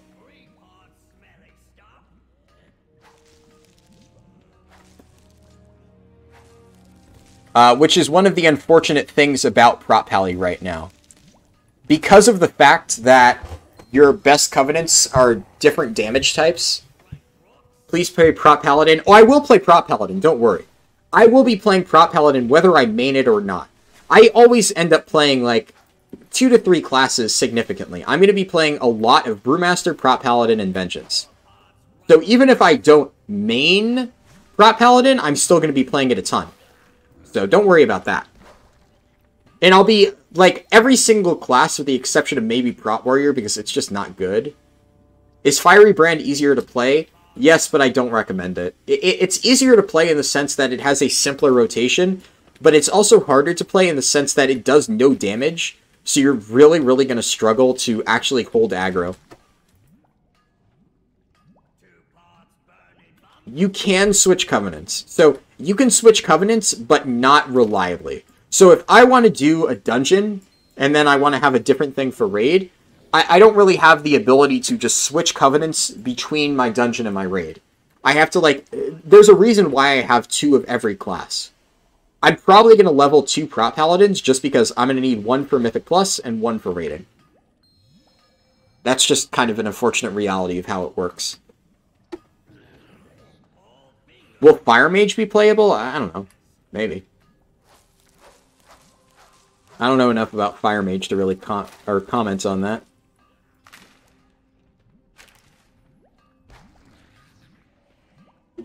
Is the Heart of Azeroth useless now? No. It's a stat stick. So you can see here, I'm level 60 already, and I'm still using it.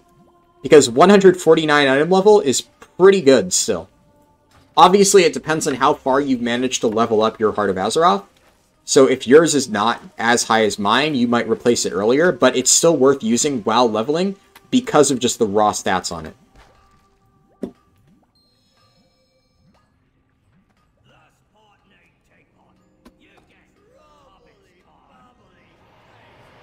Demon Hunter nerf sucks, yeah, for sure. What do you think about Gathering Professions? I think if you're looking to make money, Gathering Professions are a solid option. Or not even solid, just a very good option while leveling up.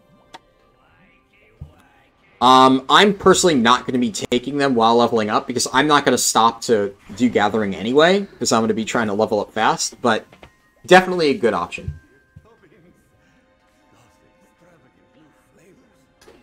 Basically, the switching works. You get 1 free switch into every Covenant.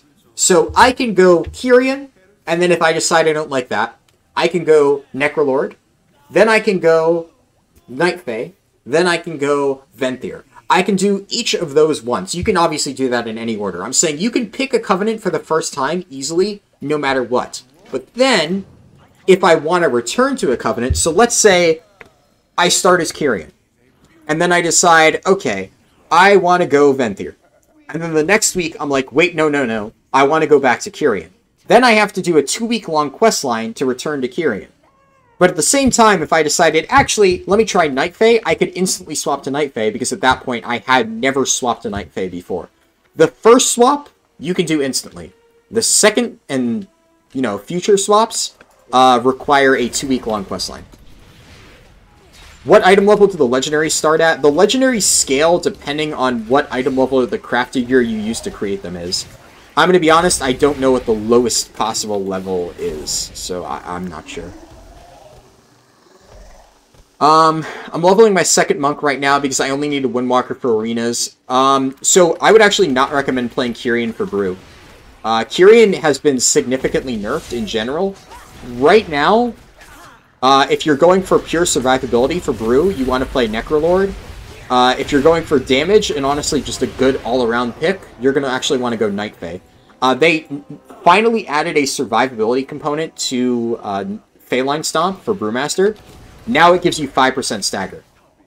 So, 5% stagger on top of the damage that Phalanx Stomp does, pretty good. So Kyrian is no longer Brewmaster's best option. So I don't know what Windwalker uses, but you might actually not need to level the second one. Do you think replaying WoW now is worth it? Up to you. I mean, I will say it's still pretty fun, especially if you've played... Last time you played was Mop.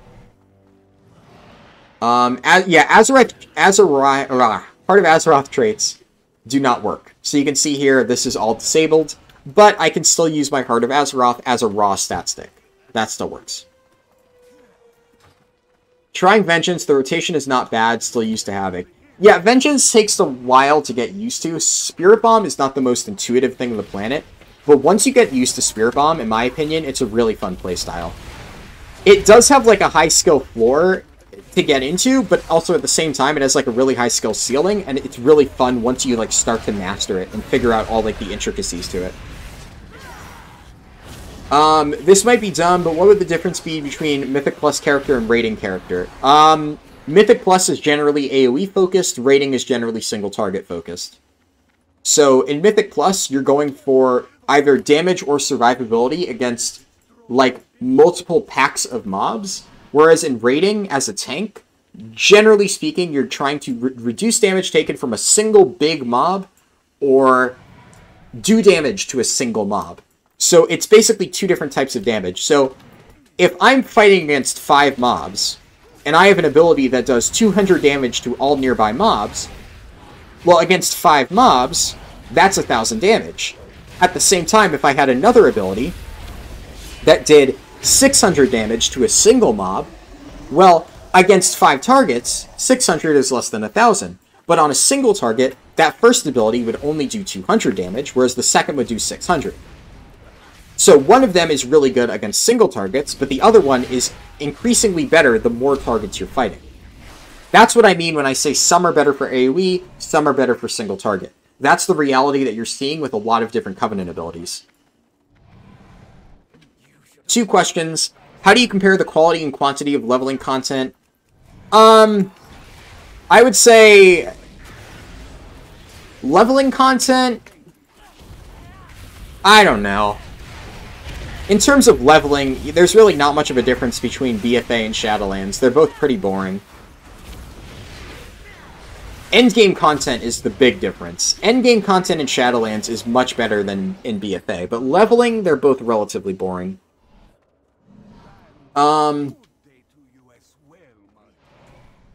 But you can test them before you choose. Yes, you can test them. Do you have to repeat the questline after every swap? Yes. That's why it takes so long. Every single time you swap your Covenants after that first initial time, you have to redo the questline. It's a 2-week swap process. That's why it takes a while. I heard about the Kyrian nerfs, but I heard they didn't touch the Mastery, so I'm kind of torn. Windwalker uses Venthyr. Oh yeah, right now Brewmaster doesn't use Venthyr, so that's unfortunate. If not Kyrian, I'm going Night Fae for sure. Yeah, I would personally recommend Night Fae. After the nerfs to Kyrian, I'm leaning towards Night Fae personally. Because, like I've said, that's the thing. I say that if you want to go full survivability, you should go Necro. What I basically mean by that is if you want to play properly, you should play Night Fae. You do not need Necro to survive big pulls. It's the same thing with a tank trinket. If you don't need a tank trinket to survive big pulls, then you don't need Necrolord ability to survive big pulls. And you're better off just going with Night Fae. Especially because now, Night Fae actually has a survivability component. So before, it did a lot of damage, but it didn't actually help you survive. Now, it does both. And actually, 5% stagger is a lot, so there's an argument to be made that 5% stagger is actually, like, better than Necrolord ability for survivability in certain situations. No, I missed the elevator. Crap. Will Legendary stay when the next expansion after Shadowlands happens? I mean, I don't mean to be rude, but, like, hold on. Let me get my crystal ball. I don't know. I don't work for Blizzard. I have no idea. Maybe. Maybe not. But, like, nobody knows. Maybe. I mean, they removed Legion Legendaries, so if I had to guess, no. But I really have no idea. How long will I be live? I'm going to be live the moment I finish the speedrun. When I finish the speedrun, I'll probably end the stream.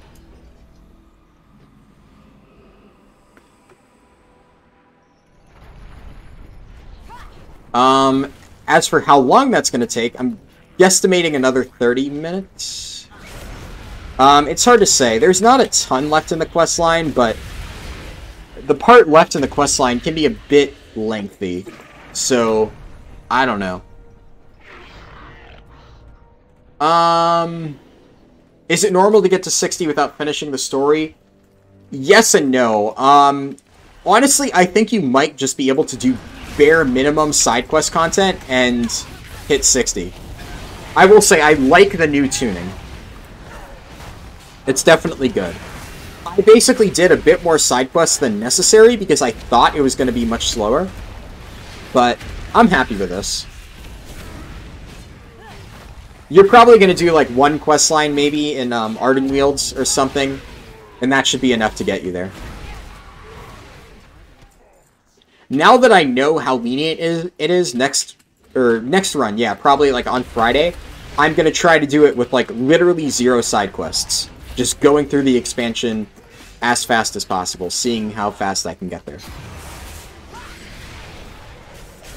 You can not start questing in any zone. You have to do the zones in order.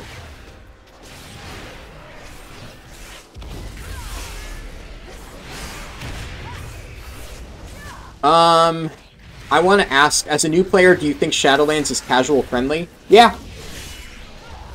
I'll read the rest of your question, but yes, initially, yeah.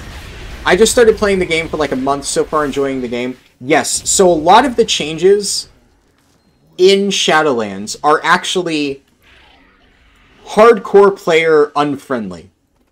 So a lot of the stuff that Blizzard has done actually makes it much easier to like get into the game. Like the fact that you pick a Covenant and can't really swap it, it basically makes it easier on casual players because you're basically not going to be able to min-max it unless you level multiple characters, which most people won't expect you to do. So it makes it really difficult for hardcore players, but it actually makes it easier for casual players. So a lot of the systems that I am personally frustrated with are actually going to be relatively easy for you, a casual player. So yes, I actually do think it is relatively casual friendly, especially compared to BFA. Ooh, that's a lot of damage.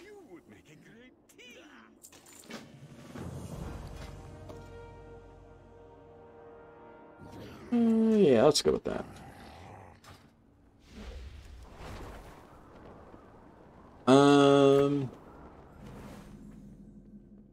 Which one is best place to level for Rogue and Shadowlands? I don't know what you mean by that. If you're saying which zone, you have to do the zones in order, as I said. So, yeah. I see you did a speedrun as Prot, Pally. Would I recommend leveling as Prot? Yes. I don't want to level as Prot if it's much slower. No, I actually think leveling as Prot is probably faster than Retribution. So I would recommend leveling as Prot. I am personally going to be leveling my Paladin as Prot.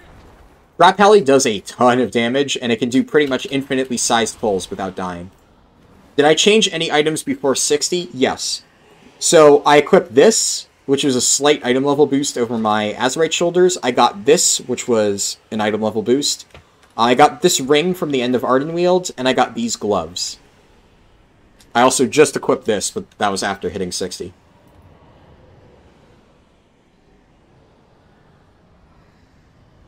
Thanks for the answer. Guess I can PO the game peacefully. Yeah. I think now is probably a good time to get in if you're a new player.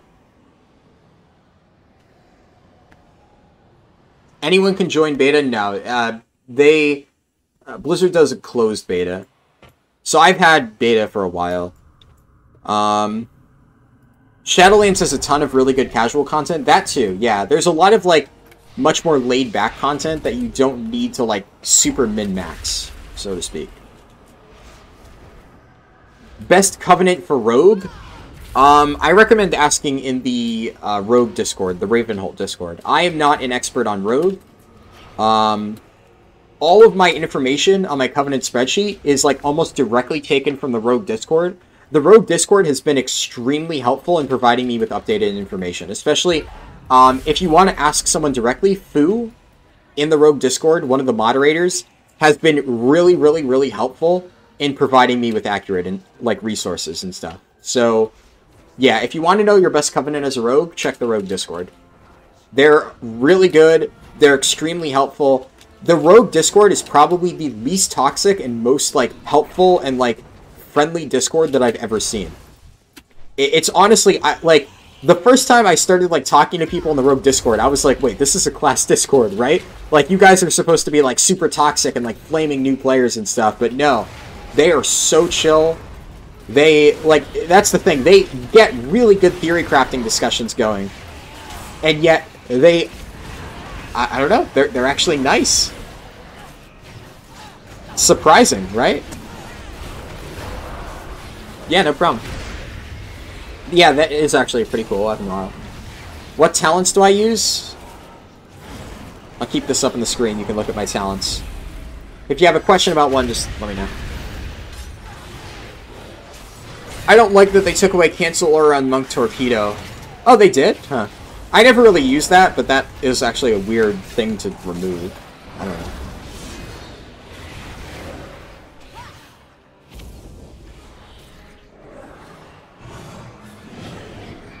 I forgot how you get Ancient Flame. Ancient Flame is what you get by default when you start the Covenant questline.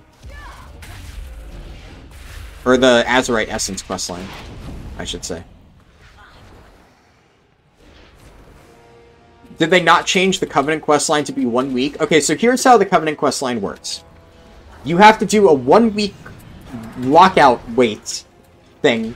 And you have to do one quest, and then at the start of the next weekly reset, you get another quest, and then you have to do that in order to officially change your covenants.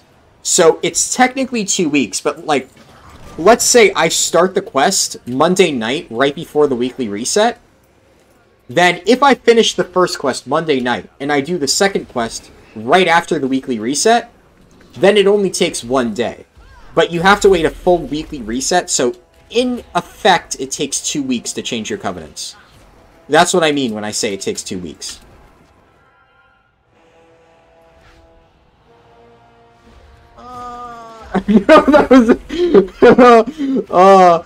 That was stressful. If I got a no path available error there, for the record, just so y'all know, I would have fallen to my death. There was no ground beneath me. I would have been fucked. So, thank God that worked. Woo. Will the Garrison of WoD still be profitable? I don't really know. I don't do the WoD Garrison. I'll be leveling all my tanks. It just sounds like you can pull a lot more and be consistent. Yeah, big pulls in this game are way more common than in Final Fantasy. Like, a lot of people in Final Fantasy, like, you know, obviously if you're speedrunning dungeons, sure, but like, okay, so if you look at the dungeon layout of like most Final Fantasy dungeons, they do it so you can only really do 2 packs at a time, and then after you do the second pack, like a wall will open up that lets you go further into the dungeon. That's how Final Fantasy dungeons are designed. In WoW, it's much more open. If you want to pull the entire dungeon in WoW, you theoretically can do that.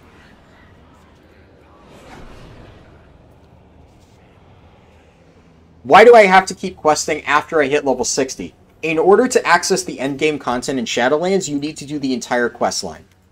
The reason I'm level 60 is because I overestimated the amount of experience that I would need to hit level 60, so I did extra side quests.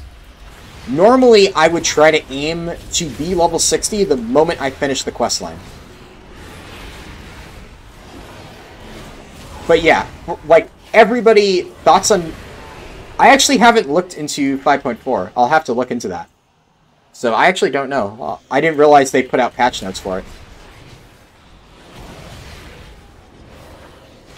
Does Agrobar rise only gathering in the Maw? I'm not sure. To be honest, okay, so for people in the Maw, they've changed the Maw a lot recently. I haven't really played around on Shadowlands beta, like, enough to know what the Maw changes are like. Because it's been completely different for, like, 99% of the time that I've played this game. Or this beta. Less toxic than Fellhammer? I mean, Fellhammer can be kind of toxic at times. I'm not saying Fellhammer's, like, super toxic. But I've definitely seen some toxic people on Fellhammer.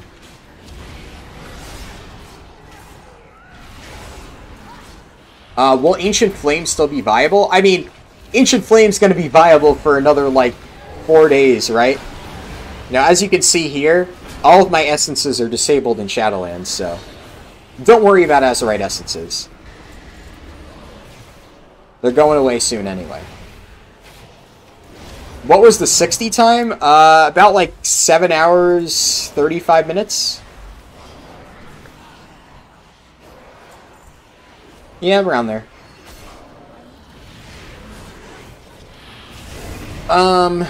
You'll be completing the campaign, yeah.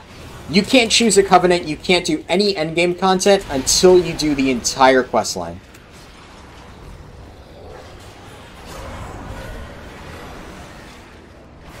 So yeah, exactly.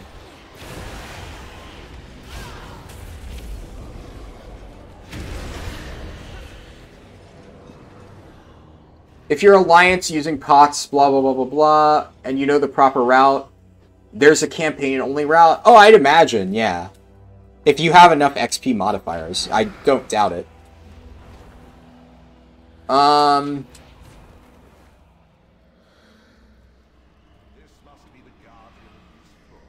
Hold on, let me scroll up. I missed one question. Just asking because I just turned in. Yeah, it took me about like 7.5 hours to hit 60. I hit 60 relatively recently, basically. So it's not too far off. You know, there's not a ton of Revendreth left to do, but I can definitely cut out a bunch of the side quest hubs that I did. Because I'm used to there being way more experience required to level up, so I played it really safe. And I thought I was being, like... I thought I was underestimating the amount of experience I needed, and turns out I was greatly overestimating it. So, that's good to know. They've definitely improved the leveling process quite a bit. Is there a floor limit on Torghast? This is the Torghast intro. This is not Torghast Endless. There is still Torghast Endless. You can still do endless Torghast floors. I forgot to ask, I leveled some of my characters through Chromie time.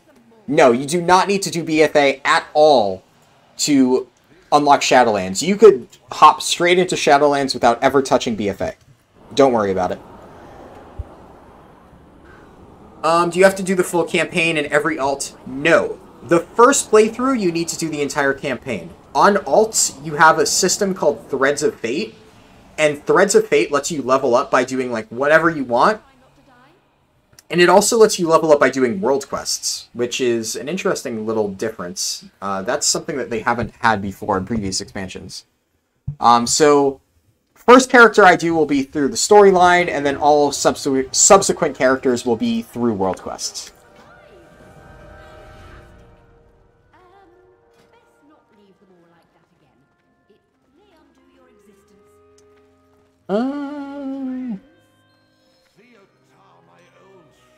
I guess. Do I know if some side quests are required?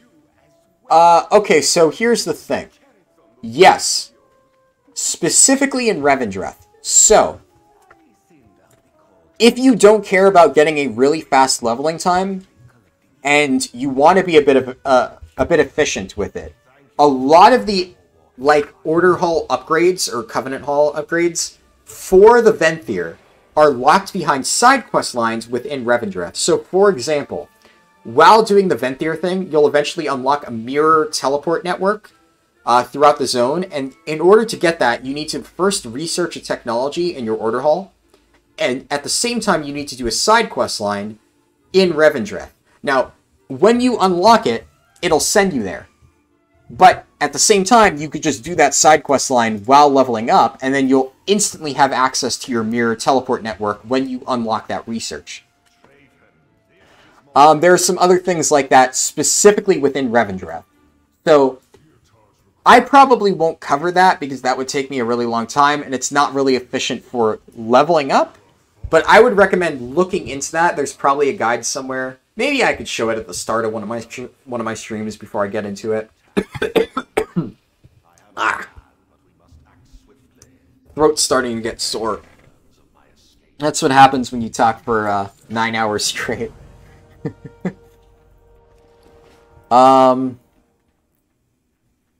One of my mirrors aligned. Oh yeah, this is up top. 8-hour video. Oh, they'll be shorter.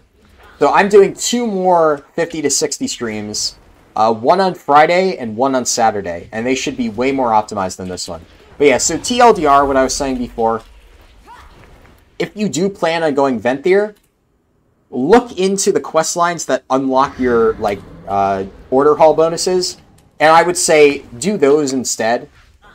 Because, like, you're going to have to do them anyway. So if you don't really care about speed leveling, and you just want to do, like, the most efficient thing, that's probably a good pick if you are Venthyr. The other Covenants, as far as I know, have nothing that, like, you need to do a side quest to unlock. And, like, I don't think there's any achievements or mounts. That as far as I know. I don't know. Will the anniversary buff roll over? No, it ends right before Shadowlands starts. You have the option to level using dungeons, world quests, and alts, but I think this will be but playing the story. Okay, so here's the thing. The most efficient or the fastest? Because if we're talking about efficiency, I would say that doing the world quests is more efficient. Because if you have to do it anyway to hit when you hit max level, if you're already going to be doing your world quests, well then, it's more efficient to kill 2 birds with 1 stone. But if you just want to get the fastest 50 to 60 route, then yes, it is faster to do the campaign. So, on my alts, I'm going to be doing Threads of Fate because, well, it's more efficient. It might be slightly slower, but if I am going to be doing world quests anyway, well, I might as well do them while leveling up. It's the same thing I said with the Revendreth, like, unlock thing. It might be slower to do the Revendreth thing, but if you're going to have to do that at max level anyway, it is more efficient to do it while leveling up. There's a difference between speed and efficiency. A lot of times they go hand in hand, but not always. Been checking in throughout the run. Do you think for a high-end raider, like I have been for a long time, getting 2 alts to 60 right away or focusing on 1? So I'll tell you what I plan on doing. I plan on getting 1 character to 60, like right off the bat, and then doing the world quests. And then I plan on leveling another character, as I just said, through Threads of Fate, and getting my world quests and stuff done as I level that character. And then, once I have my second character, I'll kind of focus on both of them. As for whether you want to keep it raid ready, that's up to you. I'm personally going to keep 3 tanks ready for Mythic Nathria on release. My Paladin, my Demon Hunter, and my Brewmaster. Those 3 tanks I will have raid ready. Whether you want to just level up your alts and have one as like a for fun character and the other as like a raiding character, that's entirely up to your personal preference, what you prefer playing. Can you do the entire questline as a group? Yeah, you can. I don't know if it'll be more efficient, but you can.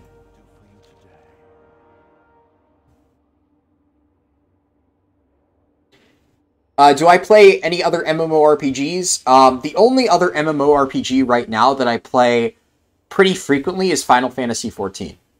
Final Fantasy XIV is amazing. Highly recommend it. I have played other MMORPGs in the past, but honestly, the only one that I really think holds a candle to WoW is Final Fantasy. The other ones just... I don't know. They feel more like cheap knockoffs, whereas Final Fantasy is a really good game in its own right. Why am I still questing when I hit 60 already? You need to do the quest line to reach endgame content. So ideally, when I optimize this route, I should ding 60 the moment I finish the quest line. That is the most optimal way to do it.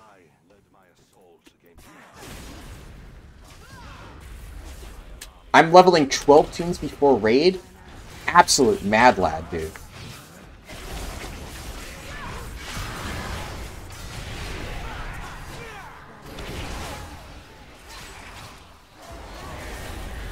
Yeah, good luck doing that pull as Havoc, by the way. Didn't even pop Last Resort. You're fucked if you do side quests by mistake. I mean, you're not fucked, right? Like, you know, I mean, you'll be slightly slower. Sure. But I mean, honestly, if you're worried about doing side quests by mistake, just watch my routes. I legit don't want to go through BFA on a level 50 character. I feel you. Going through the BFA story, definitely not my idea of a fun time.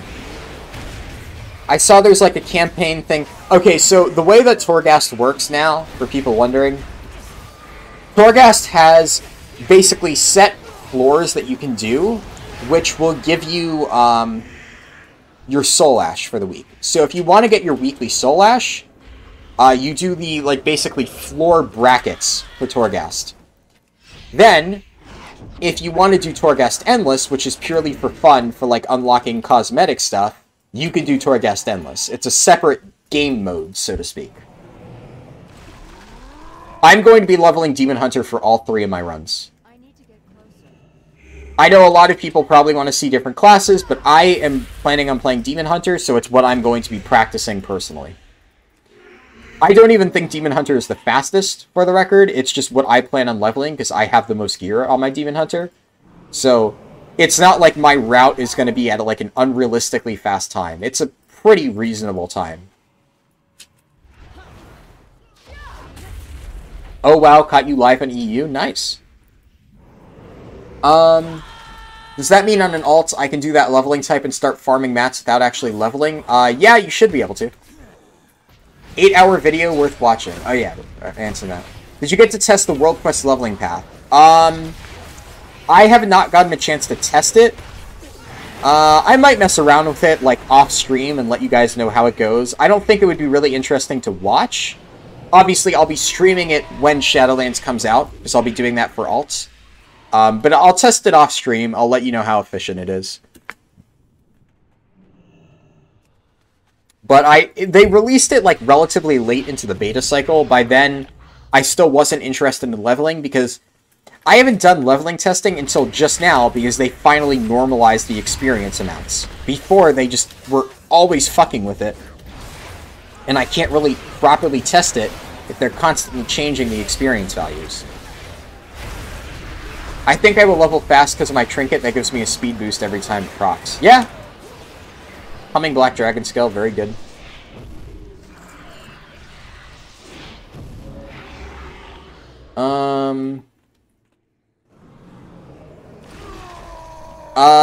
I don't think you need to get plus 15 week 1. I think the new highest level keys are going to be plus 10. That's usually how it goes.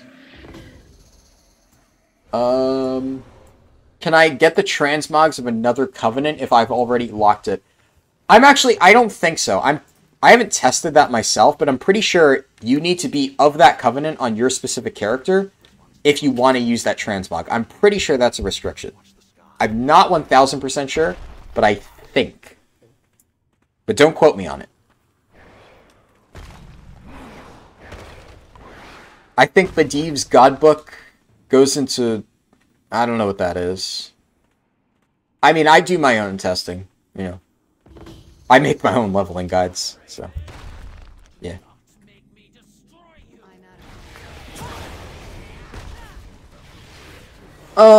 Killing 6 elite mobs as a tank makes sense for a speedrun. Yeah, this part especially... I mean, this is, for the record, for people who don't know, this is the last quest. So I guess maybe I should have said that. This is literally the last quest of Shadowlands.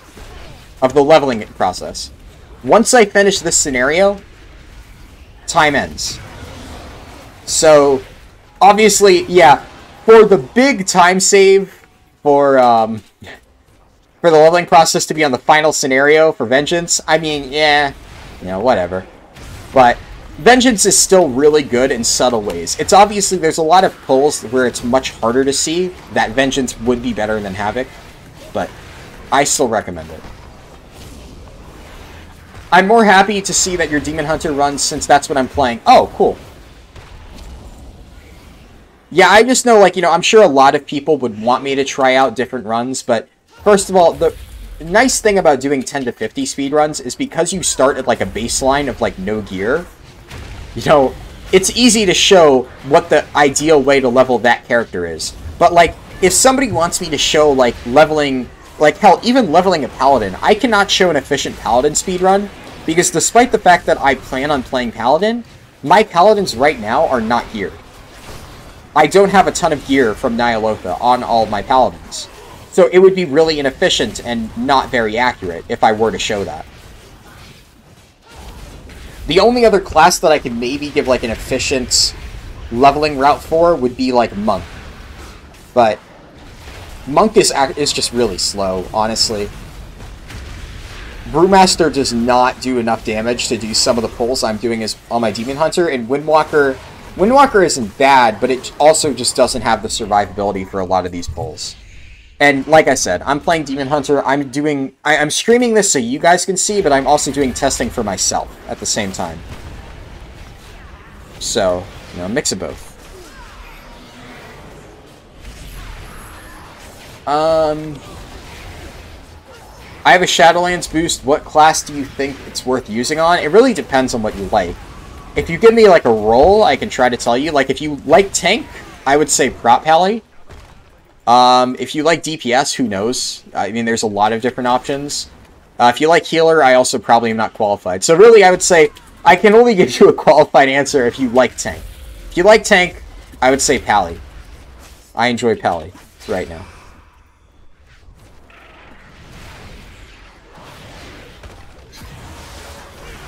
Holy shit, I went to sleep and woke up and you're still fucking going. Yeah! I'm going until the run ends, which is very, very soon, to be fair. So. The time is still going. The time is going because the run is not over. The run ends when I finish the quest line. The run does not end when I hit level 60. How many mounts do I have? Well, it's not accurate on beta. But like over 300. I'd say that's close to what I have on mine.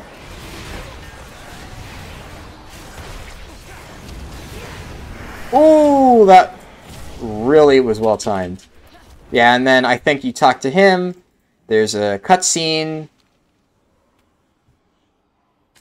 Skip the cutscene. Time's about to end. It is a 50 to 60 speedrun. This is what you guys are going to be doing. I would be doing you a disservice if I called this a 50 to 60 speedrun. Yeah, I mean, it's a Shadowlands questing speedrun. But, I mean, if you want to be technical with it, I could fuck you over and I could give you a route that doesn't actually help you in any shape or form. But I'm giving you a good route. This is still the testing process. I know you're probably joking, but, you know, that is a response, of course, that I have heard. And then basically, when I return to Oribos, that's when it ends. When the campaign goes away. But yeah, obviously, when I optimize this route, I should ding 60 right there. When I hand in that quest, that should get me to 60. Or very, very close to it. Or basically what I mean is I should ding 60 very close to finishing that quest. That is what an ideal route would look like. So ideally, you want to make it so you hit 60 as soon as you finish that quest. No, 8 hour... This is very casual. I cannot show the Torghast thing. Sorry, it would take me way too long to show Torghast. First of all, I would have to unlock it, which I don't on any of my characters. And it would take a very long time. There are video guides out there on Torghast, though, that would do a way better job than I would after an 8-hour speedrun trying to explain it.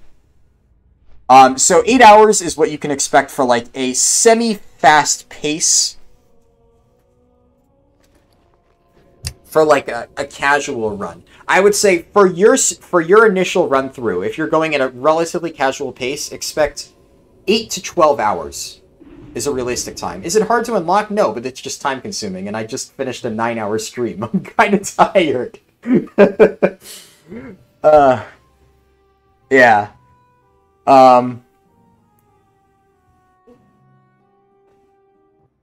But yeah, so basically I hand in the quest wherever it is.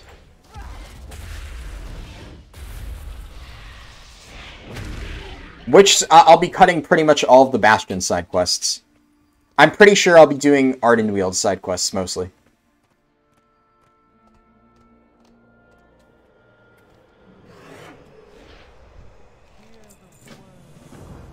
I'm pretty sure this is just like Covenant RP. I don't remember if this is Covenant RP or if this is still part of the quest line. It's been a while since I did this, like a month or so I forget exactly.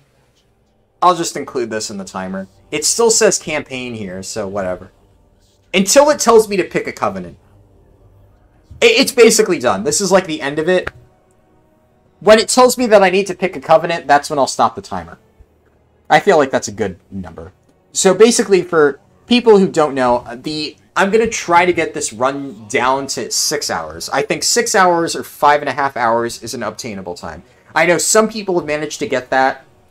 I think for an average time, you know, maybe not like super optimized, I should still be able to get 6 hours. What's my item level right now? 138. But a lot of it is still gear from BFA.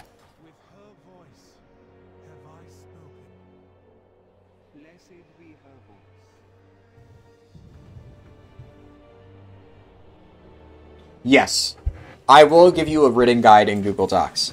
Alright. Tells us to pick our covenants, we stop the timer there. So there you go.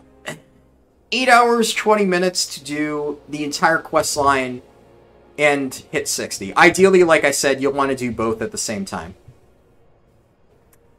So yeah.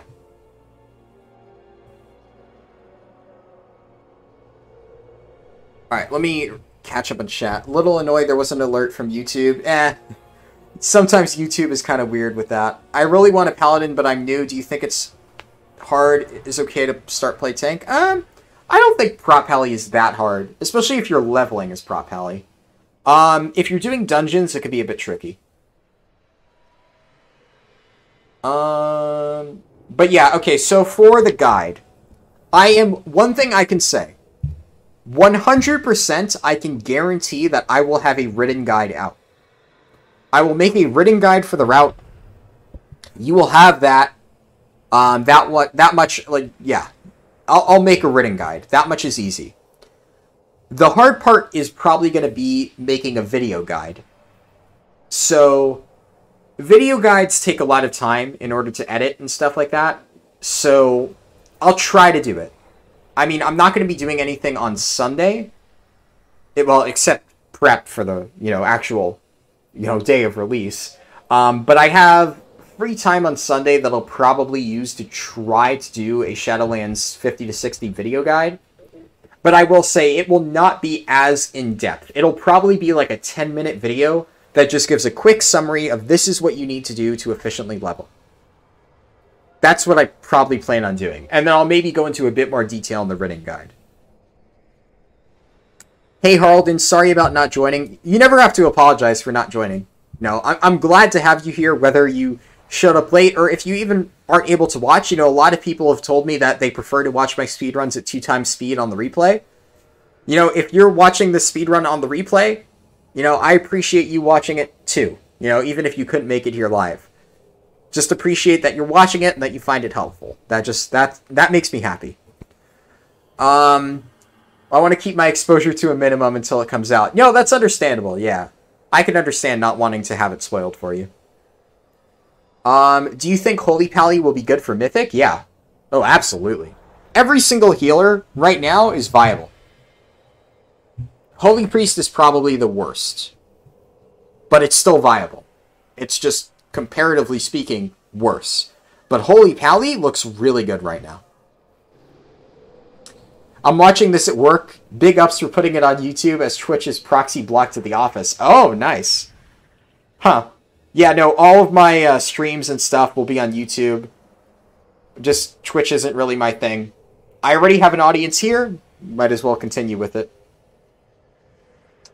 Just woke up. Well, I have a video to carry me through the day today. Yes, you do. You have 9 hours and 20 whatever minutes of video. Nice time. I mean, definitely it's a solid time, but I can do better. You know, this was a very casual run. It was unoptimized. It was basically blind. I did way more side quests than I had to do. So, we'll be optimizing this run on Friday and Saturday. We'll get it down to 6 hours or sub 6 hours. I would say average leveling time is around this. This is my record, but this was a very, very slow, casual run, just testing things out. So, honestly, I would say for the average player, you can expect something like this. Like, 8 to 10 hours. How about a run with all the side quests? Oh, there's a lot in Revendreth. A run with all of the side quests? Yeah, I did that in early beta. Back when, even if you did every single side quest, you didn't have enough experience to hit level 60. There was a point when they fucked the experience that badly. And let me tell you, there are a lot of side quests in Revendreth. I know, because I did all of them. And I still couldn't hit 60. So that's the reason why I overcompensated with the side quests. Because I'm used to having to do literally every side quest line and still not getting there. So thank goodness that they tuned it. I'd buy that time. This is an awesome stream. Keep up the great work, man. Thank you. Glad you liked it. Yeah, that's the thing. This definitely was meant to be more of like an informative thing. For a lot of people, I know this is your first time seeing the Shadowlands leveling experience. So I wanted to take time to, you know, go through and explain everything. So we could try to get a bit more crazy in the next run and optimize it some more. For Prop Paladin, what race do I recommend? If you're Alliance, Lightforged Draenei. If you're Horde, probably Blood Elf. Do I include trying to get out of the mob with 200 people? Yeah, no, you're on your own there. I recommend... I'm going to give suggestions, obviously, on how to get through the maw as quickly as possible. But... yeah. If you get stuck behind 200 people in the maw, nobody can help you. You're fucked, basically. You know, be quick or be dead. Quite literally in Shadowlands. How much am I charging an hour? I don't know. But yeah, I would say... Blood Elf for Horde Paladin. Now that I live stream, would I do a race against... who? Who's that Phantom guy? I don't know who that is. Do I recommend Blood DK? No, I recommend Frost. Do I ever think about speedrunning a career? Well, unfortunately, college has 4 years of RP before you can get into your career, so, yeah. Kind of a long speedrun for that, unfortunately. Just sleep and come back the next day, yeah. I mean, I definitely will go to sleep soon. Oh, I know you were trying to figure out professions for the next X-Pack, so I wanted to let you know my lock is going to be tailoring, enchanting, and my rogue's going to be herb alch. Awesome. I'll make a spreadsheet at some point for the guilds. Undead DK. I mean, Undead's probably a good combo. I don't remember the name of the guy. The one with the big beard. Oh, I don't know. No. No, I have no intention of doing anything with that guy. Not a fan. Before I end the stream, let me quickly, real quick, link the Discord. So I linked this earlier, but if you plan, or if you like want to join my guild for Shadowlands, or if you just want to like hang out and get notifications whenever I make a new video or go live, choose a covenant for the walls. Sure, I'll do that before I end the stream. But here's my Discord. You can also message me if you want to. If you want to like join my raid team for Shadowlands, as I mentioned, I'm the raid leader. You'll have to talk to me directly. My guild is on Horde Mal'Ganis. Should have just credited him. Oh, you've heard about that? Yeah. Man, what a fucking shit show that was. Yeah, I don't want to talk about it. Definitely not thrilled with the guy in question. But whatever.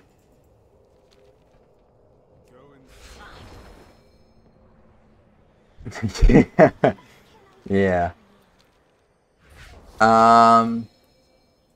Do I eat or take a break during my run? I didn't take a break. I mean, I was forced to take a break because the servers went down.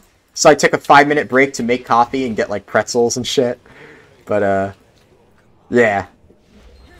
Okay, choose my covenant. Here you go, for the fans. Kyrian. Hope you like Kyrian, because that's what I'm going with. Not that it matters, because that's all you see. And then I have to go to Bastion. I don't even think we get our ability until we do the quest line. Retail still lagged 9 days after pre-patch. Yeah, retail lag has been pretty brutal recently. Been a good night. Nice to have something to listen to while I rare hunt. 1 bag to go. Nice. So the alternative route that you get on second characters, so like when you're leveling alts, I think it's good if you're leveling an alt. For speedruns, it's not going to be the fastest, but it's the most efficient way to level if you're just trying to get a good character at max level. Yes, so all of the Covenant spreadsheet stuff is going to be updated tomorrow. I'm going to be talking to theory crafters, doing research on like, new buffs and nerfs. I'll see where things stand, and the entire spreadsheet should be updated by tomorrow night. So there you go. If you've been waiting for that, tomorrow it'll finally be updated. You'll finally get to know what Covenant you'll be picking on Shadowlands launch. And then they're probably going to drop another fucking tuning patch on launch day, and it's just going to fuck everything. Hopefully not. Pelagos dead. Yes, thank God, finally. Escaping them off, first you have to escape the queues. Yes, very true. But yeah, I mean, that pretty much covers it. As I've said, I'm going to be doing another run, or another 2 runs, Friday, Saturday. Could I link the spreadsheet? Sure, yeah, I can do that. Keep in mind, it's not fully up to date right now, but it will be fully up to date tomorrow night. And of course, I have like a little header on the spreadsheet. When it's up to date, the header will say the Covenant spreadsheet is now fully up to date.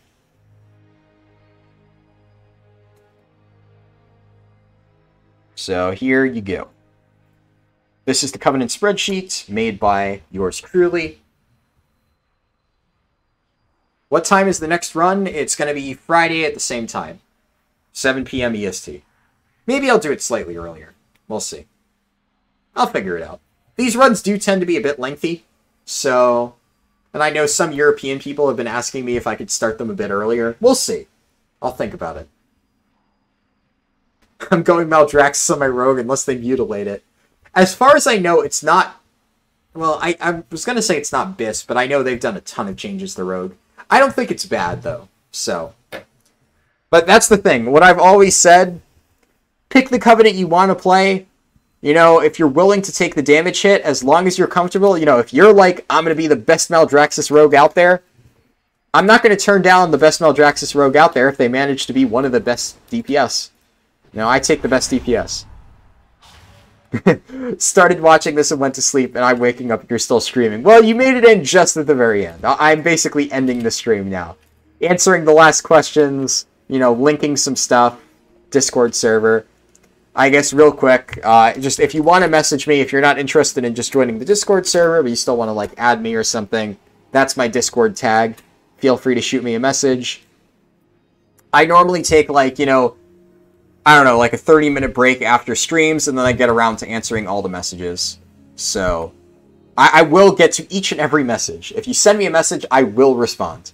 If you send me a friend request, I will respond. So yeah, that's my Discord tag. But yeah, that's pretty much it. I know I have a tendency to ramble, so, you know, no real good way to close it besides closing it. So I'm going to end the stream there. I'm glad you guys enjoyed the run, and once again, we'll be doing a more optimized version on Friday. Probably same time. I might start it earlier. If I do, I'll put out an announcement on my doc, Discord, and like YouTube thing. But yeah, stay tuned for that. Thank you all for coming. Really appreciate you all being here. And see you later. And good night.